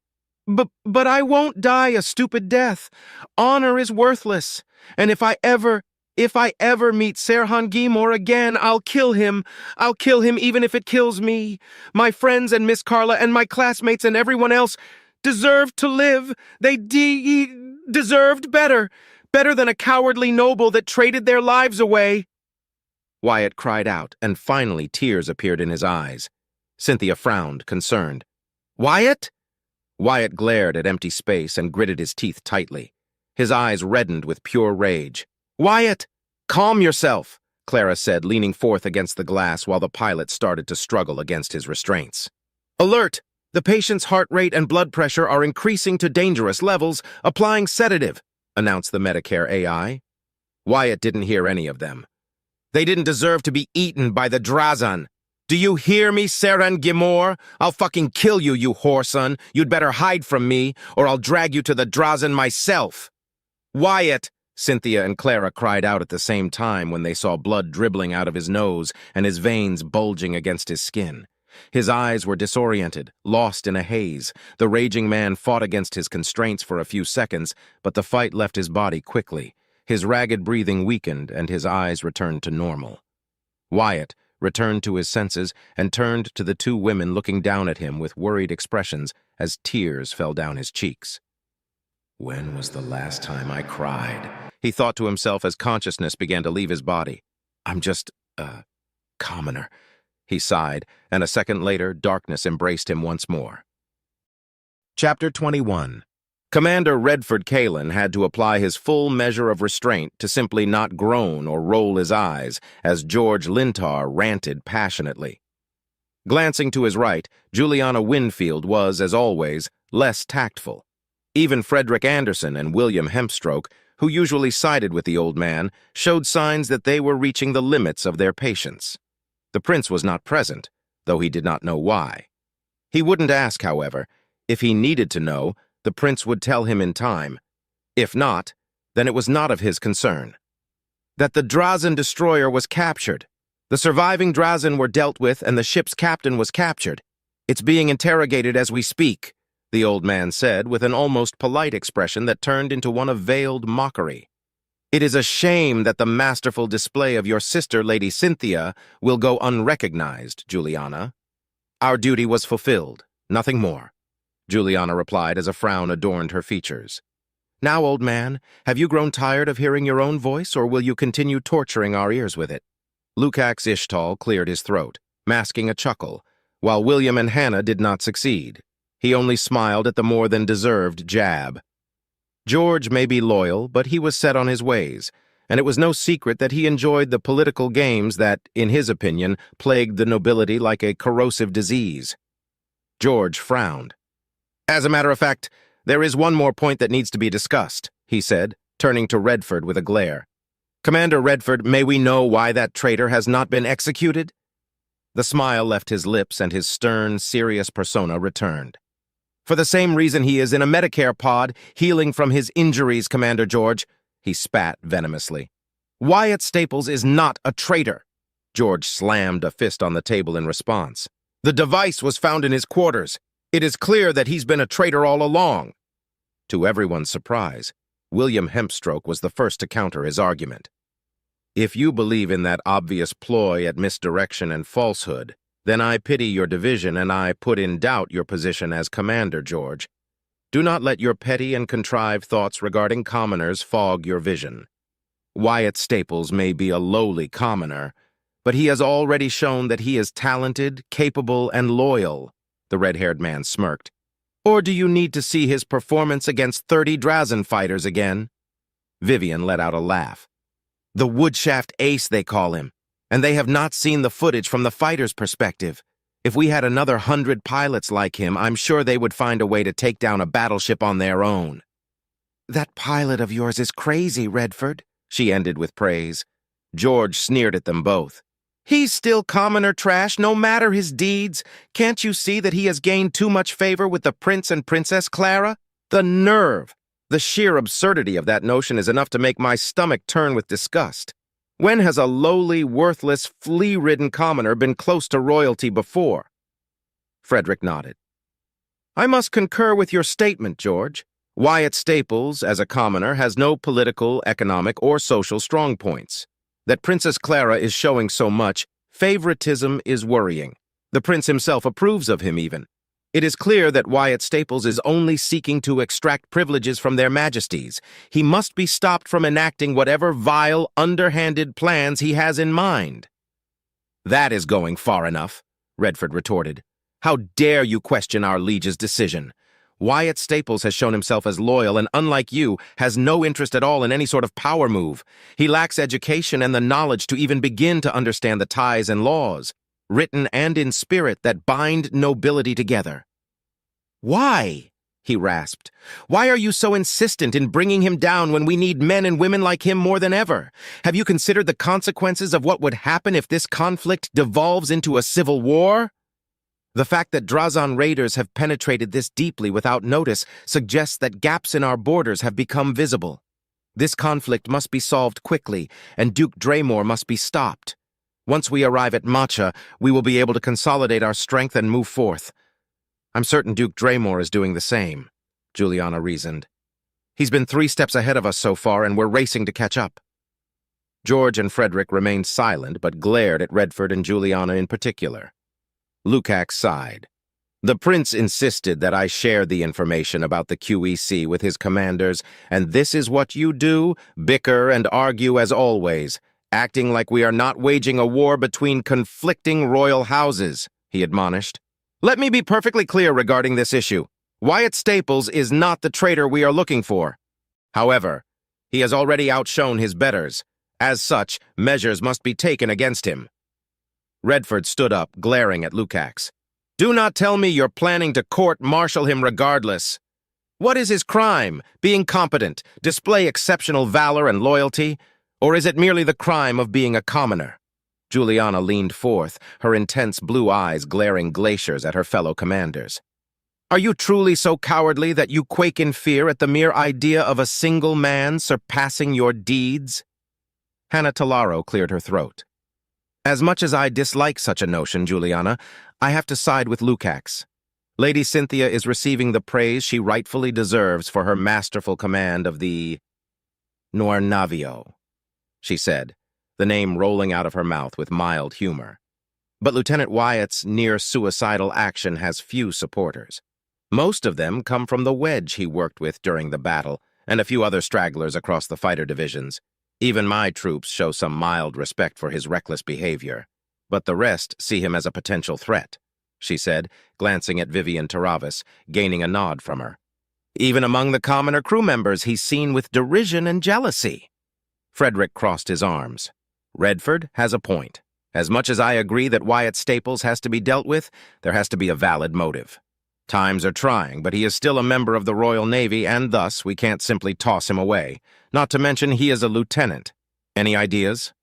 I will not allow this mockery to continue unchallenged, Redford said, still standing proudly. I cast a vote of doubt upon Lukacs Ishtal's proposal. Those in favor? To his dismay, only Juliana joined his hand. Outvoted, he sighed in frustration. Very well. What say you, Lukacs? I cast a vote of exclusion upon Redford Kalon. Those in favor? To Redford's surprise, no one raised a hand aside from Lukacs. Noted. Then we shall proceed as normal.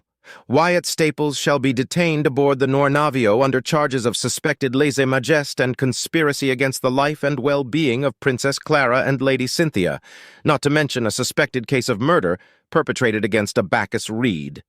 That dimwit's death was of his own doing, Redford protested. A noble still died under the leadership of a commoner, George said. It is a crime that cannot be overlooked, not to mention a dire breach in the conduct and traditions of the Royal Navy as a whole. I second the motion. So do I, William Hemstroke added. Redford watched in silence as one by one the rest of his fellow commanders agreed on the charges set against his pilot. It wasn't nearly enough evidence to convict him of anything, but it was enough for them to excuse sidelining Wyatt, at least for a time. Glaring at them all, he turned to Juliana, the only one who rejected the motion alongside himself. It seems we are outvoted. The prince shall hear about this. He already knows, Lukacs said, his cybernetic eyes flickering light for a moment. He has agreed with the charges presented, but wishes that Wyatt Staples be treated fairly and with due diligence. In that case, there is nothing more for us to discuss, Redford said, turning to leave as Juliana also stood up. Vivian raised an eyebrow.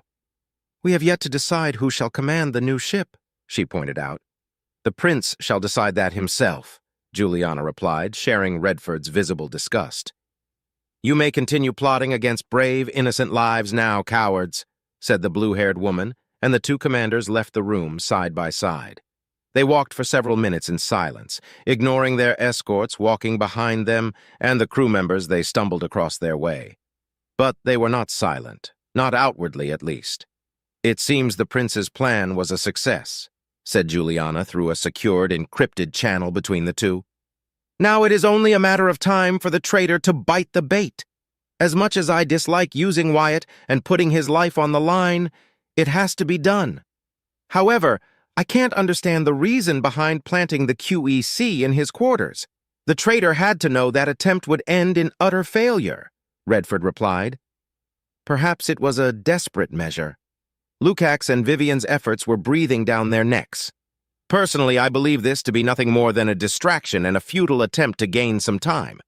Most likely, that wasn't the only QEC at their disposal.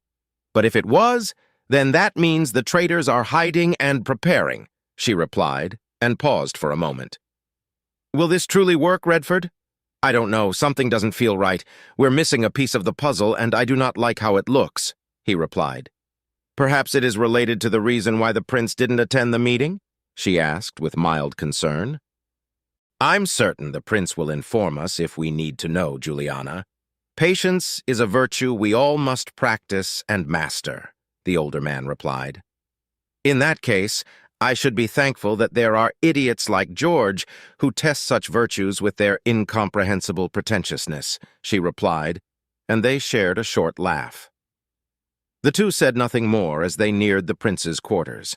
The Royal Marines allowed them entry upon their arrival, and soon they were in the same room alongside the prince, Princess Clara, and Cynthia.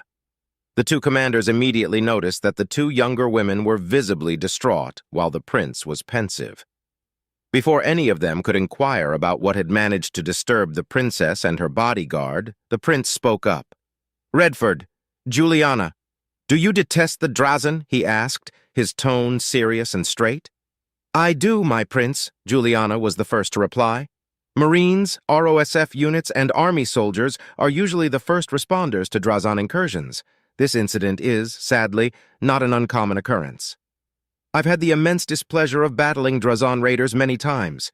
I have not interacted with one directly outside my cockpit, but I hold no love for those detestable aliens, Redford replied.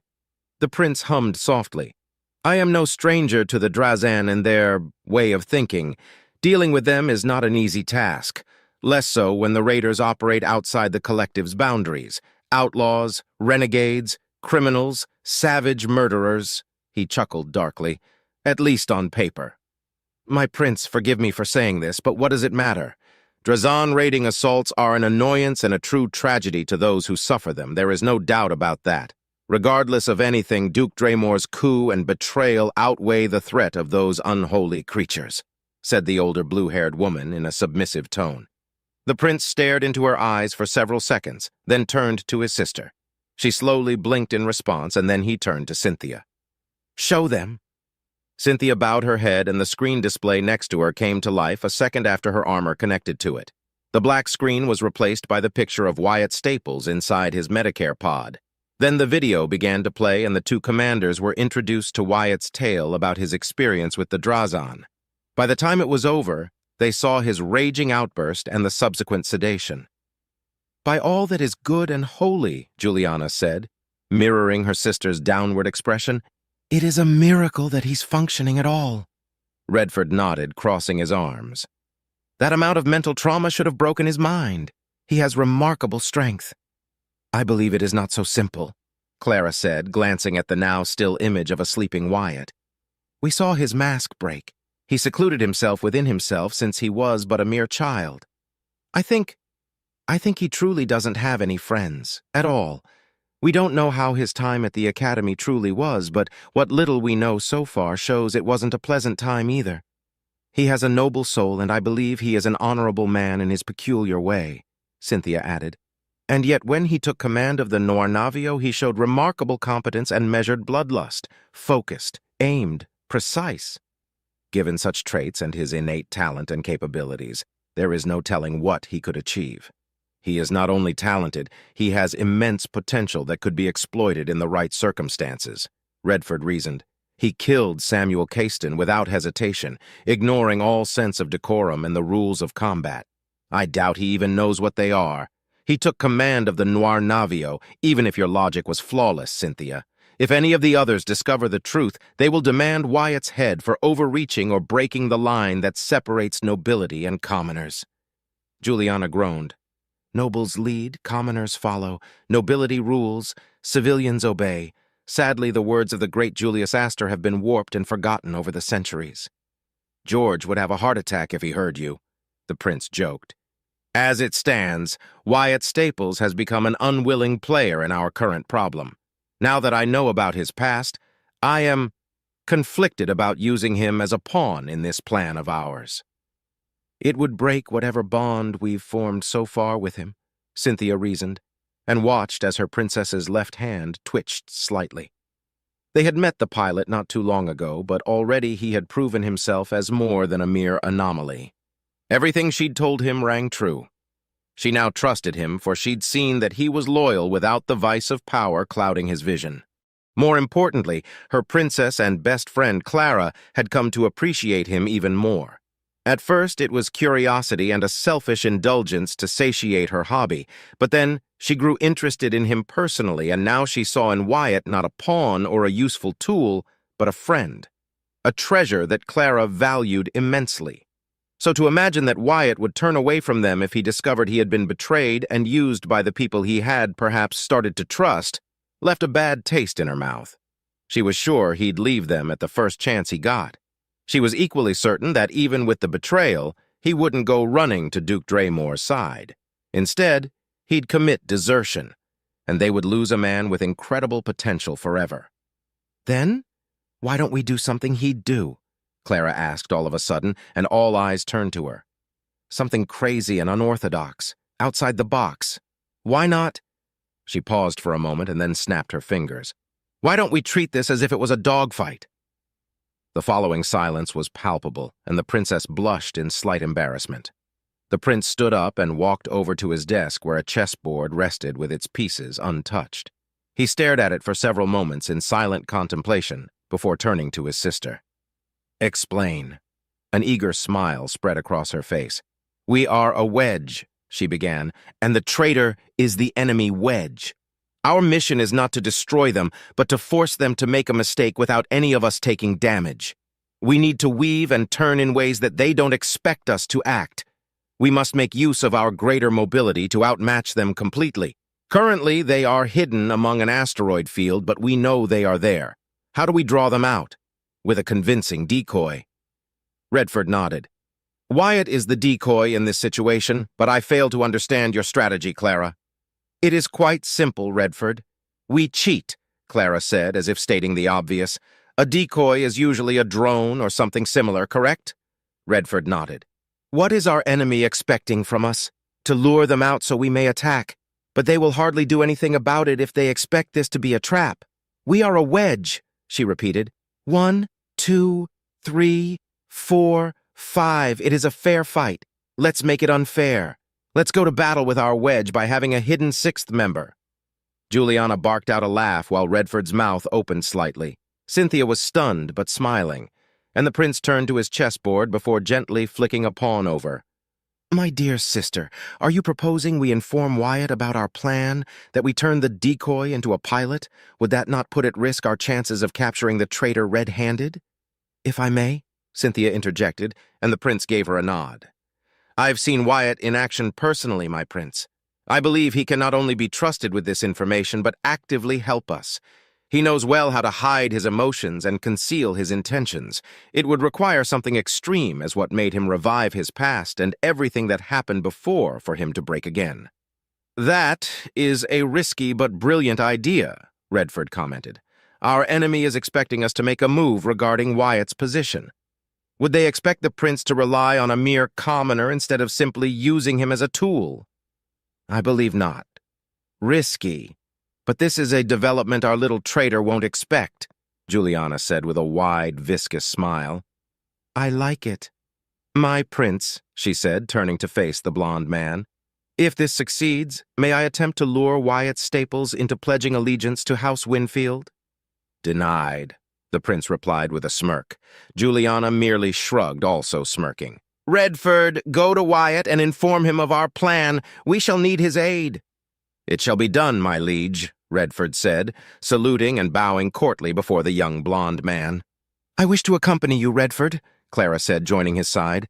After opening up to us and what you are going to tell him, seeing a pair of friendly faces might be beneficial for his emotional stability. Redford raised an eyebrow curiously. A sound tactical move, princess? Shush you! When Wyatt woke up from a dreamless sleep, he was in a far better condition, but with the constant silent vigilance of a Royal Marine as his only company, he was bereft of any means to pass the time. Left alone with his thoughts, his mind wandered. The pain was completely gone, which was a welcomed change. The AI also informed him that the damage to his Dulaxis implant had been contained and, much to his relief, replaced during his slumber, and did not require him to endure the pain of adapting to it once more. He would be cleared to leave in a few hours, which was a good thing. He had grown tired of being stuck for at least 3 whole days, even if most of that time he spent sleeping. However, what occupied his mind the most was what he told the 2 women, and his subsequent breakdown. He hadn't been in his right mind, and he had allowed emotions to explode in full before other people. What do they think of me now, I wonder? Do they think I'm dangerous? Do they think I'm just alive because I got lucky? Do they despise me for threatening the life of a noble? Wyatt thought grimly. He hardly knew them, but in just a couple of weeks he'd gone through numerous situations with them that allowed him to get to know them better than anyone else for as long as he could remember. Cynthia was steadfast, loyal, a stickler for rules and protocol, and outwardly cold.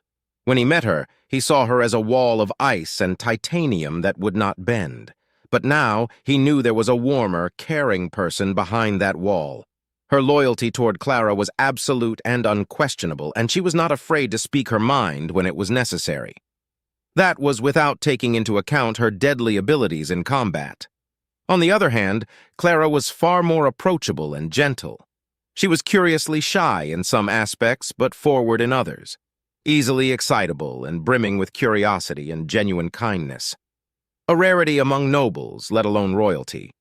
But beneath that, she was shown to be capable of ruthlessness and a savvy mind that honestly scared him. It was as if her personality switched if her negotiation with Uriel Hoax was a common occurrence.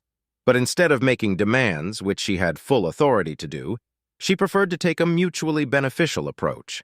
That alone, and her refusal to leave Woodshaft for the sake of the people living there, had cemented his respect for her. So what do they think of me now? Perhaps I should consider desertion, after all.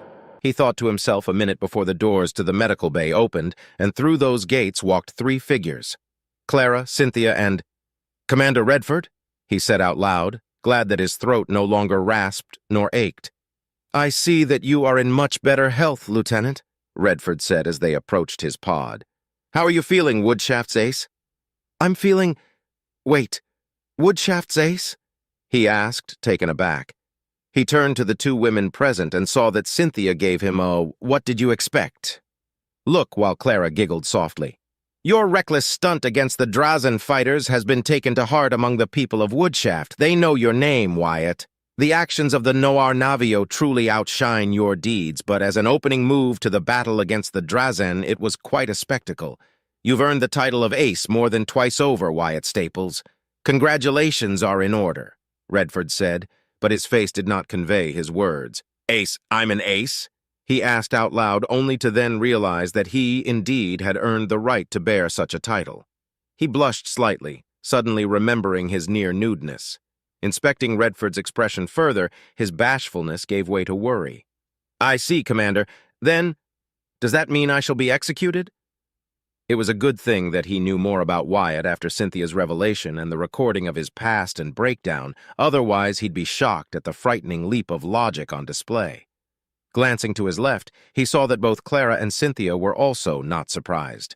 Nevertheless, he had to ask, "Why do you believe achieving such a thing would warrant your death, Wyatt Staples?" Wyatt chuckled softly. After pouring his heart out, he felt a weight lift from his shoulders, and he felt more at ease with himself.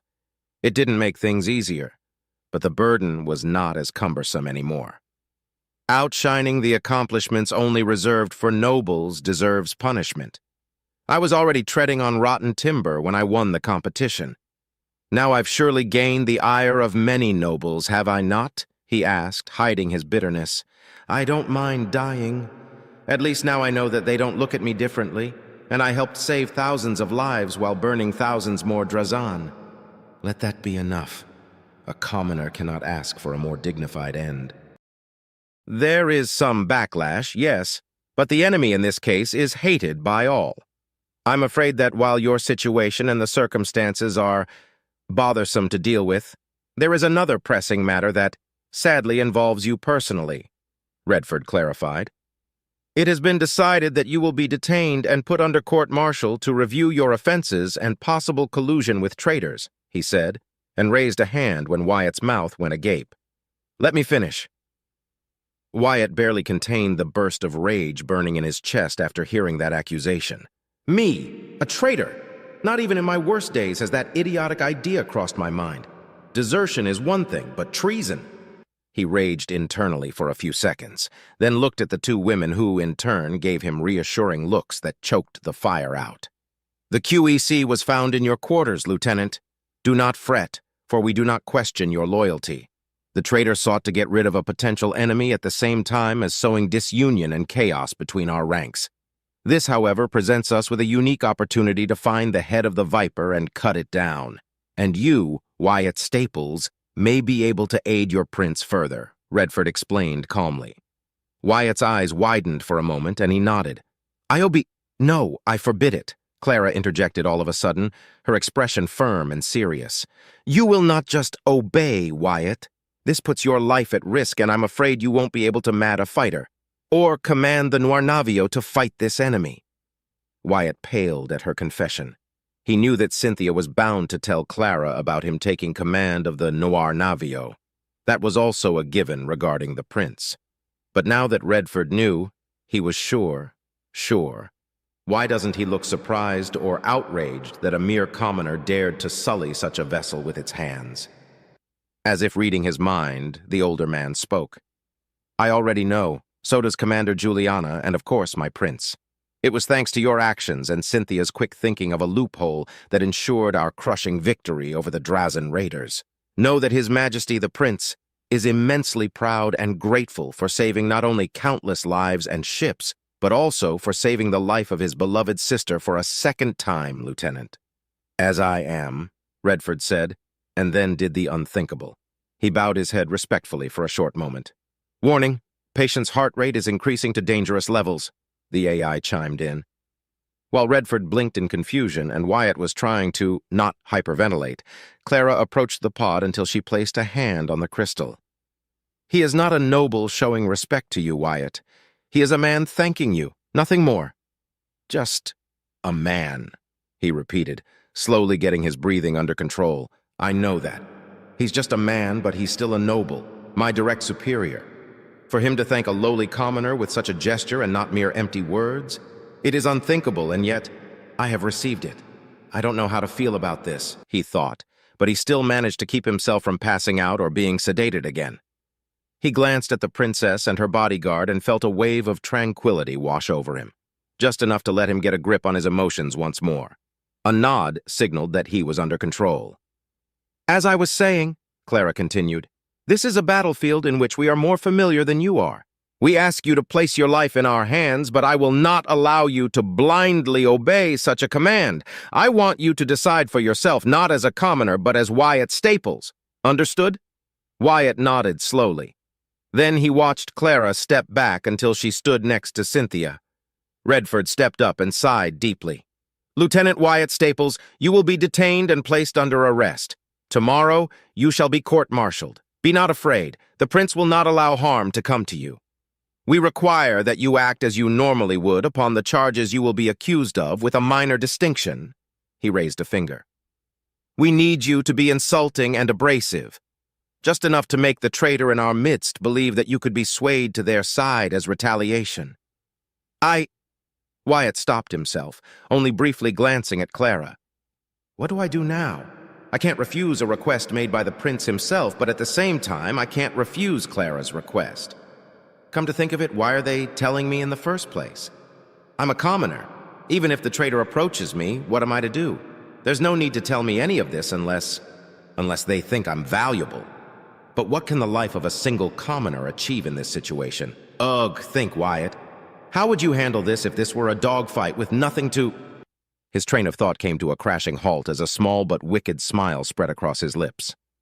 Am I to act as a living decoy to lure our enemies out so that you can strike them from when they least expect it?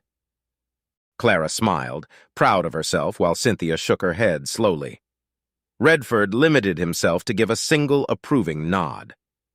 Wyatt closed his eyes for a moment, his mind already weighing the pros and cons of such a plan, and concluded that a traitor, a noble, would not expect that the prince would ever rely on a commoner to execute his plan. But that won't be enough to lure the mastermind out. What could ensure the trap to spring? He asked himself as dozens of options and scenarios ran across his mind until a risky idea manifested itself. Commander Redford, he said after a minute of silence, I will aid the prince at the fullest of my abilities. His grin intensified. Loyalty is its own reward. Loyalty is its own reward, Redford replied, the hint of a proud smile appearing on his lips. Then he closed his eyes. The prince shall be happy to learn of your willing cooperation, Lieutenant. Wyatt, Cynthia said firmly. What are you planning to do? She asked firmly, ready to stop him from pulling another stunt like he did before during the fight against the Drazen. He turned to the blue-haired woman. Since I'll be acting as a decoy, how about instead I become a tactical mine? Chapter 22. True to Commander Redford's words, not 10 minutes after he was out of the Medicare pod, he had been arrested and escorted to his cell in the Exalted Virtues brig. His captors, a group of regular Marines and security personnel, made it a show by forcing him to walk through the longest and most crowded way leading to his cell. Every set of eyes he saw staring at him showed either morbid curiosity or confusion in the case of the very few who knew who he was. He only stumbled across Nultar Okara, one of the members of Epsilon Squadron and a fallen noble. The look of disbelief and then confusion at least reassured him that his temporary teammate disapproved of what he was seeing. He had stood up for him once previously against Salazar Reed's stupid accusations. That made him smile slightly. Other than that, his capture had gone without further drama. That had happened a few hours ago, given his best guess. He had no way to tell the time. There were no guards around, and he had an entire wing all for himself. His only company was the 2 cameras dangling from the ceiling outside his cell, watching his every movement. Sweat trailed down his brow as he counted his 30th sit-up. Everything that had happened in a short amount of time had denied him the time to work out, and he did not want to lose his physical condition. Not that I have anything better to do, he thought to himself. His Ontoro implant was useless inside his cell, effectively keeping him isolated. Truth be told, despite agreeing to help the prince in capturing the traitor in their midst, he was feeling nervous. Being unable to use his strengths in battle left him utterly powerless. Not that it mattered, since the battlefield he was walking into was foreign to him. He was used to making quick quips and submitting quickly before his betters. This was an entirely different beast altogether. Luckily for him, he was not going to be alone in said battle. He stood up with a huff, glad that his other 2 implants were working properly. He had already finished 3 entire sets, of which one would have left him ragged before getting the Dulaxis and Kinetor implants. But now, he was only winded, leaving him with a burning satisfaction across his muscles. He walked to the water dispenser and paused when he noticed something odd. Taking a few steps back and then moving forward confirmed it. The cameras were no longer following him. Frowning, he moved to the back of his cell slowly, his eyes fixed on the metal bars. It took several seconds until he heard several pairs of feet approaching his way. His hands turned to fists. Ready for anything, moments prior, a Royal Marine came into view carrying a small, regular basket. Wyatt instantly relaxed when a second Royal Marine carrying two small, rectangle-shaped boxes appeared, and finally, a third appeared before opening his cell. The second Royal Marine stepped in first, casually unfolding a small table and a chair. Then he stepped out, and a new set of feet clanged against the floor, only for 3 additional Royal Marines to appear in formation. The air between them flickered, and a stealth field died, revealing the prince himself. "My prince!" Wyatt almost choked at the sight of the prince before dropping to a respectful knee. The second he'd seen a Royal Marine all fight left his body. He knew perfectly well that if he was there to kill him, there would be nothing he could do about it. He wasn't sure if having the prince before him was a better or worse outcome. "Stand," the prince said firmly but gently. Wyatt obeyed, and only then he noticed the prince was carrying a checkered box of sorts. He watched in silence as the prince, with a placid smile on his face, opened the box and slowly retrieved pieces from within it, setting them aside in 2 groups, white pieces and black pieces. "Is that a chessboard?" the pilot asked himself. "Do you know this game, Wyatt?" the prince asked as he casually began to place the pieces on the board. Unwilling to approach his majesty, he replied with as courtly as he could manage. "I do, my liege. May I clothe myself? I do not wish to be an eyesore, my prince." "You may," the prince answered. "I'm pleased that you know of chess. Do you know how to play?" Wyatt moved to his discarded shirt and uniform vest, putting them on hastily. "I do, my prince, although I'm afraid I'm not a good player." The prince raised an eyebrow, setting the final piece on the board. Then he turned to Wyatt. "Is that so?" Wyatt gulped. "Back at the academy, every cadet is required to play and know several games that will help discover and develop our aptitudes. Chess among them. I only played a few dozen times. I've never once won a match," he confessed. To his bewilderment, the prince smiled. "Then, mayhaps, I shall taste victory for the first time in a long time," he said with humor before making a gesture with his hand, inviting him to sit on his metal bed and across the table to face him. "I love playing chess. However, I am no prodigy nor a particularly good player either." "You have got to be kidding," Wyatt blurted out before he could stop himself. He clasped a hand over his mouth and he paled slightly when the prince chuckled heartily. In his defense, he had pretty much insulted the prince, called him a liar, and addressed him without proper conduct, all at the same time. But his declaration had been so outlandish that his lips moved on their own. "I'm afraid I do not, Lieutenant Wyatt Staples. Come, join me," the prince replied without resentment in his voice. "Despite my many advantages, especially over someone of your standing, chess is not a forte of mine. It is a cruel irony to love something so much but lack the aptitude to be proficient in it." Wyatt removed his hand and sheepishly sat across the prince, his heart racing quickly in his chest. Before him rested the chessboard with the black set presented to him. "I much prefer the white ones, but I am not about to tell the prince that, now am I?" he said to himself nervously. "My stay won't be long. Do not worry. None shall know of my visit except for those closest to me," he said before reaching for a pawn and moving it forward, opening the game. Wyatt nodded, not knowing how to reply to his words. He looked at the board and made his move.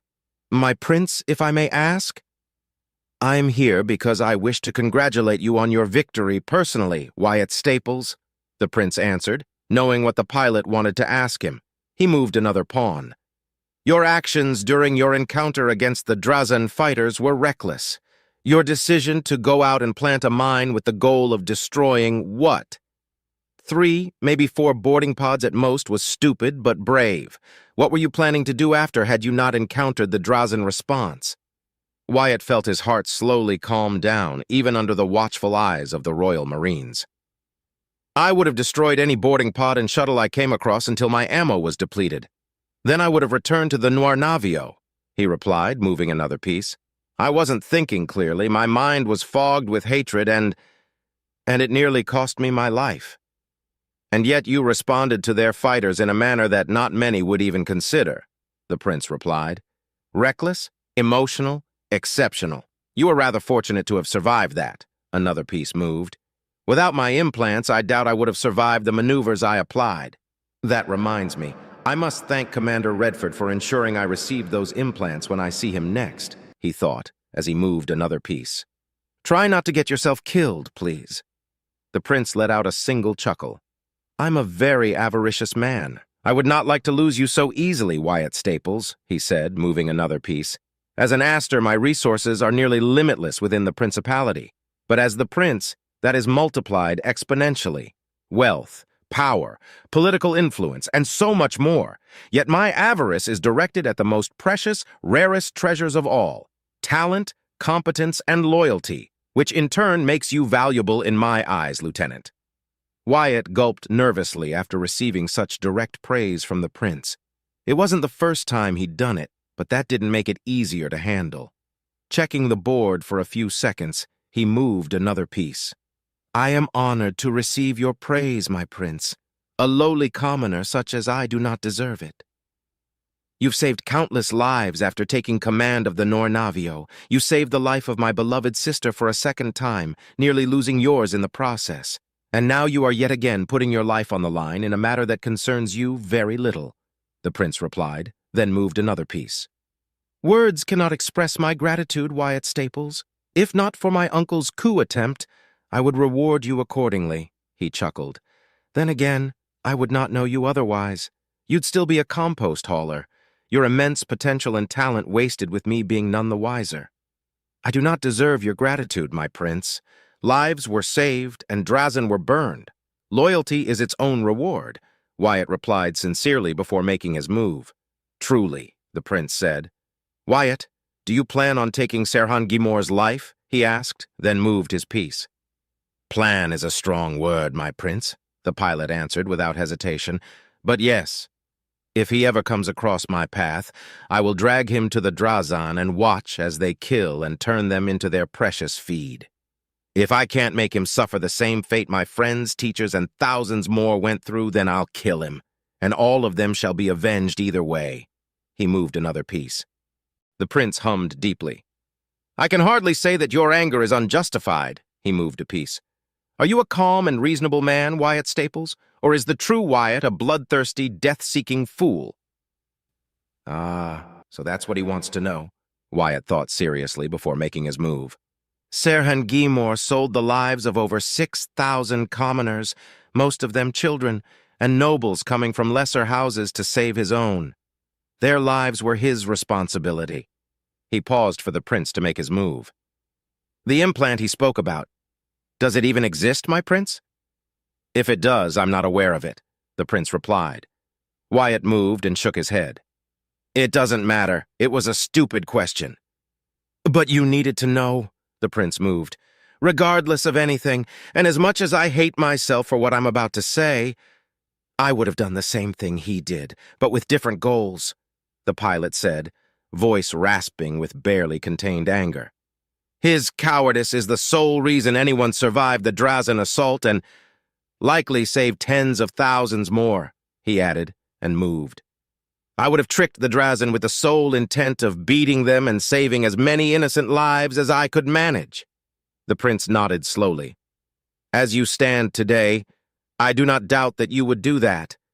In his case, all I can say is that such is the burden of nobility. He escaped, throwing away his dignity and honor, and yet he performed his duty.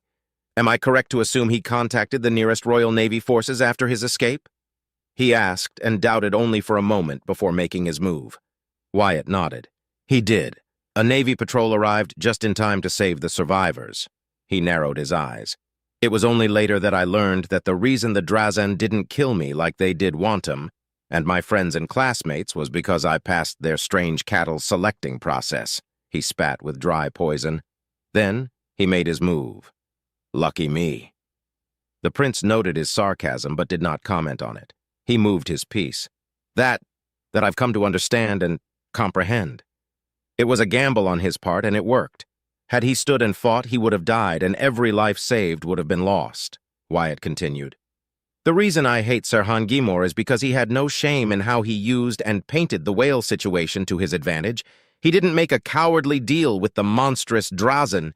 He used his guile and savvy intellect to trick them. He chuckled darkly. He didn't flee, leaving thousands to die. He made a tactical retreat to call for reinforcements. He used their deaths and the tragedy in his favor to make himself the hero of the hour, and he was rewarded and thanked for it by grieving families that swallowed his lies like morning dew. He honored their sacrifice with a few seconds of silence before basking in the glory of his great achievement. Some say that triumph washes away all shame. I agree with that philosophy. He took a deep breath and then made his move. Check. The prince blocked Wyatt's piece. For the next couple of minutes, the blonde and the black-haired man continued to play in silence until the prince found his voice first. Do you seek revenge? The satisfaction of doing what you believe will bring you peace, Wyatt. The pilot shook his head and took another of the prince's pawns. Revenge was tempting once, but what would it give me? A painful death? A quick end if I'm lucky? He scoffed. I want justice, but I won't seek it. Sirhan Gimor's actions condemned many lives but ended up saving countless others. My father once told me that the greatest revenge a man can deal to a hated enemy is to live a long, prosperous, happy life. Sage advice, the prince agreed. And yet, if Sirhan Gimor crosses paths with you, he shall meet either a gruesome end or a quick death, the prince asked, making his move. He will, Wyatt sighed deeply. I shall leave that to fate itself, he moved. However, if you order me to, my prince, I shall give up on the promise I made to end Sirhan Gimor's pathetic, lying life. The prince was pensive for several moments. As a reward for playing a crucial role in saving my sister's life a second time, Lieutenant Wyatt, I shall overlook your threat against a noble and allow fate to decide what will become of him. Then made his move. I pray that such an encounter never occurs. You have become too valuable to me, and more so, to my sister and Cynthia. Wyatt bowed his head deeply in gratitude. If I am to be of service, let it be so, my prince, he muttered softly, then made his move. Quite so, the prince replied and smiled. With a final move, he announced. Checkmate? A pleased sigh escaped his lips. Thank you for not losing on purpose, Wyatt. I would never dare to insult you in such a manner, my prince, Wyatt replied, and his stomach chose that precise moment to rumble. Excuse me, my liege. It seems this is the perfect moment to give you my sister's gift, a small token of her appreciation and payment for gallantry, the prince said with mild humor present in his voice. The Royal Marine, who had been standing perfectly still holding the basket, approached and placed it next to Wyatt. He removed the silk-like cloth covering the contents of the basket only to reveal a dozen or so pieces of sweets. Wyatt's mouth instantly watered, remembering the succulent sweetness of the treats the princess had so generously shared with him during their first private conversation. The prince raised an eyebrow for a moment at the sight of the treats, but did nothing else. I'm afraid I must go, Wyatt. But before I depart, heed my warning. During the trial, you will be faced with many accusations. This you know. Do not allow your rage to manifest itself recklessly if they use the Drazen assault against you. The pilot felt a surge of fury burn within him at the idea that he'd so much lift a finger to help the Drazen in any way. But that fury was dwarfed by the respect and admiration he suddenly felt toward the blond man who was his liege. Everything about him, from his handsome features to his height and commanding aura, fit him perfectly, but his character shone through, elevating him as someone deserving of the authority and power he commanded. Now more than ever, he was willing to do anything in order to aid the prince in exposing the traitor once and for all. He saluted the prince respectfully as he packed away his precious chessboard. A Royal Marine folded and picked up the table and chair. The stealth field hid the prince, and without anything left to say, they left, leaving the lieutenant alone once more. Wyatt hummed, and his stomach rumbled. Grabbing a small cake, he licked his lips, ready to eat the sweet confection. He took a bite and smiled. I'm ready, he muttered to himself as he proceeded to devour his sweets quickly. The cameras only came back to life after he hid the basket under his metallic bed. Wyatt glanced around the ample room as he sat on a desk by his lonesome right in front of the podium, where Lukacs Ishtal stood firmly. There were several officers in the room, sitting on the rows behind him, murmuring quietly between themselves. Most of them he didn't recognize, but there were a few familiar faces among the crowd. Galt Tirome, for one, had his hands cuffed with a Royal Marine standing next to him.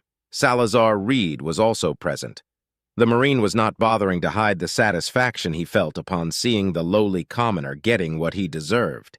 He also recognized the members of Epsilon Squadron further on the back, but their expressions were impassive and contemplative. Most in the audience were nobles, of course, with only a few warrant officers present to give testimonies when needed. I'm sure there are more commoners waiting outside. No need to sully the eyes of so many blue bloods with the presence of lowly commoners, Wyatt reasoned, making sure to send an annoyed glare at Lukacs Ishtal. At his sides sat the other commanders present in the fleet alongside Admiral Damian Valto, filling the last gap that required 9 high-ranking officers to conduct the court-martial process. Behind and above the 9 officers that were his judges, a balcony of sorts could be seen. There, the prince and his sister, Princess Clara, sat next to each other in silence while Cynthia stood, as always, next to her friend in charge. Lukacs raised a hand and the room went silent. Per naval laws and traditions, I hereby pronounce the start of this trial against the commoner Wyatt Staples. Branch, Royal Navy, current rank, lieutenant, specialization, pilot. Given that the records of his service prior to his arrival on List 17, 4156 Standard Astorian Principality Calendar, and June 8, 26702 Standard Terran Calendar are lost within the depths of the mutinous Third Fleet's records, we demand that you confirm this information. I confirm it, Wyatt replied. Do you, Wyatt Staples, swear upon the laws of the Principality and the name of the Prince himself currently present to witness this trial, to speak only the truth? Lukacs asked. I swear to speak nothing but the truth, he said, and managed not to bow his head toward the Prince. That action got the crowd to murmur for a few seconds until George Lintar smacked a gavel twice, demanding silence in the room. Let it be recorded that the accused has given his oath. May justice be dealt swiftly. Let us commence. Lukacs cleared his throat. Wyatt Staples, before your arrival, your role in the Third Fleet was that of a compost hauler in the lingering systems. Is this correct? It is. Is it true that you just happened to be located in the same system that the Royal Favor arrived at from the pursuit of an until then unknown enemy vessel? Furthermore, you have been credited for saving not only the Royal Favor, but the lives of its occupants and that of Princess Clara herself? Lukacs pressed on. It is true, Wyatt replied dryly. The Third Fleet sided with Duke Cornelius Draymore of Camrim in his coup attempt. What made you decide to ignore the commands of your superiors and rescue the Royal Favor? Was it selfishness, the chance to obtain a substantial reward, or the need to ingratiate yourself to royalty? Asked George, his tone marred with disdain and contempt directed at the pilot. I was not aware that the coup even existed until Commander Redford told me about it, Wyatt began. I was coming back from a regular haul when the royal yacht appeared. I had no orders besides what I was given for that week of work. Nothing more. He set his gaze on George before continuing. What other reason could I, a commoner, have to assist in the rescue of a member of the royal family other than that I am part of the Royal Navy? Would you not do your duty simply because it is expected of you to do so? We ask the questions here, commoner, George spat back. Let him speak, George. It is his right to defend himself, and your questions were hardly easy to answer without wrapping a noose around his own neck, Frederick Anderson said next to the old man.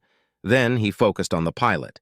That being said, do you truly expect us to believe that you never planned on gaining something from your actions, even when it put you at risk? I expect for you to not believe me at all, Wyatt replied in a cold, emotionless tone that gained several murmurs and a few gasps behind him. I simply did as duty demanded without seeking a reward.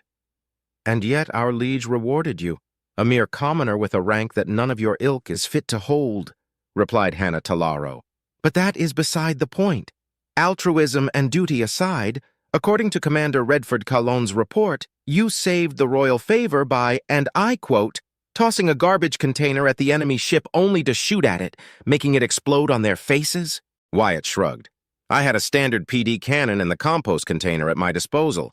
I had to get creative with it. It worked, didn't it? You may question his motives, but not the results, Redford said. This charge was bogus at best. Satisfied, George? The old man huffed. Very well, We merely needed clarification of that incident. The next charge is much more grave, he began. Wyatt Staples, you stand accused of lèse-majesté. We have proof that you, dirty commoner, tried to shake hands with Her Majesty, Princess Clara. Not only that, you have not paid proper respect toward their majesties on numerous occasions. One such is evident upon the start of this trial. Wyatt narrowed his eyes. I am being put on trial for something I didn't do. I don't even know what lèse-majesté is. A blatant lie, of course, but one that served his purpose. Was I supposed to do anything? So not only are you an insolent fool, but also an ignorant one as well? Lukacs remarked, shaking his head. Ignorance is no excuse for a crime committed, Lieutenant. Which also carries cleanly to another charge, William Hempstroke said, leaving aside the tragic murder of Abacus Reed. Numerous crew members have reported hearing you badmouth nobility and, by extension, the royal family. Such one incident happened in the mess hall, where you nearly came to blows with 3 nobles, and you even barked at them like an animal.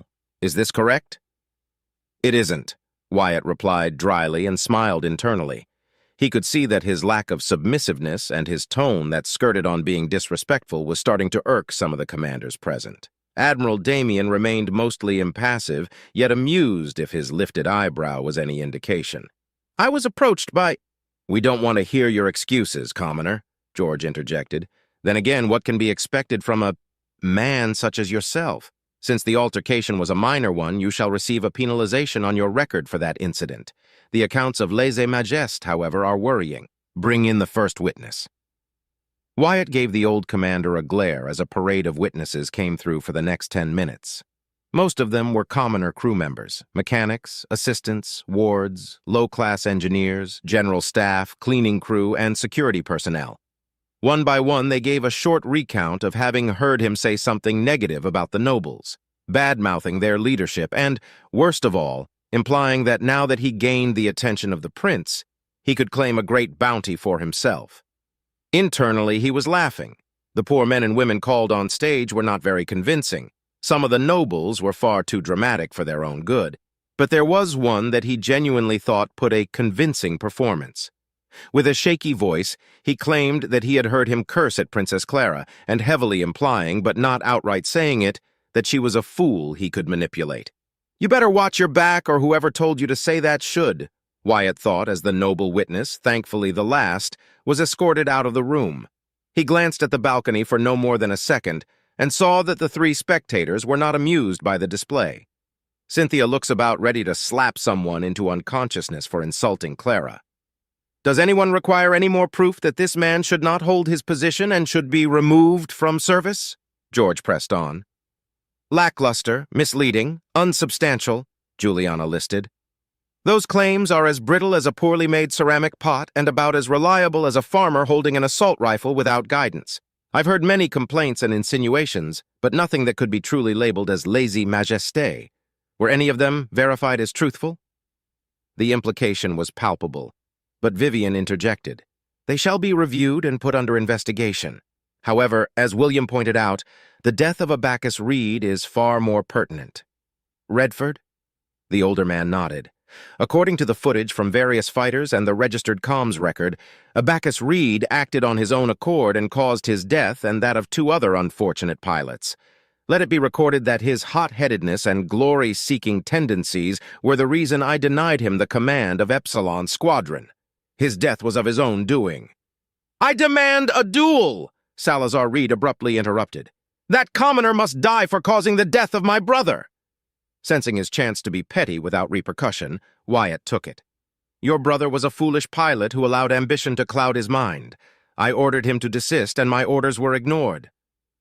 Wyatt paused and turned to Salazar for a brief second. Or is accountability a foreign word to you? You miserable scumbag! Salazar countered and launched himself at Wyatt, only to be stopped by 3 Marines. Let go of me! I'm Salazar Reed. The honor of my house will not be stained by the words of a filthy commoner. Silence! Lukacs demanded, making use of his gavel.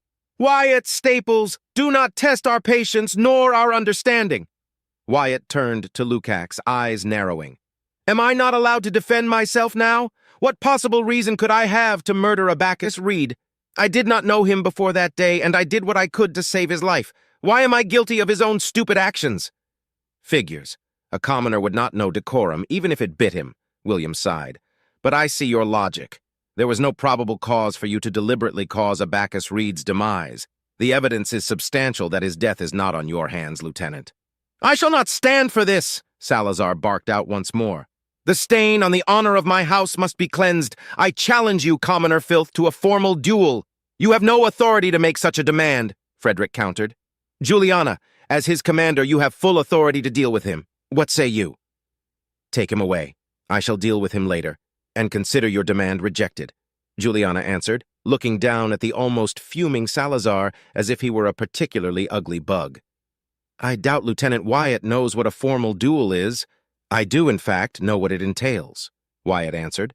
Lady Cynthia was challenged by Samuel Cayston to one. It ended quickly with his death. It was true, even if he didn't go into specifics. I assume that means a formal duel is a duel to the death? He asked as Salazar Reed was dragged out of the room, only avoiding making a bigger scene under the fiery gaze of the blue-haired commander. Shortly after, Galt Tyrone was called on stage as a witness to what had happened on the bridge of the Noir Navio, but all he said was a mirror to Wyatt's words. The duel was issued, there was a brief exchange, and then Samuel Cayston died. All that he added was a flowery description of Samuel's courage and the quick, painless death he received at the hands of Cynthia. Seemingly satisfied with his testimony, he was escorted to his seat while the commanders silently talked among each other. After a minute of deliberation, a voice was heard once more. A fine tradition, and one that exalts the honor between houses and a way to settle disputes, George said approvingly. A traitor he was, but Samuel Cayston died as a noble should, on his feet, with his honor intact and shining glory upon his house. How delusional can these blue bloods be? He actually believes the nonsense that comes out of his mouth, Wyatt thought with mild pity directed at the abrasive old man. Something that you don't know anything about, Commoner, Lukacs carried on. During the battle against the Cayston forces, Commander Redford's decision to trust your judgment brought down the damnable stealth cruiser that caused so much havoc amidst our fleet. Do you deny this? I do not. Seeing as I was the only one with any amount of experience dealing with those black ships, I thought it pertinent to inform Commander Redford about the possibility of an ambush. He agreed with the strategy and it destroyed the cruiser, he replied firmly. And by doing so, you dared give orders to your superior, your commanding officer, no less, George spat out. I object. Redford stepped up. Lieutenant Wyatt Staples followed the chain of command to the best of his abilities and dutifully informed me of the threat. Given the circumstances, I decided his plan was the best course of action available to us. George ignored the gray-haired man and pointed a finger at Wyatt. You broke the rules of engagement and wandered off on your own after insulting your commanding officer's authority. Wyatt frowned. What rules of engagement? I've been a lieutenant for no more than 2 weeks. I was a warrant officer, and all I did was follow the orders given to me. I've only seen action during patrol rotations and in simulations. I still don't know how to carry out my new duties effectively. How am I to know what rules I shouldn't break if I don't know the rules? He finished, raising his voice slightly and finally giving his judges the satisfaction of seeing him lose his composure. The battle was over, and yet the wedge you were part of did not return to their ships.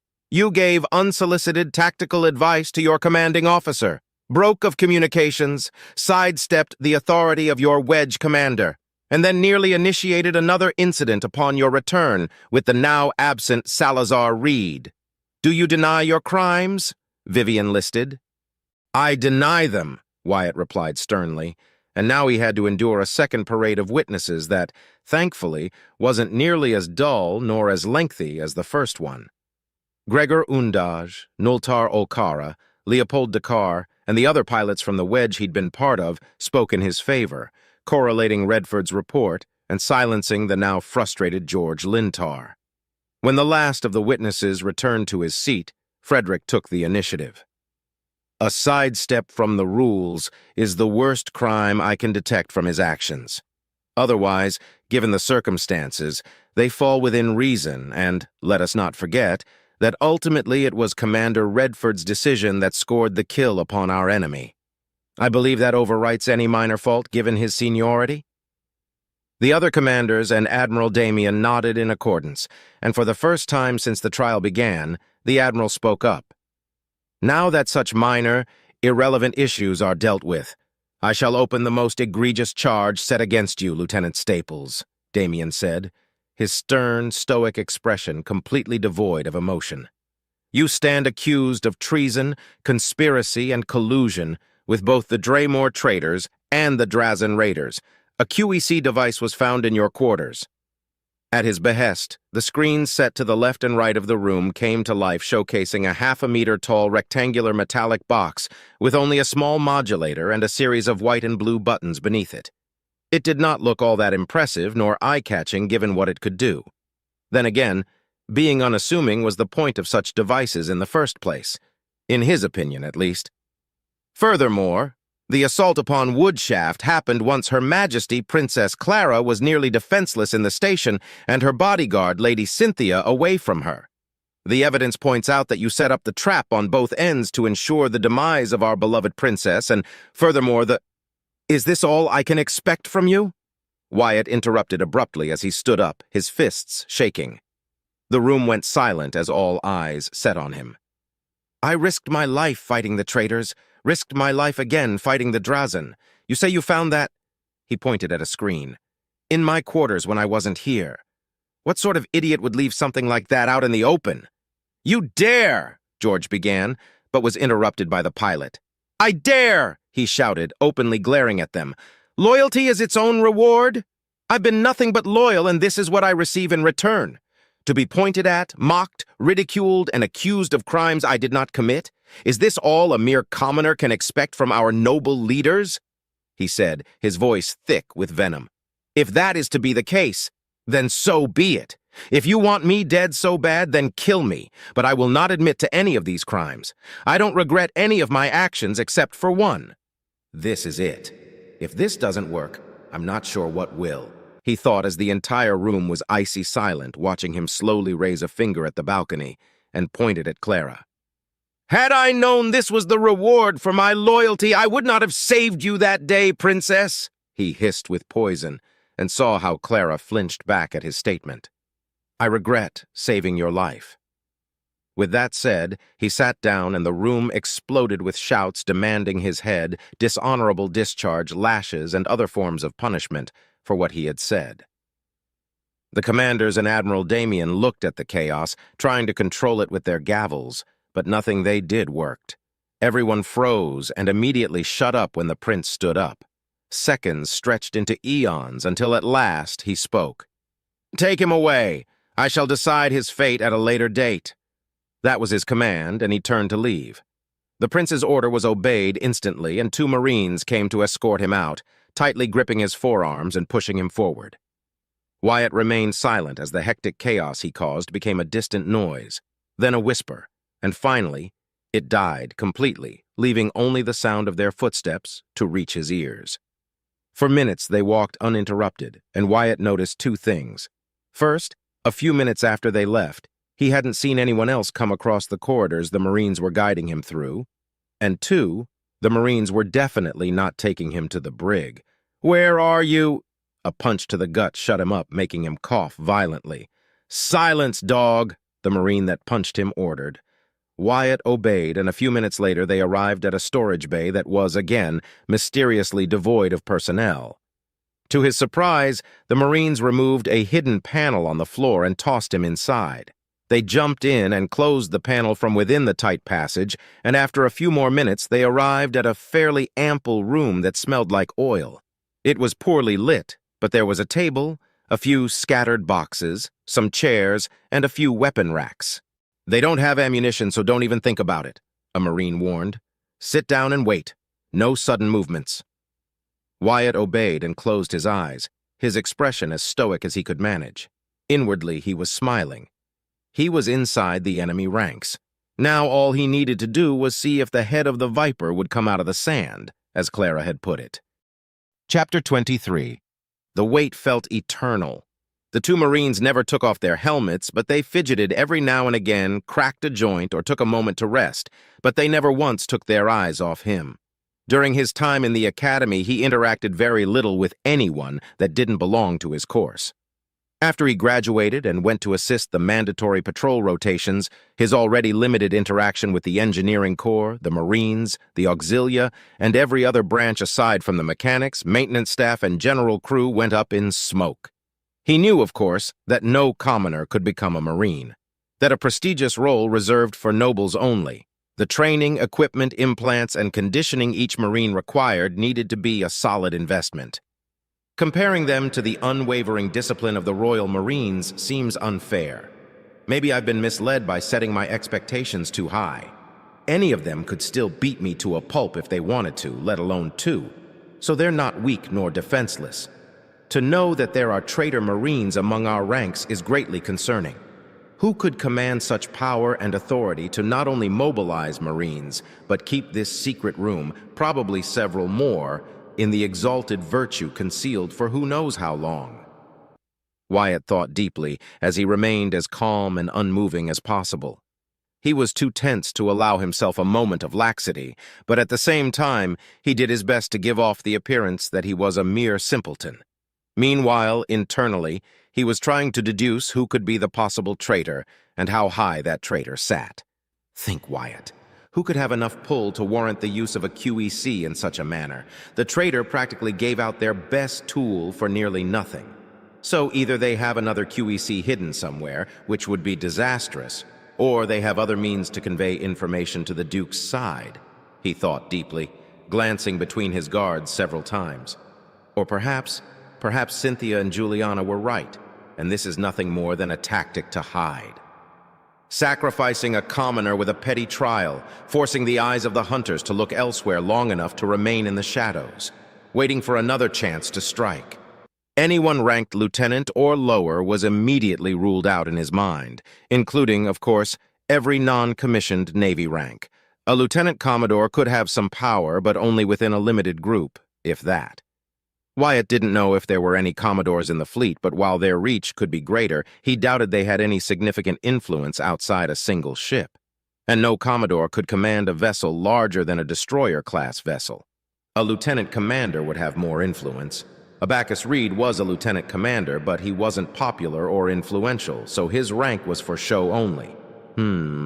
Would other lieutenant commanders be similar? Does it even matter? If I recall correctly, they have more influence than a lieutenant commodore, but less so than a commodore. He sighed heavily, making the two Marines guarding him tighten their grip on their weapons for a moment. I should have paid more attention to the commanding structure back at the academy. No use in crying over a crushed Lakoa now, I suppose. Left without much else to do, Wyatt swallowed his annoyance and continued to ponder away, futile effort as it was. Perhaps a captain is responsible. They can command up to heavy cruisers and battle cruisers, and a noble would either need to have done pretty amazing deeds or belong to a powerful house to achieve that rank. But could a captain have the means to orchestrate something like this? Wyatt thought, and internally groaned when he realized something to add to his already mounting frustration. They're nobles. How could I forget that? A military or navy rank may give me some direction, but that means little compared to what house the traitor belongs. Political impact, influence, wealth, power. Clara and Redford mentioned that the puppets were many, but the puppet master could be anyone. But who? The one standing at the top, the head of the Viper, has to be someone powerful from a prominent house and likely holds a significant rank within the fleet, and must be aboard the exalted virtue, he reasoned, his head threatening him with a headache. That left only a few possible culprits, but all he could do was speculate. He wasn't a detective or an investigator. Most of his conclusions came from observation and logical outcomes. But in the world and the convoluted web that was nobility, he had no leverage. Hence why he was a living tactical mine, ready to explode in the face of the traitor. But who was the traitor? He didn't know the other commanders all that much except for what he was told of them. They all came from significant and powerful houses, and thus could easily have the means and connections to orchestrate a possible mutiny or act as the eyes of Duke Draymore aboard the Prince's fleet. Redford Kalen was obviously not the traitor. The trust he received from Clara and the Winfield sisters had been more than evident. Juliana, being a Winfield, was also discarded, which also worried him since the two Marines belonged to her division, and here they were, traitors working under their noses. How many more were like them? How many other commoners and low-ranking nobles were actual traitors? The more I think about it, the worse it gets, he thought with grim resolution. Redford insisted that Lukacs Ishtal, George Lintar, and Vivian Taravis were loyal, and he'd trust his commander's judgment, but he still had his doubts about George Lintar. If there ever was a noble that represented all the idiocy and vain glory, chest-puffing, feather-preening attitude that nobility was infamous for, it had to be him. Could a man as deeply rooted in the machinations of nobility and the disdain for commoners truly be loyal to anyone but himself? He doubted it. Admiral Damien Valto was a mystery to him. He'd seen him twice, and that didn't give him many indications of anything, but according to Juliana, he was the reason the prince and their forces managed to escape. He was a rigid man, the sort that does things by the book, and never deviated from his orders, but one who was loyal and could be trusted. That leaves Frederick Anderson, Hannah Talleyrand, and William Hempstroke as the possible puppet master. But were any of them truly responsible, or was there an unseen actor behind all of it? Hannah Talleyrand commanded the smallest division since there were roughly 200 troops under her charge, and filled the gap to give a provisional command to the auxilia forces. William Hempstroke was another noble that he particularly had a displeasure towards, but nothing more than that. He was a ground and assault commander, and his reach was limited. Finally, Frederick Anderson was also a fundamentalist, just like William and George, though he seemed capable of restraining himself for the sake of performing his duty. "This is futile," Wyatt concluded. "No matter how many times I circle the subject, I can't suspect anyone without personal bias. Not to mention, I don't know any of them enough to draw any conclusions. Nobles are petty, self-serving, egotistical, manipulative assholes as a general rule, but I can't point any fingers blindly.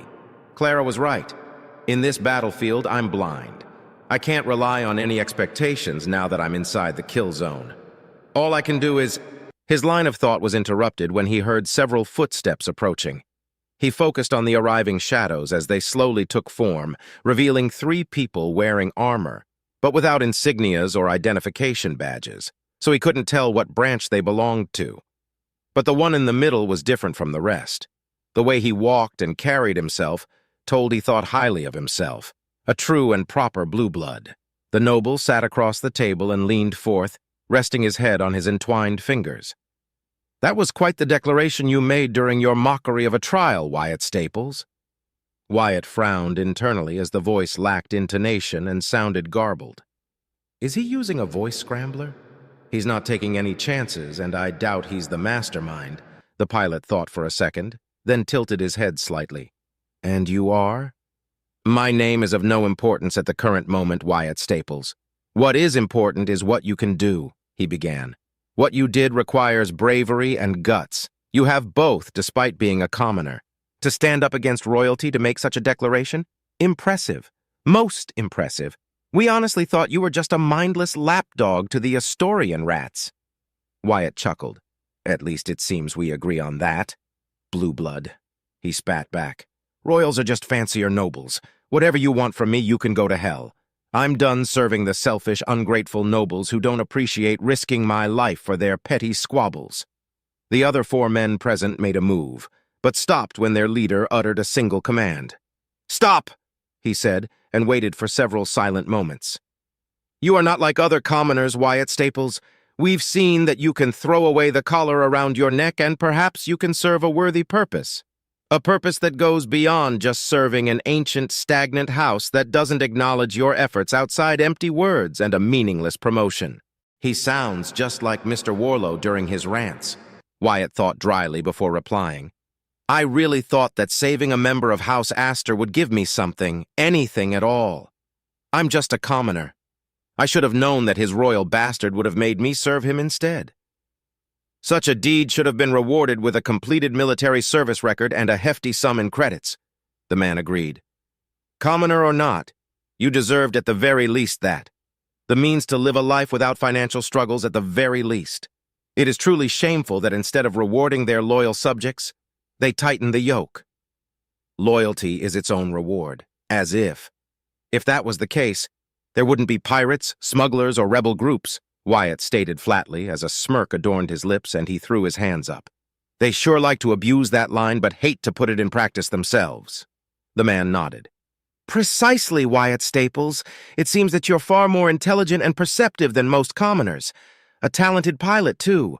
I can understand why that bitch wanted to keep you as a pet. Quite ungrateful, eh? You save her life, and as thanks you get a collar and a leash. Your skills are truly wasted in the service of House Astor. Wyatt felt a fire form in his stomach the moment he insulted Clara so brazenly. The quips and diplomatic approach that Uriel Hoax had used were brimming with respect in comparison to the treacherous scumbag sitting in front of him. But he had a role to play, and he couldn't allow his true feelings to surface. Instead, his smirk turned into a smile. Precisely! That holier-than-thou wretch never thanked me, not sincerely at least. To her I was just doing my duty. Thus, she owed me nothing. So you've seen the corruption within House Astor, and you know the plight commoners and nobles of lesser standing must endure, the man said approvingly. With a mere tilt of his head, the Marines moved in and released the handcuffs from his wrists. A show of trust between friends, Wyatt Staples? Thanks. They were starting to hurt, he replied, rubbing his wrists for a few seconds. Now? Why should I trust you? For all I know, you're just trying to use me. Ah, he replied, leaning back and raising a finger. The difference is that I won't hide that fact. You've called too much attention upon yourself, Wyatt Staples. You have no house, no standing, no power, no nothing. You're a commoner, but men like you are rare. Were it not for our efforts, you'd be dead right now in your cell. The prince will not take lightly that you insulted not only that haughty banshee he calls a sister, but his pride too. So you're welcome. Is that not proof enough that we wish to help you? Good point, Wyatt replied, crossing his arms. In that case, thank you. But now that I'm marked for death, what can I do? I don't suppose you'll keep me hidden here forever. Preparations are being made. Don't fret. We may be few, but there are more of us every day. True loyal sons and daughters of the Principality ready to strike down the arrogant Astors. The Royal Regent, Duke Draymore, rewards loyalty, and you, my friend, could be highly rewarded in his service. Wyatt frowned and scoffed. Another royal? I understand why that would seem like a contradiction, the man replied with a bemused chuckle. But unlike the prince and his ilk, Duke Draymore is a true royal. As regent, he can rule the principality while he prepares a suitable heir to be a true prince. Unlike the inept who inherited the throne without gaining it. Do you see? His Lord Regent only seeks the best for our beloved principality, while the current prince only seeks to perpetuate the stagnancy that his house feasts upon. They are nothing but arrogant tyrants, and they must be removed. Pirate attacks have been rampant across several sectors. Drazan raiders have managed to make incursions all the way here, to Jintrax. There are mounting protests and rebel groups spreading like wildfire due to the economic instability. And this prince, he said with disdain, cavorts alongside smugglers and criminals, little better than pirates, just to gain some forces. Disgraceful and without honor. I wasn't aware that the problem was so dire or widespread. And I wonder how much of it is even true, Wyatt thought, looking mildly shocked. I mean, I carried the wretch to Woodshaft, but I wasn't aware of those negotiations. Couldn't they, just force them to comply? Why threaten them when you carry with you Royal Marines? He asked with a scoff. Wyatt gasped. Royal Marines? I thought those were regular Marines. The man nodded. I know you're innocent, Wyatt Staples. You couldn't have known their perverse machinations and cutthroat diplomatic tactics. That's how House Astor rules, with veiled displays of power, for they know none would dare stand up against them. And if they do, they unleash their dogs of war and the blue-haired demons. Another burst of fire erupted in his guts upon hearing the brazen insult directed at Cynthia and House Winfield in general. Oh? If you think I'm innocent, then why did you plant that thing in my quarters? He asked, frowning. To be perfectly honest, I was against that idea, he replied, while Wyatt lost his frown and blinked in surprise. We are honest, Wyatt Staples. Yes, we wanted to Throw them off! Ever since the battle against the Caiston forces, the dogs loyal to the prince have been breathing down our necks rather vigorously. You were an ideal scapegoat at the moment, this we will not deny. Your outburst during that joke of a trial was, to say the least, impressive. We apologize profusely for ever thinking you could be another fool who bent the knee before the ungrateful Asters. I did bend the knee, he replied. I like my head attached to my body, though it won't be for long after what I said. But screw them. Risking my life for their benefit is not why I signed up. I just wanted a cushy position and a good pay at the end of it, not whatever bullshit they're dealing with. That was a half-truth, but as long as his mysterious interviewer bought it, then he didn't care. A man that knows what he wants is a man that can achieve great things, Wyatt Staples. Your ambitions may be low since you are a commoner, but they are fitting. However, you could achieve so much more if you were to join us, the man said, as if I have a choice. Either I join you or you'll kill me, Wyatt thought, but mentally smirked. How? I'm going to lose my head or spend the rest of my life in prison if I'm lucky after what I said. At any rate, I'm sure that blonde prick knows I'm not in my cell. Do not worry about it, we've covered that. Even that disgraceful prince can be fooled for a certain amount of time, the man replied. Will you join us? I don't know you. What could I gain if I join you? Asked the pilot with interest. The man relaxed his posture, and while he couldn't see it, Wyatt could almost feel the grin spreading across his lips. Prestige, honor, true camaraderie, and a promised bounty for your services 3 times bigger than the current retirement plan the Navy offers to commoners in perpetuity. Not only that, but if you fall in battle, those same rewards will be passed on to your family members and descendants. My son will inherit my riches, even if I were to die? Wyatt asked, all bright-eyed and optimistic. Indeed, your son will be provided, Wyatt Staples, the man replied, and you, my friend, will be eligible to start your noble lineage. The Asters were fools for squandering such a talented man. Wyatt smiled widely, but inside he would have been on the ground if he could laugh. They don't know anything about me. That means my records have either been deleted, their contact is not within the Third Fleet traders, or that really was their only QEC, and they acted in pure desperation. This is too good to be true. How am I to trust you if you don't reveal your face? He asked tentatively. It is a security precaution. If you're captured, our whole group would be put at risk, Wyatt Staples. I'm certain that a man as intelligent as you can understand discretion, the man replied. Fair enough, he replied with a shrug. You must be someone highly valued by Duke Draymore to be given such a difficult mission. I mean, you're right under the prince's oblivious nose, and here we are. Wyatt barked a laugh and clapped his hands together 3 times. Me, if only, the man replied, chuckling. Our Lord Regent would never associate with me. No, I am a mere conduit for our leader aboard this vessel. He witnessed your trial with great admiration and concluded that you could become an asset to our just and true cause. Join us, Wyatt Staples, and fight for the future of the Principality, not the cruel, unworthy Asters that bleed us dry with their incompetence and prohibitions. It's hard to refuse such an offer. All right. You convinced me. I'll join you. What am I to do? Wyatt replied solemnly. Most excellent, the man said, and from a sealed pouch he extracted a cube no more than 5 centimeters wide. This is a Mortax cube. It is nearly undetectable by most security measures, and it can be easily concealed in one's person. Upon activation, it'll emit a strong but short-lived electromagnetic pulse that will fry any non-heavily protected electronic devices within a 10-meter radius. Okay, so what am I supposed to do with it? Throw it at an Aster dog and hope for the best? Wyatt asked, raising an eyebrow at the strange object he'd never seen nor heard from before. This won't kill me, right? Of course not. Elsewise, we would have attempted an attack against the damnable Asters before.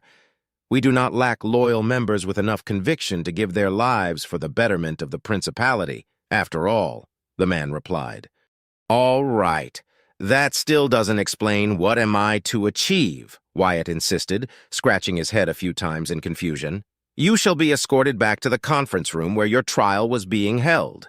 As we speak, the prince is being convinced and lured into a trap so that he may cast his judgment upon you.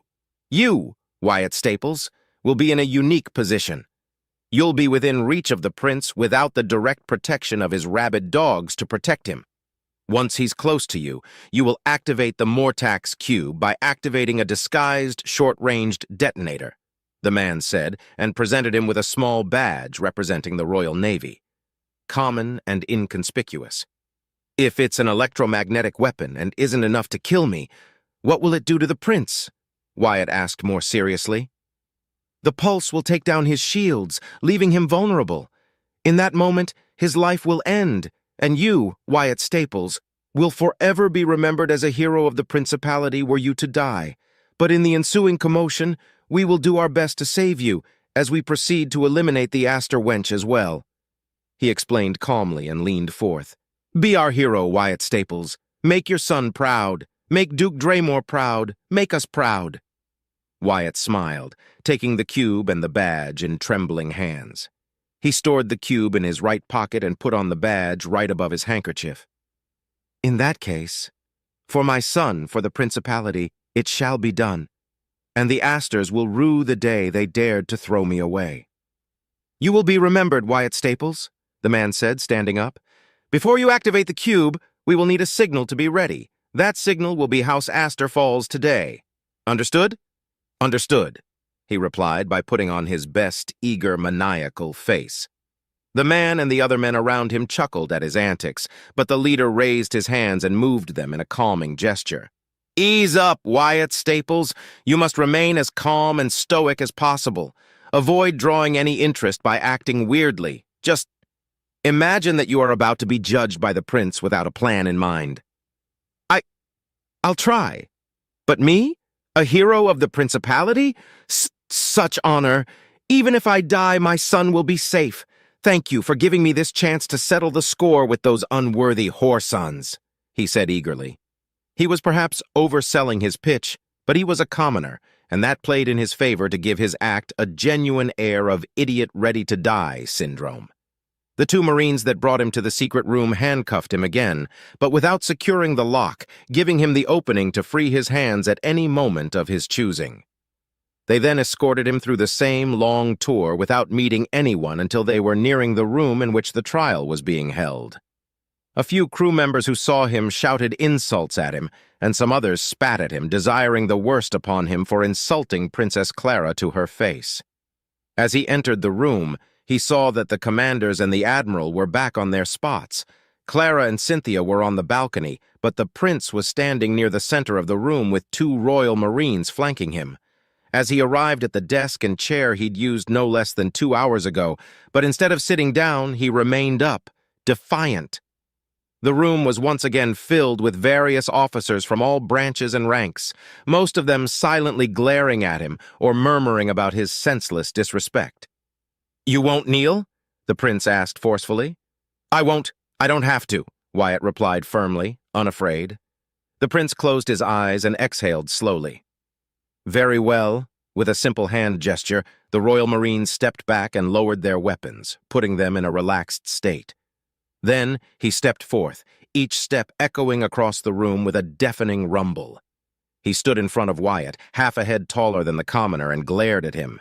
You've disgraced my family's name. You've insulted my sister's honor. You've disrespected me not once, not twice, but thrice now. I must admit, I admire your resolve, Wyatt Staples. He paused for a moment. Such a shame. I thought that you had some promise, but alas, a commoner is a commoner at the end of the day. Due to your actions and the lack of solid evidence, I was going to sentence you to a dishonorable discharge and leave you here. However, your transgressions against royalty shall not be tolerated. Wyatt scoffed. So much for loyalty as its own reward, huh? You Astors only vomit that line when you need something from others but don't give anything back in return, he shrugged. What else is new? So be it, the prince said. Did you find peace during this time? Wyatt nodded. I did. A repugnant snake is before me, this I see now, he said, and the entire room went icy silent, thinking he had insulted the prince to his face.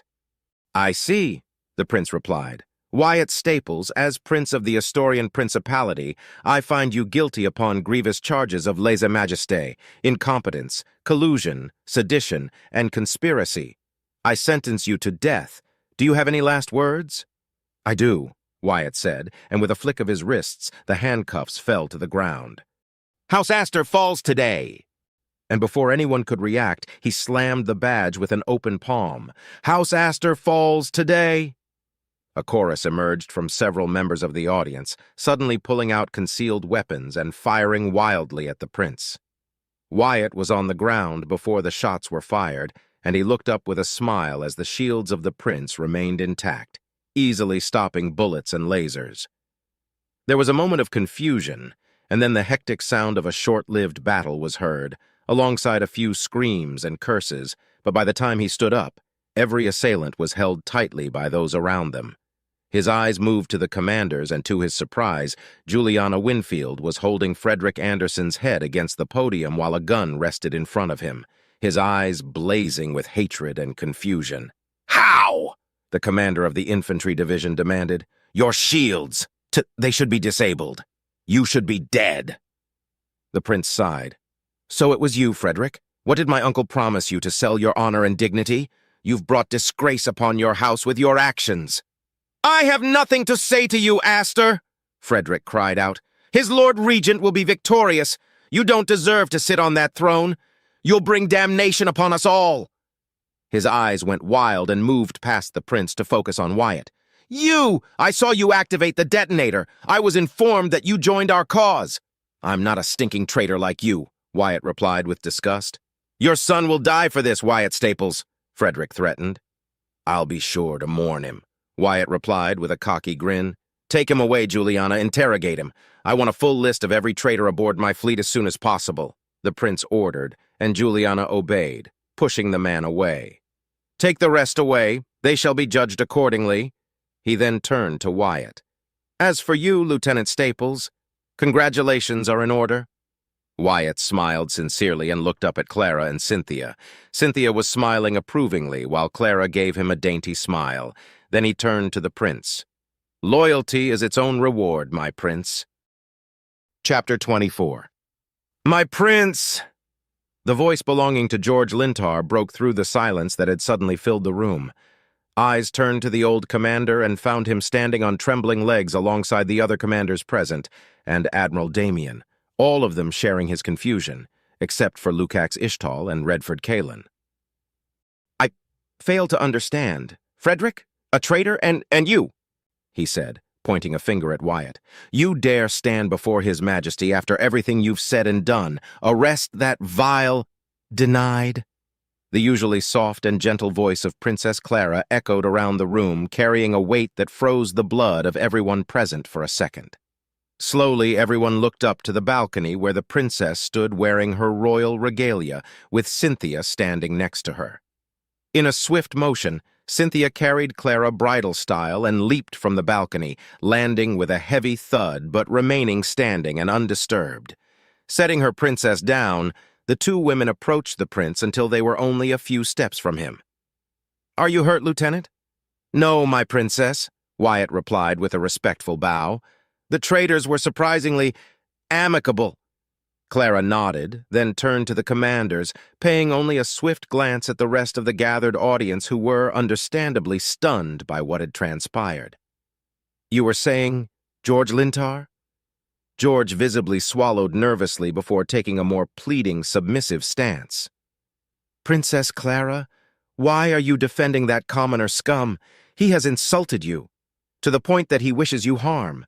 Such insolence alone should be punished, in equal if not greater measure to the traitors that dared attempt against the prince's life," he finished calmly, not wishing to invoke her wrath. "Brother dearest," Clara began without turning to her sibling, her face stoic and unmoving like a glacier's surface, and equally cold. "May I tell them?"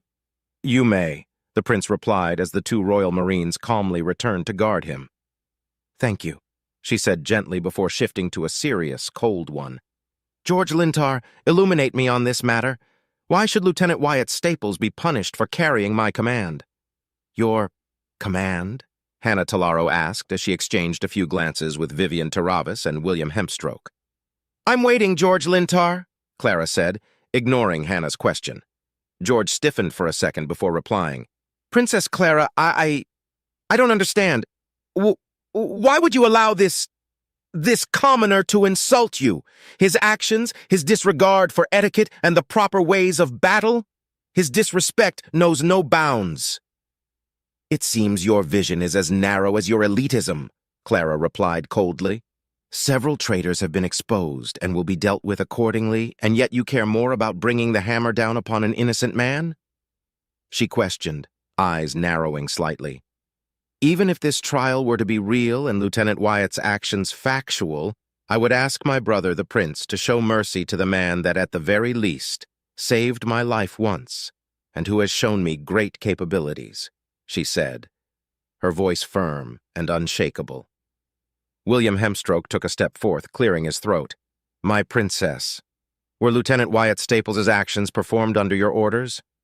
"Indeed," Clara replied, and with dignified grace lifted a hand in Wyatt's direction. "Lieutenant Wyatt was acting upon my orders as part of a ploy to draw out the traitor within our midst. We already had our suspicions, but we needed to be sure." Wyatt smiled internally. It was a half-truth, but were it not for the fact that he knew better, he would have believed her words without a doubt. But what could a commoner like him possibly achieve? To put at risk your honor and dignity, my princess? I simply do not understand, George admitted, staring at his princess with utter confusion. "Risks must be taken in war," Clara began, "be them abroad or at home. I won this battle. That's all that matters." Turning to the crowd, she said in a slightly louder tone, "Let it be known that I, Clara Astor of House Astor, second princess of the Astorian Principality, hereby pardon Lieutenant Wyatt Staples of all presumed charges set against him, for he was acting under my direct orders." "This entire trial was a trap?" Admiral Damien asked, not in confusion, but rather surprised. It makes sense now. These charges were petty at worst and nebulous at best. Worthy of attention? But worthy of punishment? Hardly. I must admit I'm relieved to hear that the lieutenant's apparent hostility was for show. It was a plan born from desperation and a gamble, Clara clarified. We hoped that the mastermind behind the traitors in our midst, due to the efforts of Lukacs and Vivian, felt cornered.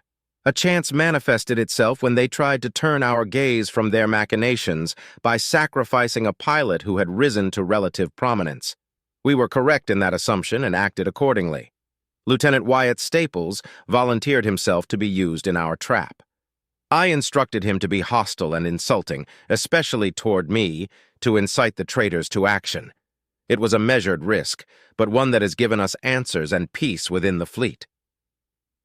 The room fell silent for several moments until Hannah spoke up, gaze focused on Wyatt. "But how? You were taken into your cell. When did they have the time to contact you?" "I was not taken to my cell," Wyatt explained.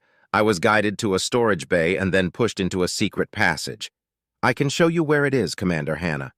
"That aside," George interjected with tension in his voice, "Frederick claimed that you joined their cause and that you activated a detonator. Explain yourself this instant." "Gladly, Lord," Wyatt replied, smiling internally at the chance to not only prove his innocence, but also make a high and mighty blue blood eat his words from his pocket. He pulled the small cube given to him, and Lukacs let out a contemptuous hum. "A Mortax cube," Lukacs said, glaring at the small piece of equipment. "I was afraid one was eventually going to appear. And the detonator?" Wyatt reached for the badge on his chest and handed both items to Cynthia. She then passed them to Lukacs. After a quick inspection, he frowned. "I saw you activate it too. Why didn't it work?" "I simply arched my hand, Commander Lukacs," Wyatt answered, and raised his right hand with his fingers slightly bent and his palm forming an arch. "I never touched the badge." George, unsatisfied, glared at the pilot. "You still willingly put the life of the prince in danger, commoner. And I am profusely sorry for that," Wyatt replied with a small head bow directed at the prince. "I am far more interested in how you were able to convince the traitors that you were joining them," Vivian pointed out. "I was also unaware that you had a son, Lieutenant." "That is because I don't, Commander Vivian. I wanted to see how much these traitors knew about me. They knew nothing before I joined His Majesty's fleet. I took advantage of that fact and leaned on it to appear more sympathetic and appealing to them," he explained. I I might have to avoid speaking about my actual family with strangers from now on, he reasoned. How many were there? Who are they? What did they tell you? Answer me, commoner, George demanded. 5 of them, I don't know. They wore suits and helmets with darkened visors. One of them used a voice scrambler. As for your last question, Lord, I'm afraid our liege, the prince, would like to know those details first, he said. But the prince remained stoic, impassive, forever in control and calm.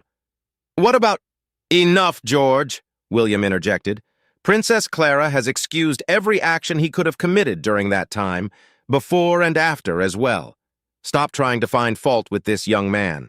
A commoner he may be, but one that has given aid to His Majesty once more, and I, for one, will look past his undignified origin and thank him for his services. I was merely doing my duty, Commander William, Wyatt replied humbly. I doubt he means any of what he said, but gaining some favor from the prince and Clara can't hurt, right? Blue bloods and their games, he thought with mild amusement. Now, Clara's voice rang once more. Does anyone else have something to say? I do, the prince said. Despite his great service, there is something that plagues my mind. An error, a mistake, one that must be rectified at once. Lieutenant Wyatt Staples, take a knee and lower your head. Justice shall be delivered by my hand. Wyatt was stunned for a second, and he looked into the eyes of the prince, but found nothing. Those violet eyes were emotionless and firm. Were the traitors right after all? Have my transgressions escalated to the point that my death is necessary? He thought for a moment, and his heart raced, but despite the outrage howling inside him, there was a sense of peace. Better to die at the hand of the prince. How many can boast of such a feat? I obey. The pilot dropped to a knee without looking at anyone, and for a moment hoped to hear the protests of Clara, Cynthia, or Redford. Anyone. But none came, not even within his mind. Everything was silent. Closing his eyes, he lowered his head and did his best to expose his neck as much as possible. Even now, I feel no fear. At least I won't give a show for petty blue bloods to enjoy. Cynthia, your sword, the prince said, and Cynthia obeyed without hesitation. Wyatt heard the steps of the blue-haired woman and the click of her sword being released from its lock. Then she stepped back, and he took a deep breath in anticipation of the beheading strike. Instead, the prince began to speak. Lieutenant Wyatt Staples, born of a common lineage and commoner blood, are you a loyal son of the principality? What? Why does he— Oh, must be some sort of death ritual, he reasoned. I am, my prince. Do you recognize me as your prince, your liege? I do, my prince. Given the chance, would you give your life in exchange for my own or that of any member of House Astor? Without hesitation, my prince, he replied sincerely despite his mounting confusion. Would you obey every command given without doubt nor questioning, regardless of what is asked of you to perform? The prince asked, his voice firmer, heavier. No, I would not, he replied, and he heard many gasps echo around him. For what reason will you disobey my direct command? For the same reason I fought the Drazan, my liege. I will do my best to save the innocent, your people, my prince, again, he replied sincerely and without fear. If I die, I'll die without regrets. He thought calmly, his heart set at ease. Unless there is no other option, I will never harm an innocent.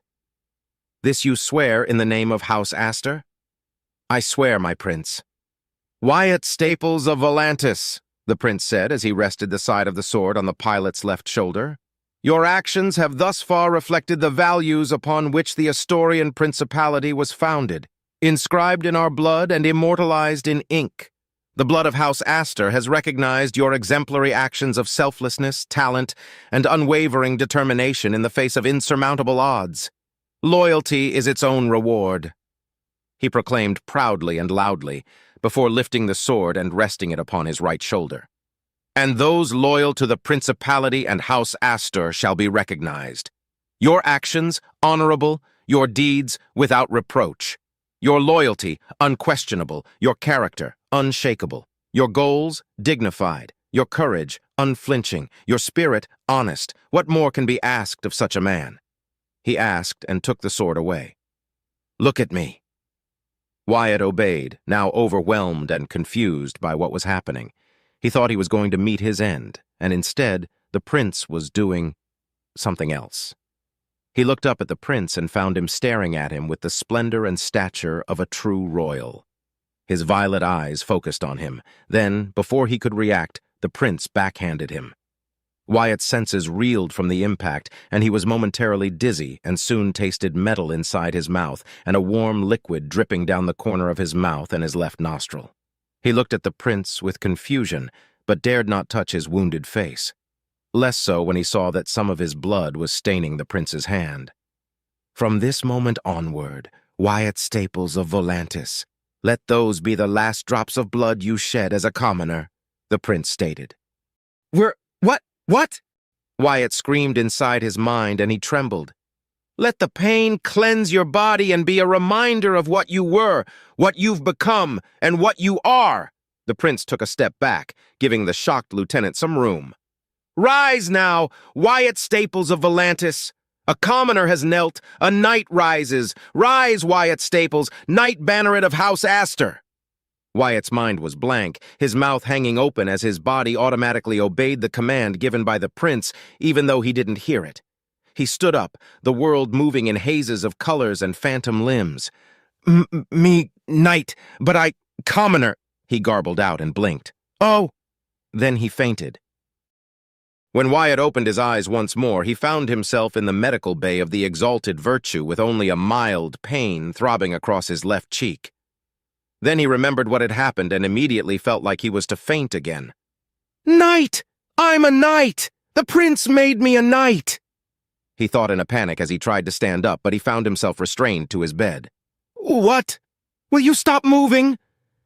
The familiar voice of Cynthia made him turn to his right, finding the red-armored woman sitting patiently on a chair nearby. "See, Cynthia, where's the princess? Where's the prince? Silence," Cynthia commanded, as a sly smirk spread across her lips. Wyatt obeyed despite his racing heart. Receiving a knighthood from a royal is quite a rarity, you know. I've seen only a few so far, and most of those on the receiving end did not deserve it. But this is the first time I've seen someone faint because of it," she chuckled. "The prince claimed that he hit you too hard. Cynthia, I can't be a knight. I don't want to be a noble. I'm unworthy. I'm a commoner. Please, the prince has to—" he began pleading. But shut up when the blue-haired woman closed the distance between them faster than he could blink, their faces mere inches apart as she stared her icy blue eyes directly into his soul. A few seconds later, she pulled back and he stopped trembling. Sitting down again, she continued, "You were a commoner, Wyatt. No more. Now you're a knight banneret. Of House Astor, no less. Do you know what it means to be a knight banneret?" Wyatt shook his head. "It means, Wyatt, that a great or royal house, House Astor in this case, has recognized your efforts and achievements and has extended its protection to you. Now you carry a measure of responsibility to bring honor and prestige to your benefactor's house." Wyatt's mind swirled, and he felt the sudden urge to vomit as the rules and structure of the world as he knew it was shattered in an instant. "Ease up, Wyatt. You're a noble now. A lesser noble, but a noble in your own right." Her expression fell slightly. "Before knowing you better, I would have thought of you as a fool for not wishing to be a noble. The vast majority of commoners wish to become nobles, lesser nobles wish to gain standing, and so forth. But you are among those precious few who reject the very notion. Then why did the prince do this? I thought he was going to end me," Wyatt admitted with some remorse. Cynthia crossed her arms. "What more proof do you need that you absolutely deserve your reward? What you've achieved has earned you at least this much, Wyatt. You thought you were going to die, and yet you accepted it with grace. I am willing to risk my name's honor that the thought of being rewarded never crossed your mind until it was done. Am I wrong?" No, you're not, but," he insisted, "I'm nothing special, Cynthia. Nothing but a pilot, a mere commoner." "Stop beating yourself down," Cynthia hissed. "You may insist on that, but you are far from worthless. I've seen what true worthlessness is and looks like, Wyatt. You are not. Like it or not, you have achieved what many seek without desiring it." I will try, Cynthia," Wyatt replied and then relaxed on his bed. Wait, if you're here, where's Clara? She's in a meeting alongside the commanders, Admiral Damien and the Prince. You've been out cold for 3 hours, in case you want to know. News about your knighting has spread across the ship and the fleet. You're the talk of the fleet, Wyatt. Congratulations, she said in a slightly teasing tone. I see, Wyatt replied quietly. Knight Banneret. I don't know how to be a noble. I barely know how to be a lieutenant. I don't want to end up like a pompous moron with an inflated ego, Cynthia. That's very forward of you, Wyatt, Cynthia pointed out. I've already said worse about Serhan Gimor, said the lieutenant. If that didn't get me killed when it did, I guess now it doesn't matter if only you hear me. Careful. You might develop pretentiousness and pettiness the likes of George Lintar suffers from, she joked. If I do, kill me, Wyatt replied with a smile and a chuckle.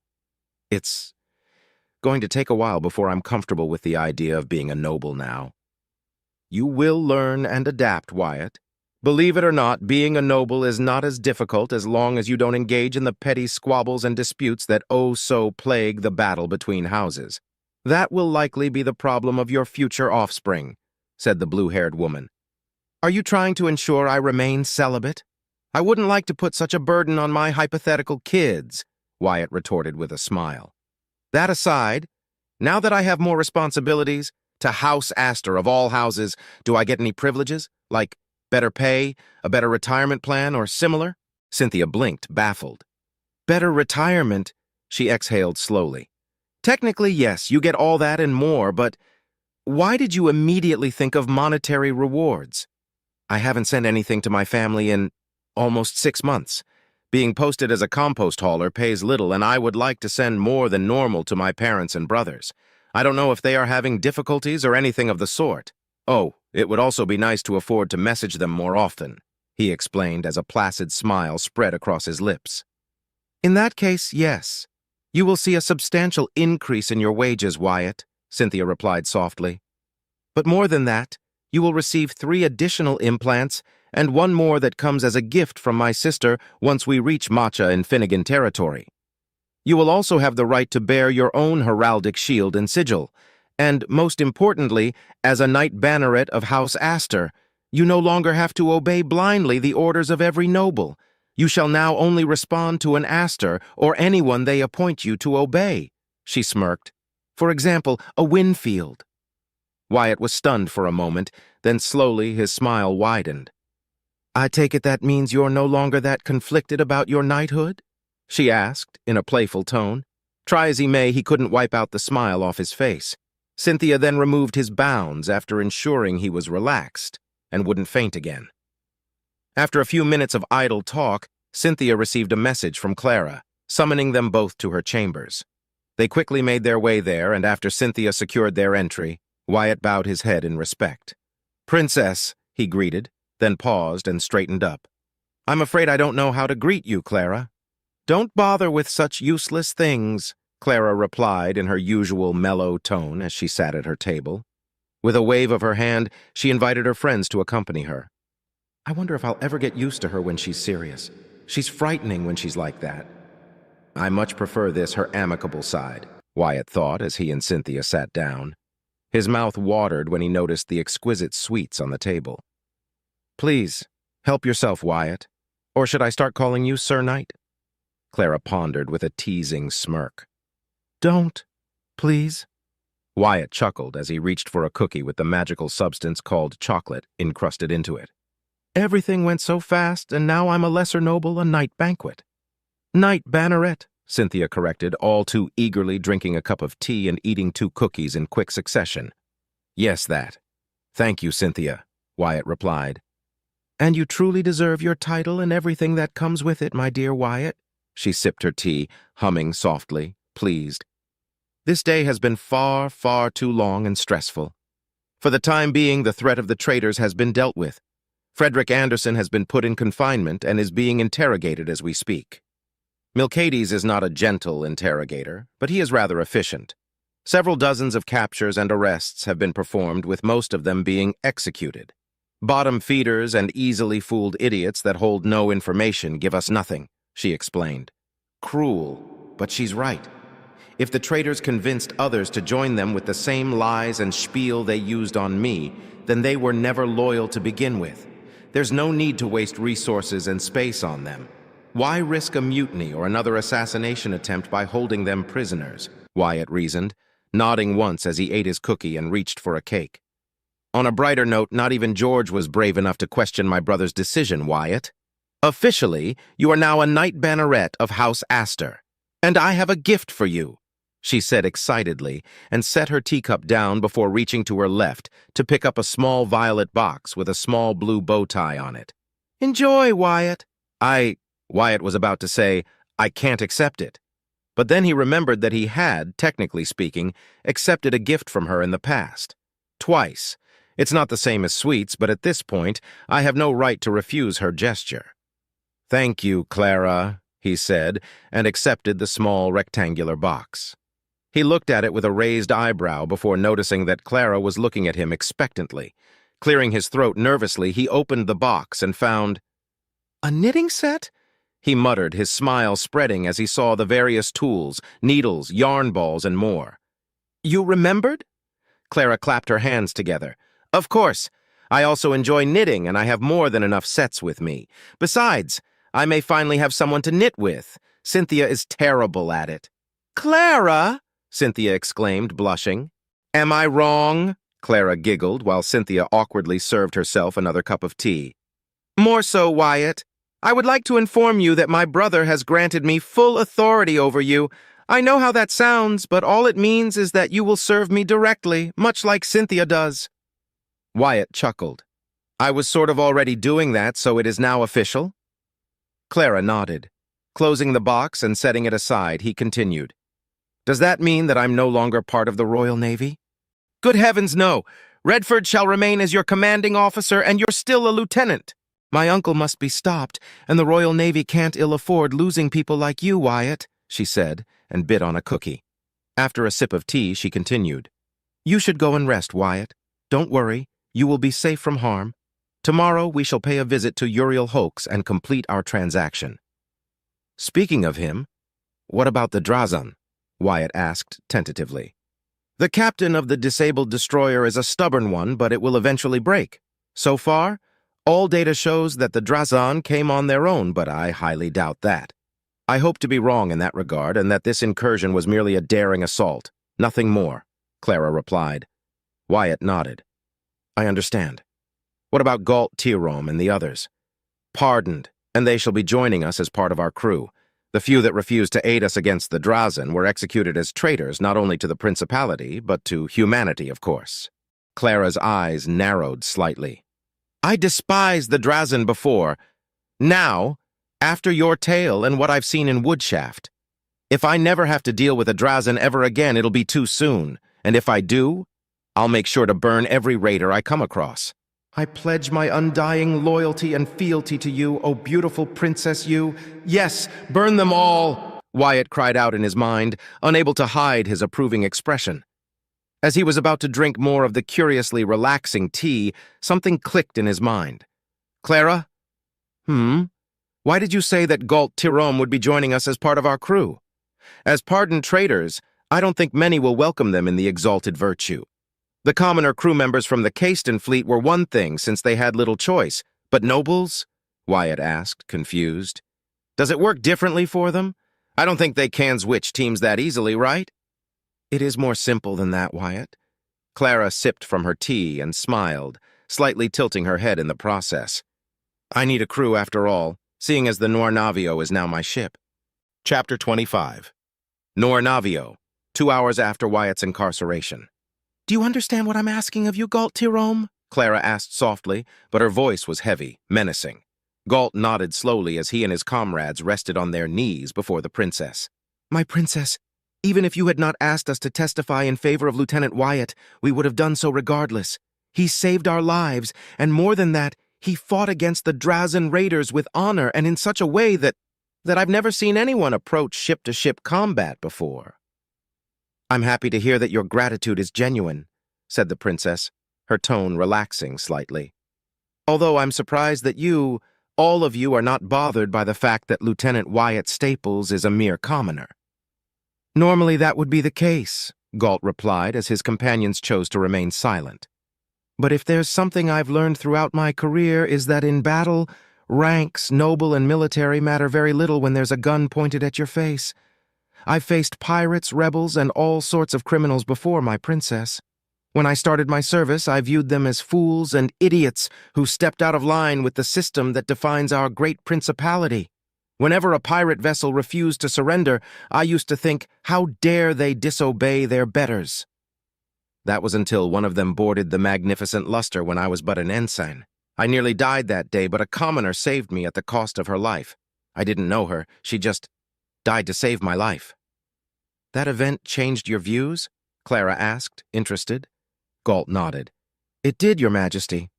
After that day, instead of seeing her sacrifice as merely her duty as a commoner, I wanted to honor her in some way.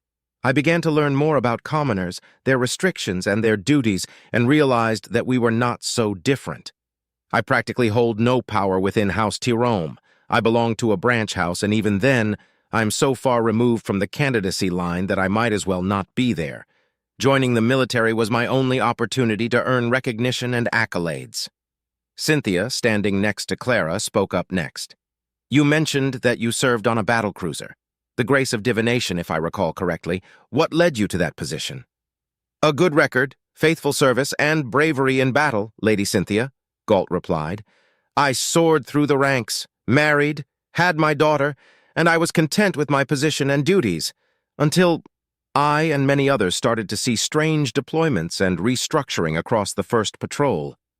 By the time I was hand-picked by Lord Samuel and transferred to the Samuel's Glory, now the Noir Navio, it was already too late to do anything about the coming coup. House Tirome is subservient to House Caiston, and instead of sending potential heirs to serve, they sent those already in the military, Galt explained, sharing a quick glance among his kneeling comrades. Each of us has similar stories. Very few were Caiston loyalists to the core, but the commoners, they had little choice but to obey. You're a sensible, reasonable man, Galt Tirome. That much I can appreciate. I have been informed that your actions, and that of those that followed your example, were of great aid during the battle against the Drazan, Clara began. However, as traitors, my orders were clear. No prisoners are to be taken, and yet, here you are. All because of a commoner took pity on you. Galt didn't flinch under her cold gaze, but he accepted her words without shame.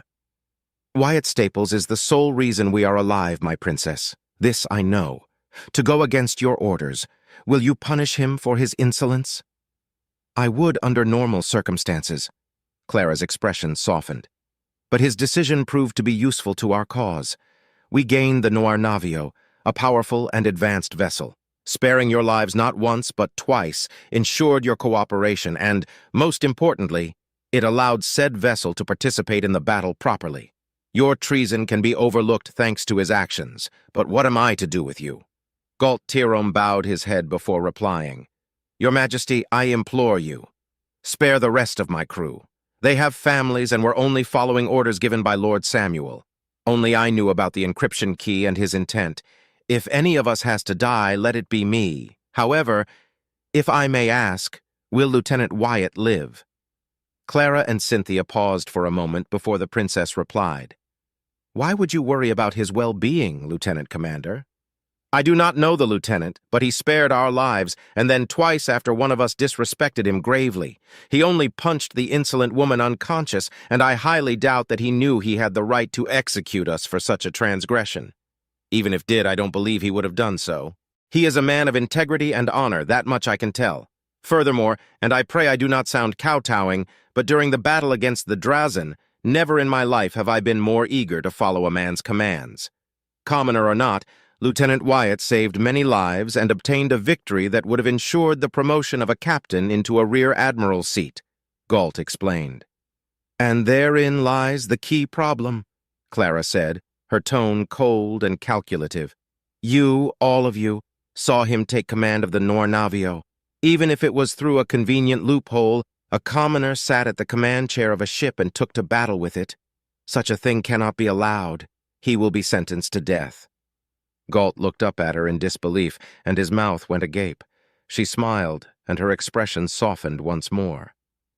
Or that would be the case were it not for the fact that everyone of importance believes my bodyguard was the one in command of the Noir Navio during the battle. Galt, alongside his comrades, was visibly relieved upon hearing her words. Then, "We've become a liability," he reasoned, "and we must be silenced in order to save him. Had you not provided aid, much like the 13 among you that turned their backs on humanity due to their egos and misplaced loyalties, you would be dead right now, executed and disgraced, like they have been dealt with already," she stated matter-of-handly. Some of the kneeling men and women whispered amongst each other, muttering the names of the deceased and lamenting their loss, but no outrage sparked. "So what am I going to do with you?" "Killing us would be the best solution, Your Majesty. Silencing those who can't be trusted with such information for the sake of a greater good," Galt replied, shaking slightly. "For what is worth? I will aid the lieutenant during his trial however I can. The truth shall die with me. I swear it on my daughter's life." Clara smiled slightly at that. "There is no need to go that far, Galt Tirome. As an act of mercy, I shall make all of you an offer. Renounce Duke Draymore's actions, renounce your oath to the houses that you serve, renounce House Cayston, and swear an oath to me and House Astor, and I shall see to it that you are pardoned from your crimes and allow you to serve my brother, the prince, once more. I have already besmirched the name and honor of my house by disobeying the last command of Lord Samuel. The standing within my house is likely dead, regardless of the outcome of this conflict," Galt said, but once again bowed his head slightly. "Lieutenant Wyatt mentioned that I had the power to make a choice. He chose to fight for the principality.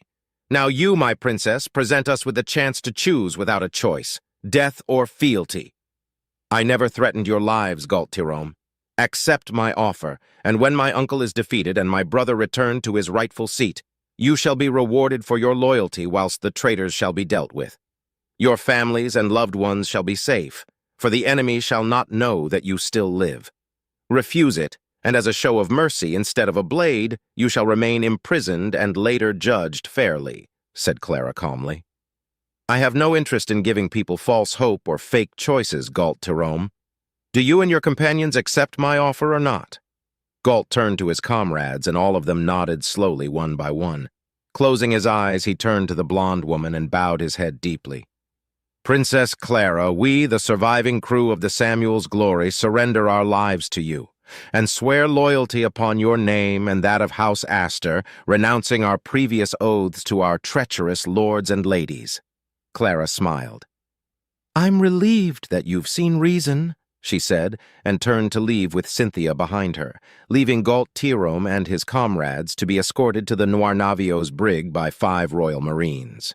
Once the 2 women were walking down an empty hallway, she continued. "That was easier than I expected. Galt Tirome is a sensible man. His comrades trust him to speak for them, too. He's a good officer, albeit bound and ensnared by protocol and etiquette." "He's a career military man, Clara. It seems Wyatt's interference was more than fortunate. He shall be useful," Cynthia added. "We shall see," Clara countered. "Cynthia, be honest with me. Do you think I'm making a mistake by giving presumed traitors a second chance?"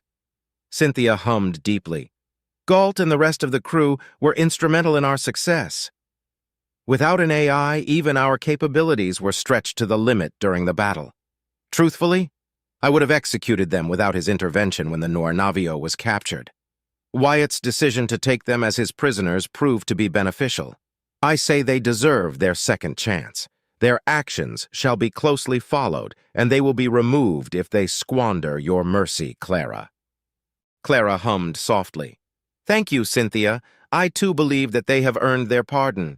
What convinced me that they may be salvageable was that most of them were able to look past the barriers that separate commoners and nobility. How many could choose to obey a commoner even if it was to fight a monstrous enemy? Such a thing would drive half of the Royal Navy officers mad with indignation at the mere thought of having that option presented to them," Clara said with mild disdain. Cynthia nodded, softly chuckling as she did so. "I will enjoy seeing the faces of many during the trial. Insulting a royal to her face? A dangerous proposition."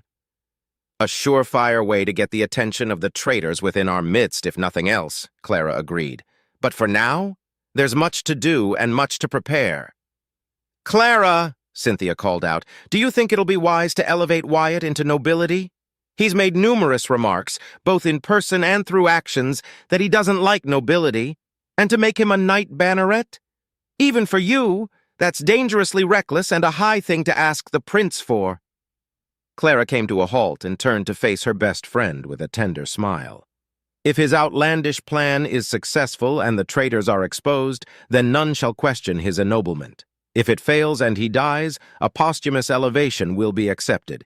If it fails but he survives, then many will complain. Likely William, George, and Frederick will be the loudest voices, but ultimately it will go through a royal decree. Wyatt has earned at least that much.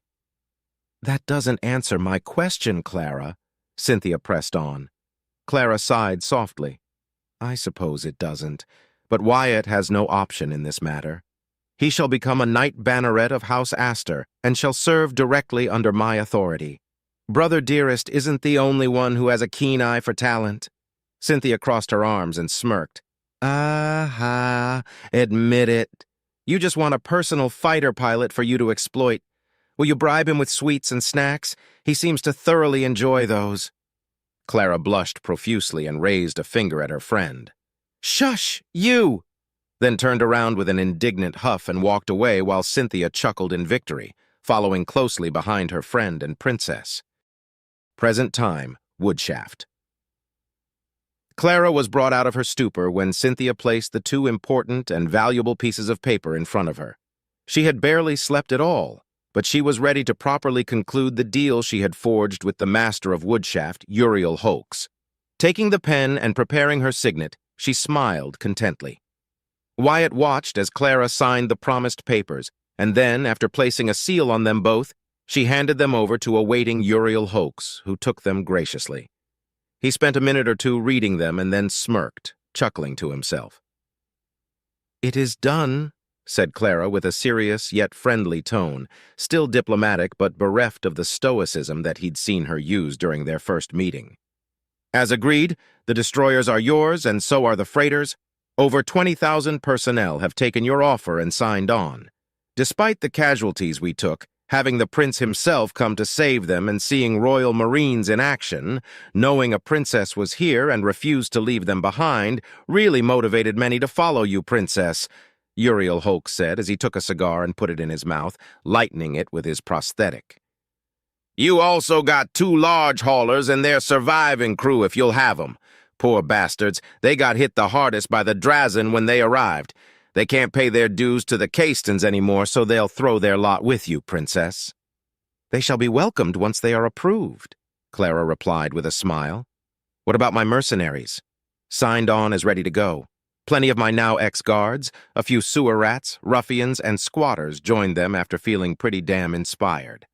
Heard the bastards managed to stand their ground and held out against 20 of those damned walking plants before one of your watchdogs came to finish the job. Congratulations, princess. You got yourself over 500 barely worth a damn greener-than-leaves mercenaries. Uriel jested before taking a long drag out of his cigar. They will be useful, somehow, Clara replied, not terribly enthused. Is it just me, or does she sound disappointed by that? Wyatt thought, glad that his helmet hid his playful smirk. You got plenty of independent engineers, mechanics, technicians, electrical specialists, comms specialists, EVA personnel, and more to keep your ships working. Just, without much discipline on their records.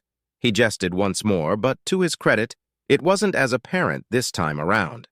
They're your people and your problem now, princess. Will Woodshaft be able to survive without them? The princess asked, showing mild concern. With them leaving and the casualties we took, that leaves a pretty big hole to fill. But Woodshaft never stays empty for long. More will come. Especially now that the caste and local forces have been gutted, the Third Fleet seems to be in shambles. And with the brewing conflict, I doubt they'll be able to spare a significant force just to take us over. Many will come seeking refuge and perhaps deserters and valuable ships. We'll need 'em, Uriel clarified before taking another long drag. All in all, it was a good transaction. The Caston station is now mine and will make a fine addition to my home. What if another Drazen raiding party comes along? Wyatt asked, concerned. Unless they are as strong as the raiding party that tried to hit us, I doubt we'll see any more of those kindling fuel abominations in quite some time. Just in case, I'll see to it that we prepare a protocol for quick evacuations. I would not like to become part of their feed, Uriel growled with disgust. Otherwise, we'll do all right. For what is worth, you have my loyalty and my thanks, Princess. Long live House Astor and all that, he said, waving a hand dispassionately. I thank you for your earnest and sincere declaration of support and cooperation, my dear Uriel, Clara replied in a similarly dismissive, nonchalant tone, which caused the long-haired man to chuckle in approval. Now that business is done, you, Uriel said, turning his gaze at Wyatt, must be Wyatt, the woodshaft ace. He barked a merry laugh. You are crazy! I saw your battle through the scanners and later through leaked footage from your fleet, he chuckled deeply. Congratulations, said the man, extending a hand to Wyatt. Wyatt accepted it and shook hands with Uriel. It was a stupid mistake on my part. I was lucky I survived that encounter. Uriel ended the shake and glanced at Clara and Cynthia, noticing the way they sat and smirked, narrowing his eyes. Ah, so you're a commoner? Princess, I didn't know you mingled with such individuals, he teased, stopping himself from saying something offensive. I never said that Wyatt was a noble when you asked, now did I? Clara replied, her composure unchanging. Wyatt blinked, pausing for a moment, then realized what he had done. Since I'm a noble now, I shouldn't shake hands anymore with others. No, if I'm going to be a noble, then I'll be one on my own terms. I won't let that change me or define me. I refuse, he thought solemnly, and filled with unflinching determination. Then he nodded and gave Uriel a respectful salute. I'm no longer a commoner, but I am by birth, Uriel. Now it was Uriel's turn to open his eyes and looked confused. You're a commoner by birth? But that would mean that you got elevated, or did you buy a knight title? You can tell him, Wyatt, came the voice of Clara through his implant. I was ennobled not too long ago. Yesterday, in fact, Wyatt revealed. I'm a knight banneret. Uriel coughed violently, regretting his choice to inhale as Wyatt revealed the information. Well, I'll be damned. Ha! Let me guess, you belong to House Astor? He said, glancing at the princess. Clara put a hand over the other and tilted her head slightly. Your advice was certainly useful, my dear Uriel. I took it to heart. Advice? What advice? Wyatt asked himself, but a moment later pushed the thoughts aside, figuring that if it was important, Clara would tell him eventually. You really do have dangerous, sharp fangs, my princess, Uriel complimented. If I may know, where are you from? We get plenty of visitors from across 5 sectors, and I'd like to give the woodshaft ace a gift of my own as a show of goodwill, you know? Wyatt waited for a moment, but when he didn't receive a command from Clara, he took the initiative. Volantis. Volantis, Volantis, ah, Gimor territory, Uriel recalled, and his eyes flickered for a few moments. Hope you enjoy my gift? The traitor died during the assault, and not many have a taste for Lachoa. He turned to Clara. Should I send it to the Nornavio along with the other supplies? Clara nodded, but Wyatt perked up at the mention of the bugs. It had been far too long since he ate a Lachoa. Clara's sweets were far more delicious, but he had a soft spot for the tasty bugs. He licked his lips without realizing it.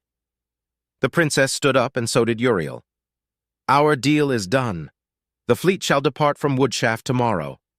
Thank you for your cooperation, Uriel Hoax. May your future ventures be fruitful, she said, and Uriel bowed his head, taking a drag from his cigar and exhaling the smoke through his nostrils. The trio left the room and were escorted back outside, where 10 Royal Marines waited for them. Now that everyone knew who she was, even more people gave her ample room and showed reverence as she made her way through the station. Would you like to visit the station, Clara? Wyatt asked, remembering their original plan during their first arrival. Your offer is appreciated, Wyatt, but I think I'd like to return to our ship and continue with the preparations. Do you wish to venture and find dried meats and toasted beans? She replied. She remembered something so trivial, Wyatt noted before replying. No need. After the Drazen assault, I doubt I'll find any whatsoever. I have some spare time on my hands, and I don't know what to do. In that case, Cynthia joined in, why don't you join us? Clara is going to meet with a select few personnel chosen by Redford himself and give her approval. Being the captain of a ship is certainly more annoying than I originally believed, Clara admitted with a deep sigh. But if it is part of my new duties, then I shan't complain too much. I obey, Wyatt replied, smiling softly. He followed the princess until they reached the dock that the Noir Navio was stationed at, and he paused for a moment to admire the deadly but beautiful ship. There were personnel in EVA suits and small drones flying about as they loaded supplies and small containers into the ship, under the watchful eyes of Marines hand-picked by Juliana herself. "They haven't stopped loading since we left," he commented offhandedly. "Uriel was rather generous with what he could give. Take pride, Wyatt. You were instrumental in safeguarding this place," Cynthia replied. Wyatt wanted to reply, but no words formed in his throat. They boarded the elevator and he watched all around him, seeing people working throughout the many docks of Woodshaft, tending to ships, civilian, freighters, and Royal Navy vessels alike. For a brief moment, he allowed himself to feel proud of what he'd done. He had aided in the defense of Woodshaft and had killed many Drazen in the process. Perhaps, he thought as he glanced at Clara and Cynthia, and he relaxed, feeling at ease, perhaps I'm not entirely worthless after all. When they reached the top, they found Commander Redford examining several people lined up before him. Among the humans, he spotted 8 Ikantis in their suits. He focused on the Ikantis and smiled. While he held no particular fondness for the hierarchy, he was surprisingly fond of the smaller avian aliens and had come to know plenty about their culture, their lifestyle, and the hierarchy. The aliens were small, barely reaching past 4 feet in stature when fully grown. Their legs were typical of most avian species, but the Ikanti had 6 toes ending in small but sharp claws. Their legs made up a third of their total size and were dense. They were also flightless, as they evolved away from soaring in the sky, unlike most avians tended to evolve. Throughout hundreds of thousands of years, they had lost their wings, except for a pair of small, colorful vestigial wings on their backs that only served for mating purposes. How that worked, Wyatt didn't know. Instead, they were built for running, intelligence, agility, and dexterity. They explained their tails, as they needed them to balance their weight and center of gravity when running. Their tails were nearly a meter in length, not just feathers like the ones Clixall had. They stood up straight, giving them a very human-like appearance, and even had 2 arms that ended in 6 dexterous fingers tipped with short claws. Despite their small size, Ikantis were as strong as a regular human, and their kicks were legendary and lightning fast. Their torsos were also similar to a human's, but their chests were almost entirely made out of a hard rib cage that protected their hearts and lungs, while their stomach were slim as a general rule. Also, surprise, surprise, no breasts, which made it incredibly difficult to tell male from female for strangers. The difference was found in the feathers that ran from the back of their heads all the way to the tip of their tails, and that were also present across their forearms, thighs, the wings on their backs, and the sides of their necks. Males had shorter feathers, usually ranging in blue, green, yellow, and orange colors. Females had longer, brighter feathers, and their coloration ranged from turquoise, aquamarine, lavender, and several shades of pink. The rest of their bodies were covered by a layer of smooth gray fur, regardless of gender. Finally, their faces.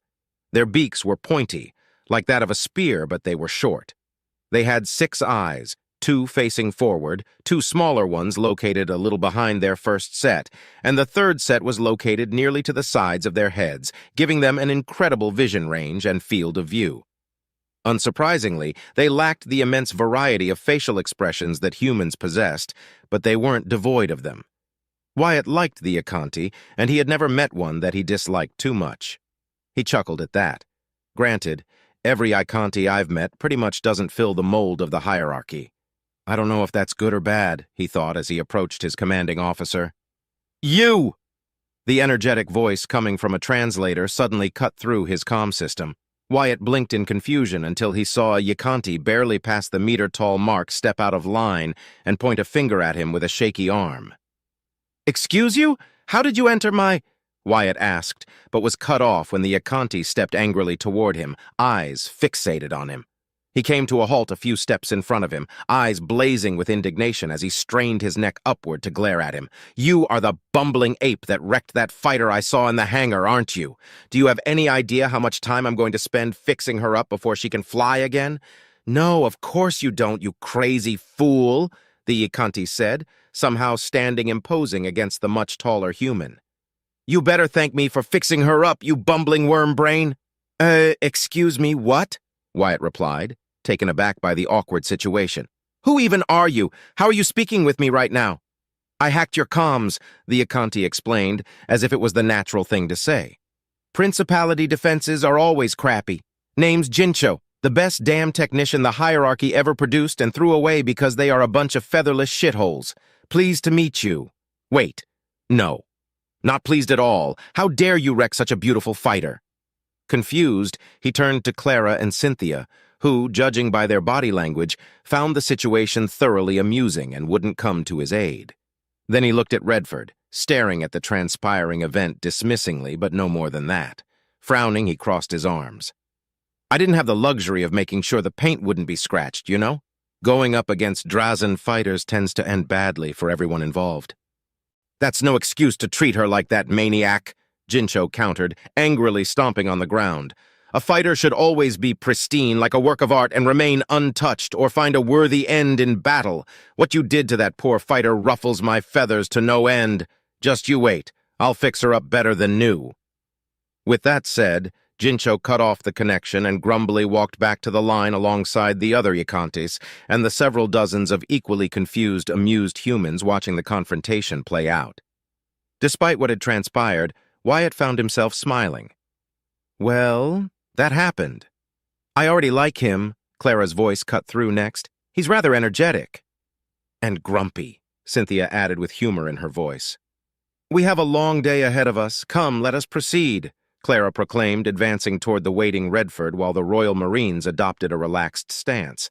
Wyatt nodded and turned to face the endless blackness of space.